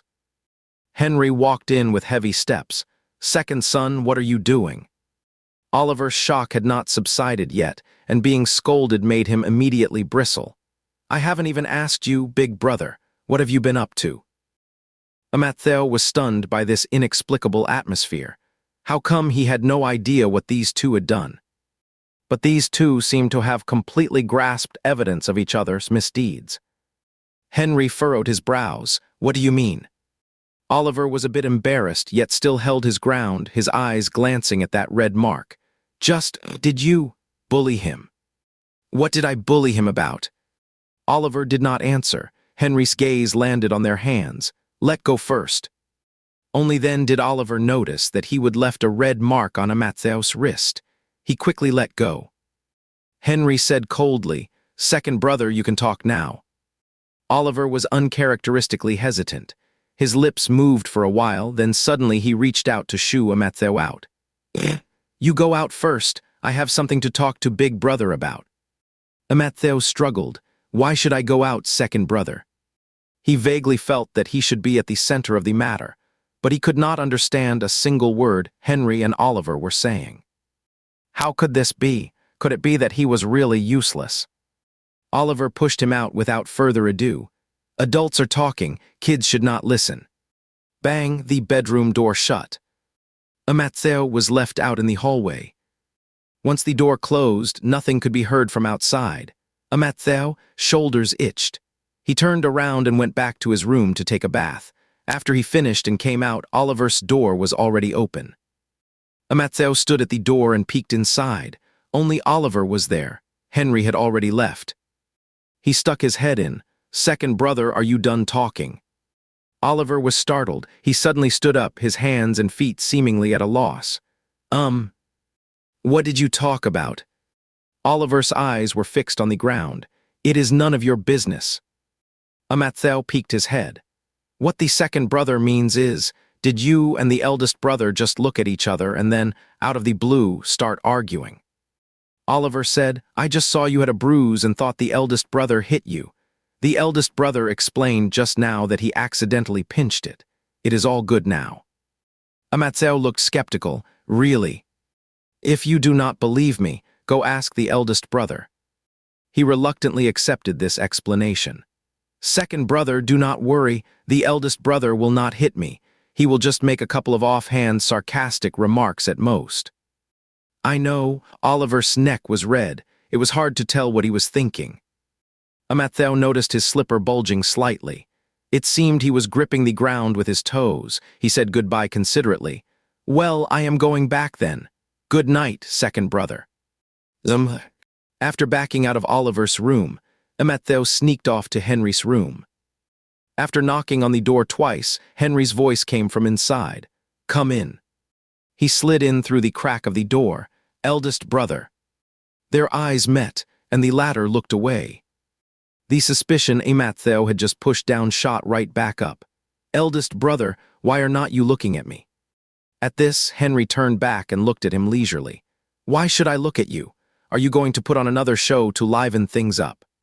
Matteo was momentarily at a loss for words. He changed the question. "What were you talking about with the second brother?" Henry's answer was pretty much the same. "I thought the second brother was going to hit you. The misunderstanding has been cleared up. It is nothing." Since both of their stories matched, Matteo finally believed it this time. He admonished in a Malaye's tone, "It is good that the misunderstanding is cleared up. Brothers should trust each other and not be suspicious of one another." Coming from him, this statement did not sound very believable at all. Henry twitched the corner of his mouth. "Noted." A brief silence fell in the room. Henry noticed the red mark still lingering on his wrist, so he got up and took out a bottle of red flower oil from the cabinet behind him. "Come here, I will rub it for you." Oh, Matteo reached out and shuffled over. "Okay then." Just as they were about to get close, Henry suddenly stopped. Then, Matteo felt the weight of the red flower oil in his palm as it was dropped into his hand. "Rub it yourself." Matteo was astonished at his fickleness. "Why? Cannot you reach it yourself?" Matteo retracted his hand, feeling a bit guilty. Since he had to do it himself, there was no need to stay in Henry's room and fill it with the smell. "Big brother, I am going back first." He held the red flower oil and slipped back to his own room. Click, the door was gently closed. Henry leaned against the bedside, closed his eyes and rubbed his temples. Ever since he learned about Matteo's sexual orientation, he had been keeping an eye on his younger brothers to prevent them from crossing the line, but he did not realize that he himself had gotten the closest. Oliver's misunderstanding surely did not come out of thin air. He really should be more careful in the future. The next day, they went out to work. The two got into the car. Matteo tugged at his collar. "Are we going to meet the directors of other groups today? I applied the medicine last night and just wiped it with a towel this morning. Is there still a smell?" Henry drove the car out of the mansion. "Cannot you smell it?" "You get used to a smell if you have been around it for a long time." Matteo stretched his neck towards Henry. "Can you smell it for me?" Henry swatted his hand away. "I am driving, sit still." Matteo sat back. Then can you smell it for me when we get to the company? We are going straight to Xenarioi Group. Then when we get to Xenarioi Group. Henry sneered. Do you think that is appropriate? Amatzeo thought for a moment. If you think it is beneath you, I will ask Samuel to take a sniff for me. It is just a quick whiff, he should not mind. Amatzeo, the temperature inside the car dropped suddenly. What is up? If you distract me while I am driving again, I will kick you out. Amatzeo fell silent instantly. How was he distracting the driver? Xenarioi Group is in the west of the city. Driving there from the Isu family's place is over 10 kilometers farther than usual. The appointed time was 9:30 a.m. They left at 8:00 a.m. and would arrive at exactly 9:20. Samuel was already waiting in advance in the side hall on the first floor. When he saw Henry and the other, he got up and greeted them. Mr. Henry, Assistant Isu. Henry nodded. You have brought all the necessary documents, right? Samuel replied, all of them. The chairman's secretary came to guide them at the elevator entrance. The four of them got into the elevator and stood together. The chairman's secretary was talking to Henry in front. Amatzeo took the opportunity to get close to Samuel and whispered, Samuel, do I smell of wintergreen oil? Just as Samuel turned his head, Henry suddenly turned around. Give me the documents. Okay. Samuel immediately stepped back and handed the documents to Henry. The elevator door opened at that moment. The three of them followed the secretary out of the elevator and walked straight towards the meeting room. Amatzeo had to put aside his worry about the wintergreen oil smell and follow Henry. Xenarioi Group is different from the Isu Group. It is an enterprise jointly founded by 3 major shareholders, and Benjamin is the shareholder with the most equity. This time, they were discussing the bid for the outskirts of Arongcheng. Amatzeo listened throughout the process and took meeting notes. He had studied finance and law before, so it was not too difficult for him now. In the middle of the discussion, Benjamin's phone rang and the talk paused. Henry turned his head and glanced at Amatzeo, his eyes landing on the neatly written notebook. Then he looked away after a moment. An hour and a half later, the negotiation ended. Amatzeo handed the meeting notes to Samuel. The group was about to leave when Benjamin suddenly stopped Henry. Oh, Mr. Henry, I have got some personal matters I would like to consult you about. Do you have the time? Sure, Henry said, his eyes glancing at someone. After all, I am already here. The 2 directors went to the office upstairs. Benjamin's secretary, Xayeo Ahayu, then led Amatzeo and Samuel to the pantry to wait. The pantry of Xenarioi Group was exquisitely decorated. With a large expanse of glass windows, it was bright, spacious, and perfect for having afternoon tea. Xayeo Ahayu prepared a pot of tea and several plates of pastries for them, then sat down to chat. Assistant Isu, are you new here? I haven't seen you around Mr. Henry before. Yes, I just started a few days ago. Xayeo Ahayu was surprised. You are already working with Mr. Henry right after joining. It seems you are highly regarded. I heard that the people Mr. Henry appreciates share some similarities with him. I wonder what you two have in common. Amatzeo blushed. We have the same father. The air fell silent for a few minutes. Then, Xayeo Ahayu snapped out of the shock. He looked at Amatzeo, who was nibbling on a dessert, and Samuel, who was calmly sipping tea, and asked shakily, Is that true? Amatzeo replied, It is true. Xayeo Ahayu gasped. I mean, you do not really look alike. Sorry, I did not mean it that way. Even brothers can take after either their mother or father. It is okay, Amatzeo said indifferently as he picked up the last piece of cake. Ordinary souls are all the same, but the members of the Isu family each have their own kind of beauty. Samuel pushed his glasses up. I made a mistake. I should have recorded this and played it for Mr. Henry. Amatzeo leaned forward. Would he be overjoyed? No, I just want to hear Mr. Henry's exclusive commentary on this wonderful speech. They sat and chatted for a while. As it was nearly 11:30, Xayeo Ahayu checked the time. Why hasn't Mr. Benjamin finished yet? Do you have other arrangements? Yeah, Mr. Benjamin has an appointment for lunch with a friend at 12. Excuse me, I will go and call Mr. Benjamin.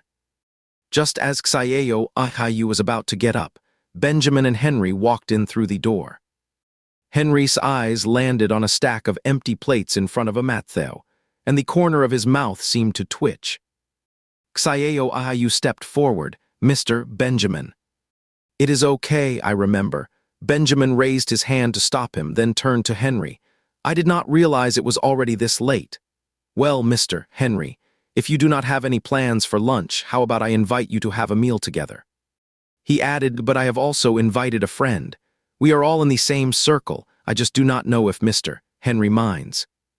Henry was quite polite in formal situations. How could I mind Mr. Benjamin's friend? Benjamin laughed heartily. Then let's go. The group took the elevator downstairs. Henry turned his head and asked Mattheo in a low voice, Can you still eat later? Mattheo was confused. Why not? His expression was so matter-of-fact that Henry actually thought it was reasonable.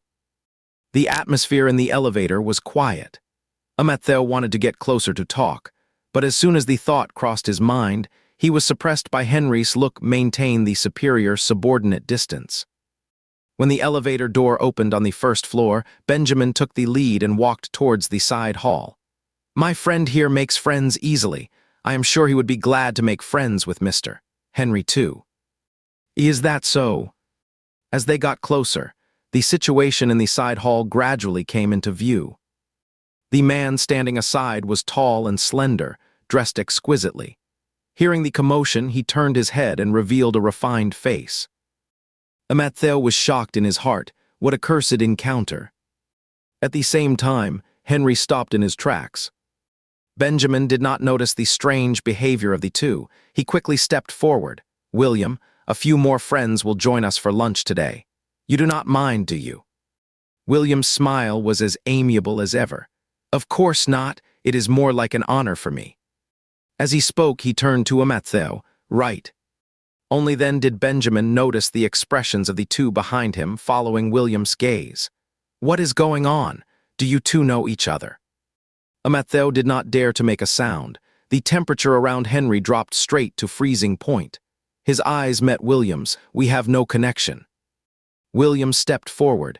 I do not have much connection with Mattheo, but our fates are deeply intertwined. I believe there will be more interactions in the future. Be careful. Mattheo was shocked. Since when had they become this close? Henry's face darkened. Mr. William, watch your way of addressing. William ignored him and only asked Mattheo, Mattheo, you do not mind, do you? Near the side hall entrance within a few meters, sparks ignited in the air again.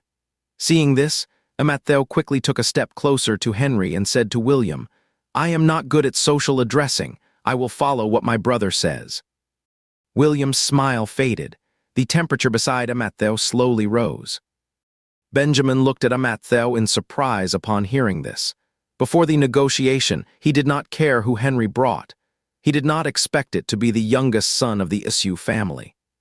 William took a few seconds to recover and then rallied. Last time you said you like Southeast Asian cuisine. The chef at our club has developed several new dishes. I would like to invite you to have a taste. How about today? Mattheo declined with caution. Thanks for the kindness of your chef. William corrected.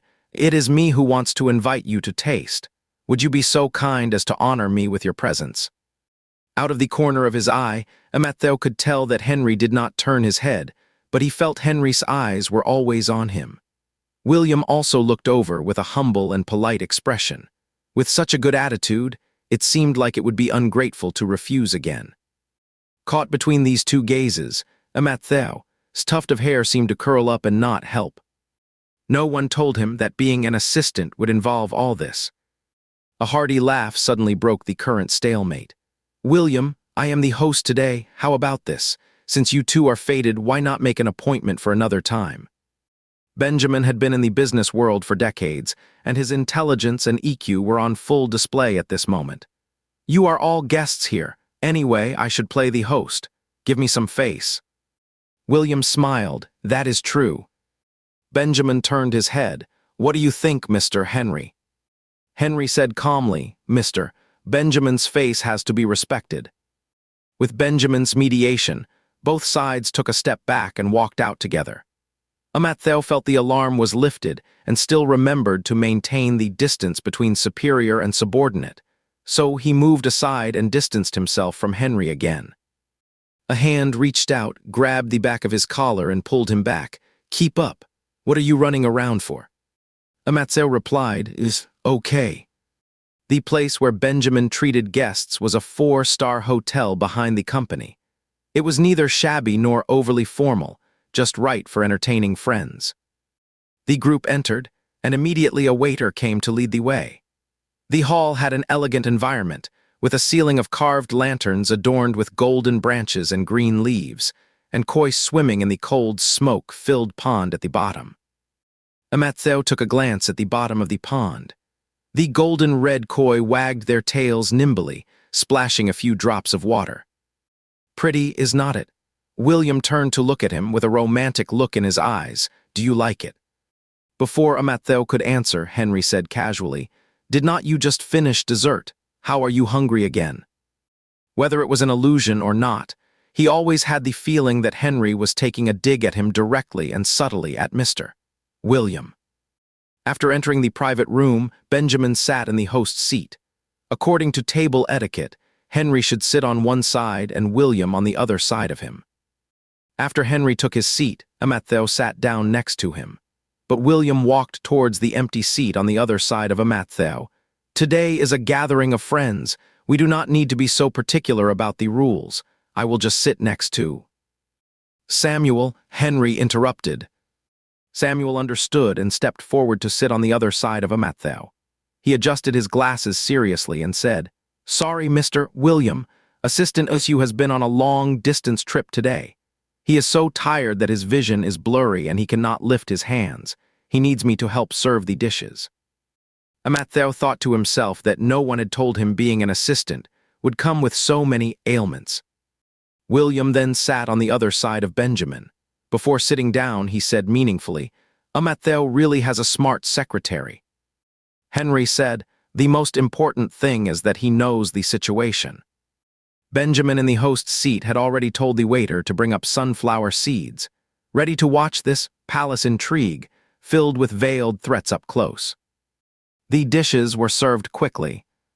Today Benjamin was the host, and both Henry and William knew to stop in time. The three of them started talking about other topics, still being polite in their conversation. Amattheo, whose vision was blurry and hands too weak to lift much, buried himself in his meal. Samuel beside him helped him stick to his act, using serving chopsticks to pick food for him throughout the meal. At first, Amattheo was embarrassed, but now he had fully accepted it. In fact, his gesture of receiving the food was quite smooth. "Samuel, I would like some sweet and sour pork, thanks." Samuel glanced at the plate of sweet and sour pork near Benjamin. Just as he was about to reach out to turn the lazy Susan, a pair of chopsticks suddenly picked up 2 pieces of meat and dropped them into Amattheo's bowl. "Why go the long way around?" Amattheo was nibbling on the meat by the edge of the bowl. "I would not dare trouble Big Brother." Henry sneered, "Haven't you troubled me enough?" He shyly picked up a piece of meat with his weak hand and put it into Henry's bowl, paying back Big Brother. The piece of ginger, which looked like lean meat, was picked up and put into the waste plate the next second. "I appreciate your kindness." Amattheo was stunned. "My vision really is blurry." After the meal, when they left the hotel and were about to part ways, Benjamin shook hands with each of them one by one. William took out his phone and said to Amattheo, "We have met so many times but haven't exchanged contact information yet. Let's add each other on a WeChat."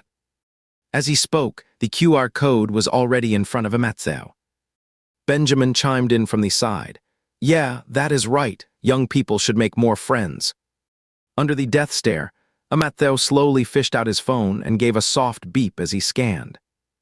His big brother must think he was not listening to the warning and was eager to find a boyfriend.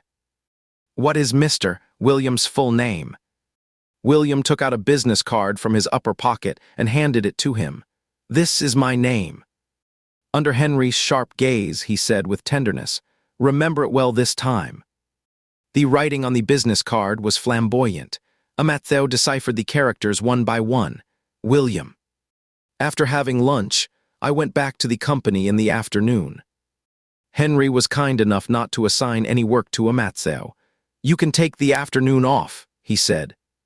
Amattheo felt like he had been slacking off for most of the day. Why? He asked. It is a reward for you. What kind of reward? For eating a lot. A reward for the improvement in your Chinese language skills. Amattheo did not quite understand what his eldest brother was getting at, but since it was a reward, he was not going to turn it down. Henry was working at his desk while Amattheo was chatting on a WeChat. Then a message from William popped up. Brother, William asked me out for dinner. Henry leisurely opened his phone. Is there anything you want to eat? I will order it for you. Amattheo asked, why? You have improved again, so the reward is doubled. Get off work and go home at exactly 5 p.m. When Amattheo got in the car, he felt a bit itchy. Embarrassed to reach in and scratch, he rubbed against the seat while Henry was driving. His little move was caught in a second. What are you wriggling around for again? My back is a bit itchy. Is the woolen undershirt pilling? The family is not so hard up that they would buy you pilling clothes. The car left the company. After about 10 minutes, Amattheo still felt itchy. He could not help but lift his clothes and take a look over his shoulder. Henry was driving. He just felt a flash of white in his peripheral vision. His temple twitched. Amattheo, your clothes. His voice stopped abruptly. He jerked the steering wheel, turned the car into a side road, and pulled over.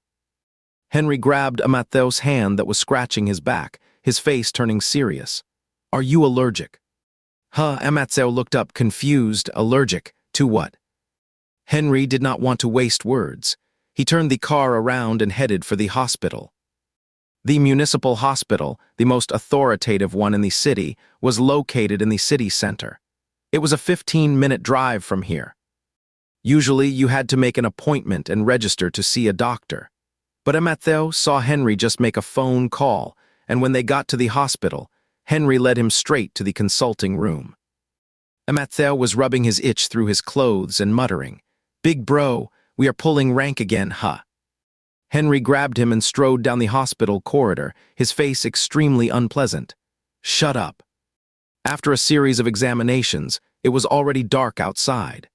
Henry called home, explained the situation, and said that he and Amattheo would be back later for dinner. Amattheo hung his head, listening to the doctor's lecture under Henry's gloomy aura. The test report showed that he was allergic to kelp. He remembered having quite a bit of it at noon. To be precise, he would eaten a lot of every dish. You are in your 20s. You should know what foods you are allergic to. You need to avoid those foods, got it? Your redness and rashes are mild cases. Severe allergies can even lead to breathing difficulties and even shock. Amattheo nodded like a chick pecking at rice. Okay, got it. Geez, how was he supposed to know this body was allergic to kelp? The doctor prescribed some medicine for him, telling him to apply and take it as directed and not to scratch with his hands. Amattheo took out a small notebook and agreed one by one. Henry took the prescription and went to the pharmacy to pick up the medicine. Amattheo was waiting outside the consulting room.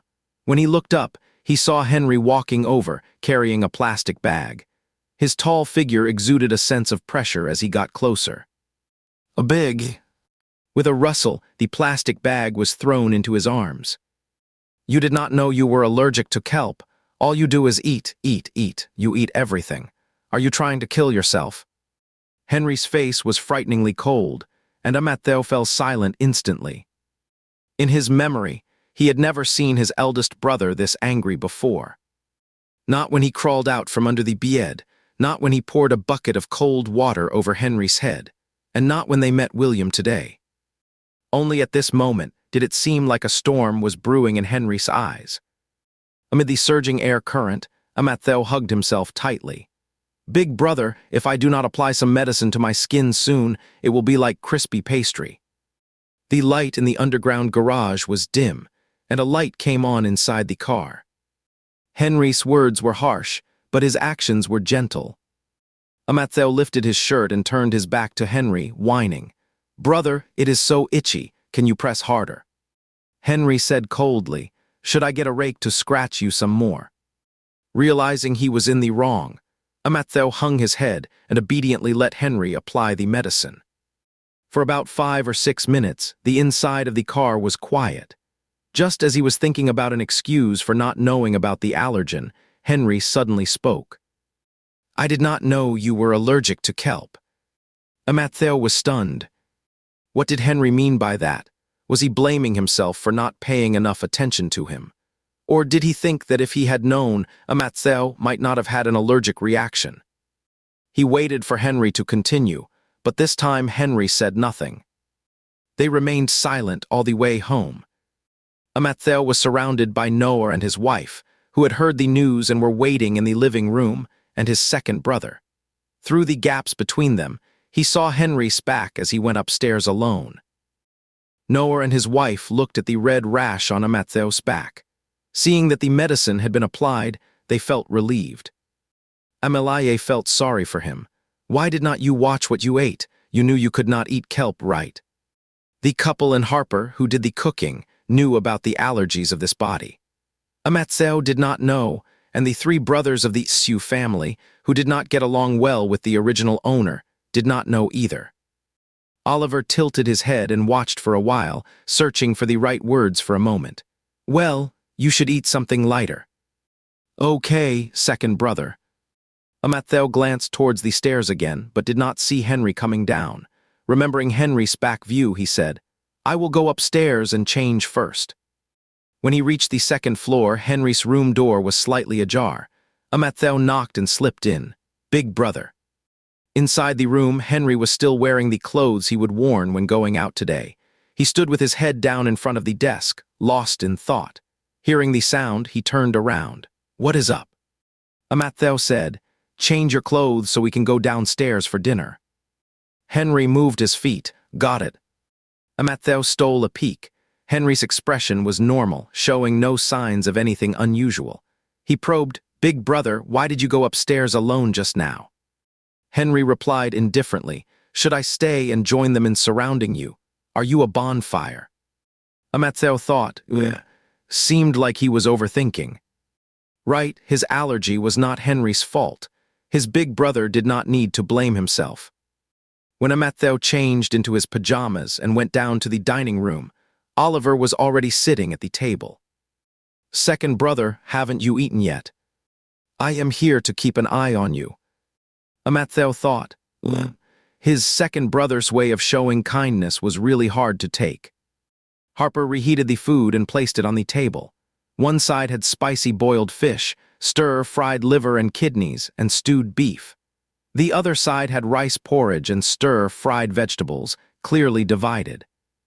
Oliver pointed, "You cannot eat these." Amatheo was reluctant. "I will just rinse them and eat."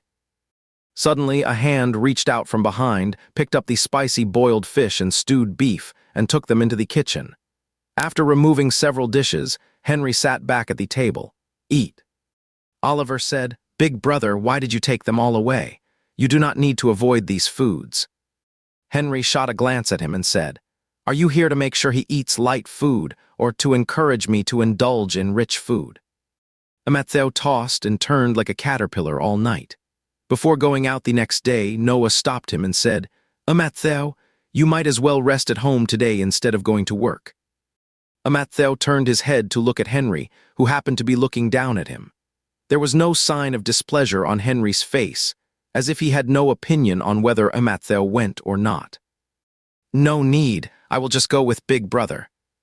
Noah did not push it. "All right then, big guy, remember to apply medicine for him." Henry replied, "I know."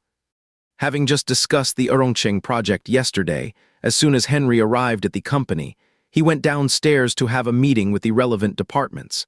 Amatheo wanted to follow, but a stack of files landed on his desk with a thud. "Sort all these out." "Do not, I need to go with you." "You stay here."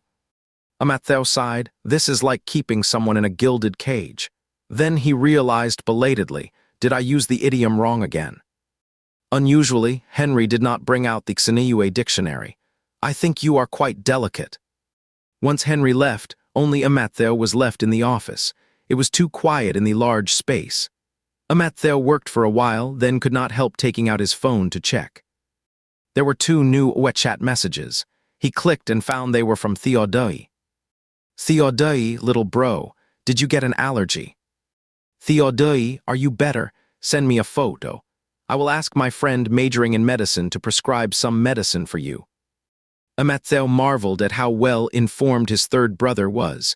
He did not know who in the family had let it out. He guessed it was Oliver, who was trying to fit in. Amattheo, thanks, third brother, I have already been to the hospital. Flower emoji. Theodoi, seeing is believing. Hurry up and send a photo to your third brother. Amattheo, it is all rashes. It is not pretty. Theodoi, it is okay. I just want to see how ugly it is. Amattheo could not quite understand the third issue brother's interest. He did not mind taking a photo, but the rashes were mainly on his back, and his clothes were so tight that it was difficult to do so. Unless he waited for Henry to come back and apply medicine for him, and then take a photo by the way. Amattheo, third brother, hold on. I will send you a photo after big brother takes one for me when he is back. Theodoi, threatening people now, huh? Amattheo, which word of his was a threat? The short meeting in the morning ended earlier than usual. Henry came back at just 10 of the clock. The documents on the table were spread out haphazardly. Why are you only half done? Amattheo was kind-hearted enough not to shift the blame to Theodoi. The itching on my back distracted my attention from work. Henry did not say anything. He walked straight into the lounge. When he came out again, his sleeves were rolled up to his elbows, and he strode towards Amattheo. Amattheo pressed himself tightly against the back of the chair in an instant. Fighting. Henry, did not you say it itches? Come here, I will apply some medicine for you. The chairman's desk was close to the French window, and the light was much better. Only when Amattheo sat in front of Henry did he notice that the back of his hand was slightly moist. He must have gone to wash his hands just now. Take off your coat and lift up your shirt. Amattheo obediently did as he was told. The warm fingertips dipped in the slightly cool ointment. The half-cold and half-warm temperature covered the area where pain and itching intertwined, and Amattheo's spine was instantly stimulated to tremble slightly. He tried to distract himself. Big brother, can you take a photo for me? You want to see it? It is third brother who wants to see it. After a few seconds of silence behind him, Henry then said, open the chat window with the third brother. Amattheo picked up his phone, opened Theodoi's chat window, and handed it to Henry. Take a picture, bro. Henry took the phone but did not press the camera button. He put his thumb on the voice message key and said, Hey, Theo, do you want me to start a video call for you? The message whooshed away. Amattheo turned his head. Do we still need to start a video call? What did the third brother say? The phone was tossed aside, and the clean hand continued to apply medicine to someone. He said, ... The red rashes on the body gradually faded away in just a few days. At night, after Amattheo took a shower and came out, he used the reflection in the mirror in the bathroom to turn his head and look at his back. There were only a few marks left. It was estimated that they would disappear after a while. Fortunately, Henry stopped him from scratching his back. Otherwise, with his physique, he would surely leave scars that were hard to get rid of. After November, the temperature stayed around 10 degrees. Amélie had made new winter clothes for the family as early as autumn, and they arrived just these days. Amattheo's previous clothes were all overcoats, and this time was no exception. The well-tailored overcoat was elegant and form-fitting. Worn on him, it made him look as straight and tall as a bamboo. After strutting around outdoors for 2 days like a bamboo, he got a runny nose from the cold. He sniffled his way home and rummaged through the closets for a down jacket. Amélie could not help laughing when she saw that all he found were overcoats. You have forgotten, you used to refuse to wear down jackets, thinking they were too clumsy. Why do not you go check if your brothers have any down jackets? You can make do with them for a couple of days and then buy one on the weekend. Okay then. Matthew then slipped into Henry's room. The latter was already lying on the bed with one leg propped up, holding a tablet to watch a video. When he saw Matthew running in, sniffling, he leaned his head back. Are you a drip irrigation device? Matthew needed help, so he did not argue. Big bro, do you have a down jacket? No. Matthew said oh and turned to leave. Henry called him back. Where are you going? I am going to ask second brother. The video was paused, and the tablet was placed on the nightstand. You want to borrow your second brother clothes to wear.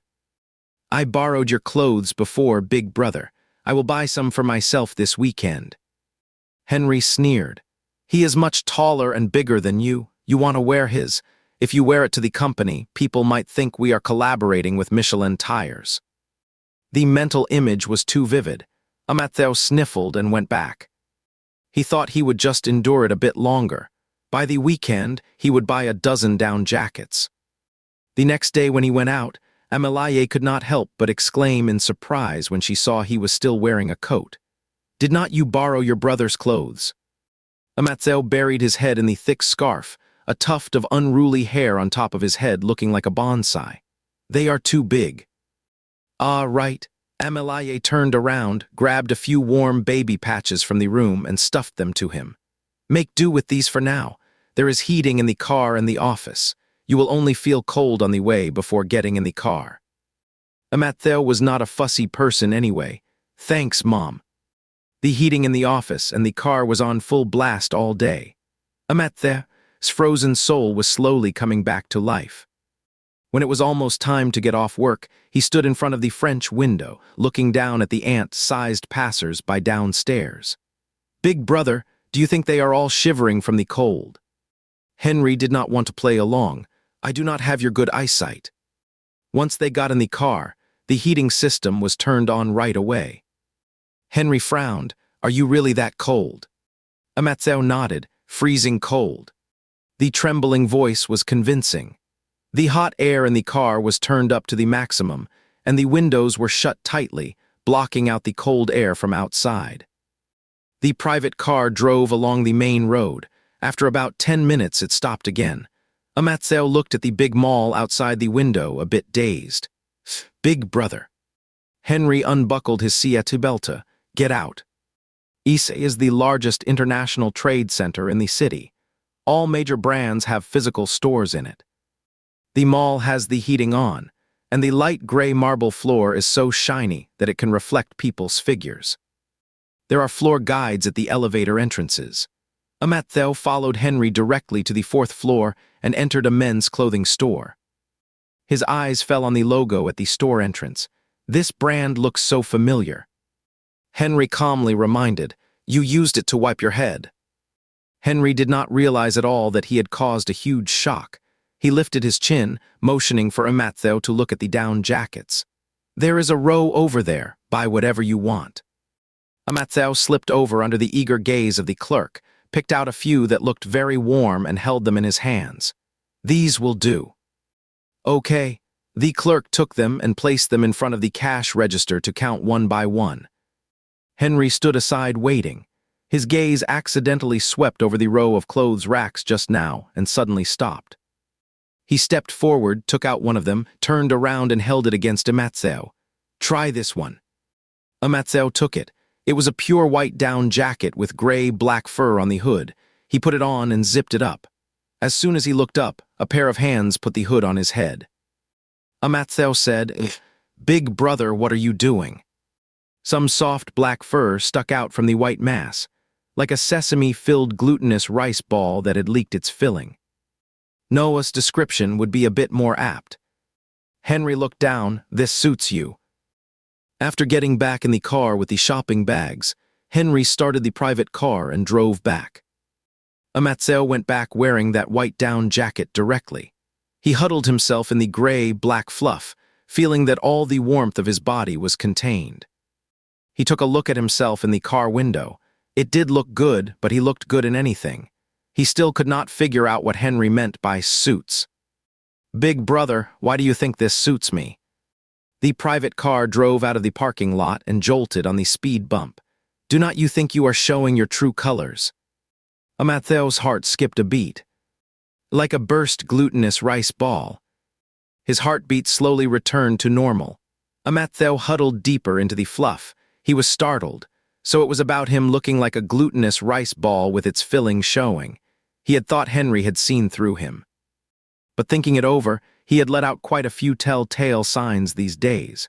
It is just that an ordinary person would not think of something as crazy as soul-swapping. It seemed he had to be more careful in the future and tuck all his tales away. When he got home, he happened to meet Noah coming downstairs. Noah's eyes lit up when he saw Mattheo. Hey, Mattheo, you are all bundled up. Did you guys go shopping at the mall for clothes? Not bad, not bad. I think you look better in a down jacket than in a coat. Although an elegant and mature coat has its charm, a lightweight down jacket can better bring out his youthful look. Big brother also said this suits me. Mattheo showed off to Noah. Big brother picked this one for me. Noah glanced at Henry in mild surprise. His eldest son could pick clothes for others now, however, the eldest has good taste, this looks good. Henry, carrying the shopping bags, went upstairs. Stop showing off, change your clothes and come for dinner. Mattheo immediately followed him. Henry paid for these sets of clothes with his card. After the meal, Mattheo wanted to transfer the money to him. No need to transfer. I will just deduct it from your salary directly. Mattheo always felt that Henry was pulling the wool over his eyes. He was in the probation period, so where did he have any salary? He did not expose it. Instead, he just raised his hand and promised, "Then I will buy Big Brother a gift when I make money." Henry interviewed him. Do not you feel like this scene seems familiar? What? Last time when we were checking out at the bar, you also made empty promises to me like this. To prove that he was not making empty promises as soon as possible, Mattheo contacted Liam that night and asked him about the progress his friend had made. The new products in the Icon Liquor series have been developed recently. Liam said, "We will do a trial run in Huadu first, gather feedback, and then launch them on a large scale." Mattheo remarked, "Your words are quite professional. People really do keep improving." Liam also sighed. "I am just reading word by word from the WeChat message my friend sent me." Mattheo then commended his honesty. The two of them complimented each other in a businesslike way for 40 minutes. Just as they were about to hang up, Liam suddenly asked, "Are you free this Saturday?" "Yeah, what is up?" "Oh, I have 2 tickets to the movie premiere on Saturday night, but I have other things to do. Do you want to go?" The movie Liam mentioned was the science fiction film Ruined City that had been hyped up all over the internet some time ago. The trailer had detailed scenes, amazing special effects, and a strong cast. Mattheo was tempted. "Sure, I would love to." "Okay then, I will have someone send you the tickets tomorrow." Mattheo was still at work, and the tickets were delivered after dinner the next day. He went out to get them, and when he came back, he ran into Oliver right at the entrance of the living room. A pair of eyes landed on the tickets in his hand. "What are these?" Mattheo felt instantly awkward. He had originally planned to secretly invite Henry to go with him, but Oliver saw the tickets first. He could not very well say, "A friend gave me 2 tickets, and I am going with my eldest brother," could he? He chose to be evasive. "They are tickets to a premiere." "Oh," Oliver's eyes shifted away for a second and then came back. "Did you invite a friend to go with you?" "Not yet." Henry. An awkward silence fell between the two. The book said that Oliver liked science fiction movies. Mattheo suspected that he was waiting for him to invite him. He could not hold out. "Second brother, do you want to watch it?" Oliver said, "It is okay, I can watch it." His answer was as quick as his words were reluctant. Mattheo took out a ticket and handed it to him. "It is for Saturday night." Oliver took it and said, "Okay," then added thanks after a couple of seconds. The two walked back one after another. Noah and Henry were both sitting in the living room. Mathieu glanced at Henry, who was looking down at his tablet and did not seem to notice them. Noah suddenly spoke up. "Second brother, what are those in your hands?" Mathieu's heart skipped a beat. Oliver answered truthfully, "Tickets to the premiere of Ruined City." Henry looked up. Noah got interested. "Where did you get them?" Oliver replied fluently, "My younger brother gave them to me." Mathieu immediately felt like grabbing a pool cue and shoving the guy right back into the bedroom. No wonder he was such a loner. He would just manage to keep things balanced, and now it was all gone to hell. He glanced in Henry's direction and met the latter's deep gaze. Cold sweat broke out on his forehead, 2 peaches killing 3 warriors. Mathieu picked at the ticket face and quickly made amends. "Big brother, do you want to go? I have 1 more ticket. If you want, you can go with second brother." "No need, I have something to do." Henry lowered his eyes and continued looking at his tablet. Mathieu let out a sigh of relief and quickly went upstairs, clutching the ticket. The next day there was no meeting. Henry stayed in the office. Mathieu still felt a bit guilty in front of him. He flipped through the documents noisily and unconsciously pressed his hand on the side of his phone, and the screen suddenly lit up. Henry's voice came slowly, checking the time. Caught red-handed touching the phone, Mathieu was just looking for an excuse. Yeah. Henry said, checking how many minutes and seconds until Saturday. The rest of the work was completed with extreme concentration. At noon, the 2 went downstairs for a meal. As they entered the cafeteria, they happened to run into Samuel. Generally, to ensure that there was always someone in the top-floor office, Samuel and Henry would stagger their meal times. Mathieu noticed that there was some sauce spilled on the table in front of Samuel. He must have accidentally knocked over his plate and was still cleaning up. Just then, Samuel finished cleaning up and greeted them. "Mr. Henry Mathieu." Henry asked, "Did you get your clothes dirty?" "No, Mr. Henry, do not worry." "That is good." After Samuel left, Mathieu followed Henry to get food. "Big brother, you are such a great boss, even caring if Samuel's clothes got dirty." Henry said, "Matter of Afakla. The chairman's secretary represents the company's image."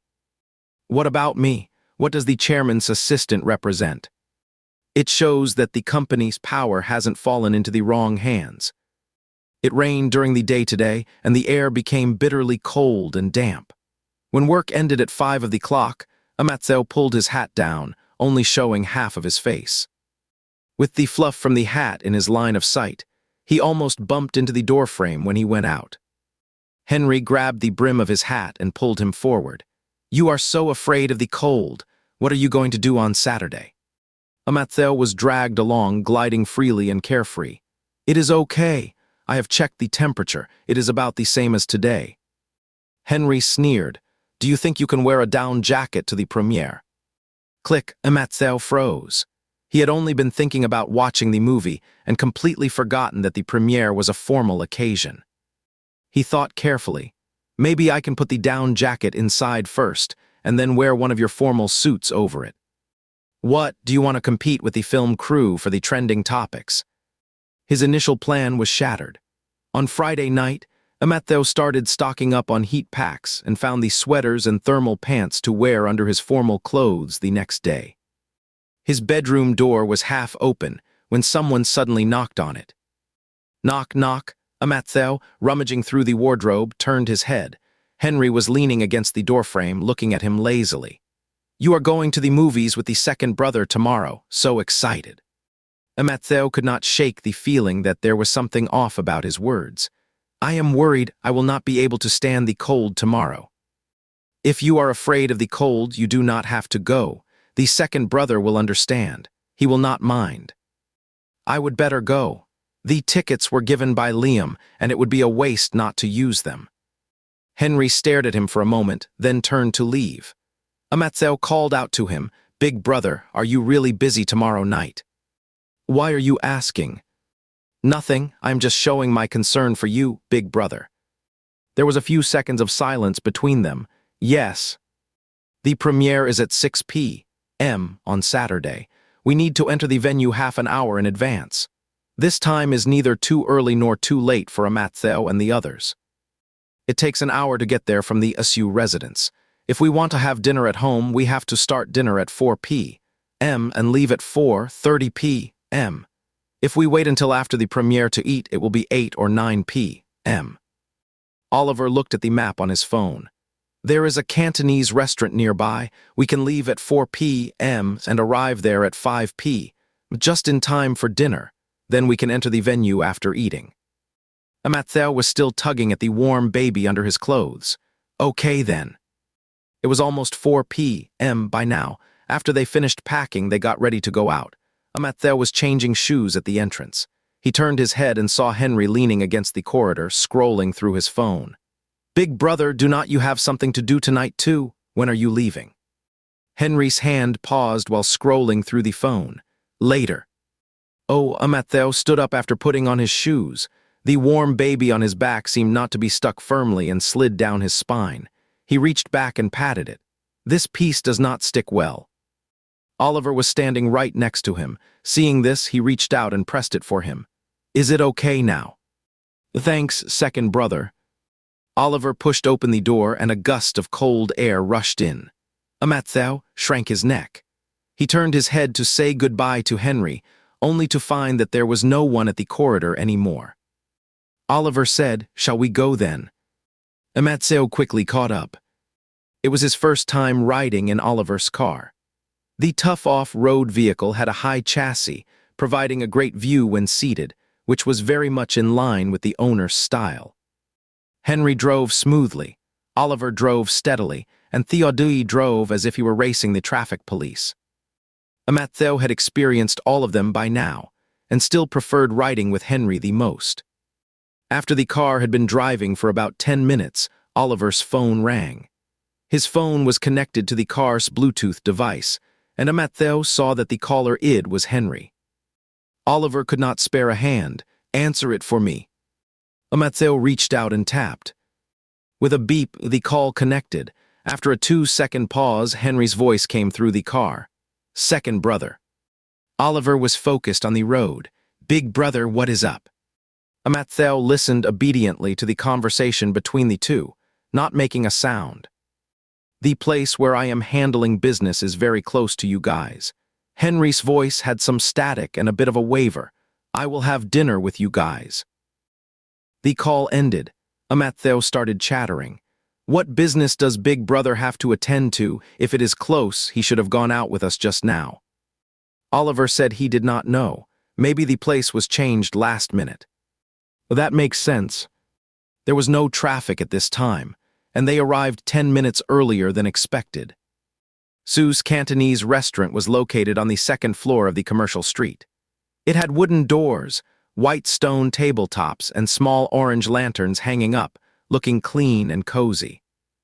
Matthew and the others sat down, ordered, and it was not long before Henry arrived. The booth was a 4-seater with one side against a partition. Oliver saw Henry coming in from the door and he moved inwards a bit. "Big brother. It will be crowded if we sit in a row." Henry stopped in front of Matthew. "Move in a bit." Matthew obediently shuffled in. "Oh, that is true." Oliver shifted back. The two across from him had already taken their seats, so he pushed the menu over. "We have all ordered. Take a look, big bro. Is there anything else you want?" Henry took it and glanced at it. "That is about it." The two brothers sat chatting, and Matthew relaxed, slumping into a heap in the booth. He was a bit stiff when eating alone with Oliver, but fortunately his big brother had come. The booth chairs were leather, and the suit fabric was also very smooth. As Matthew slumped, he realized he was slowly sliding down the chair surface like an A4 paper. The whole process from a constant speed to an acceleration took only 3 seconds. By the time he reacted, only the top of his head was left showing above the table. Suddenly, a hand grabbed his collar and yanked him back. "Performance art, are you the grand finale on the red carpet tonight?" Oliver across the table saw Matthew's collar being pulled askew and offered helpfully. "Big bro, it might be better to grab that tuft of his hair next time. Otherwise, his clothes will get wrinkled." Matthew stared at the former in disbelief. His hair was unrenewable. Henry straightened his collar. It is too slippery to get a good grip. Oliver was not quite convinced. Was it really that silky smooth? Many of the dishes at Sue's Cantonese restaurant were ready-made, and the dishes they ordered were quickly served. Binghuo pineapple buns, barbecued goose, crystal shrimp dumplings, double combination noodles. They filled the table. Amatseo leaned forward with his bowl, ready to dig in. The other two were used to it, and without changing their expressions, sat up straight, picked up their bowls, and started picking up food. Halfway through the meal, Amatseo suddenly stopped and looked serious. Did I eat something bad again? The two beside him put down their chopsticks and looked over. What is wrong?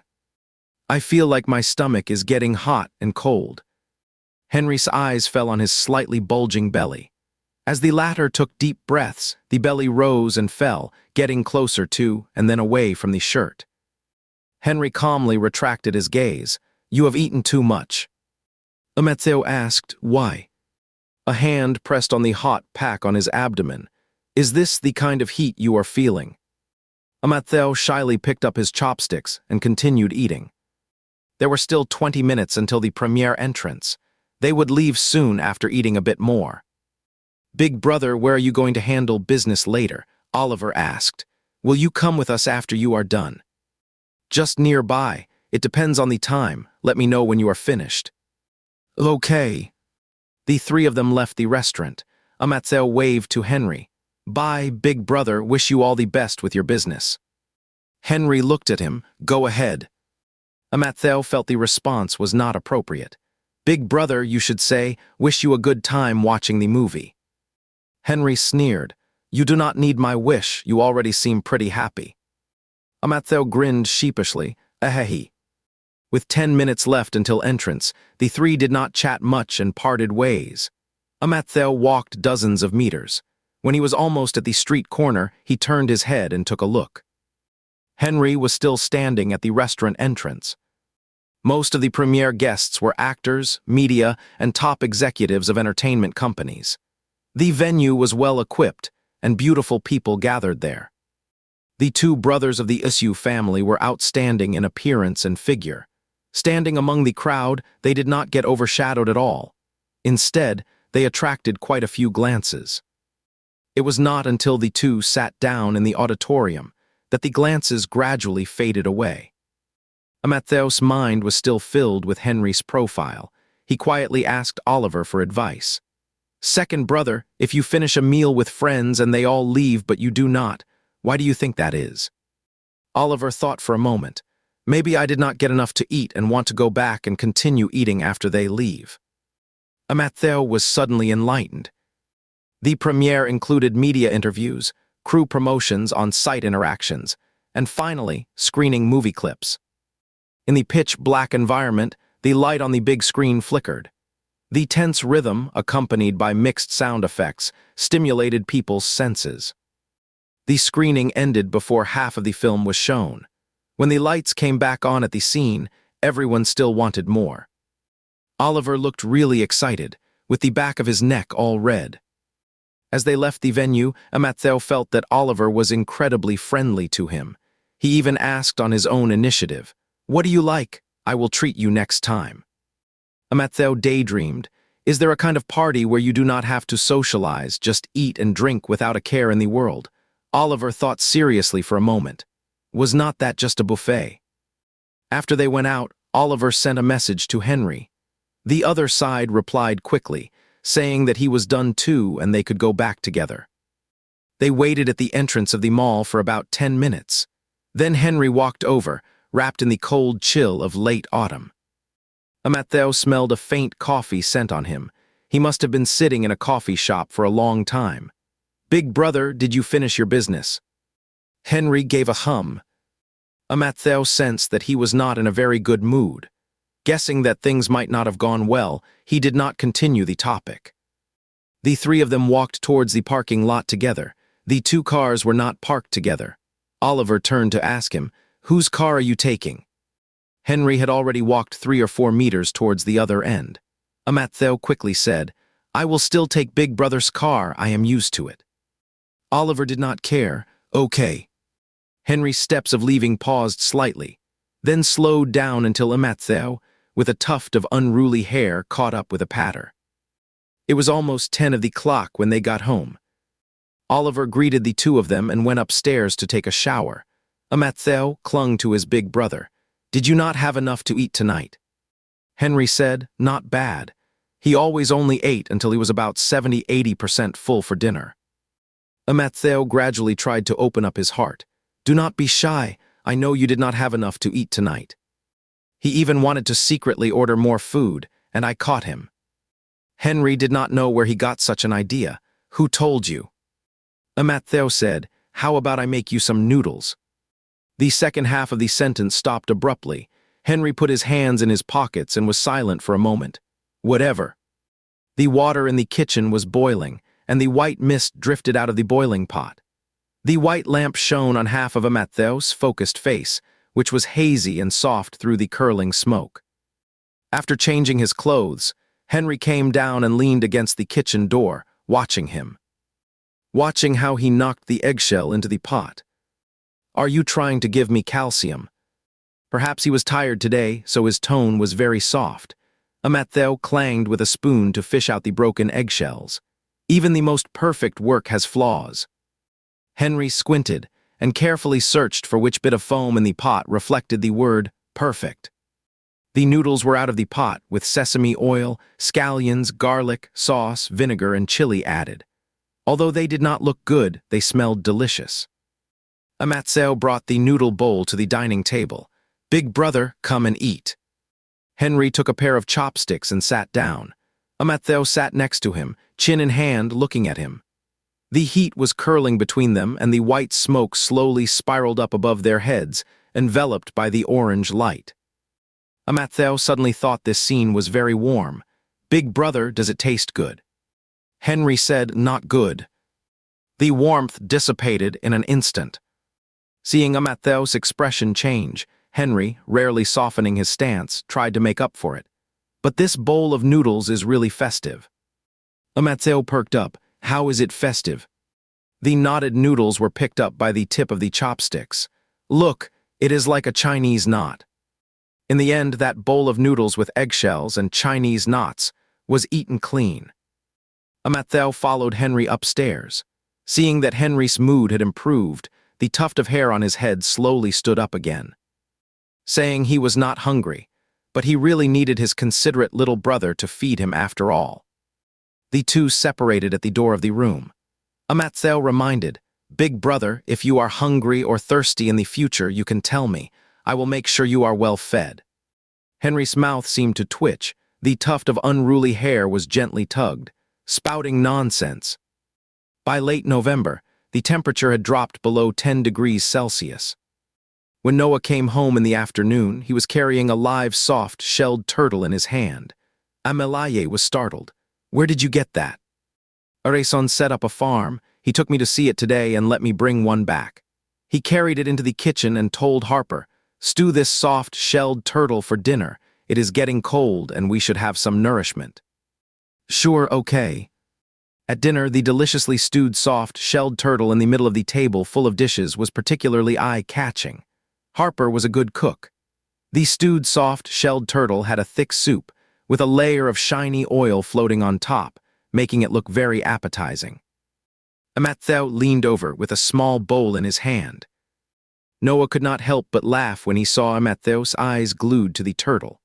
"Yes, Matthew, you can have more. You are not in the best of health, so have some more to build yourself up." Matthew immediately seemed to have received an imperial edict. He waved his chopsticks wildly. Just as a whole piece of the turtle's shell was about to fall into his bowl, Henry across the table looked up. "Are you planning to change from drip irrigation to flood irrigation?"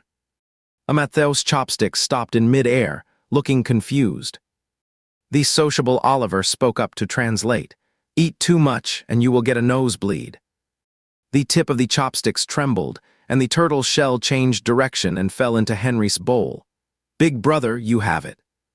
A vein on Henry's forehead twitched. "Eat it so I can get a nosebleed." Matthew quickly said, "No, no, you will not get a nosebleed. Big brother is the best." Henry did not want to argue with him. He lowered his head and picked up the turtle shell in the bowl to eat. The next morning when he got up, Amatzeo felt a bit hot and bothered. The soft, shelled turtle from yesterday really had an effect. It had given him a lot of internal heat. He changed his clothes and went downstairs for breakfast. Noah and Amalaye were already seated. When the hot soy milk was brought to the table, Oliver also came downstairs. He scanned the dining table. "Hasn't Big Brother gotten up yet?" "I do not know, he is usually down by this time." Noah checked the time. "Who among you can go wake up the eldest? Do not let him oversleep." "I will go." Amatzeo put down his bowl and ran upstairs. Henry's door on the second floor was tightly shut. Amatzeo knocked twice but heard no response. He could not tell if Henry was sound asleep or not feeling well. After a moment of hesitation, he pressed the doorknob and pushed the door open. "Big Brother." The room was empty and there was no reply. The quilt on the bed was thrown aside in a mess, which was quite unlike Henry's meticulous style. He looked around but did not see Henry. Only the bathroom door was slightly ajar and the light inside was off. Could he have fainted while using the toilet? Amatzeo walked over tentatively. When he was about 2 meters from the door, he suddenly stopped in his tracks. He heard a low, hoarse, and suppressed groan coming from inside. Amatzeo froze in place. Then came the sound of the shower running. The water splashed on the floor as if it was hitting his forehead, making his head buzz. Amatzeo held his breath for 3 seconds, then slowly backed out. The door clicked shut gently. He leaned against the corridor wall, completely flustered. Was his big brother doing that? "You know that." Amatzeo was still in shock at the thought that Henry might be doing that, when suddenly a voice came from the stairwell. "What are you doing, sticking to the wall?" Amatzeo was so startled that his body jolted. Oliver looked at the person trying to blend in with the wall. "Is the door locked? Are you imitating the Taoist priest from Laotian?" He reached out and pushed the former back. "No, Big Brother is using the toilet." Oliver was pushed back like a revolving door. "Does it take this long to use the toilet?" Amatzeo accused him of being inconsiderate. Everyone has their moments of trouble. Oliver understood immediately. He never expected that his eldest brother, who seemed as upright as a pine tree covered with snow, still could not escape the common man's troubles in private. When they were almost done with breakfast, Henry finally came downstairs. He was already fully dressed, and his expression was normal, just like usual. Oliver enthusiastically pushed over a stack of tortillas. "Big Brother, you eat this. It is high in fiber. It will help with your problem after you eat it." Henry slightly raised his eyebrows. "Okay." Amatzeo hung his head, not daring to make a sound. On the way to the company, Henry was driving while Amatzeo was leaning against the car window, showing him a deep thinking back of his head. "What are you looking at?" One should not only care about the destination, but also take a good look at the scenery along the way. In response, he got a soft scoff. Amatzeo shrank his head. He did not want to be like this either, but what happened in the morning was too shocking. Every time he met Henry's face, that suppressed groan would pop up in his mind. To be fair, the voice was quite sexy. Even as a same-sex person, one could sense a sexual awareness from it. So even someone as cold and proud as Henry had desires. He really learned something new today. "Amatzeo," Henry suddenly said, "do you want to glaze my car window?" The misty water vapor on the car window was quickly wiped away. When they arrived at the company, the two entered the office one after another. Samuel was waiting at the door. When he saw Henry, he asked, "There is a financial problem in one of the subsidiaries. Should I go over there this morning?" Henry replied, "Go ahead. I do not have much to do this morning." Amatzeo's alarm bells went off immediately. Not having much to do meant Henry would be staying in the office all morning. He was not mentally prepared yet. He needed some time to buffer. Amatzeo took a step closer to Samuel and said in an eager voice, "Can I come along?" A glint flashed off Samuel's glasses. Henry asked, "Why?" Amatzeo spread his arms wide for emphasis. "The company is so huge, I want to have a look." Henry looked at his excited stance. "Oh, I forgot you are a free bird. This little chairman's office of mine has been cramping your style." Matthew pulled his hands back and rephrased. "I am being over-ambitious. I just want to see the empire Dad and the brothers built." "You are such a smooth talker. They should have invited you to play the trumpet at the branch company's ribbon-cutting ceremony." A hand reached towards the top of his head. His tuft of hair twitched instinctively, and the hand stopped mid-air. "What are you trembling for?" The tuft of hair stretched back as if making amends. "Nothing, it was just the gust of your hand." But Henry had already withdrawn his hand and put it in his pocket. He looked down at Matthew for a few seconds. "You can go." This branch company was not under Oliver's management. It was run by another general manager of the company. The company was located in the first Ring Road area, and it would take 40 minutes to get there. In the car, Matthew asked Samuel about the financial issue. The latter said there was a gap of over 100,000 in the branch company financial reimbursement that had not been filled, but the overall accounts showed they were balanced. "This loophole is too big. A reasonable guess is that there was a decimal point misplacement when doing the accounts." Matthew thought it did not seem that reasonable. He asked, "Will there be a punishment if it is found out?" Samuel was straightforward. "They will be fired." Matthew said, "Wow, mister, Henry is really strict and unforgiving." Samuel seemed to glance at him over the frames of his glasses and left an ambiguous reply. "Maybe." The work-related conversation came to an end. The navigation showed there were still over 10 minutes to reach the branch company, and the car fell silent for a moment. As soon as the atmosphere quieted down, the morning's scene reappeared in Matthew's mind. He had come out mainly to avoid Henry for a while. Otherwise, with Henry's sharp observation skills, he would surely notice something. Henry seemed so natural. He probably did not know I saw it, right? Well, I will just pretend I did not, so as not to make my big brother awkward. Just as he was trying to adjust his mindset, Samuel beside him broke the silence. "Assistant Uzyu, when we left together just now, did you notice Mr. Henry's expression?" Matthew knew himself well, the expression of seeing off the plague god.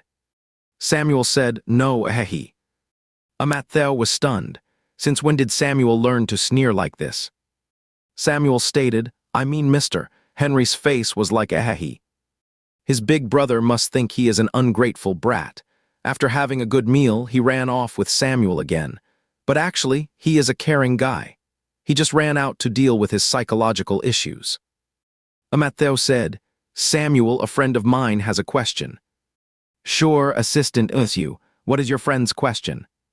"He wants to know if it would feel uncomfortable to see a same-sex friend in a more private moment." "It varies from person to person." Samuel was driving steadily and analyzing rationally. "Some people do not care while others are too embarrassed to talk about it. Both thoughts are normal." Matthew asked humbly, "So is there any quick way to adjust?" "Well, there is." One index finger poked on the car stereo. At that moment, the light of the right path resounded throughout the car. After finishing the work at the subsidiary company with Samuel, it was not yet 12 of the clock. Samuel reported the work to Henry on the phone. After hanging up, he said, "Assistant Uzyu, let's go back." After being cleansed by the light of the right path, Matthew's heart had become much more pure. Form is emptiness, and emptiness is form. Even his smile became kind of serene. "If we go back at this time, we will only have cold water to drink, Samuel." Samuel pushed up his glasses. "Mr. Henry has ordered meals. He specifically told me that Assistant Uzyu has been flying in the vast world and must be tired, so it is time to return to his narrow little world and have something good to eat." It was just past 12:30 when they got back to the head office. There were 4 dishes and a soup on Henry's desk. Matthew had returned to normal. Sensing the aroma of the food, he moved closer. "Big brother, how could you use your noble desk to put the dishes on?" "Should I put them on the ordinary floor then? Is not there the petty bourgeois coffee table?" Henry did not want to discuss the class of furniture with him. He opened the chopsticks and gave them to the two. All the dishes on the table were Matthew's favorites. After having his fill, considering Samuel was still there, he let out a quiet, restrained burp. Henry gave him a glance. Most of the lunch break had passed after the meal. Samuel returned to his office. Matthew got up and headed for the lounge. Turning around, he saw Henry sitting on the sofa with some documents. "Big brother, what are you looking at? Are not you coming in to sleep?" "You go ahead and sleep. I am looking at the schedule for the day after tomorrow." "What schedule?" "I am going on a business trip the day after tomorrow." Henry looked up at him. "You are coming too." The place for the business trip was in Ning City. It only took an hour to get there by plane. Matthew and Henry were still sitting side by side. Samuel was across the aisle. When the plane took off, the fuselage vibrated and roared.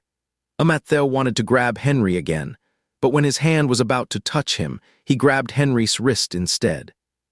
Matthew closed his eyes tightly and thought in the dizziness that he still cared a little bit deep down. The wrist he held in his palm had prominent bones, firm muscles, and a slightly higher temperature. Henry just let him hold it, not moving at all. It was not until the plane was flying smoothly that Matthew opened his eyes and let go. "Thanks, big brother." Henry withdrew his hand and said nothing. After getting off the plane, they went straight to the hotel where they were staying. Henry's schedule was very tight. They hardly had any rest. After dropping off their luggage, they set off immediately. Matthew was a bit airsick this time. When he accompanied Henry to meet the partners, he forced himself to hide his discomfort throughout the process. The two sides talked for an afternoon, and there was a dinner party in the evening. When ordering food at the dinner table, Mr. Aiden from the other side said to bring a bottle of red wine. Matthew was calculating the possibility of himself vomiting in his mind using a pie chart when he heard Henry turn to the waiter and say, "Bring another bottle of lemonade." Mr. Aiden laughed in surprise. "Mr. Henry drinks lemonade, so health-conscious."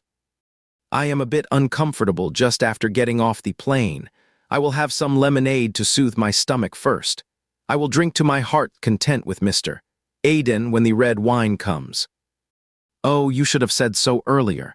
It is okay, it is okay." Matthew's pie chart calculation was interrupted. He looked at Henry. Was his eldest brother also not feeling well? The meal lasted for more than 3 hours. After the dinner party, Matthew followed Henry back to the hotel. Henry booked a double suite, and the two of them lived together. Samuel had a separate room not far from theirs. As soon as they entered the door, Henry loosened his collar. "I will take a bath tonight too. Do you want to go first or shall I?" The warm air conditioner was on in the room. He directly took off his coat and put it on the sofa, revealing his body under the fitted shirt, strong and full of tension. Seeing that Henry looked tired and had a slight blush on his face, Matthew asked tentatively, "Big brother, how are you feeling now?" "What could be wrong with me?" Henry sneered. "Do you think I have had too much to drink and should start doing a tap dance for you with my hands behind my back?" Matthew was relieved. "Seems like you are okay." Matthew took a long time to take a bath, so he let Henry go first. The sound of splashing water came from the bathroom. Matthew covered his ears and sang in his mind. People's memories can be awakened by the same sounds and similar scenes. This is an uncontrollable psychological phenomenon. After singing for more than 10 minutes, the sound of water stopped. The bathroom door banged open, and Henry came out wrapped in a bathrobe. His tall figure was illuminated by the corridor light, and the shadow fell in front of him. "Come here." "What for?" Matthew was still trying to drive away the memories. "It is a kind of shower you might not know how to use. Come here, and I will teach you." The experience of raising fish was still vivid in his mind, so Matthew obediently slipped over. The steam in the bathroom had not dissipated yet. He followed Henry to stand under the shower head with the bathtub nearby. Henry reached out past him and pointed at the buttons in the wall, explaining their functions one by one. Matthew stood in front of him, the two of them very close. The warmth from Henry seeped through the open collar of his shirt faintly. Matthew started singing in his mind again. "Are you even listening to me?" Henry asked suddenly. Amatzeo was startled. He suddenly looked up, thud. His head hit Henry's chin, and both of them felt a sharp pain. Came a short, muffled grunt. Amatzeo was left dizzy from the impact. Caught off guard by the grunt, he instinctively stepped to the side. In the chaos, his elbow hit the switch behind him. Before he could react, he was yanked back by a strong force. Splash, the showerhead behind him, started pouring water right over his head. Amatzeo, what were you daydreaming about? Henry's voice came from above him, tinged with annoyance after the shock. The intense sound of water was still splashing behind him, and the water droplets splashed onto his body. Amatzeo was trembling in Henry's hands like a soaked chick. He sheepishly admitted his mistake. Before cleansing my body, I was too busy cleansing my soul. How long are you going to keep avoiding me? Amatzeo's voice stopped abruptly, and his heart skipped a beat.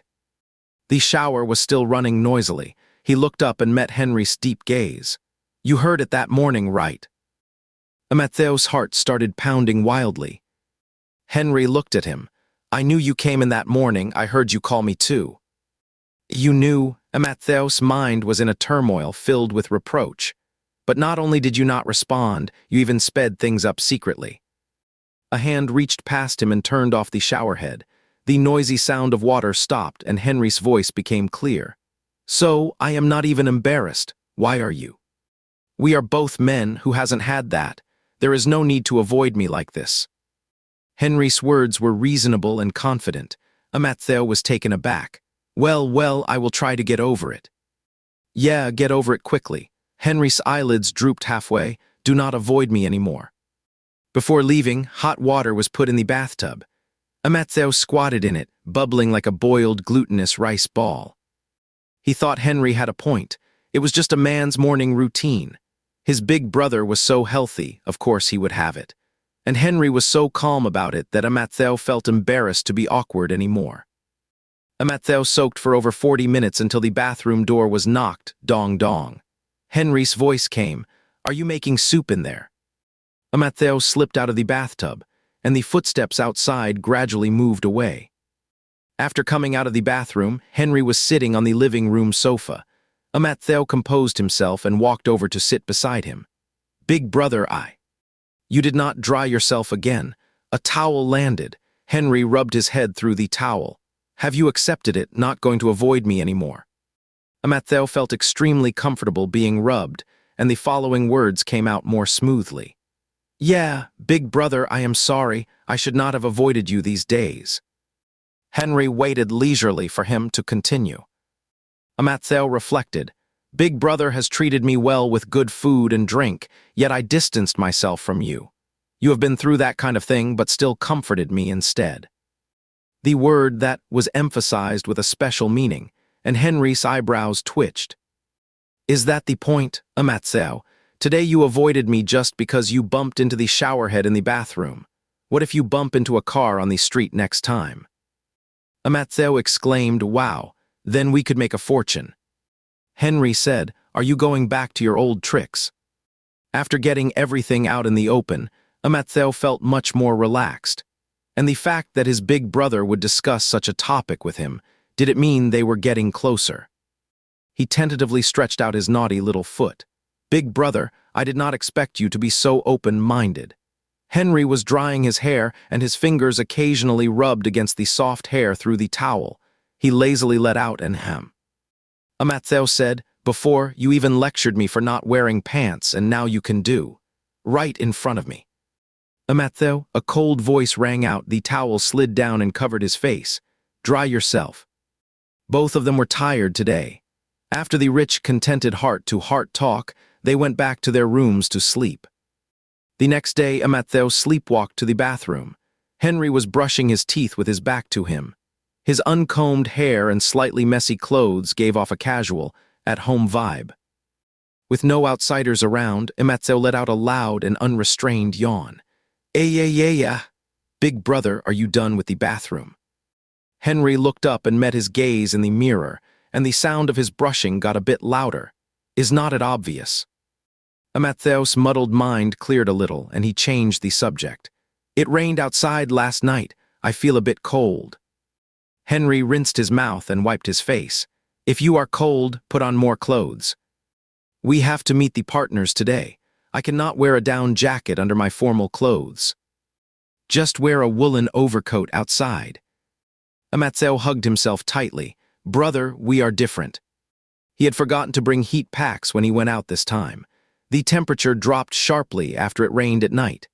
Amatzeo rummaged through his suitcase for a long time but could not find a sweater to layer. There were still 40 minutes until the appointed time, and it would take about half an hour to get there on the road. To be on the safe side, they should set off now. Henry raised his wrist and glanced at his watch. Stop looking, go downstairs. Will our family lose a member from now on? Henry was speechless for a moment. There is a supermarket downstairs. I will go buy you some heat packs. As they pushed the door open and went out, Samuel was already waiting at the elevator entrance. Mr. Henry, Assistant Usu, good morning. I have already hailed a car. It is expected to be downstairs in 5 minutes. Not in a hurry. We need to stop by the supermarket. The tuft of hair beside him leaned towards Henry eagerly. Samuel's eyes lit up behind his glasses. Okay. There was a chain supermarket next to the hotel. Henry entered, went straight to get 3 boxes of 10-piece heat packs, and then went to the checkout counter to pay. Heat packs, also known as uterine warming patches, are usually bought and used by women. Some men use them too, but not many. Henry was tall and handsome, and he did not seem like he was buying them for himself. The talkative checkout girl said while scanning the items, "That will be $36. You are buying these for your girlfriend, sir." So sweet. Henry had already walked out of the supermarket in big strides. Amatzeo tried to cover up and explain to the girl, "He is buying them for his girlfriend. I am just an assistant helping to carry things." The girl at the register said, "Emhma." This time they hired a commercial vehicle. After getting in the car, Amatzeo lifted his shirt and asked Henry to stick a warm baby on his back. "Big bro, why did not you explain just now?" Henry lifted the hem of Amatzeo's clothes and reached in to press on the position of his vest. "Explain what?" "You said it before." Amatzeo recalled the scene at that time and imitated his big brother's cold and aloof tone. "Do not do such things in front of others in the future. It is easy to cause misunderstandings. Got it?" Amatzeo continued, "We are not biological brothers, you know that, right? It is not good if rumors spread." Amatzeo turned his head. "That is what you said, right, big bro? Why did not you explain just now? That girl at the register looked at me in a really strange way." Henry glanced at him. "How do you want me to explain? Say this is not for my girlfriend, but that my brother is just too weak." Samuel across from them adjusted his glasses. Henry shot him a look. Funny. Samuel said, "No, I am truly happy from the bottom of my heart for the touching brotherly bond between you two." Henry said indifferently, "Payday is coming soon. I am sure you will be even happier." Samuel said, "I can apologize." Amatzeo discovered another precious quality in him, the ability to bend and stretch. The partner they were meeting this time was the owner of a national hotel chain, and the meeting place was at a Japanese-style hotel under his company. The 3 of them entered through the courtyard. Beside the elevated wooden corridor were lush forests and tall bamboo.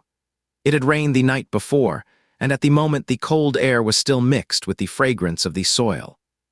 The partner, Anathona, was in his 40s. He received Henry and the other 2 in the VIP room. The VIP hall also had a Japanese architectural style. There was hot tea brewing on the low table, and a few branches of red plum blossoms were placed as decoration. Behind them was a large screen, and flat, round lanterns were hanging from the ceiling. The main purpose of this meeting was to discuss a health care project. After the several people were seated and introduced each other, they started the detailed discussion. The health care project was located in a river valley in Akushan. The soil there was not suitable for growing crops and had been left unused. However, its geographical location was relatively advantageous, with sufficient sunlight, making it suitable for developing into a sunny town. Henry was introducing the project plan to Anathona while Amatzeo sat beside him listening. He was afraid of the cold, so he held a cup of hot tea in his hands. As soon as the tea cooled down a bit, he drank it in 2 gulps and then refilled it. Henry was talking business with Anathona and glanced sideways at Matthew several times in the middle. Anathona laughed heartily. "Mr. Henry, your assistant really likes this tea. It was brought back by my friend from southern Yunnan. He has good taste." Henry gave him a meaningful glance. Drinking too much tea made Matthew want to use the restroom. He asked Anathona for the direction, thanked him, and then got up and went out. Less than half a minute after he left, Anathona suddenly exclaimed, "Oh no, I forgot to tell him that there is a ventilating window in the restroom. I do not know if it is closed or not. There is a courtyard outside the window, and sometimes people still pass by. I hope he will notice it himself." Henry suddenly stood up. "Excuse me for a moment, I am going to the restroom too." After his figure disappeared outside the door, Anathona sighed to Samuel, "Your mister. Henry really cares about his subordinates. He is a great boss." Samuel took a slow sip of tea. "You are right." The restroom was in a rather out-of-the-way location. Matthew had to ask a waiter halfway there before he finally found it. After entering, he found a spot. Just as he loosened his belt buckle, Henry walked in through the door. Matthew turned his head. "Big brother, you also came to pee." He changed his words under the other's sharp gaze. "Take a leak."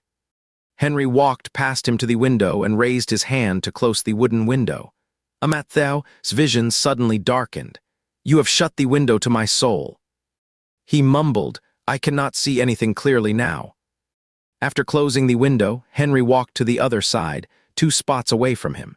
The sound of the metal buckle being unfastened struck their eardrums in the enclosed room. "Are your eyes like the sluice gate switch?" The two returned to the VIP room and the negotiation continued.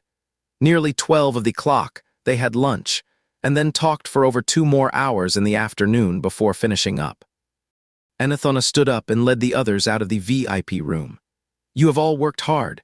Why not rest here for a while and stay the night before going back?" Henry thanked him for his kindness. "We have already booked a hotel." "Well, how about taking a hot spring or a sauna before leaving? There are also several medicinal baths later. The temperature has dropped sharply these days. After soaking, it can promote blood circulation and enhance resistance."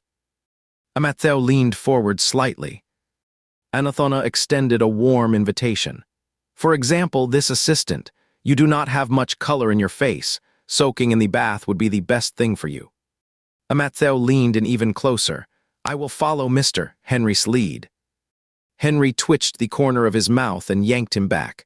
"Then we will have to trouble Anathona. There are special shower rooms and changing rooms for the hot spring. Before entering the hot spring, you need to rinse off and change into a bathrobe." Matthew followed Henry into the preparation room, and Samuel turned to the other side, leaving just the 2 of them in the same cubicle. Henry opened the locker, and Matthew came over to open the one next to his. "The cubicle next door is empty. Why do you have to squeeze in with me?" Matthew opened the locker and started to take off his coat. "We share our secrets. What are you being shy about?" Matthew said cheerfully, "You are so fickle."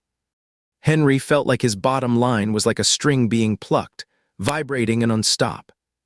Seeing that Matthew had already unbuttoned 2 buttons of his shirt, revealing a striking red mole on his porcelain white neck, Henry grabbed his bathrobe and turned to the next cubicle. There was a passageway between the 2 cubicles, open and facing each other. They could see each other just by turning their heads. The sound of fabric rubbing against each other rustled in the semi-enclosed space about 5 or 6 meters away. Matthew took off his clothes and put them in the locker. When putting on the bathrobe, the belt was too long, so he reached back to pull it. Bang, his arm suddenly hit the iron cabinet behind him. Matthew let out a pained grunt. "What happened?" Matthew turned his head and saw Henry looking at him. Their eyes met, and the latter quickly looked away. He gathered his loose bathrobe. "It is okay. I just bumped my elbow." "Be careful." Henry turned his head away again. Matthew changed into his bathrobe and waited in the middle of the passageway. He looked up and saw Henry back to him. Henry had already changed into his bathrobe and was slightly lowering his head, not knowing what he was thinking. He called out, "Big brother." Henry's nape twitched, as if coming back to his senses. "Yeah." Matthew saw that Henry was about to turn around and the locker in front of him was still half open, so he spoke up to remind him. "Brother, your locker door is open." Bang, the locker door was slammed shut. The fingers Henry had pressed against the door trembled ever so slightly, almost imperceptibly. There are a total of 32 hot spring pools of various sizes, with different depths arranged in a scattered pattern. White steam curls above the pools. A signpost stands beside the pebble-paved path. At 3 or 4 in the afternoon during the off-season, there are not many people around. Matthew was walking ahead with Henry lagging far behind. He waved his hand and called out, "Come on, big brother, hurry up." Henry lowered his eyes. "You go on your own. You take the broad road and I will cross the narrow log bridge." Matthew smoothly picked up the line. Henry finally looked up at him. "What are you doing misusing proverbs like that?"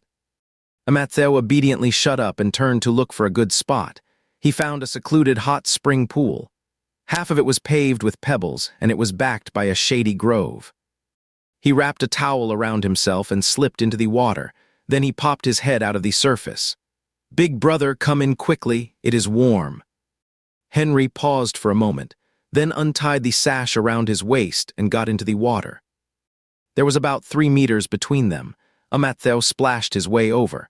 "Big brother, do you think Samuel can find us?" Henry pushed him away with a splash. "I am not a GPS." Matthew's eyes widened slightly. This was not the sarcastic tone he was used to. What was wrong with his big brother? Could it be that the hot spring was making him feel unwell? He probed, "Big brother, are you not feeling well in the head?" The solemn expression that Henry had been wearing all along finally cracked a bit. "Matthew, who taught you Chinese?" Matthew lowered his head shyly, self-taught. A cold snort sounded above the steaming water. After that cold snort, Matthew felt that his familiar big brother was back. They had not been soaking for long when a waiter came over from the nearby bar counter, carrying a tray. On the tray were plum wine, some pastries, and dry ice for decoration, with white steam rising. Half of the hot spring pool's edge was paved with pebbles, and the other half was a flat overflow grate. The waiter placed the tray beside the overflow grate. "Gentlemen, this is on the house courtesy of Mr. Anathona." "Thanks." They were leaning against the side with pebbles. After the waiter left, Matthew stared longingly across half of the hot spring pool. "Big brother, we can eat these, right?"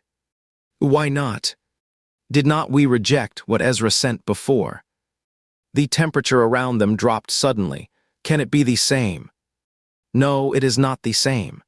Matthew drifted away from Henry, who did not seem to be in a good mood, and splashed his way towards the tray. The bottom of the pool felt rough under his feet, but in some places it was slippery, as if the whole stone was hollowed out and chiseled, not very flat. "Do not fall." "I know, I am walking with my feet sticking to the bottom." The person behind him stopped talking.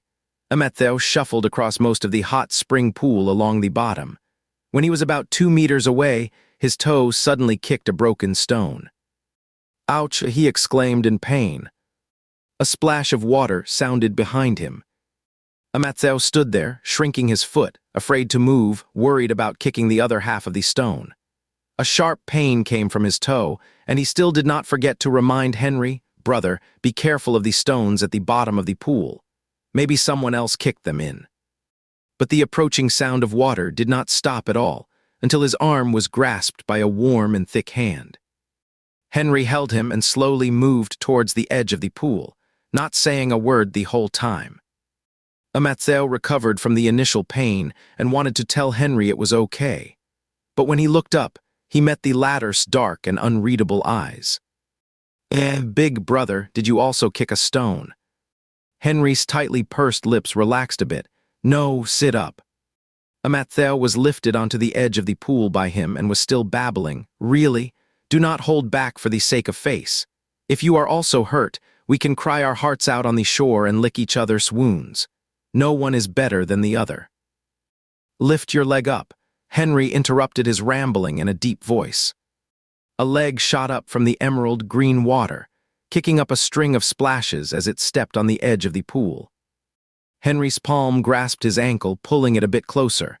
His eyes shifted upward for a moment, and then he masked his expression.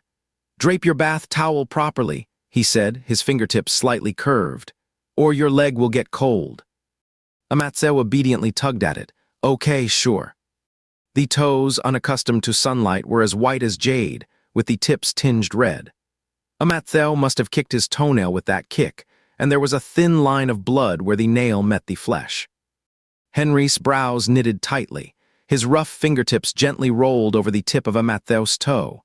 "Does it hurt here?" "It does not seem to hurt that much anymore," Amatzel said honestly. "Your fingers are so rough, bro, it stings a bit when they rub." Weakling, the ankle was released. With a splash, Henry pushed himself up by the edge of the pool. Water droplets slid down his beautiful muscle lines. "Let's go back." "What for?" "Put some iodine on it. Stop soaking unless you want an infection." Amatzel's eyes landed on the tray nearby, reluctant to part. "But they are still waiting for me." Henry took a deep breath of the sulfur-scented air, bent down, picked up the tray with one hand and scooped Amatzel up with the other. "If you want to eat, do it quickly." After returning to the shower room to rinse, change clothes, Henry went to the hotel reception to get some iodine tincture and applied it to Amatzel first. "Should we give them a heads up that maybe some other tourists dropped pebbles into the water, so that people coming later will not kick them?" "I have already said it." Henry finished applying the medicine and stood up. Amatzel was putting on his shoes when Henry's phone rang. It should be Samuel looking for them. Henry answered and reported a location. In less than 10 minutes, Samuel appeared in the reception lounge. "Mr. Henry, Assistant Usu, you two look great after the hot spring." Henry did not comment on his blatant lie. Amatzel said, "Samuel, why did not you come to find us just now?" Samuel replied, "Because it is the end of the month. Payday was coming, so he had to be cautious with his words and actions." Amatzel did not catch his hidden meaning. Just as he was about to ask further, Henry interrupted him. "Let's go back and eat." This unimportant question was immediately forgotten. "Okay then." Back at the hotel, Amatzel sprawled on the sofa with one leg propped up, looking like he was at death's door. Henry glanced at him but said nothing. He took out his phone and ordered food. Soon, the dinner was delivered to the room. The two had dinner face to face. Even sitting by the coffee table, Henry still sat upright, in sharp contrast to the slouchy Amatzel across from him, who looked like a jelly man. While eating, Amatzel reported his injury in the shooting squad group chat. Besides kind-hearted and innocent Amaye, who expressed her pity, the other two had the same response.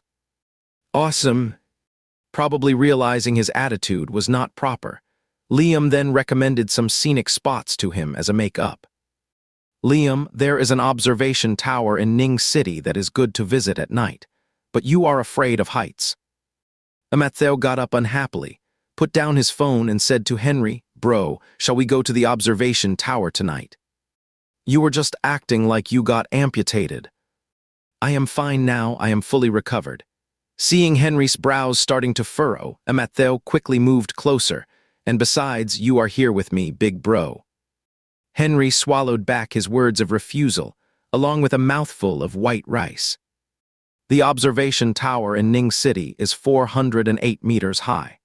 It is located by the Yingfu River in the city center and is a famous tourist attraction in Ning City. At night, the wind was strong and the temperature was low.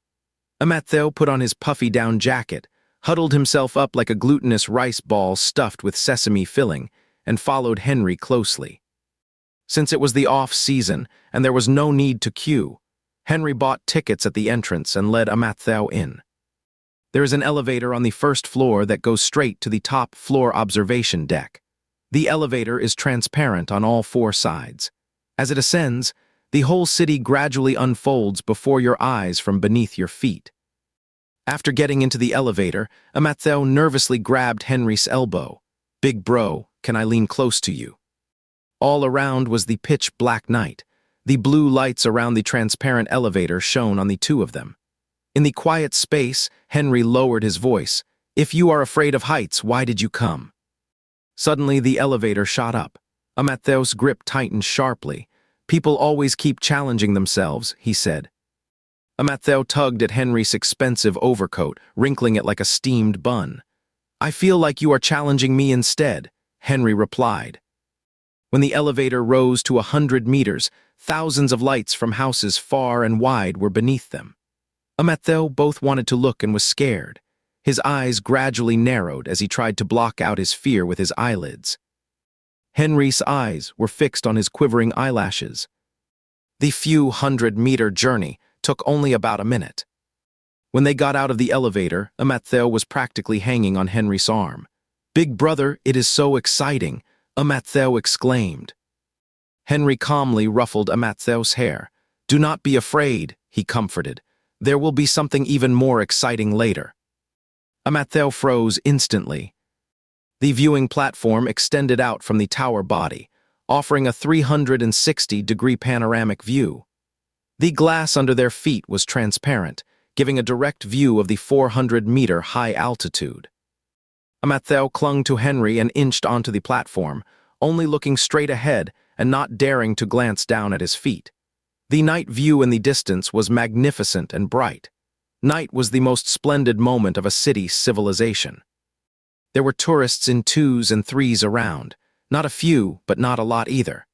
After only a few minutes, the elevator door behind them opened, and a tour guide led over 20 people onto the viewing platform. The place they were standing was right opposite the entrance, and the flow of space immediately became sluggish. There were kids playing around behind them. Amatheo was bumped and half leaned into Henry's arms. His soft hair swept across Henry's cheek. The breathing above his head suddenly slowed down. Henry's voice seemed a bit unsteady in the hazy night. "Let's change to a whoosh bang bang bang." Suddenly, clusters of fireworks shot up in the night sky right in front of them. The magnificent and grand fireworks bloomed at the same altitude in the sky. The crowd around let out exclamations and rushed towards this side. The area was packed tightly, so the two of them did not move. Amatheo half leaned in Henry's arms in that position, his attention focused on the fireworks show in front. The tour guide behind them introduced, "These fireworks are set off by the TV tower across. They do this every of the month at night. You guys are just in time." Hearing this, Amatheo proudly puffed out his chest. The tuft of hair on his head fluttered in the wind like a bright red scarf. "Big brother, see? We came at the right time, right?" A cluster of golden fireworks bloomed right in his pupils. As the fireworks scattered, his eyes were filled with a sky full of stars. Henry looked down at him and softly said, "Imhma." The noisy voices around gradually faded away, leaving only the sound of fireworks booming, pounding against their eardrums. Bang, bang, bang, one after another. It was not until the crowds around had dispersed that Henry realized the fireworks show had ended, but the drum-like sounds still had not subsided. In his chest, it surged and pounded with a presence he could no longer ignore. The fireworks ended, and the night sky returned to silence. Tourists around were leaving in 2s and 3s. The wind was strong outside the viewing platform, so Amatheo moved closer to Henry. "Big brother, the wind here is so strong. I am so scared." Henry's hand hanging by his side slightly curled. He was silent for 2 seconds. "Let's go back." The two of them took the elevator down the viewing tower, along with other tourists. Outside the viewing tower was a pedestrian street. Taxis could not drive in, and they needed to walk a short distance to the street outside. The tour group that had been there just now also came out. A group of people were making a racket, squeezing onto the pedestrian street. Amatheo tugged at Henry. "Let's go back along the river. There are fewer people there." Henry agreed. At night, the Yingfu River had slight ripples in the night wind. The two walked along the riverbank. Streetlights lit up every 10 odd meters, and the shadows at their feet kept lengthening and shortening. Amatheo chattered a non-stop all the way. His long, slender eyelashes cast shadows on his eyelids, trembling slightly with the ups and downs as he talked. Henry just turned his head to look at him. After chattering for a while without getting a response, Amattheo turned his head and met Henry's deep eyes. His voice suddenly stopped. "Big brother." "What is wrong?" Amattheo took a small step back. "I suddenly kind of understand Mom's feelings." "What feelings?" "When you look at me like this, I feel like you want to dump my body here." "Amattheo," Henry took a deep breath. "You were the one who said you wanted to take this route." Amattheo was logical, an impromptu crime. Amattheo felt a pang of unease in his heart as Henry's eyes bore into him. The latter's hand twitched, and he instinctively dodged to the side. The moment he landed, Amattheo knew he was in trouble again. Thud, his knees hit the ground and an arm crossed in front of his chest, cushioning most of the impact. "What are you dodging for?" Amattheo was picked up by Henry like a piece of noodles. "Do you think you are a star falling from the sky to the mortal world?" Amattheo, like a limp noodle, said weakly, "Big brother, I was wrong." The two fell silent for a moment, then Henry's voice softened. "Can you walk?" Amattheo gave it a try. "I can hop around." The tall figure in front of him crouched down. Henry squatted halfway, turning his back to him. "Get on." Amattheo was flattered. "Big brother, is this really okay?" But as he spoke, he scrambled onto Henry's back with hands and feet. The weight on his back settled. Henry stood up, adjusted the person on his back, and walked forward without a word. "Big brother, you are really nice tonight." The sound of his heartbeat thumped in his chest. The two were close at this moment. Henry slowed his breathing. His palm steadied on Amattheo's leg, not moving at all. "Just this once." "Okay then." Amattheo was quite content. Henry did not respond. It was the first time in over 20 years that he would fallen for someone, and it was his own brother. It was both audacious and absurd. His rationality told him he should cut his losses in time, let this guy hop back, and stop interfering. But the surging emotions had not subsided yet, driving him to carry the person on his back. This was a special case. This was the last time. Henry thought to himself that he definitely would not do it again next time. It was not long after returning from a business trip in Ning City that December rolled around. Amattheo felt that Henry was even busier than before. Half of the day, he was not in the office, and the time the two spent together was significantly reduced. Today, Henry rarely stayed in the office until the afternoon. Amattheo was sorting out documents when Samuel knocked and entered. "Mr. Henry, the flight you asked me to book has been cancelled." Henry's hand, which was typing on the computer, paused. "Then change it to the nearest one." "Okay, Mr. Henry, still 2 tickets, right?" "Yeah." After Samuel left, Amattheo leaned forward. "Big brother, are you going on a business trip again?" Henry did not even look up from behind the computer. "This Friday." Amattheo caught the key point. "Only 2 tickets were booked. I did not expect I have replaced Samuel." The sound of typing on the keyboard stopped. "Who said Samuel is not going?" Amattheo was surprised. "Are not you going, bro?" Henry pushed down the computer screen and stared straight over. "You stay behind." Click, Amattheo froze. "Why not take me with you, big brother?" He clung to the edge of the table, trying his best to plead. "Once you guys leave, I will be all alone on the empty top floor, lonelier than snow." Henry remained unmoved. "That is great. When we come back, we can build a snowman." The two brothers of the Issue family had been at odds recently, and everyone in the family, from Noah to driver Ulin, had noticed. At the breakfast table, Amattheo made a heart-shaped rice ball and pushed it onto Oliver's plate. "Second brother, eat this." Oliver was already used to it, and could even trim the uneven edges by himself. "Oh, thanks." Opposite them, Henry held his chopsticks, looked up with a solemn face, stared at Amattheo for a few seconds, then lowered his head and continued eating.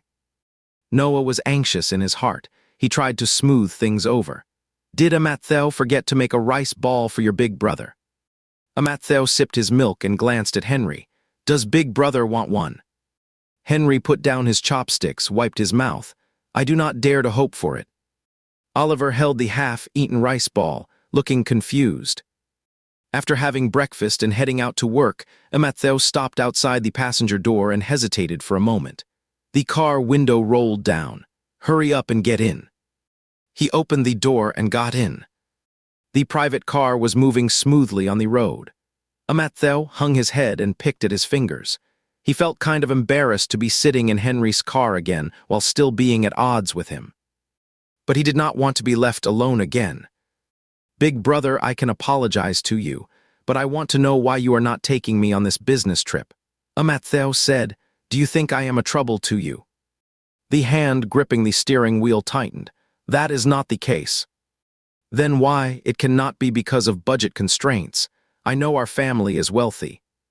You know we are rich, yet you are always thinking about pulling stunts." The topic veered off course again.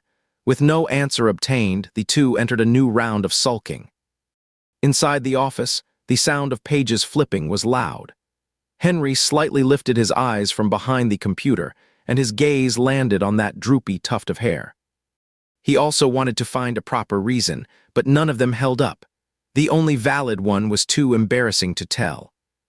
The awkward atmosphere between the two lasted until the day before Henry's business trip. The flight was rescheduled from the morning to the afternoon. He was packing his luggage in his room the night before.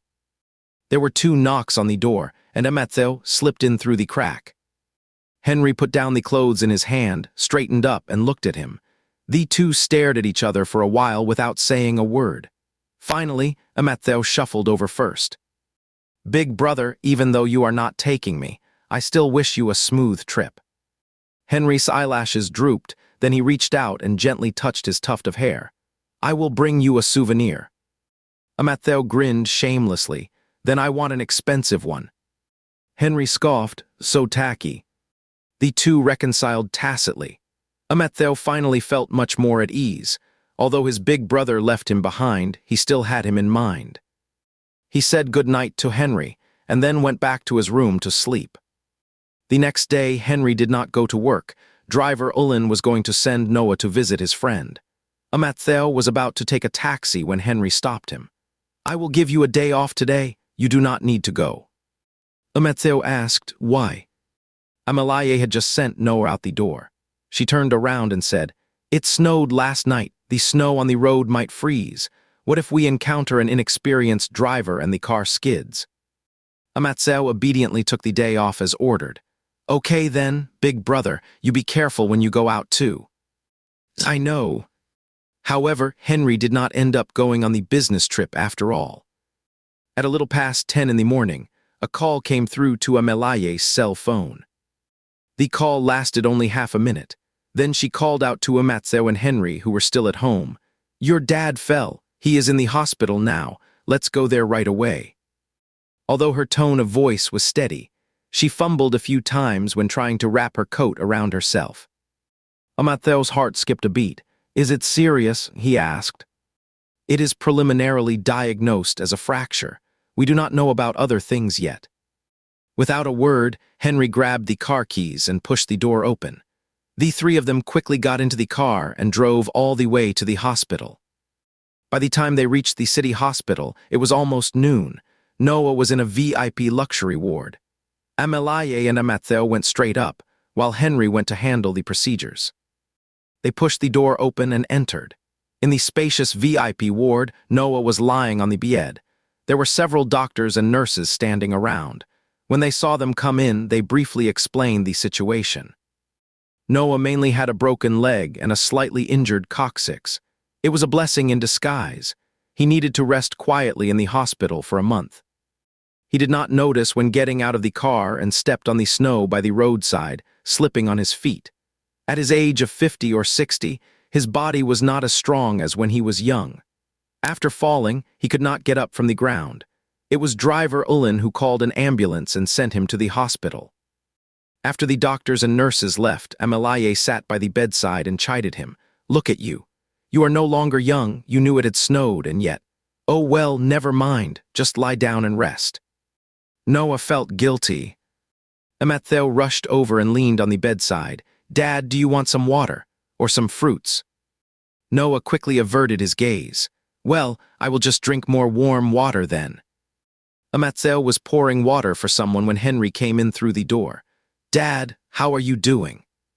Noah explained the situation and then said, I am fine now. Big bro, do not you have a business trip? You would better go now. It has already been cancelled. Henry sat down. It was not anything important. The three of them stayed in the ward until afternoon. Then Oliver came by again. After having dinner, Noah started shooing them away. Okay, it is time for you all to go back. Amalaye said, You three go back. Someone has to stay here at night. I will stay. Noah shooed her away. It is not convenient for you to stay here. What is inconvenient? We have been married for ages. Oh, I am saying you do not have much strength. If I were to get up, could you even support me? Amalaye hesitated. Amatheo said, Well, I will stay then. Big brother and second brother still have to manage the company. I am the least busy one. This plan is quite reasonable. Even Noah could not find any faults with it. He reached out his hand with some difficulty to smooth Amatheo's tuft of unruly hair and said, Amatheo, I will have to trouble you tonight. We will see if we can hire a nurse tomorrow. Amatheo leaned his head over to make it easier for him to stroke. It is no trouble. It is the least I can do. There is a caregiver's room in the VIP ward, specifically for caregivers to stay in. After Henry and the other two left the room, Amatheo settled Noah down and then turned to make the bed in the caregiver's room. The quilt on the bed was still the one from autumn. It was a bit thin, so he went out to ask the reception desk for another one. When he returned to the ward, he saw Henry. Big brother. Henry stood by Noah's bed. I just went to see Mom and the others off. I will stay with you tonight. Amatheo's mouth slowly fell open. He looked at Noah, who pursed his lips, clearly having failed to convince Henry. It was already past 10 of the clock. Noah had gone to bed early, and after Amatheo and Henry finished washing up, they also went to the escort room. There was only one bed in the escort room, and the newly added quilt had already been placed on it. Amatheo spread the quilt out and said, Let's take turns sleeping, but it gets a bit cold at night, so it is better for both of us to lie down and cover up with it. Henry sat down in the armchair. You go ahead and sleep. Amatheo wanted to insist, but was silenced by a look from the former. You go to sleep first. I will wake you up in the middle of the night and we will switch. All right then. The lights in the intensive care unit dimmed, leaving only a reading lamp by the wall. Noah outside had already fallen asleep. Amatheo, wrapped in the quilt, was also gradually drifting off. In the quiet room, only his even breathing and Henry's strong heartbeat could be heard. He was not supposed to come back, but he could not bring himself to leave Noah alone, nor could he bear to abandon Amatheo. Turns out, rationality can be overwhelmed by emotions sometimes. His feelings came crashing down like a burst dam, and once unleashed, they were unstoppable. All he could do was try to hold them back, stuffing them deep down in his heart for now. Someday it will either fade away with time, leaving no trace, or it will run wild and spread like wildfire. When Amatheo woke up, Henry was just coming in from outside. He had been sleeping restlessly with something on his mind, and woke up as soon as Henry pushed the door open. The door closed, cutting off the sound. Henry said softly, Go back to sleep. I just went out to check on Dad. Amatheo propped himself up and glanced at the time. It was a few minutes to 5. Brother, you are not keeping your word. You did not even wake me up. Henry sat back in the armchair. What for? To flash on and off like a light for Dad in the ward. He tried to get the upper hand. But you said you had night blindness before. How come you can see clearly now? You have fully recovered from your amputation. Why cannot my night blindness get better? The confrontation ended in failure again, and most of Amatheo's drowsiness dissipated. He sat up and patted the space beside him, making a slapping sound like a fish fin. Brother, come up and lie down. Henry's eyes fixed on the empty half of the bed for a moment. No need. The temperature was low at night. The ward outside had the heating on, while the caregiver's room was relatively cold. Amatheo saw that his elder brother was only wearing a pair of dress pants and wondered how he had managed to sit there for most of the night. He said in a tempting voice, "The bed is really warm, you can come up and just put your legs up." Henry still said no, so Amattheo threw off the covers and got out of bed. "Then I will go to the duty room and get you a blanket." Slap, his arm was suddenly grabbed, then released after 2 seconds. Henry lowered his voice and said seriously, "Where are you running? You just got out of bed and you are running out like this. Do you want to catch a cold and be hospitalized next to Dad? I am worried that Big Brother will end up in a bed opposite Dad's." The two stood their ground for a while. Then Henry fell silent for a moment and murmured, "Got it. Go back to bed quickly." The bed in the caregiver's room was not big. When they sat on it, their arms were touching. Henry slightly turned his body and Amattheo moved closer to the edge of the bed. "Am I squeezing you?" Henry stopped moving. "No, sit still." The two moved closer again. Henry leaned back against the headboard and closed his eyes. "You can take a little nap too. Dad does not need anyone for now." Amattheo looked sideways and his eyes met Henry's shoulder socket. He estimated the height. It seemed just right for him to tilt his head and rest on it. He said, "Big Brother, I think you are really reliable." Henry's eyelashes trembled, then he casually saw through his intention. "If you want to sleep, lie down and sleep by yourself." When it was dawn in the morning, the medical staff came over to do another check. Henry lent a hand beside them, while Amattheo went downstairs to buy breakfast for the three of them. There was a row of breakfast shops downstairs of the hospital. He packed several boxes of congee, dumplings, eggs, and vegetables from a restaurant. By the time he got back, the medical staff had already left. He bought half meat dumplings and half vegetarian dumplings. Noah picked out what he wanted to eat, and the remaining two took theirs to the kitchen counter to eat. The meat dumplings and lean meat congee were pushed in front of Amattheo. He looked up at Henry and said, "Big Brother, why did you give me all the meat ones? You are a rookie like a chicken. You need to eat more meat." Amattheo corrected, "Both rookies and novices are fed, grow up in a certain way." "You know quite a bit," Henry said, sipping his congee without looking at him. "So how did you grow up?" Amattheo said shyly, "I grew up with a balanced diet of meat and vegetables." Amalaye and Oliver came over right after having breakfast. They also brought a caregiver. The caregiver adjusted Noah's lying position and then left the space for the issue family members, turning to the kitchen counter to prepare lunch. Noah said, "This caregiver seems pretty good. You guys should be at ease now. Do not come here every day. The eldest and Amattheo did not rest well yesterday. Go back and have a good sleep tonight." Henry did not show any signs of fatigue on his face. "It is okay." Amattheo secretly sized up the former's expression. He thought Henry was not really okay. He was just forcing himself to hide it from others. A person like Henry, who is good at controlling his emotions, how could there be something he could not hide? Amalaye said, "I did not sleep well last night either, Sai. I was thinking of coming to see you earlier today. I am still a bit sleepy now." Noah was touched and reached out with difficulty to hold her hand. "I have worried you, my dear." Amalaye raised her hand and gently patted his hand away. "Just lie down properly." Oliver asked Amalaye, "Do you want some coffee?" "Yeah, a bit, to perk me up." Amattheo volunteered. "I saw a coffee place downstairs when I went out this morning. I will go buy some." He stepped out of the room. The pale white corridor tiles made the place seem cold and deserted. This floor with the VIP wards was quiet, with few people around. Figuring that the family members probably did not rest well, he bought 4 cans of coffee and came back. After buying the coffee, he took the elevator upstairs. Ding! The door opened. Amattheo walked out and looked up to see a cool yet somewhat lost figure standing ahead. That figure looked around. When its eyes swept over the tuft of unruly hair on his head, they suddenly lit up. Little Brother. Amattheo was so startled that he hugged his coffee cans. "It's you, the third one." "What are you doing here, third brother?" "You should ask second brother about that." Theodui slung his arm around him, his narrow eyes narrowing slightly. "I flew here this morning. When I asked him where Dad lived, he just told me the name of a hospital." Amattheo exclaimed, "Second brother is always so efficient." Theodore replied, Imhma.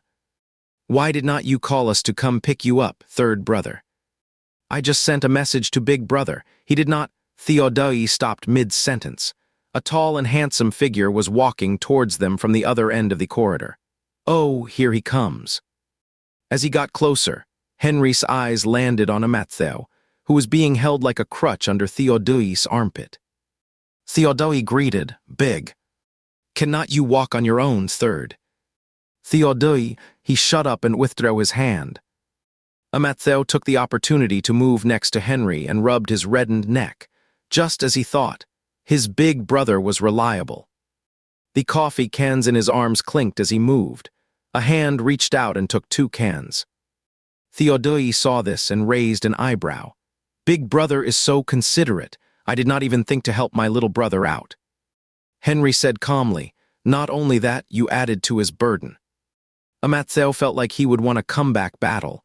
He cheered inwardly, Big brother is the best. The 3 of them returned to the ward.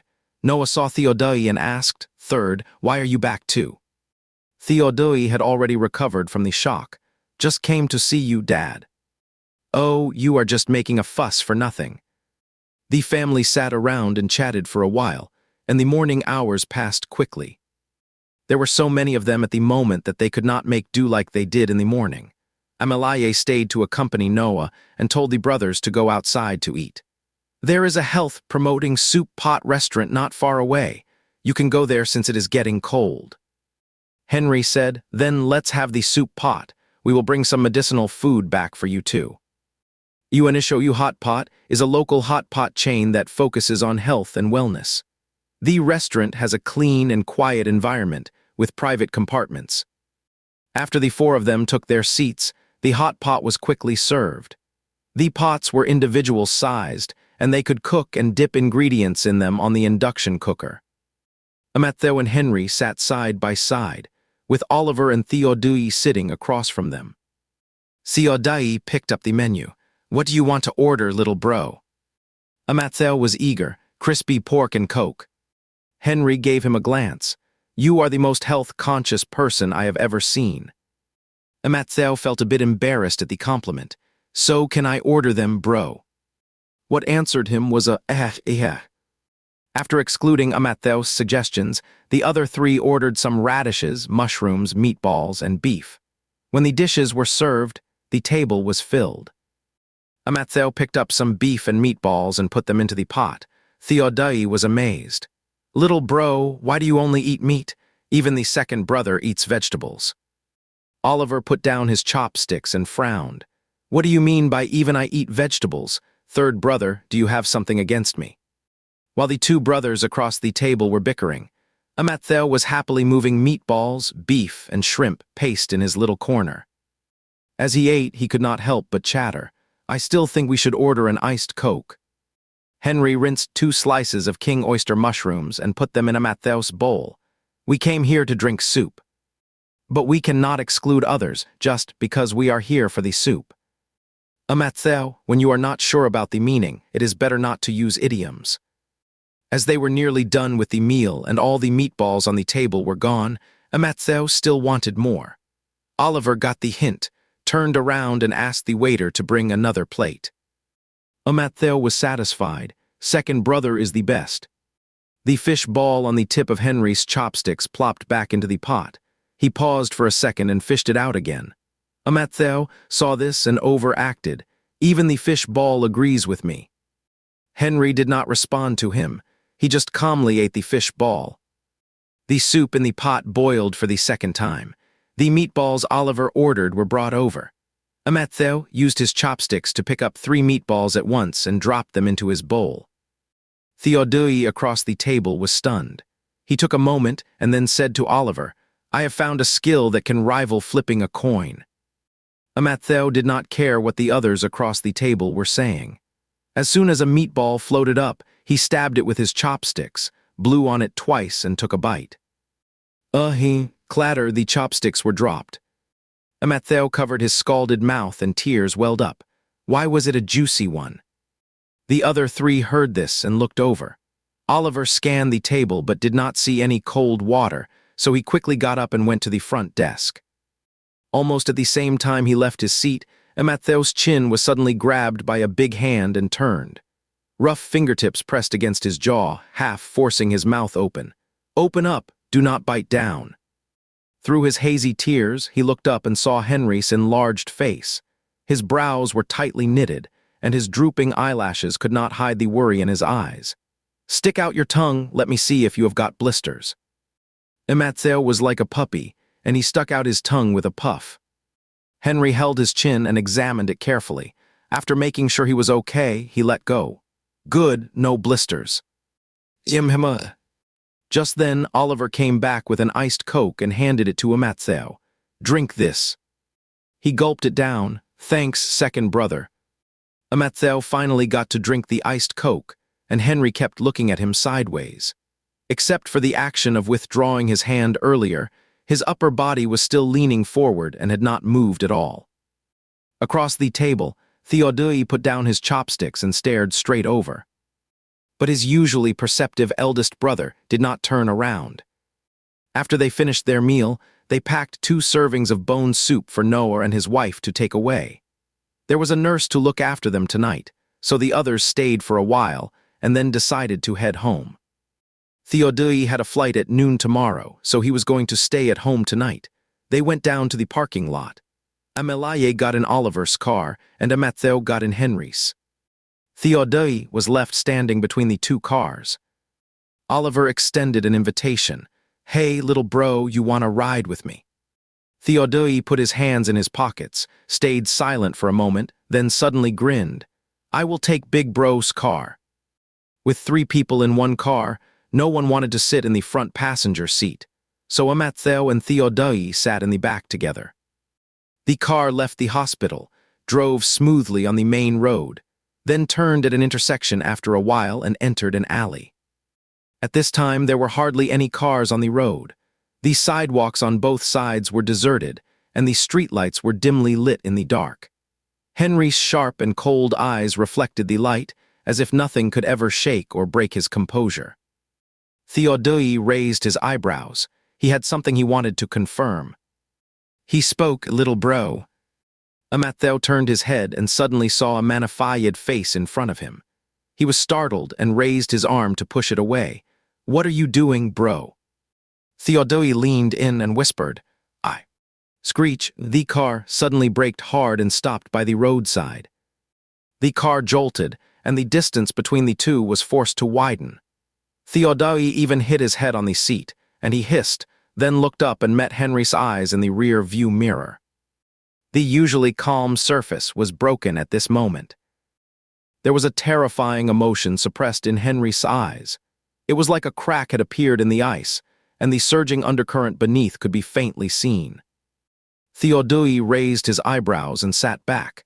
He had got the answer he wanted. Matteo snapped out of the sudden jolt, grabbed the backrest in front of him, and stuck his head forward. "What is going on, big brother? Why would you brake so suddenly?" Henry curled his fingers on the steering wheel. He composed himself, shifted his gaze back to the road ahead, and started the car again. "A cat ran across, sit tight." He emphasized coldly, "Theodore, especially you." Theodore, having had his fun, "Oops, I pushed it too far again." As the car resumed its smooth journey, Matteo remembered the face that had emerged from the darkness and started to question. "Third brother, what were you doing leaning over like that just now?" Theodore replied casually, his tone betraying no oddity. "Checking if your tongue had blisters." Matteo exclaimed in the dim light, "Did I grow a light bulb there?" A cold laugh came from the front at the right moment. It was already 10 at night when they got home. The car was parked, and the 3 of them got out. The garage was brightly lit. Remembering Theodore's untimely concern, Matteo stuck his tongue out on his own. "Third brother, did not you want to check for blisters? Take a look." Out of the corner of his eye, Henry turned his head.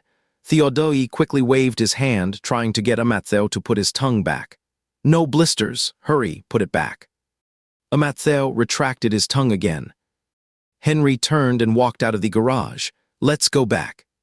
The 3 of them walked through the front yard towards the house, with Matteo and Theodore trailing behind. Henry's back was tall and straight, cutting through the night as he walked ahead. Theodai clicked his tongue mentally, looked at Amatheo meaningfully, and whispered, "Little brother, let me tell you, do not set me up again. Otherwise, you will be the one to suffer." Amatheo burst out laughing. "You rhymed third brother." After entering the house, Henry went straight upstairs, with Amatheo following closely like a pendant. Theodai watched the two of them go upstairs. Maybe he was being too rebellious, but instead of thinking about stopping his big brother, he was rather intrigued. Wow, his steady and proper big brother was finally going to do something shocking. The next day, Theodai was about to leave, and the rest of the family saw him off at the door. Taking advantage of his departure, Theodai started acting up again. "Little brother, wanna see your third brother off?"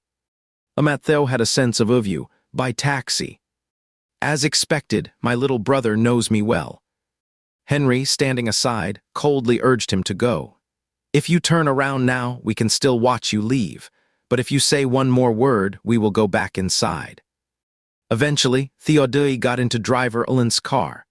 Before leaving, he rolled up the car window, separating himself from the seemingly heartless members of the Issue family outside.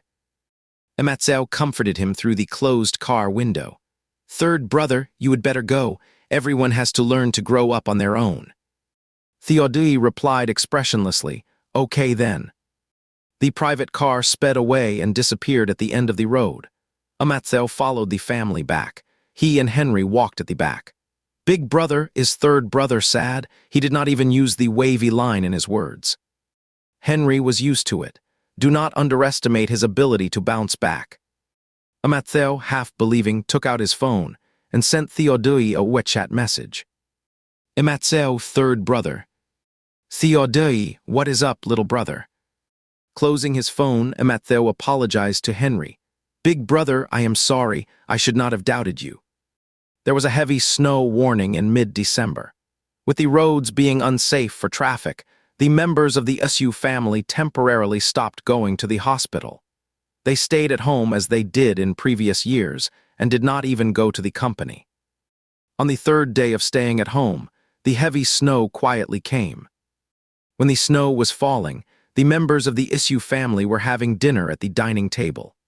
Amelaye got up to ladle some soup, and when she looked up, she saw that the corridor light outside the side hall door illuminated an expanse of white. "It is snowing heavily." Amatheo turned his head. "It is really heavy." He had never seen such heavy and dense snowfall.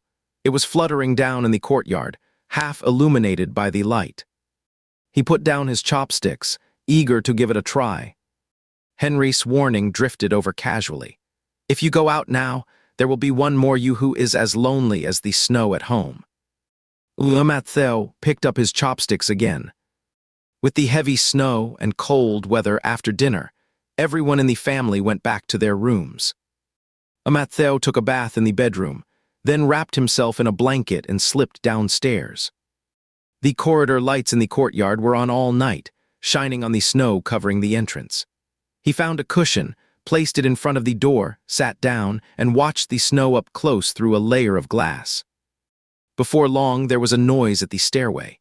Amatheo turned his head and saw Henry coming over. "Why did Big Brother come down?" Henry did not answer him directly. His eyes fell on the dark green blanket wrapped around Amatheo 3 times. "Are you the sesame-stuffed Ozongzai today?" The sesame-stuffed Ozongzai promptly extended an invitation to accompany him. "Big brother, would you like to watch with me for a while?" After a moment of silence, Henry said, "Okay." The two sat side by side in front of the glass door. Even with such heavy snow at night, it was still quiet and soundless. Amatheo tugged at the blanket. "Should I share half of the Ozongzai leaf with you?" Suddenly, his breath hitched. Amatheo blurted out with a laugh. "If we are together, we will be twin snow Ozongzai, haha." Henry took a deep breath and refused. "You can be a single one just fine." The temperature at night was very cold. Although the heating was on in the house, the area near the glass door was still permeated with the coolness from outside. Amatheo sat for a while and then automatically moved closer to the heat source beside him. The person beside him seemed to stiffen for a moment when he got close. He turned his head. Big brother, am I freezing you? Henry relaxed his tightly pursed lips. It is not that penetrating. That is good. Amattheo was moved by the scene. I wish I was not afraid of the cold, I could even sleep in the snow. Are you a hazel grouse? Amattheo, wrapped in a blanket, tilted his head and poked Henry with a tuft of hair. Why are you making fun of me again, big brother? Henry leaned his head backward. Amattheo missed and then stretched his head to poke again. Amattheo, what are yo? The word stopped abruptly.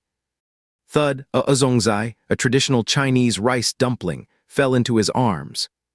Henry's heart skipped half a beat. His arms were full, and a tingling sensation instantly spread to his heart. All the blood in his body rushed to his brain, and he almost uncontrollably tightened his embrace. His fingertips trembled. He held Amattheo's shoulders and pushed him away. When he spoke again, his voice was steady. What are you doing? Amattheo was lifted up and made a knowing sound as if to cover up. You know, big brother, reliable. Henry stood up. Let's go back. After saying that, he grabbed the edge of the blanket and carried Amattheo upstairs. The sesame-filled Ozongzai Amattheo was thrown back into the bedroom, and the door clicked shut from the outside. Outside the door, Henry stood still for a moment, then turned around and went back to his room. The heavy snow lasted for several days. It was a week later when the snow on the roads was finally cleared. The members of the SU family resumed work again. Melting snow is colder than when it is snowing. Amattheo put on a down jacket, but it was not enough, so he changed into fleece-lined boots. He got into the passenger seat of Henry's car and said, Big brother, do you think I can survive this winter? Their family used to spend winters in the South at this time of year. Henry replied, We should still go to the South after Dad is discharged from the hospital. When the two of them reached the top floor of the company, they met Samuel. The latter was still wearing a neat suit. Amattheo's teeth were chattering as he greeted him. Morning, Samuel. Are not you cold dressed like this? Samuel had great professional ethics and said, The face of the company cannot be afraid of the cold. Amattheo turned his head and said, Brother, I think you should give Samuel a raise. Henry remained unmoved and said, I suggest you go downstairs and take a walk. Amattheo said, Let the cold winter wind blow some sense into my head. I meant for you to go downstairs and see that 90% of the company's employees dress like this. There was quite a bit of work piling up after a few days of leave. There were already dozens of files that passed through Amattheo, and Henry surely had even more.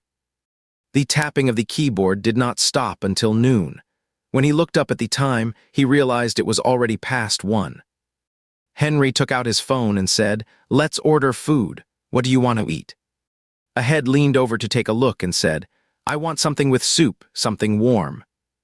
Henry was nudged by his puffy down jacket and asked, Tango Yuan. Amattheo felt he was being teased and said, Not something with tang in the name. So Henry ordered a hot pot with rice. The lunch was delivered almost at 2.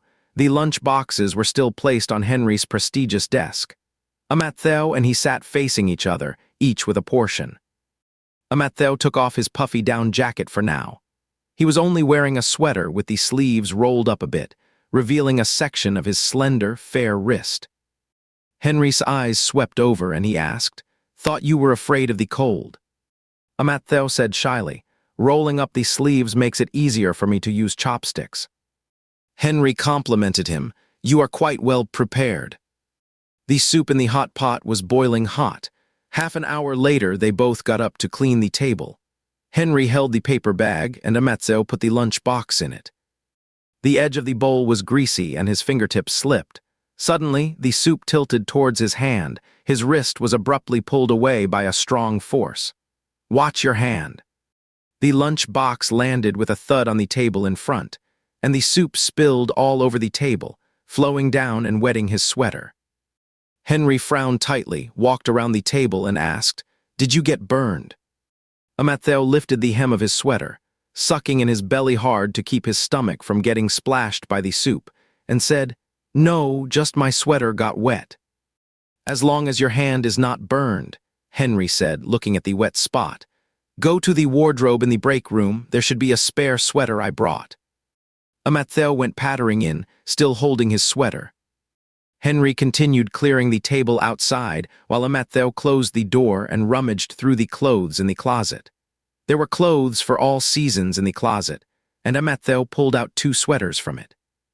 Henry was tall, and all his clothes were in large sizes. He took one of the short-sleeved ones and put it on, but it was still too big. Especially the collar and cuffs were loose, which was quite in line with his fashionable taste back then. There was a knock on the door from outside. Does it fit?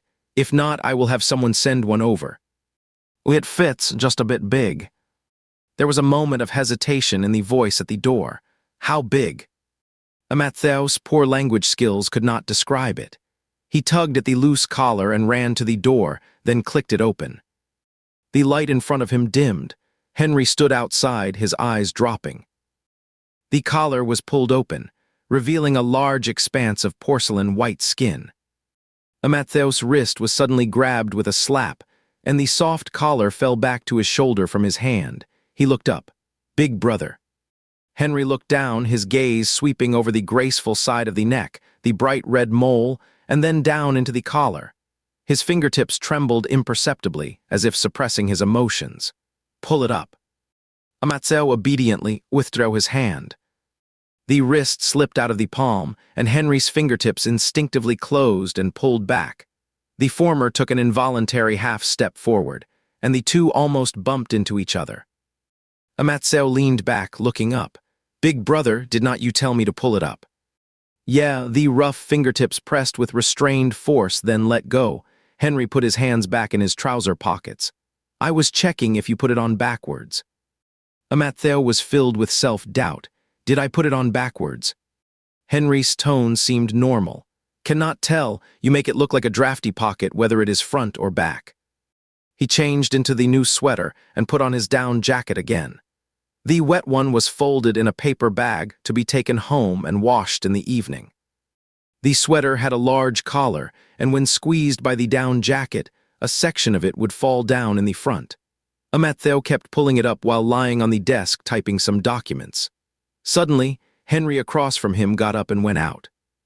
Big brother, where are you going? As the door closed, I am getting you some gear. Matthew said, huh. But in just 5 minutes, the office door opened again. Henry was holding a paper bag in his hand. He walked over and placed it in front of Matthew's desk. What is this? Matthew took it and stuck his head in to rummage. A navy blue scarf was pulled out. The packaging had not been opened yet.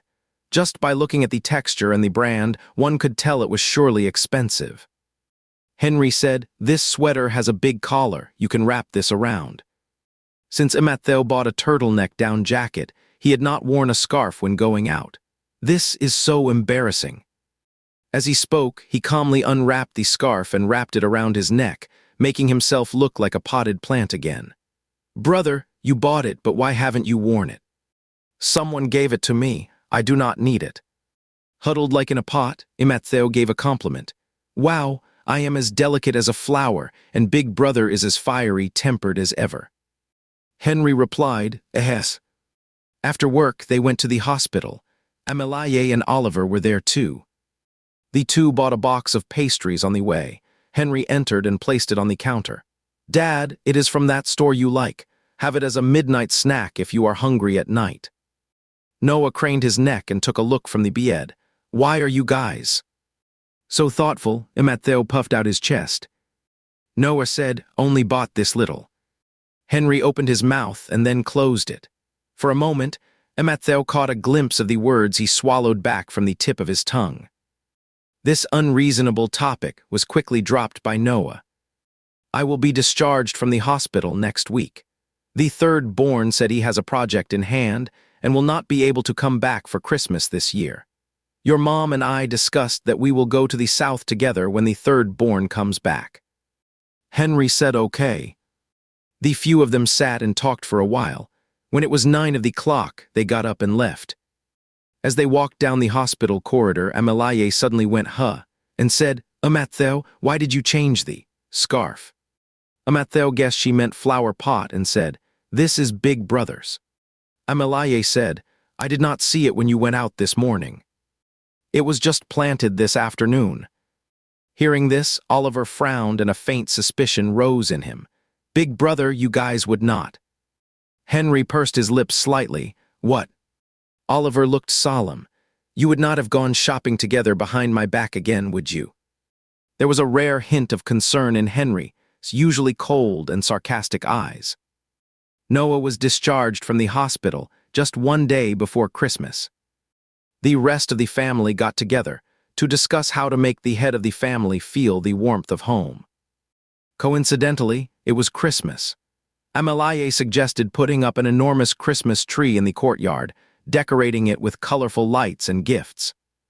Oliver preferred a traditional welcome ceremony and hired a lion dance troupe to liven things up. Matthew thought they should go for a touching approach, so he requested a soul-stirring and passionate piece, Going Home, which was to be played as soon as Noah got off the car. After each of the three added their own touch to the welcome ceremony, they all turned to Henry on the side.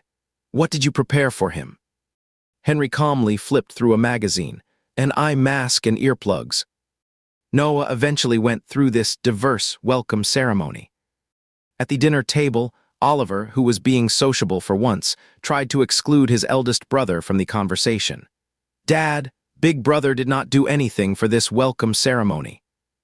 Matthew glanced sideways, shocked by his self-satisfied air.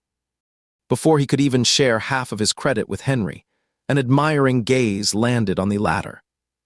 Noah said, the eldest is doing well. Henry, unfazed by either praise or blame, gracefully held his bowl and ate.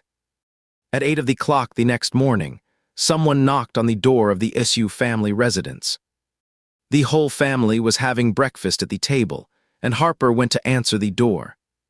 When she came back, she was holding a large bouquet of flowers in her arms, which almost blocked all of her line of sight. Sir, madam, someone sent flowers to our house early in the morning.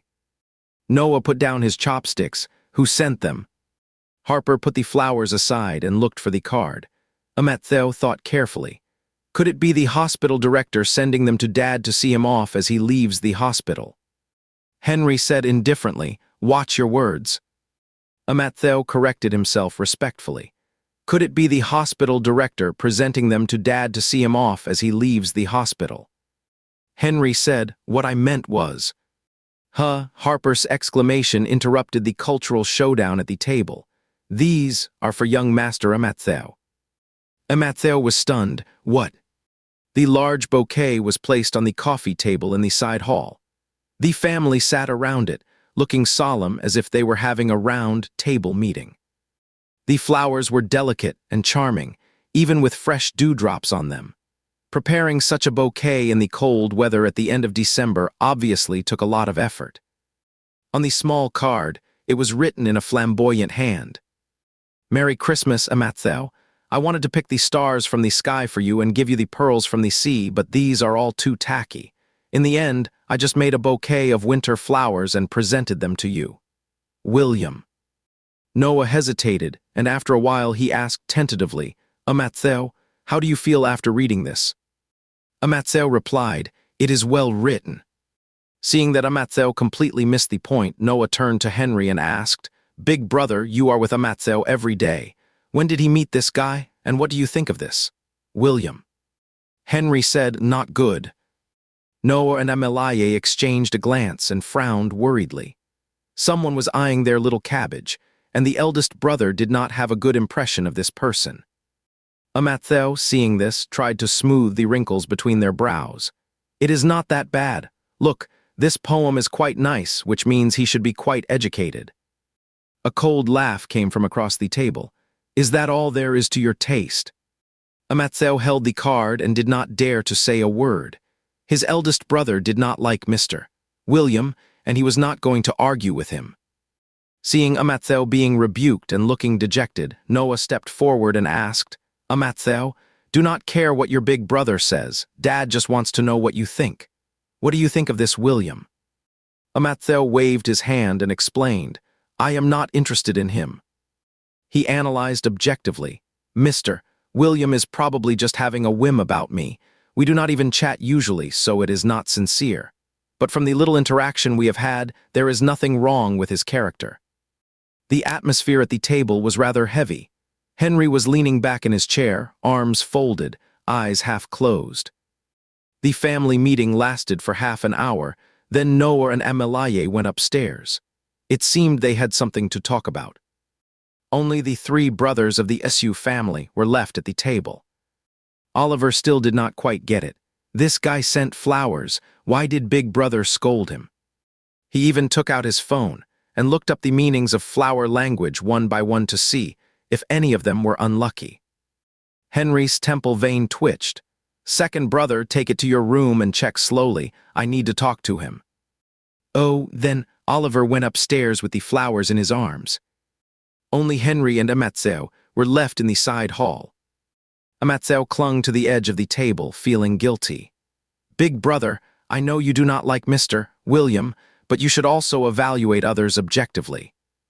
Are you saying I am deliberately slandering him? Should I write an apology letter and send it back to him? Amatzeo was silenced by Henry's gaze. Oh no, his eldest brother seemed really angry. There was a moment of silence in the side hall. Amatzeo was hanging his head, thinking about how to calm Henry down when the latter's voice came from the side. I am not angry with you. Amatzeo looked up.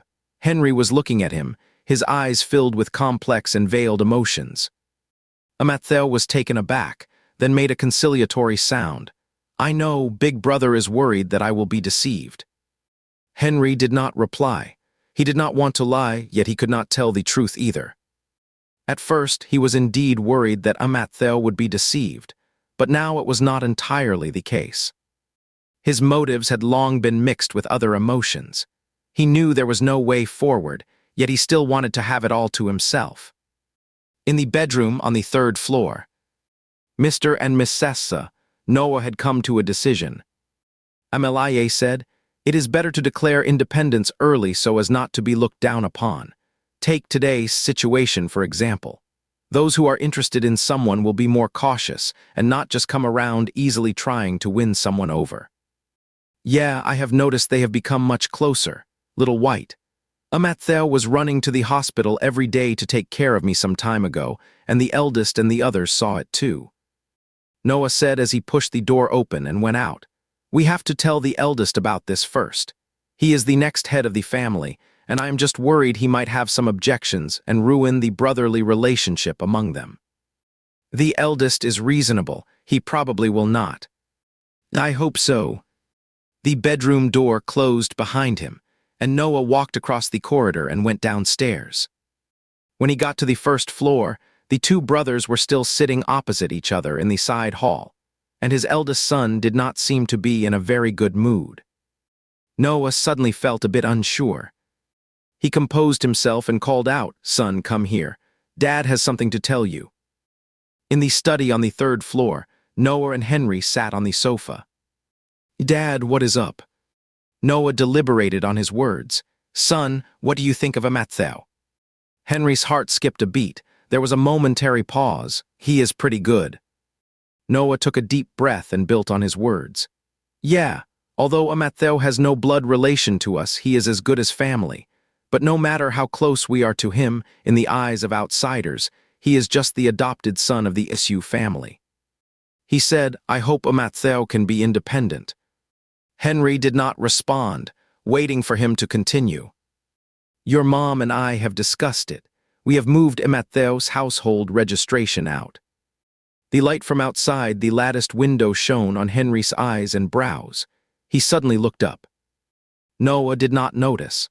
In a couple of years, we will hand over a subsidiary to him to manage. He can set up his own business. It will be better for him to find a partner in the future. Dad, Henry suddenly spoke up. His hoarse voice startled Noah. When did this happen? When Amatzeo turned 18. Son, if you have any opinions, you can speak up frankly, between us father and son. No opinions. Henry's chest rose and fell a couple of times. He said, this is pretty good. Really no opinions. I will teach him well how to manage the company in the future. The attitude in these words was clear enough. Noah felt relieved. He patted Henry on the shoulder. "That is good. Our family has a lot of property, and I treat you boys equally." "I know." Henry stood up. "Dad, if there is nothing else, I will go back first." "Okay, go ahead." The study door clicked shut. Henry stood in the hallway, the overhead light blaring brightly, casting a white glow on the tiled floor. His heart was pounding violently, and he could not help but quicken his pace as he made his way downstairs. That seemingly unbreakable shackle was broken at this moment. Matthew was sitting in the side hall, sending messages at the moment. William had sent him flowers, so he felt obliged to return the favor with a nice guy card. It was basic courtesy. Just as he sent the message, Henry came down from the stairway. He held his phone, looked up and said, "Brother." Henry walked straight over and stopped in front of him. A strand of his forehead hair fell on his brow bone, and his eyes were ablaze. Matthew shrank a bit under his gaze and asked, "What did you talk about with Dad?" The way he looked at him was like looking at a plump little piglet. Could it be that he was going to sell him? "Company stuff." One hand landed on his head, warm fingers running through his hair, then gently tugging at a tuft of unruly hair. Henry's eyes dropped and he asked, "What are you doing?" Matthew, not having been petted like this in a while, squinted his eyes and said, "I am sending Mr. William a card."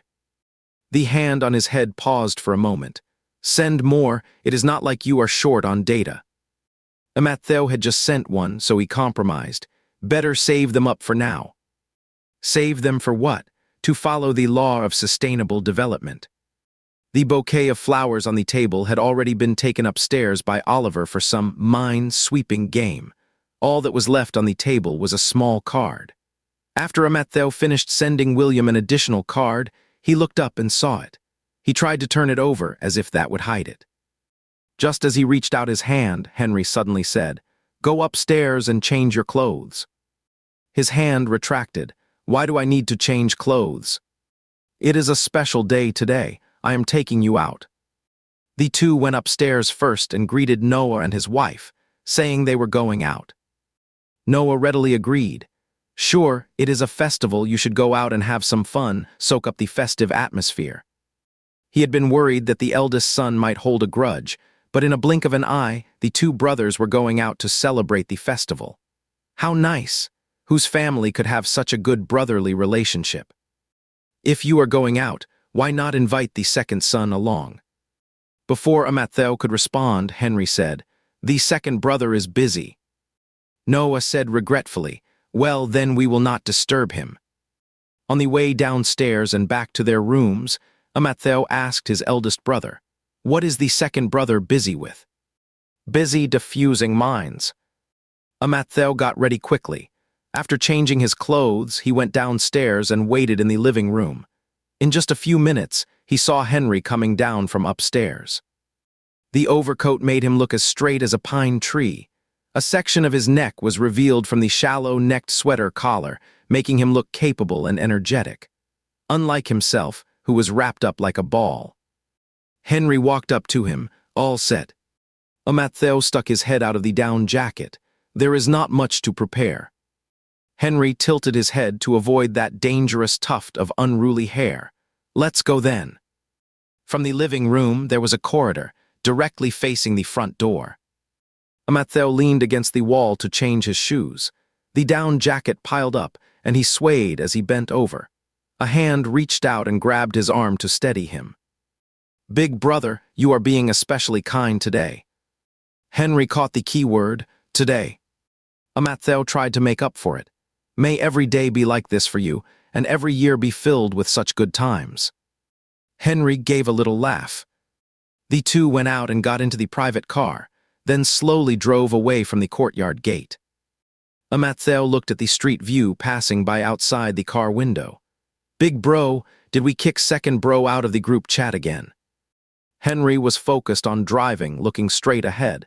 "He did the same to me yesterday." Henry thought of that grand welcome ceremony following his words. It seemed like just yesterday, yet it felt like a lifetime ago. He was glad he was noble and kind. "I am still the best. I even wanted to share half the credit with you." Henry turned his head and glanced at him. Halfway through the journey, Matthew's phone suddenly rang with a WeChat message.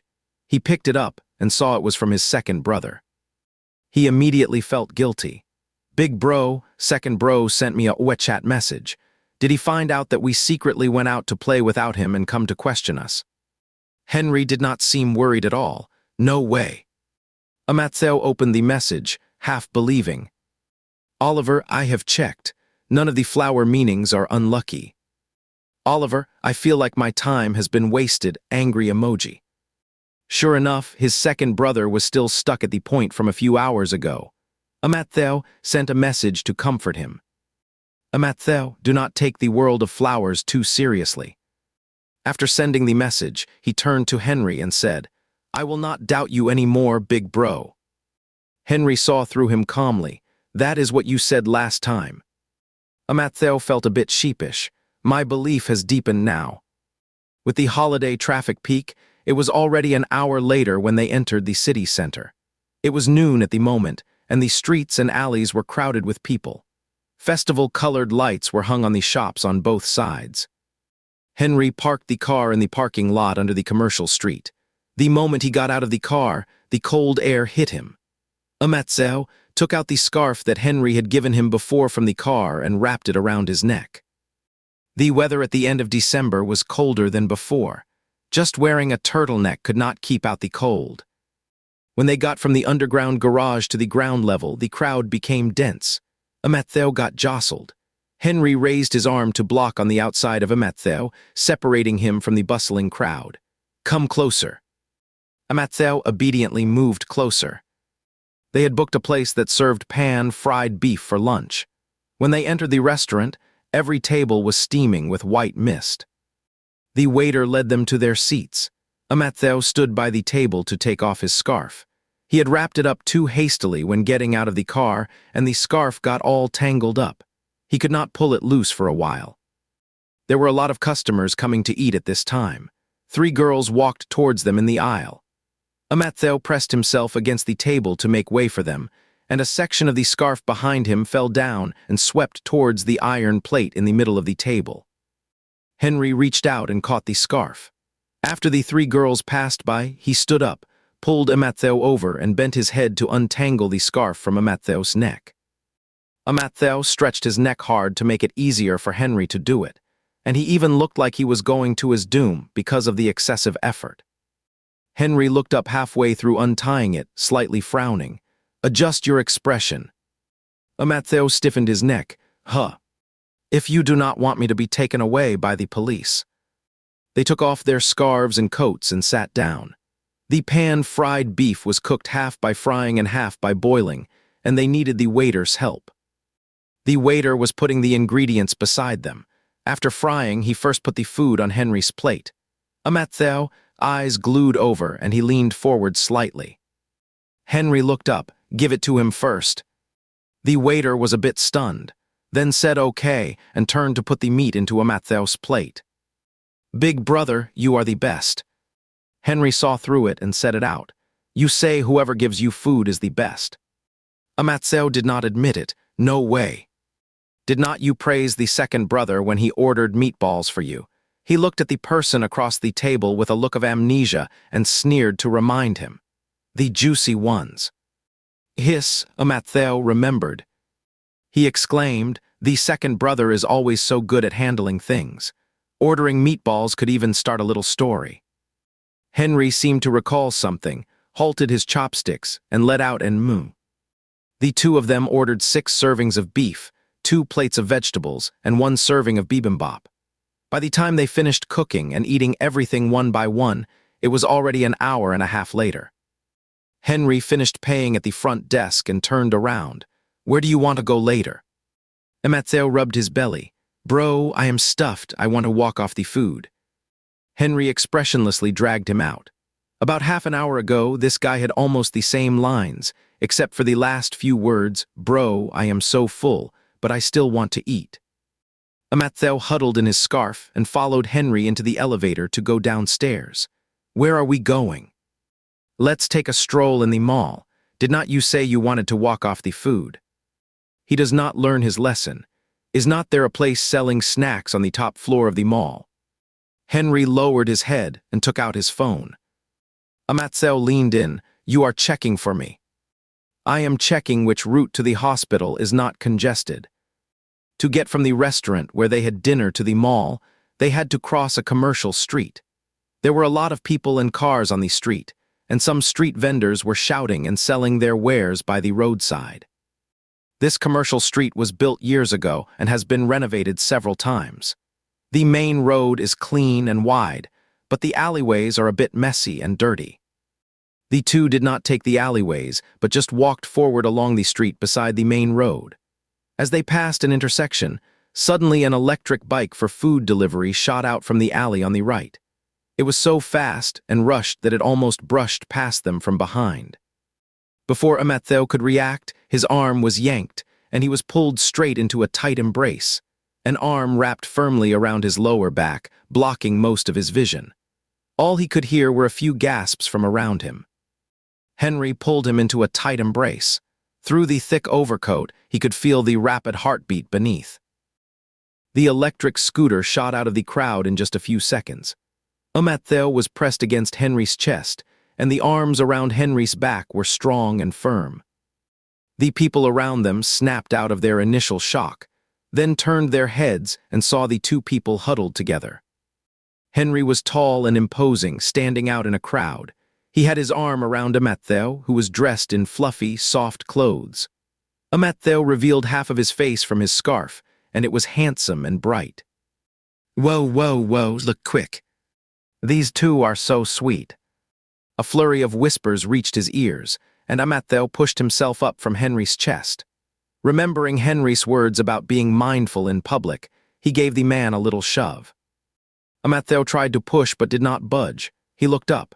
Henry was gazing down at him, his thin lips pressed into a straight line, his eyes deep and intense. Big bro. He thought Henry might have been scared out of his wits and clung to his little brother tightly. Otherwise, his heart would not have been pounding so hard just now. That electric bike rushed out without any warning. If someone got hit, they would surely fly out like a yo-yo with a broken string. Amatzel reached out from under his armpit and patted his back, signaling that he could let go. Big brother, it is okay now. If you do not let go, people will misunderstand again. Henry loosened his hold a bit and led him to a small step by the street. Are you worried about people getting the wrong idea? Amatzel said, my big brother's ability to shift the blame is still so natural and smooth. I was just worried you would be upset. Henry turned his head and started walking forward. Well, you are quite considerate. Amatzel followed behind, his face tinged with shyness from the compliments. The shopping mall in the center of the commercial street has a total of 5 floors. It was newly built in recent years and features exquisite and grand decor. The first 3 floors are for clothing, cosmetics, and as you go up, there are high-end luxury goods and household daily necessities. Amatzel and Henry took the elevator directly to the 4th floor and wandered around in the heated mall. All along the way, jade stores, porcelain stores, and tea-set stores lined up in a row, shimmering with light under the strong storefront illumination, their colors rich and textures smooth. Amatzel craned his neck to take a look. He had always been thinking about choosing gifts for Noah and Amelaye. Thanks to the recent online hype, the sales of Akun wine had taken off. Its price had increased by 30% within 1.5 months. When the first batch of payment was transferred to the account, there was still hundreds of thousands of dollars. Big bro, what are mom and dad's favorite things? What is up? The new year's coming up. I want to get them some gifts. Henry followed his gaze and took a quick look at the storefront. These are all fine. Amatzel then dragged him along to browse from store to store. Besides traditional jade rings and bracelets, the jade has also been crafted into various jade carvings and art pieces. There are jadeite cabbages, jet black inkstone holders, nephrite chessboards. Each one is exquisitely crafted with top-notch jade quality. Any single piece is worth no less than 6 figures. The clerk introduced each item one by one. Matthew turned his head to seek advice. Big brother, do you think Dad would prefer this jadeite cabbage or that penholder chessboard? Henry glanced at him. A penholder and a chessboard would be nice. One cabbage in the family is enough. Matthew exclaimed in admiration. So Dad likes to put on airs of refinement. Henry reached out and ruffled his hair. Do not talk so much in front of Mom and Dad from now on. Matthew finally chose a soft jade chessboard for Noah and a set of carved jade boxes for Amelaye to hold her perfume balm. He had them wrapped up and arranged for evening home delivery. When swiping the card to pay, Henry was waiting right beside him. Matthew swiped out 80% of the money in the card with a show of extravagance. When there was only a small balance left, he suddenly remembered that he still owed Henry several blank checks. Big bro, is there anything you want? I will get it for you. Not yet. Henry's eyes landed on his fingers that were gripping the card tightly. I will tell you if I come up with something later. Okay then. Matthew let out a sigh of relief and stuffed the card with little balance back into his meager wallet. If you come up with something, do not hold back on me. Nah, it will not, Henry said, do not worry. There is a well-known afternoon tea place near the commercial street. After walking around the mall and digesting well, Matthew thought he was ready for it again. He was itching to do it and said, Big brother, I'm up for it. Henry, you cannot. How can you still eat? It is almost 3 o'clock. Are you going to eat dinner later? I can skip the late-night snack tonight. Henry took 2 deep breaths. The 2 of them ended up going for afternoon tea. They ordered 5 or 6 plates of pastries and a pot of hot tea. The pastries were sweet, refreshing, and melted in their mouths. After finishing, Matthew packed 6 more boxes to take home. By the time we finish afternoon tea and come out, it is exactly dinner time. It is a seamless transition. Henry's healthy eating habits did not allow him to follow Matthew's wild ways. He took the guy to a conveyor belt sushi place and waited nearby. By the time it ended, it was already 7 or 8 of the clock in the evening, and the city lights had just come on. Christmas lights hung all along both sides of the road, and the decorations in bright red and deep green created a warm and festive atmosphere. The pastries that Matthew had packed were now in Henry's hands. Matthew felt quite embarrassed and said, Big brother, let me carry them myself. Henry's eyes landed on Mr. Matthew's hands stuffed in his pockets. It seemed like he had no intention of taking them out at all. Are you planning to hold it with your mouth? Matthew blushed. I can take my hand out for 2 seconds. You can quickly hook your arm around mine, then I will put my hand back. Henry declined casually. No need to trouble, I will get it. It was already 9 of the clock when they got home. As soon as the 2 entered the door, Noah and Amelaye came over upon hearing the sound. Is the eldest son back with Matthew? Henry grunted, propping himself against the wall as he changed his shoes.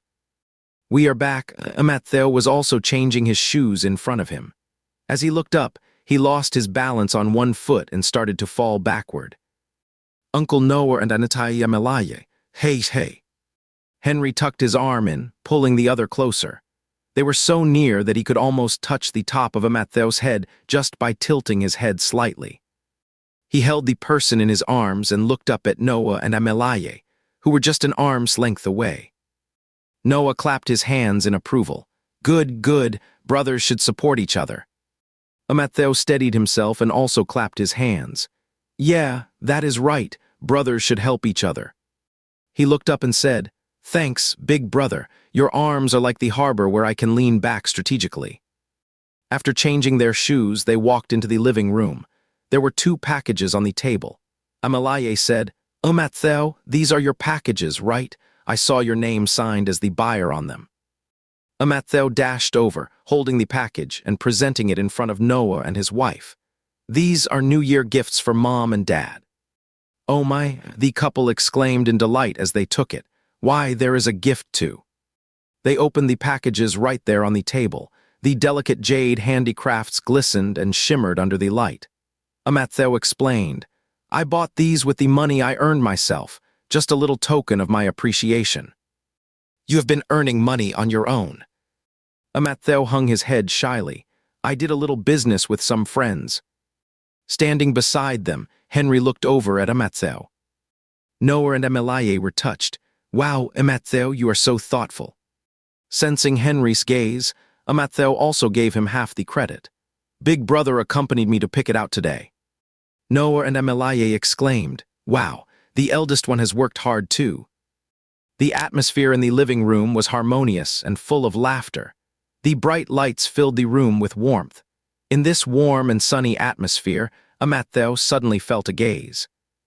He turned his head along the line of sight and directly met Oliver at the stairwell. Oliver was like an orange cat, half hidden behind the stairwell. He was observing surreptitiously, yet his gaze seemed tangible. Once Christmas is over, New Year's Day is just around the corner. The SU family is also getting ready to head south for the winter. The wintering place is in a prefecture-level city in southern Yunnan.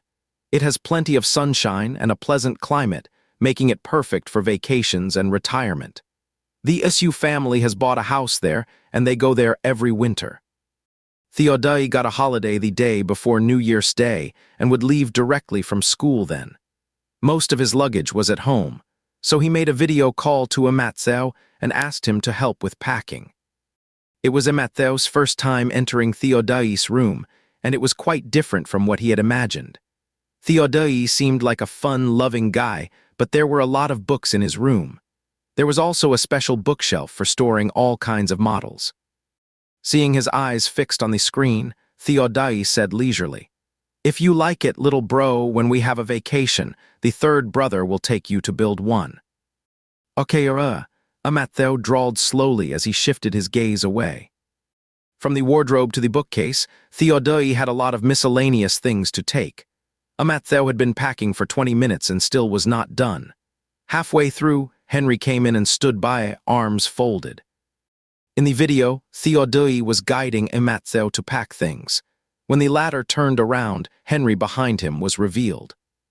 He saw that Henry's eyes were constantly fixed on Amatzeo. Theodai narrowed his long, narrow eyes. When Amatzeo finished putting things away and turned around again, he said, "There is a small box under my bed. Grab one of the medicine boxes from it for me." Amatzeo bent down to get it. The collar of his pajamas, which he had changed into today, was a bit loose, and it slid down a bit as he bent over. Amatzeo got up after getting the item. Theodai smiled and said, "Get one more." He bent down and picked up another one. "Theodai, grab one more."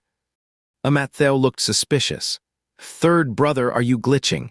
He was just bending down when his arm was suddenly grabbed. Henry grabbed him from behind and pulled him aside, then took the phone with his other hand. He looked down at Theodai on the video and said in an unhurried tone, "Third brother, what else do you need? Just say it." With Henry taking over, the luggage was quickly packed within 5 minutes. Since they had to take a plane the next day, they hung up the call and went back to their rooms to rest early. The next morning, the plane ascended into the cold air. Amatzeo sat next to Henry. The moment the plane took off, a pair of hands reached over and clasped his. The fingertips were rough, and the palms were warm. He turned his head amidst the rumbling and shaking. Henry leaned his head back against the chair, his profile sharp and defined, his eyelashes gently closed. Amatzeo was about to ask a question, but then he closed his eyes and leaned back. His eldest brother must be tired. The two places were not far apart. After landing, they took a car and arrived at the mansion. It was just noon. Noah opened the door and called the others in. "Drop your luggage, and we will go out for lunch." This time, they brought driver Ulin, Harper, and 2 servants. Driver Ulin was carrying Theodai's luggage as the members of the Issue family walked towards the courtyard together. The local temperature is above 10 degrees, and you can still spot some greenery in the courtyard. Amatzeo craned his neck and took a look. The structure of this residence was similar to their main house. It had 3 floors in total, and the bedroom balconies opened on the left and right. But it seems that the balconies here are connected. He can see that the 2-door leaves share one large balcony. Amatzeo carried his luggage and followed behind. He did not know which room was his yet, so he could only wait for the others to enter first and then find his among the remaining rooms. Noah walked ahead. "Michael, you remember the third brother's room, right? Do not put the luggage in the wrong place." Matthew pricked up his ears surreptitiously. Driver Ullin said, "I remember. It is the same as in the main residence, the room on the left, deeper inside on the second floor. Just like the main house. Looks like I will still be in the room on the right, towards the inside." The others each carried their luggage and entered their rooms. The moment Matthew pushed the door open, a musty smell hit him. He leaned his luggage against the door and walked to the balcony, then pushed open the glass door. Crash, almost simultaneously, the same sound came from the other end of the balcony. Matthew craned his neck and peeked out, just in time to see Henry step out onto the balcony. He called out, "Big brother." Henry turned his head to look at him, then walked over to him and in a few steps, stood in front of the doorframe. Matthew found this connected structure quite novel. He stepped aside and said in an inviting tone, "Eldest brother, after you, it is like inviting you into an earthenware jar." He walked in and reached out to grab the back of the man's neck. Matthew shrank his neck. "Big brother, what are you doing?" Henry retorted, "Like catching a turtle in a jar."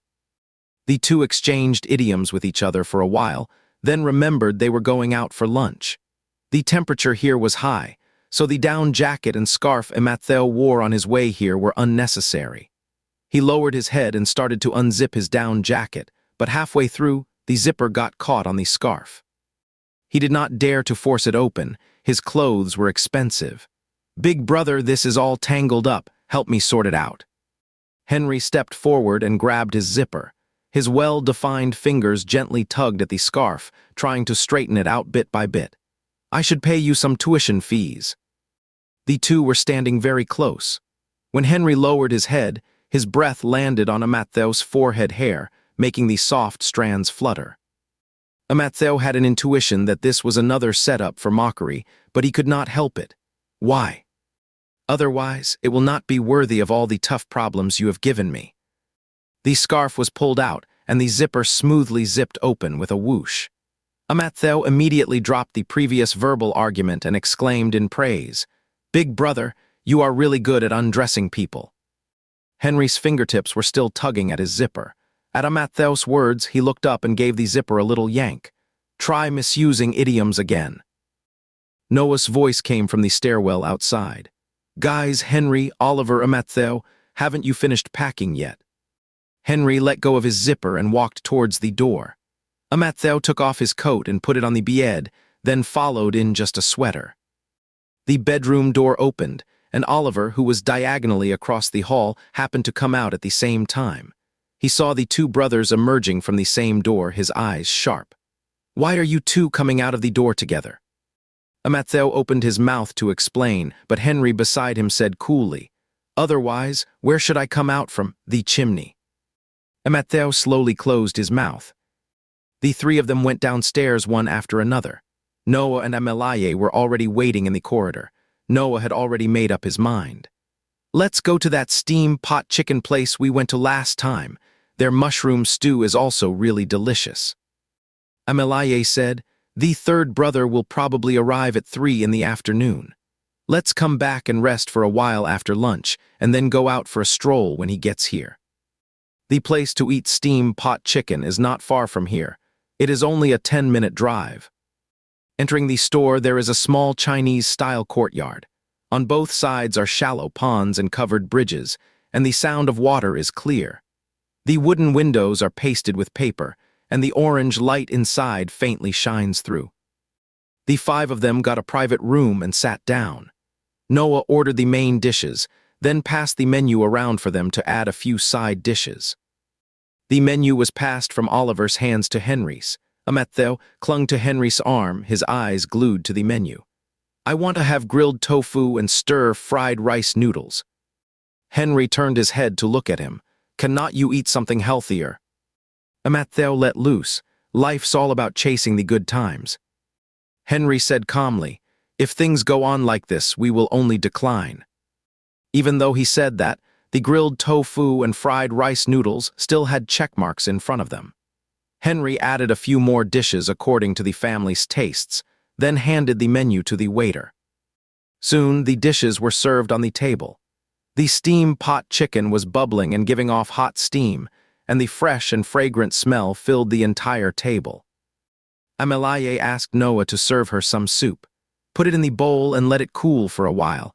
It will be just right to drink after we finish eating. After Noah served the two of them, he put the ladle back into the pot. If you guys want some soup, help yourselves. Okay. Henry rolled up his sleeves, picked up a bowl, and went to ladle some soup. Matthew held his bowl, looking on eagerly, waiting for his eldest brother to finish serving himself so he could have some too. A bowl of soup was placed with a thud in front of him. Then the empty bowl in his hand was taken away, and Henry started to ladle the second bowl. Matthew stared at the soup in front of him, still in a daze. Is this for me? Otherwise, what? You think I put it in front of you to save your seat? Wow, thanks, big brother. After filling his second bowl, Henry turned the spoon handle towards Oliver, whose eyes were burning with eagerness.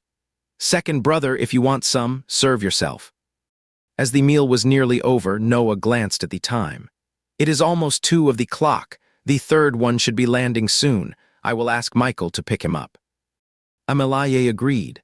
Maybe he will arrive right after we get back. We are all tired from the flight today, so let's rest for a bit when we get back, and then go for a stroll after dinner. Matthew buried his face in the bowl and slurped the soup, his 2 eyes peeking out from above the rim, rolling around. He had not explored the nearby areas. Right now, he wanted to go everywhere. He looked up from his bowl. So, where are we going tomorrow? Noah said, let's drop by Uncle Eliu's place tomorrow. We have got that connection, and we should at least say hello since we are here. Who is Uncle Eliu? Matthew was confused. The Issue family returned to their residence after having a meal. Just then, they saw the front door wide open and driver Ulan's car parked nearby. Is it the third son who is back? Amelaye quickened her pace. The group entered the house and went upstairs. Theodore's door was open, and the sound of someone packing luggage came from inside. Amelaye walked to the door, third son. Theodore was bending over with his back to the door, packing his luggage. Hearing this, he turned around, a corner of his trench coat flipping up. He pushed aside his bangs and smiled with a twinkle in his eyes. Mom, Dad. Noah sized him up for a few moments to check his condition. You have had a long journey. Have you eaten yet? Theodore said he would eaten. Noah told him to have a good rest, then he went upstairs with Amelaye. Matthew peeked around the doorframe at him. Third brother, I did not forget to pack anything for you, did I? No way, little bro knows the third bro so well. How could he pretend to forget? That is good. Matthew did not leave, still thinking about the model Theodore mentioned. He did not leave, and Henry also stood still behind him. Oliver had been planning to go back to his room and sleep, but seeing that all 3 brothers were there, he also stayed put. All of a sudden, Theodore's door was surrounded. Theodore squinted slightly. Big brother, second brother, what are you guys doing blocking my door? Henry said nothing. Matthew turned around. Yeah, what are you guys, especially big brother, doing just standing here? Henry asked him, what about you? Theodore's tone was annoyingly teasing. My little brother surely has some secrets he only wants to tell me. Henry looked up, his gaze undisguised. Theodore was taken aback by their stares. After a couple of seconds, he snapped back to his senses and returned to his usual self. He waved his hand lazily, shooing them away. Okay, go back. Whatever feelings of missing me you guys have, save them for tonight. Right now, I am going to go to sleep. Everyone was driven out together, and the door clicked shut. The room fell silent again. Theodore stopped and patted his chest. Holy cow, was his big brother serious? Matthew was kicked out and drifted back to his room absent-mindedly. The bedroom door closed. He opened his luggage, getting ready to unpack, when suddenly there came 2 loud knocks on the balcony door behind him. Henry stood outside the door. His tall figure blocked half of the light, exuding a bit of intimidating presence. Big brother, the door is not closed again. You can just come right in. Knocking before entering is a matter of courtesy. Henry took a long stride and stepped in, packing up already. Yeah, Amatzeo had brought a bunch of stuff too. He still had not completely kicked the old habit of wanting to bring everything with him. You done packing? Not yet. Though, he was about to ask Henry what he was here for when he saw the man bend down, take out the clothes from his suitcase one by one, and hang them in the wardrobe. Amatzeo was left dumbfounded. His eldest brother had come over just to help him pick up his clothes. Since he could not figure it out, he simply stopped thinking and accepted it with ease. With Henry's help, most of the luggage was quickly packed. Amatzeo was putting away his daily necessities while Henry folded his long pants for him. There were a few pairs of underwear left in the suitcase. You can take care of the rest, Henry said. Okay then. He remembered that when they were in But, Henry even picked up his underwear for him. But he was sick back then. Now that he is full of energy, he should do it himself. As Amatzeo was folding his pants, Henry was standing right beside him. After he finished, Henry suddenly asked, "You got something to talk to Theodui about?" Amatzeo said, "It is nothing much. He just wanted to play with the model." Henry gave him a couple of glances. "Get some rest," he said, then turned around and went back to his room through the balcony. The Isu family had rested for the whole afternoon. By evening, they were full of energy again and ready to drive out for dinner. Since they usually went out as a whole family here, they had bought an extended length vehicle. Driver Ullin was driving in the driver's seat, and Amatzeo was sitting by the window in the last row. The sky on the horizon was tinged with a golden, rosy glow of sunset. He pressed against the glass, looking like a tropical fish admiring the sunset. The golden, red afterglow shone on his face. His long, slender eyelashes seemed to be gilded, and the bottom of his pupils was a soft, light brown. He had just woken up not long ago, and there were red marks at the corners of his eyes from being rubbed. Henry glanced at him. "You look like you have been candied and vinegar braised." Amatzeo turned his head. A beam of golden light pierced through the car window and landed on Henry's chiseled profile. In return, he said, "Big brother looks like he has been grilled." Soon they arrived at the dining place. The Isu family had a late lunch. Besides Amatzeo and Theodui, who had only eaten airplane meals, the others stopped eating after they were about 80% full. Only 2 pairs of chopsticks were waving on the dining table. Amatzeo was buried in his meal, enjoying it thoroughly. Suddenly, Theodui leaned over and whispered, loud enough for everyone at the table to hear, "Little bro, actually, your third brother is already full. I am just keeping you company by eating more." Amatzeo was touched. "Third brother is so nice." "Henry, he took 2 extra pieces of your roasted rice cake." Amattheo's moment of being touched stopped instantly. A pair of chopsticks reached into the plate and picked up 2 pieces of meat, then placed them in his bowl. Henry's slender fingers held the chopsticks and he said, "Eat." He made a comparison in his heart and thought, "Big brother is still a bit better." Across from them, Noah and Amelaye watched this scene of fraternal harmony with affection. The 3 brothers all picked up their chopsticks. Oliver could not sit still. He picked up the chopsticks beside his bowl again, but he was not able to eat. After hesitating for 2 seconds, Oliver picked up a piece of tofu and put it into Theodui's bowl. He said softly in Henry's tone, "Eat up." Theodui looked at him as if he would seen a ghost. The place to have dinner was beside the ancient street. By the time they finished eating and came out, it was already 8 o'clock. The sky was a pure inky blue. Below, the long street was lit up by bright lamps, and the orange dots extended towards the horizon. The stone walls and blue tiles exuded an ancient charm. The night market on the ancient street was bustling and lively. They sold not only snacks but also some handicrafts and souvenirs. Amatzeo bought a pendant for Henry. The latter hung his head, holding the pendant. "For hypnosis." "No, this has a meaning. Big brother is the absolute best." Theodui leaned in. "Little bro, what about mine?" A commemorative coin landed in his palm. The surface of the coin was rough and old, blurring the lights near and far. Theodore raised an eyebrow and said, "Thanks, bro." Matthew still remembered Oliver's hobby and turned to put a fluffy rabbit ear into his hand. "Second brother." Oliver's face flushed as if it were burning. "Who said I like this?" Matthew's eyes shifted to Henry, and Henry did not look the least bit guilty. "You can give it back," he said. The coin flipped and dropped in the air. Theodore was having a blast. "Well, looks like you are the only one without a gift." After a moment of silence, Oliver chose to fit in rather than avoid embarrassment. It was nearly 10:30 when they got home, and New Year's Day was the next day.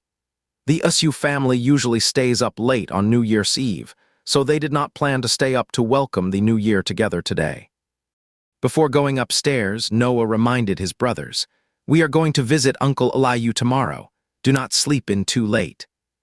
Matthew chimed in, and then went back to his room to wash up and take a bath. It was already an hour later when he came out again. As he walked to the balcony and was pulling the curtains, he faintly heard the sounds of fireworks and firecrackers outside. He pushed the door open, and a gust of cold wind hit his face. The sounds of fireworks and firecrackers, near and far, became clearer. Bang, bang. In the night sky above, one firework after another burst into bloom. When they exploded nearby, they illuminated the darkness as bright as day. Over at the other end of the street, someone was lighting sparklers. Clusters of golden sparks sent up puffs of white smoke, dancing in the darkness. Matthew was leaning over the balcony, looking down. Suddenly, the balcony door next door slid open with a crash, and Henry stepped out, watching the fireworks. Matthew turned his head and saw him. "I am thinking about the fireworks we saw at the observation tower last time again. Big brother, which display did you like better?" Henry stepped up beside him. "It is all the same." Matthew let out a fit of giggles. "How could they be the same? You are being so dismissive." Henry did not say anything more. In the slightly cool night, all that could be heard were the sounds of fireworks bursting overhead and the faint hubbub of voices in the distance. For him, people are all the same, so everything's the same. For all the years to come, as long as the same person is by my side, all the fireworks will be just as wonderful. With half a minute to go before midnight, the crowd outside the street suddenly got excited. As the 0 hour approached, the countdown voices became more and more unified and louder. Matthew got excited too and practically pushed himself onto Henry. "Big brother, big brother, big brother, we are about to ring in the new year." Henry did not budge an inch even though he was jostled. He just looked down at the top of his head, where a tuft of hair was wobbling. "This guy is like a little dolt, completely oblivious to my feelings." The crowd outside the street started a collective countdown. 5, 4, 3, 2, 1, 0. As the last number fell, a huge wave of cheering instantly rose in the distance. Matthew was jumping around when he suddenly felt a warm breath gently brush over his head, as light as a feather. "Happy New Year." The commotion in the distance continued. Matthew was startled for a moment, then looked up. Henry looked down at him, and there was about a foot of distance between them. "Happy New Year, big brother." Matthew sent his blessings and then touched the top of his head. "Did I just bump into you?" Henry's profile was illuminated by the flickering fireworks overhead. The color in his eyes was indistinguishable. "That was a close call." Matthew smiled at him shyly. "No wonder I felt my scalp get warm." She rubbed one of his hands and said, "Then you might go bald." It is already past midnight. Since they had to visit friends tomorrow, Henry told him to go back and sleep. "You need to get up before 8 tomorrow. Do not oversleep." Matthew agreed. "Good night, big brother." "Good night." The next day, when Matthew woke up, it was nearly 8 of the clock. As soon as he opened his eyes, he heard 2 knocks on the balcony door. He turned his head to look and saw Henry standing outside the door, already fully dressed. "Wake up," Henry called to him through the glass door. Matthew stuck his hand out from under the covers and waved. His sleeve slid up to his armpit, and then he giggled and pulled his hand back in. Henry stood there for 2 seconds, then turned around and left. After Matthew changed his clothes, washed up and came downstairs, the others were already at the dining table. He greeted them with a good morning and sat down next to Henry. Then, milk and breakfast were pushed in front of him. "Thanks, big bro." Amelaye smiled at the sight and said, "The eldest is good at taking care of others now." Henry kept his eyes down, eating breakfast, one good deed a day. After breakfast, the family got in the car and headed out. The private car drove through most of the city and then slowly entered the winding mountain road in the countryside. After about 10 minutes, they stopped in front of a house on the halfway up the mountain. As soon as they got out of the car, a middle-aged couple came to the door. The man was slightly broad-built, and the woman was tall with her long hair coiled up. "Noah, sister-in-law, we have been looking forward to your arrival. Noah, have you fully recovered?" "Thomas, sister-in-law." Noah put his arm around Thomas. "It is all good now, take your time to recover." Thomas looked at the brothers behind him. "That is good, you are a lucky man, your sons are all outstanding, real gems." Noah burst out laughing, and the group followed Thomas into the courtyard. Amatseo lingered far behind at the end and murmured, "Big brother, how long are we going to stay here?" "Stay until this afternoon.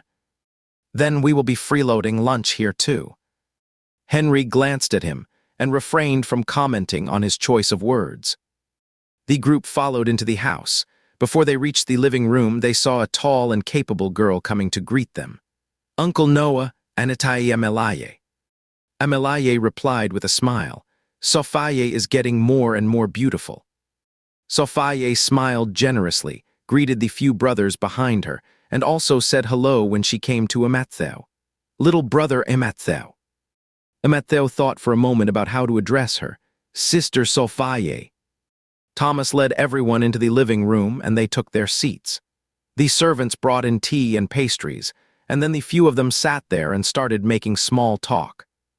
There was some elegant soft music playing in the living room. Amatseo was sitting on the outermost side, sipping his tea and munching on pastries, looking so relaxed as if he had sneaked into a salon. Sofaye, sitting across the coffee table, looked up at him several times. Just as Amatseo finished one plate and was about to reach for another, Henry's voice came from beside him. "Are not you going to have lunch?" He was suddenly inspired and switched to eating tamarind cakes to whet his appetite.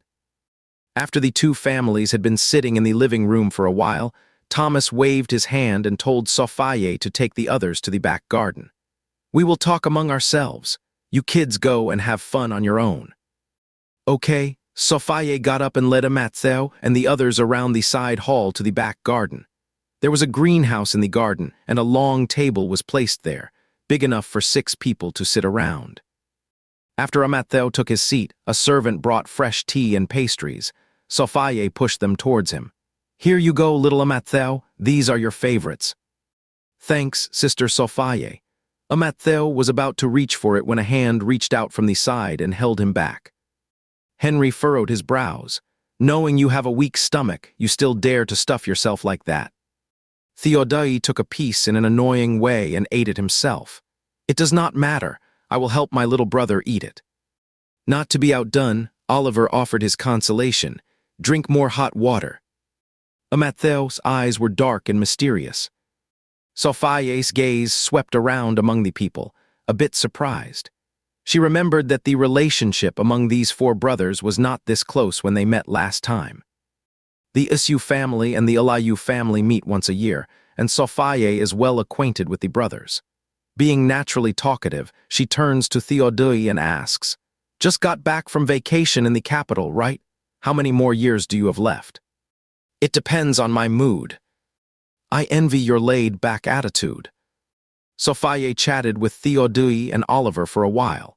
During that time, she saw the eldest and the youngest of the Isu family getting together and whispering every now and then. She even saw Amatheo's tuft of hair poke Henry in the face. Instead of getting angry, the latter skillfully reached out and turned the tuft in a different direction. Sofaye, she must be hallucinating. After looking around, Henry casually threatened, "Keep poking and I will pull it out for you." Amatseo protested, "You are the one who pushed things too far and made it this long. How can you set a trap like that?" Henry corrected him, It is the success and failure both owe to the same person. Sophie, it is not an illusion. It is like a comedy routine. Nearing noon, the servant came to inform them that it was time for a meal. The few of them went to wash their hands together. Standing aside, Henry waited for his 3 younger brothers to finish, and then said to Sophie, "You go ahead." Théodule had already lured Ematzel, who was drawn by the smell away, and Oliver followed closely behind. Sophie did not hold back. She turned on the faucet and washed her hands while sighing, "This time when I saw little Ematzel, I felt he has changed a lot. He is more cheerful, and you two have a much better relationship." Henry stood by, looked down, and was silent for a few seconds. Then he said, "Before, he had a lot of academic pressure. Now that he has graduated and come back home, there are bound to be some changes." Sophie stepped away from the sink and stood there, lost in thought. That makes sense. A lot of kids have conflicts with their parents and family members when they are in school, but they get closer after they graduate. Henry dried his hands after washing them. "Let's go." A long-awaited dinner gathering of the 2 families did not end until 2 p.m. Amathel's affection for Sophie, who kept piling food on his plate, grew significantly. Before the 2 families parted, he even added Sophie on a wet chat. "Thanks, Sister Sophie, for taking care of me today." Sophie said generously, "Next time I will take you to have some delicious food again." "Henry, do not pile so much food on his plate next time. He will eat whatever you give him." Sophie thought that the eldest brother of the Issue family had changed a lot. He used to talk to her very politely. After watching the Issue family's car drive away from the entrance of the mansion, Sophie could not help but mutter, "Damn it," softly. The eldest son of the Issue family is really doting on his younger brothers, is not he? After the Issue family members returned, they did not go out again and stayed at home to rest. Amatzel followed Théodule to his room to play with the models. Halfway through, Henry knocked and came in, asking what they were doing.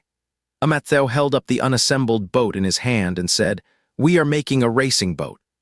Théodule looked up and met his eldest brother's gaze, suddenly feeling like he was the unlucky one. After Henry left, he grabbed that fearless tuft of hair and said, "Little bro, if you mess with the 3rd brother again, I will not be able to save you." Amatzel felt that his older brothers might have inherited the knack of turning the tables. It would be a miracle if the 3rd brother did not trick me. Théodule readily accepted this statement. Well, that is true. The 2 of them kept building the model until it was time for dinner. Today is New Year's Day. Harper cooked rice cakes and dumplings at home. After the Issue family had a hearty meal, Noah said he was going out for a stroll. Amatzel and Théodule shook their heads and said, "We haven't finished assembling our rowing boat model yet." "Noah, where are the eldest and the 2nd eldest?" Henry said he would not go either, and Oliver immediately seconded it. In the end, only Noah and his wife went out for a stroll. The 4 brothers huddled in Théodule's room and did not head back to their own rooms until 8 of the clock while they were working on the puzzle together. After taking a bath and getting cleaned up, Amatzel lay in bed. He tossed and turned a few times and felt his stomach was a bit full. He had eaten a lot during the day, the New Year cake in the evening was hard to digest, and he had not gone out for exercise. Now the effects were showing. He searched the house for some digestion aid medicine. When he came up empty-handed, he sneaked outside Henry's balcony. Light from the bedroom seeped through the gap in the curtains, and the person inside had not gone to sleep yet. Amatzel called tentatively, "Big brother." A few seconds later, the balcony door slid open with a clatter. Henry stood at the door and asked, "What is going on?" He rubbed his stomach and said, "I ate too much." Henry pulled him in, his face expressionless. "I told you this fact earlier during the day." Amatzel reflected, "I was wrong, I just have zero self-control." Henry sneered, "And then admit your mistakes and correct them, only to make the same mistakes again." Amatzel raised his hand and promised, "I will definitely root out my mistakes and, well, make the most of every opportunity." Henry's temple was throbbing. He did not want to get into the gritty of his rather superficial understanding of idioms. He pulled the guy to the bedside and said, "Lean back properly, I will give you a massage." Amattheo was immediately flattered. He leaned back against the pillow and spread his belly out. Then a hand covered it and rubbed it a few times clockwise. Henry leaned down, propping his other hand on the bedside, and asked, "Does this feel any better?" "Not uncomfortable." Amattheo complimented him. "It is warm and so considerate." "Am I some kind of cold medicine?" The pressure on his stomach came with just the right amount of force, relieving the discomfort in his stomach. Only the bedside lamp was on in the bedroom. Henry's body blocked half of the light. In the dim light, Amattheo felt a wave of drowsiness. "Big bro, you might actually be like cold medicine. I am getting sleepy from your rubbing." The hand on his stomach paused, and Henry, leaning over him, slowed his breathing. "Go back to your own room and sleep later." Amattheo also felt it was not quite right to be so at ease while essentially taking over someone else's place. He forced his eyes open and said, "Okay." After that, the two of them did not speak again in the quiet room. Amattheo opened his eyes and looked up at Henry. The latter's handsome face was half obscured in the dim light. His thin lips were slightly pursed, and his expression was focused. At that moment, he truly felt how perfect Henry was. A faint light cast a shadow on the side of Henry's prominent nose. Amattheo stared at him for a while, and as if sensing it, Henry looked up. "What are you looking at me for?" "Big bro is such a nice." "Amattheo," Henry's hand stopped moving. "Do not give me the things you have saved for William." Amattheo changed his words. "Big brother is really nice." Henry let out a soft scoff. After another 5 or 6 minutes of massaging, Amattheo sat up a bit against the bed. Henry, still in the position of leaning over him, looked down at him and asked, "Feeling better?" "It is not so uncomfortable anymore. Thanks, big brother." Henry straightened up and then sat down on the edge of the bed. "You are just saying that." Amattheo quickly got the hint and reached out to hold his arm, returning the favor by giving him a massage. "Let me give you a rub too." Henry let him knead his hand like dough, while Amattheo kept blabbering. "Feeling good, bro. With this technique of mine, could I open a shop in the future?" "Yeah, your Baozi shop is sure to be booming." Amattheo, with a grateful heart, decided not to argue with him. After kneading for a few minutes, Henry noticed that there were a few more nail marks on his arm, so he got up and sent Amattheo back to bed. As Amattheo stepped out of the balcony door, he turned around, waved, and said, "Good night, big brother." Henry held onto the doorframe. "Good night." After going back at night, Amattheo tossed and turned until the early hours of the morning before finally dozing off. The next day, when he got up and went downstairs, Noah and Amelaye had already finished their breakfast. Harper was setting the breakfast on the table. Amattheo greeted, "Morning, Mom and Dad." "Amattheo, get up," Noah said, showing off a bit. "Your mom and I got up at 7. We took a stroll outside before coming back for breakfast." "Wow," Amattheo exclaimed. "Such high energy." Amelaye cupped her face and sighed. "Alas, it is not that I am full of energy. The older you get, the less you sleep." Amattheo comforted her. "Mom and Dad are still full of energy." Henry, who was eating nearby, looked up at him. Amattheo got nervous and asked, "Did I say something wrong again?" "Noah, no mistake, just a bit over the top. We do not really deserve it." There was a pot of millet congee on the table. Harper set the breakfast for Amattheo, and Henry said to him, "This is good for your stomach, have more." Amelaye asked, "Amattheo, is your stomach not digesting well? Go to the kitchen and make a cup of honey water. Your dad and I had a cup this morning too." "Okay." Amattheo turned and went to the kitchen to make some honey water. After making a cup for himself, he thought of Henry. Perhaps because the scene of Henry rubbing his stomach last night had left such a deep impression on him, he felt that he should be more considerate too. He made a cup for Henry too, then took it to the dining room and placed it in front of him. "Big brother, have some." Henry took it and said, "This is quite rare. It will happen often from now on." Theodore and Oliver happened to come downstairs and enter the dining room. Theodore tilted his chin and took a glance. "Brother, How come there is none for your third brother? Amatseo said, then I will make a cup for the third brother too. Even though big brother is the kindest to him, he still has to play it fair.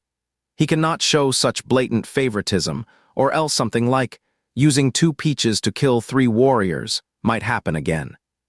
He asked, second brother, do you want some? Oliver's breath hitched in his throat. Then he gave a reluctant looking extremely reluctant. Amatseo sized up his expression and said, if second brother really does not want to drink it, forget it. No need to force himself. Oliver exclaimed immediately, who said I was reluctant? After breakfast, with no other plans, Henry changed his clothes and was about to go out. Then, Amatseo, who peeked out from the balcony, caught him smoothly, like catching with a ball. Big brother, where are you going? Henry adjusted his coat and frowned slightly.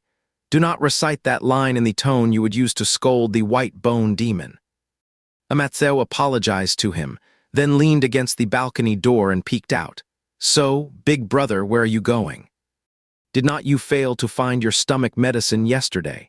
I will go to the pharmacy later and stock up on some common meds. A glutinous rice ball stuck to it with a splat. I am coming with you. The pharmacy is not far from their residence. It only takes about 20 minutes to walk there. Amalaye was in the kitchen, studying desserts with Harper. When she turned her head and saw the 2 brothers going out, she said, guys, take your time and walk around more before coming back. Amatseo has digestion problems because he does not get enough exercise. Amatseo corrected, it is because I ate too much. Amalaye adjusted and said, you ate too much and exercised too little. Henry grabbed the guy and hauled him away. Where on earth did you get this sense of honor? Amatseo hung his head in embarrassment. In the morning, the sun had just peeked out from behind the ancient and imposing buildings, half hidden in the fluffy clouds. Its pale golden glow spread across the entire street. Amatseo and Henry walked side by side towards the outside of the street. The road out was an uphill one. After walking over 1,000 meters, Amatseo started to pant. Henry stopped and said, how come your stamina is this bad? It is not that Amatseo is out of shape. He just hasn't had any systematic training for a long time. This uphill section is a bit steep, and he usually drives when he goes out. It is because big brother has too much stamina. You think you know everything again. I just know his big brother is really something. Henry did not say yes or no. When he started walking again, he slowed down. Half an hour later, they arrived at the nearest pharmacy. Amatseo followed Henry inside, and a smell of medicinal herbs hit him. He actually quite liked this smell and was breathing in and out like a blower. The shop assistant who came to offer guidance gave him a strange look, then turned to Henry and asked, what can I do for you, sir? Henry said, no need, I will find it myself. After the shop assistant left, Amatseo rushed over, puffing.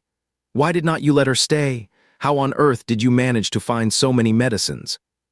I was afraid she would get in the way when you were pumping air. Amatseo said gratefully, big brother, you are so considerate. Henry made his way through the shelves with ease, picked up a few boxes of commonly used medicines, including 2 boxes of motion sickness pills. When checking out, Amatseo asked him what these were for. Henry took out his card and swiped it. We should be going to Alushan Lake in the next couple of days. Is not it the same every year? He glanced over. Have you forgotten? Amatseo quickly tried to make amends. The date of my return this year is different from previous years. I was not sure. Henry picked up the bag and headed out. Go back, he said. Amatseo quickly followed, warning himself in his heart to be more cautious with his words and actions from then on. 3 days later, the Isu family indeed set off for Alushan Lake. Right before they set off, the bunny backpack made a comeback. When Amatseo saw the bunny backpack, he was completely stunned. Where did these backpacks come from? He clearly did not bring the one at home. Why does the Isu family have so many ubiquitous bunny backpacks? Oliver's eyes lingered on the 2 rabbit ears for 2 seconds. Then he looked away. The whole family got into the private car. Amatseo was still sitting in the last row with Henry. His backpack was tossed to the front row for the two elder brothers to play with, and he leaned back against the seat and took 2 motion sickness pills. There will be a section of mountain road soon. His body is so frail, so he has to play it safe. The private car drove out of the courtyard gate, onto the uphill section in front of the house, and headed in the direction of Alashan Lake. Facing the rising sun, the golden morning light streamed into the carriage. It is going to be a fine day. Alashan Lake is located at the border between southern Yunnan and other provinces. Its shoreline is beautiful and long, surrounded by mountains on 3 sides with lush forests. The lake water is crystal blue and clear, and there are occasional ripples on the surface. As you go deeper, there are also popular local attractions like Lover's Bay, Hanging Cliff, and Wishing Forest. It was a holiday, so there was a huge influx of tourists. The Isu family left home in the morning and did not reach the outside of the scenic area until afternoon. In the afternoon, the sunlight blanketed the concrete road, casting a dazzling glow. Amelaye wore sunglasses and a sun hat, and her white long dress made her figure look elegant and charming. Matteo, when Mom takes pictures later, help me put on my sunglasses. The scenery around Alashan Lake is perfect for taking pictures. There is also a Lover's Bay in there. When you take photos from the shooting platform nearby, the surrounding mountains on 3 sides will encircle the bay into a heart shape. Many couples come here to take pictures together. Matteo understood his parents' little quirks well. Sure, okay. After the family entered through the scenic spot entrance, they blended into the bustling crowd. Noah put his arm around Amelaye's shoulder, and Amelaye was so touched that she wanted to lean her head on his shoulder. But when she tilted her head, the brim of her sun hat almost went into Noah's mouth. Amelaye burst out laughing uncontrollably. Oliver looked at his brothers with a complicated expression and muttered, "How on earth did Mom and Dad get together? By just poking each other." That poke really tickled Amatheo's funny bone. He was giggling and non-stop, shaking with laughter in the crowd, and the tuft of hair on top of his head was poking Henry's face. Theodore, who was watching from the sidelines, had a new understanding of his second brother's sociability. Sometimes, the more you try to achieve something, the less likely it is to happen, while things you do without much thought might turn out well. Following the travelers all the way to the lakeshore, most of Alashan Lake comes into view. The pure blue reflects the blue sky and white clouds above, and the shores mirror the continuous green and yellow forests. Matteo drawled out a long wow that seemed even longer than a mountain range, then was cut off by Oliver. "It is not like you have never seen it before." The sound stopped abruptly. Matteo slowly closed his mouth and, riding on the lingering sound of the wow, said, "Ah, it is as beautiful as in previous years." A short puff of air faintly fell from above. Matteo looked up. Henry's perfectly contoured jawline was set rigidly. He eyed Henry suspiciously. "Big bro, were you just laughing?" Henry looked down at him. "What are you laughing at?" "Laughing at your bad memory." Matteo could not argue with that. He really did not learn from his mistakes.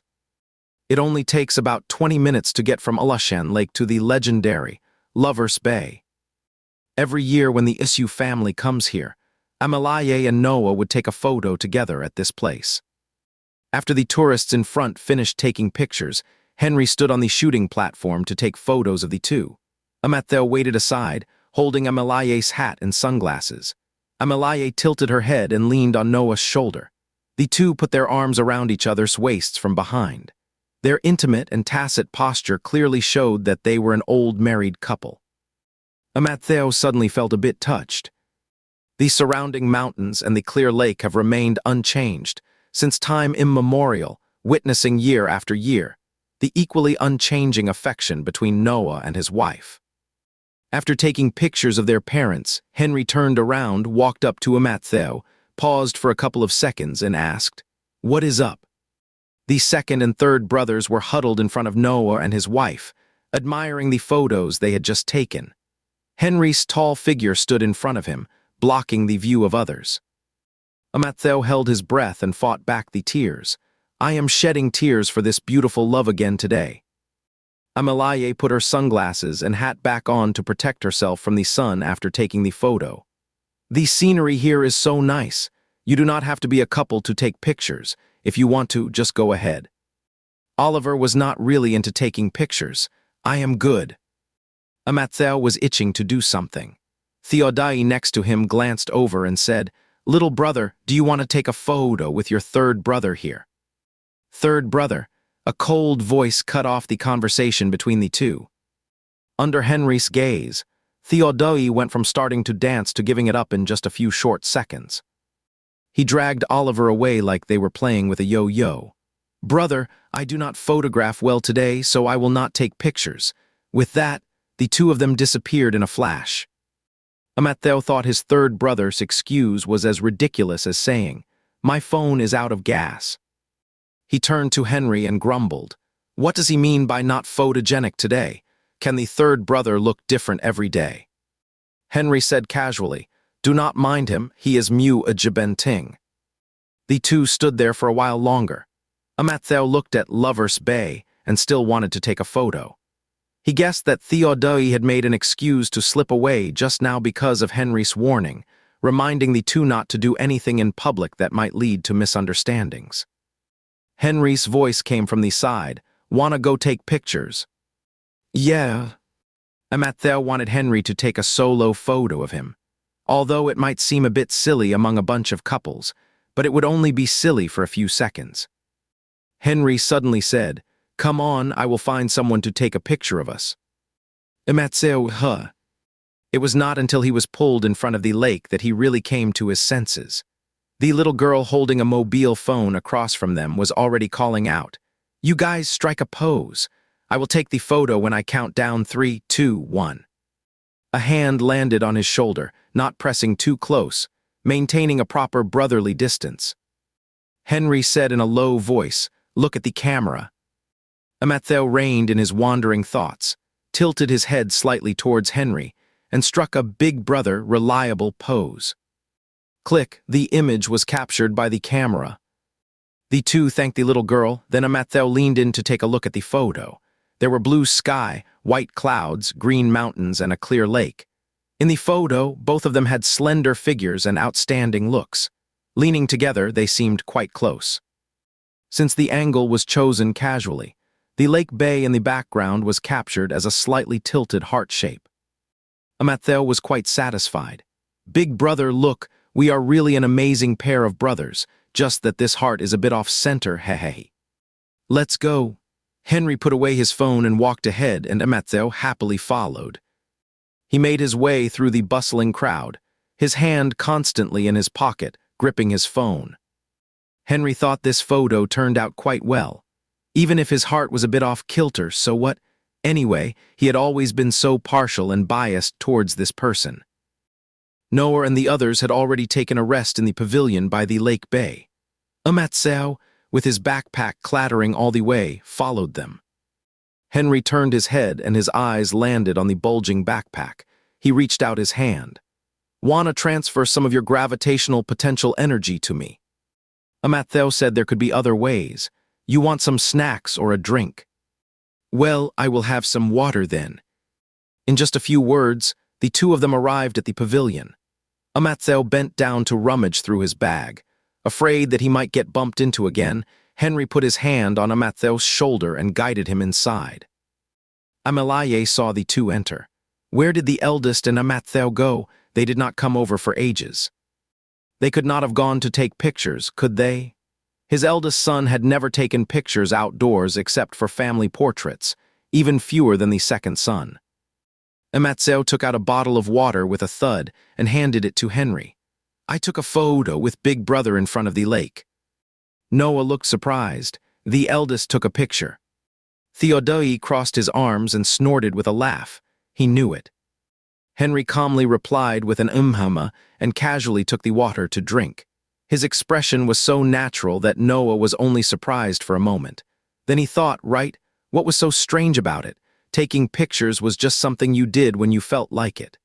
Maybe Amatheo had dragged the eldest along. "That is nice. Eldest, you just do not take enough pictures. You should take more in the future. When you are old, you will have something to look back on. Got it.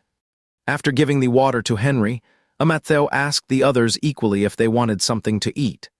Amalaye was just thirsty and took some fruits from his bag. Theodai came over and took some too. Your third brother is not hungry, but seeing how hard you have carried all this, I will help you lighten the load a bit. Amattheo was touched again. Third brother is so nice, thank you, third brother. A cold laugh came from the side. What are you thanking him for not carrying his own bag and freeloading? When they came out of the pavilion, half of the things in Amattheo's backpack were already gone. Amattheo jumped lightly. Big brother, look, my gravitational potential energy has been converted into your kinetic energy. Henry praised him. The Nobel Committee really dropped the ball by not nominating you this year. Amattheo blushed. I am not that great. Walking further in from Lover's Bay is the hanging cliff. The path below the cliff is narrow, allowing a maximum of 3 people to walk side by side.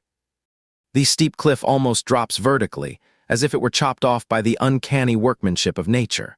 Looking up from below, you can see the sturdy branches and green leaves protruding from the cliff. From an upward angle, it is like a jade with intermingled green and black colors, towering straight into the sky. Noah was leading Amalaye by the hand in front. Do not rush too fast. There are a lot of people here and the path is narrow, he said. Oh, right. Amalaye turned her head and told the brothers, watch your steps, all of you. The 6 of them walked in pairs. Amattheo and Henry were in the middle. Hearing this, Oliver took a half step forward. Do you want me to hold your ears so you do not get pushed and fall? He asked. Amattheo was already certain that his second brother liked the rabbit ears. He kindly did not expose it and cooperated. Second brother, if you want to hold them, you can, he said. What do you mean I want to hold them? I am just afraid you will fall, he said, trying to squeeze forward to stand side by side. Henry and Oliver were both quite tall and big. Although Amattheo was a bit thinner, he was still an adult man. The narrow passage could not accommodate 3 people at once. Big brother, why do not you go to the back? If I try to catch him from the back, I might step on him easily, Oliver said. Henry frowned and looked at him for a few seconds. Then he grabbed the rabbit ears with one hand. No need, I will hold them, he said. He said leisurely, anyway, you, second brother, do not want to hold them, right? Oliver was pushed back to his original position. Amattheo was indirectly held in Henry's hand. He thought to himself that his big brother was not very good at reading people today. His second brother was being duplicitous. He could not even tell that. He leaned forward and whispered to Henry, second brother actually wants to hold the ears. Henry pulled him back to stand properly. Just walk properly, he said. This topic was then dropped. It was not until the group walked past the hanging cliff that Amattheo's backpack was put down. The lakes in this area belong to the left bank of Alushan Lake. To the right is an open lake surface, and to the left are low mountains. Even in winter, there are patches of thick forests spreading along the shore. The branches were hung with 3 colored wish cards. As the wind blew through the forest, they fluttered, and the red ribbons danced gracefully among the deep green trees.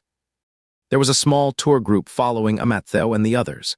The tour guide's voice came through the loudspeaker and could be heard within a 10-meter radius. This is the famous wishing forest. Later, everyone can climb up to the mountain god temple in front to get a wishing plaque, and then find a place to hang it on the tree branches.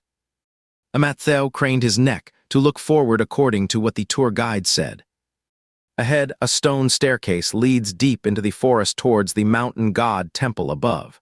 Red pillars and green tiled eaves can be faintly seen through the treetops. Let's make a wish this year, shall we? Noah said, I think it is quite effective. Last year I wrote turn bad luck into good. Look, I fell this time, but I am fine, right? Amalaye said, that is because you have a strong constitution. It is better to be more careful yourself than always counting on the gods' blessings. Well, even the most cautious person can make a slip-up. The whole family still followed the continuous stream of tourists and climbed up to the mountain temple. Theodai walked in front, then turned his head and glanced at Henry and Amattheo. His chestnut bangs swept across his bold eyes and eyebrows. Red is for love, yellow is for career, and blue is for safety. What are you two going to wish for this year, big brother and little brother? Henry did not respond to him, just steadily stepped on the stone steps. Amattheo said, I think safety is the most important. Oh, so what about big brother? Amattheo also turned his head to look at Henry. He thought Henry would probably wish for his career. After all, as the next head of the Issue family, he must be the most career-minded. Before they could get Henry's answer, Oliver questioned, Third, why do not you ask me? Theodai gave a umpha and said, I do not need to ask to know you will wish for your career. Only then did Oliver's expression soften a bit. It seemed that the brotherly bond was still there. Inside the mountain temple there were offerings of incense. After burning incense and making obeisance, one could go to the side to make a wish. Perhaps due to different local customs, it was the first time Amattheo had seen such a way of praying. After he made his obeisance, he queued up with the others at the wishing place. There were so many people making wishes that the members of the Issue family got separated and stood in the line individually. Henry was 3 people behind Amattheo. His tall figure towered above the crowd, and it was easy for him to lock his eyes on Amattheo. Stay in line properly, do not wander around. Amattheo waved his hand at him, saying he got it, then turned back. While queuing, there was a couple standing in front of Amattheo. He heard them discussing. Later I will wish for our health and safety, and you wish for our love to last. Do not waste the wish. You are such a smarty pants. When we have kids in the future, can we each make a wish for them? Sure. Amattheo was stunned by their efficient use of wishes. Could he then make a wish to bless his whole family with safety? The line in front of him gradually shortened, and soon it was Amattheo's turn. There stood a young girl in a robe at the place where the wish-making plaques were distributed. She seemed to be a staff member here. Amattheo took the wish-making plaque, thanked her, and asked just to be sure, Can I wish for the well-being of a group of people at the same time? The girl smiled. It is best to pray for only one person. If there are too many people, the blessings will be spread thin. You cannot be too greedy. Thank you. He knew it. If he could wish for so many people, they might as well choose 3 national representatives to come here to pray every year. May the mountain god bless all the people in the country with smooth love, successful careers, and a long and healthy life. There was a pen on an empty table nearby for writing down wishes. Amattheo thought for a while and wrote, Hope Henry is healthy, safe, and everything goes smoothly. He thought Henry would surely wish for his career. Henry had taken such good care of him before, and he could not find a way to repay him. Since he could only pray for one person, he might as well write about his eldest brother. Hope his eldest brother is the best forever. After writing, Amattheo did not wait for Henry, and secretly went to hang up the plaque by himself. After hanging it up, he turned around. Amalaye and Noah were already waiting at the exit, and Theodui had just finished hanging up and was walking over. Is my little brother done too? Let's go and wait for our parents over there. Amattheo said, Okay, then looked back again. He did not see where Henry was, but only saw Oliver walking over from not far away. They then went to the entrance to meet their parents together. This year I wrote no illness and no disaster. Noah was still reflecting. Wishing to turn bad luck into good is not so good. The precondition is encountering bad luck. What was I thinking last year? Amalaye comforted him. Seems like your IQ has improved this year.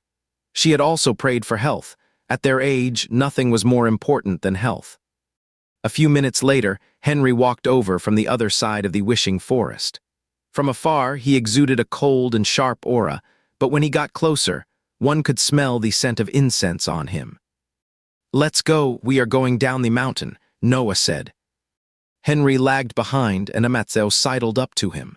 Big brother, you were praying for your career, right? Henry grabbed his arm to avoid the surrounding pedestrians. Watch where you are going, do not look at me. Do I have a convex wide-angle mirror on my face? Oh, Amattheo, then focused on walking. The two walked down the mountain together. Henry did not let go of his arm, and their bodies touched as they walked. The family all thought he would pray for his career, but he was the first to rule it out. Man proposes, God disposes, while feelings and health are beyond control. He hesitated between the two for a moment. Then he looked up and saw a tuft of unruly hair bouncing around, hanging a wish board, as if it could bump into something at any moment. Henry then raised his hand and chose health. He did not care what Amattheo had prayed for. At this moment, he just wrote his wish on the wish board. Hope Amattheo is healthy, safe, and everything goes smoothly. The number of people suddenly decreased as they walked out of the wish-making forest. Ahead, there was only an ancient horse riding path left. They could either ride a horse to the end and then take a car back, or turn back the way they came right now. Noah's injury from the fall had not fully healed yet. Amalaye said she would accompany him back. You brothers do not need to worry about us. If you want to ride a horse, go ahead. Oliver stayed put, waiting to add his opinion after the other brothers spoke. Theodai said, I am okay with either. I have ridden a horse in previous years anyway. Amattheo's eyes glanced towards the direction of the scenic spot, his eagerness showing clearly. Henry noticed and said, I will ride. Amattheo quickly said, Then I will ride too. Theodai drawled, Oh, so should I ride or not? A gaze swept over. Theodai said, Nah, I do not think I am cut out for horse riding today. Amalaye frowned and turned her third son's face to look at it from side to side. Everyone except Henry and Amattheo turned back. Oliver was dragged away by Mudjabenting. As he was leaving, he was still asking, Why are you making choices for me? I am doing this for your own good, second brother. Here, horseback riding is charged by one-way trips. It is 500 for a one-way ride per horse. You will be led by professionals. Before setting off, you need to pick a horse that suits you and put on safety gear. When the two arrived at the horse riding spot, Henry asked the staff, Do you have any gentler horses? Amattheo leaned his head over. Big brother, you like gentle horses. I am asking for you. What about you then? It does not matter to me what kind of horse I ride. After a while, the staff member came back. There are not any very gentle adult horses. Only the ponies for kids are a bit gentler. Kids' ponies. Amattheo, who was already a grown-up, thought that was not quite okay. He looked at Henry, but Henry just gave him a glance back. The staff member across from them looked at the two, understood, and suggested, Actually, 2 people can ride on one horse too. He added, But that is a different price. A few minutes later, a magnificent horse was led in front of the two. It was as tall as an adult. The horse snorted, and its shiny black eyes turned to look at Amattheo several times. Amattheo said, Big brother, it keeps looking at me. Does it like me? Henry flicked Amattheo's tuft of hair, probably. You look like it's hay.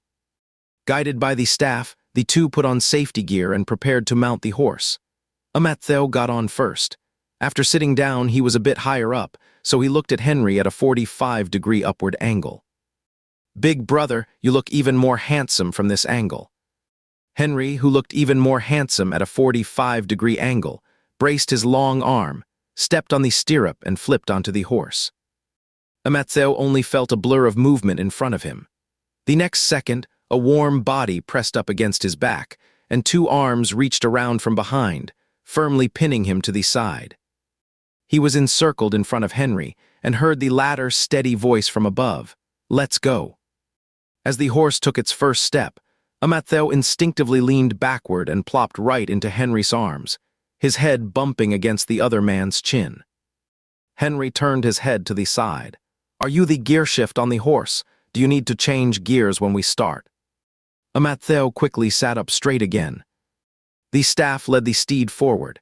As the horse's body jolted, Amattheo's figure swayed along, and from time to time he rubbed against Henry behind him. Henry, however, sat steadily without moving a muscle. The arm encircling his front was firm and strong, making him not worry about falling off. Maintaining a straight-backed posture, Amattheo jostled on the horseback for over 10 minutes. Gradually, he felt his waist and hips getting a bit sore and weak, so he slightly relaxed his body and leaned backward a little. Just as he leaned back, The chest behind him pulled back a little. He tried to lean closer again, but the arm that had been holding him tightly by the side suddenly tensed up, halting his movement. His slightly rapid breath, warm and humid, hit Henry's ear. "Do not get so close."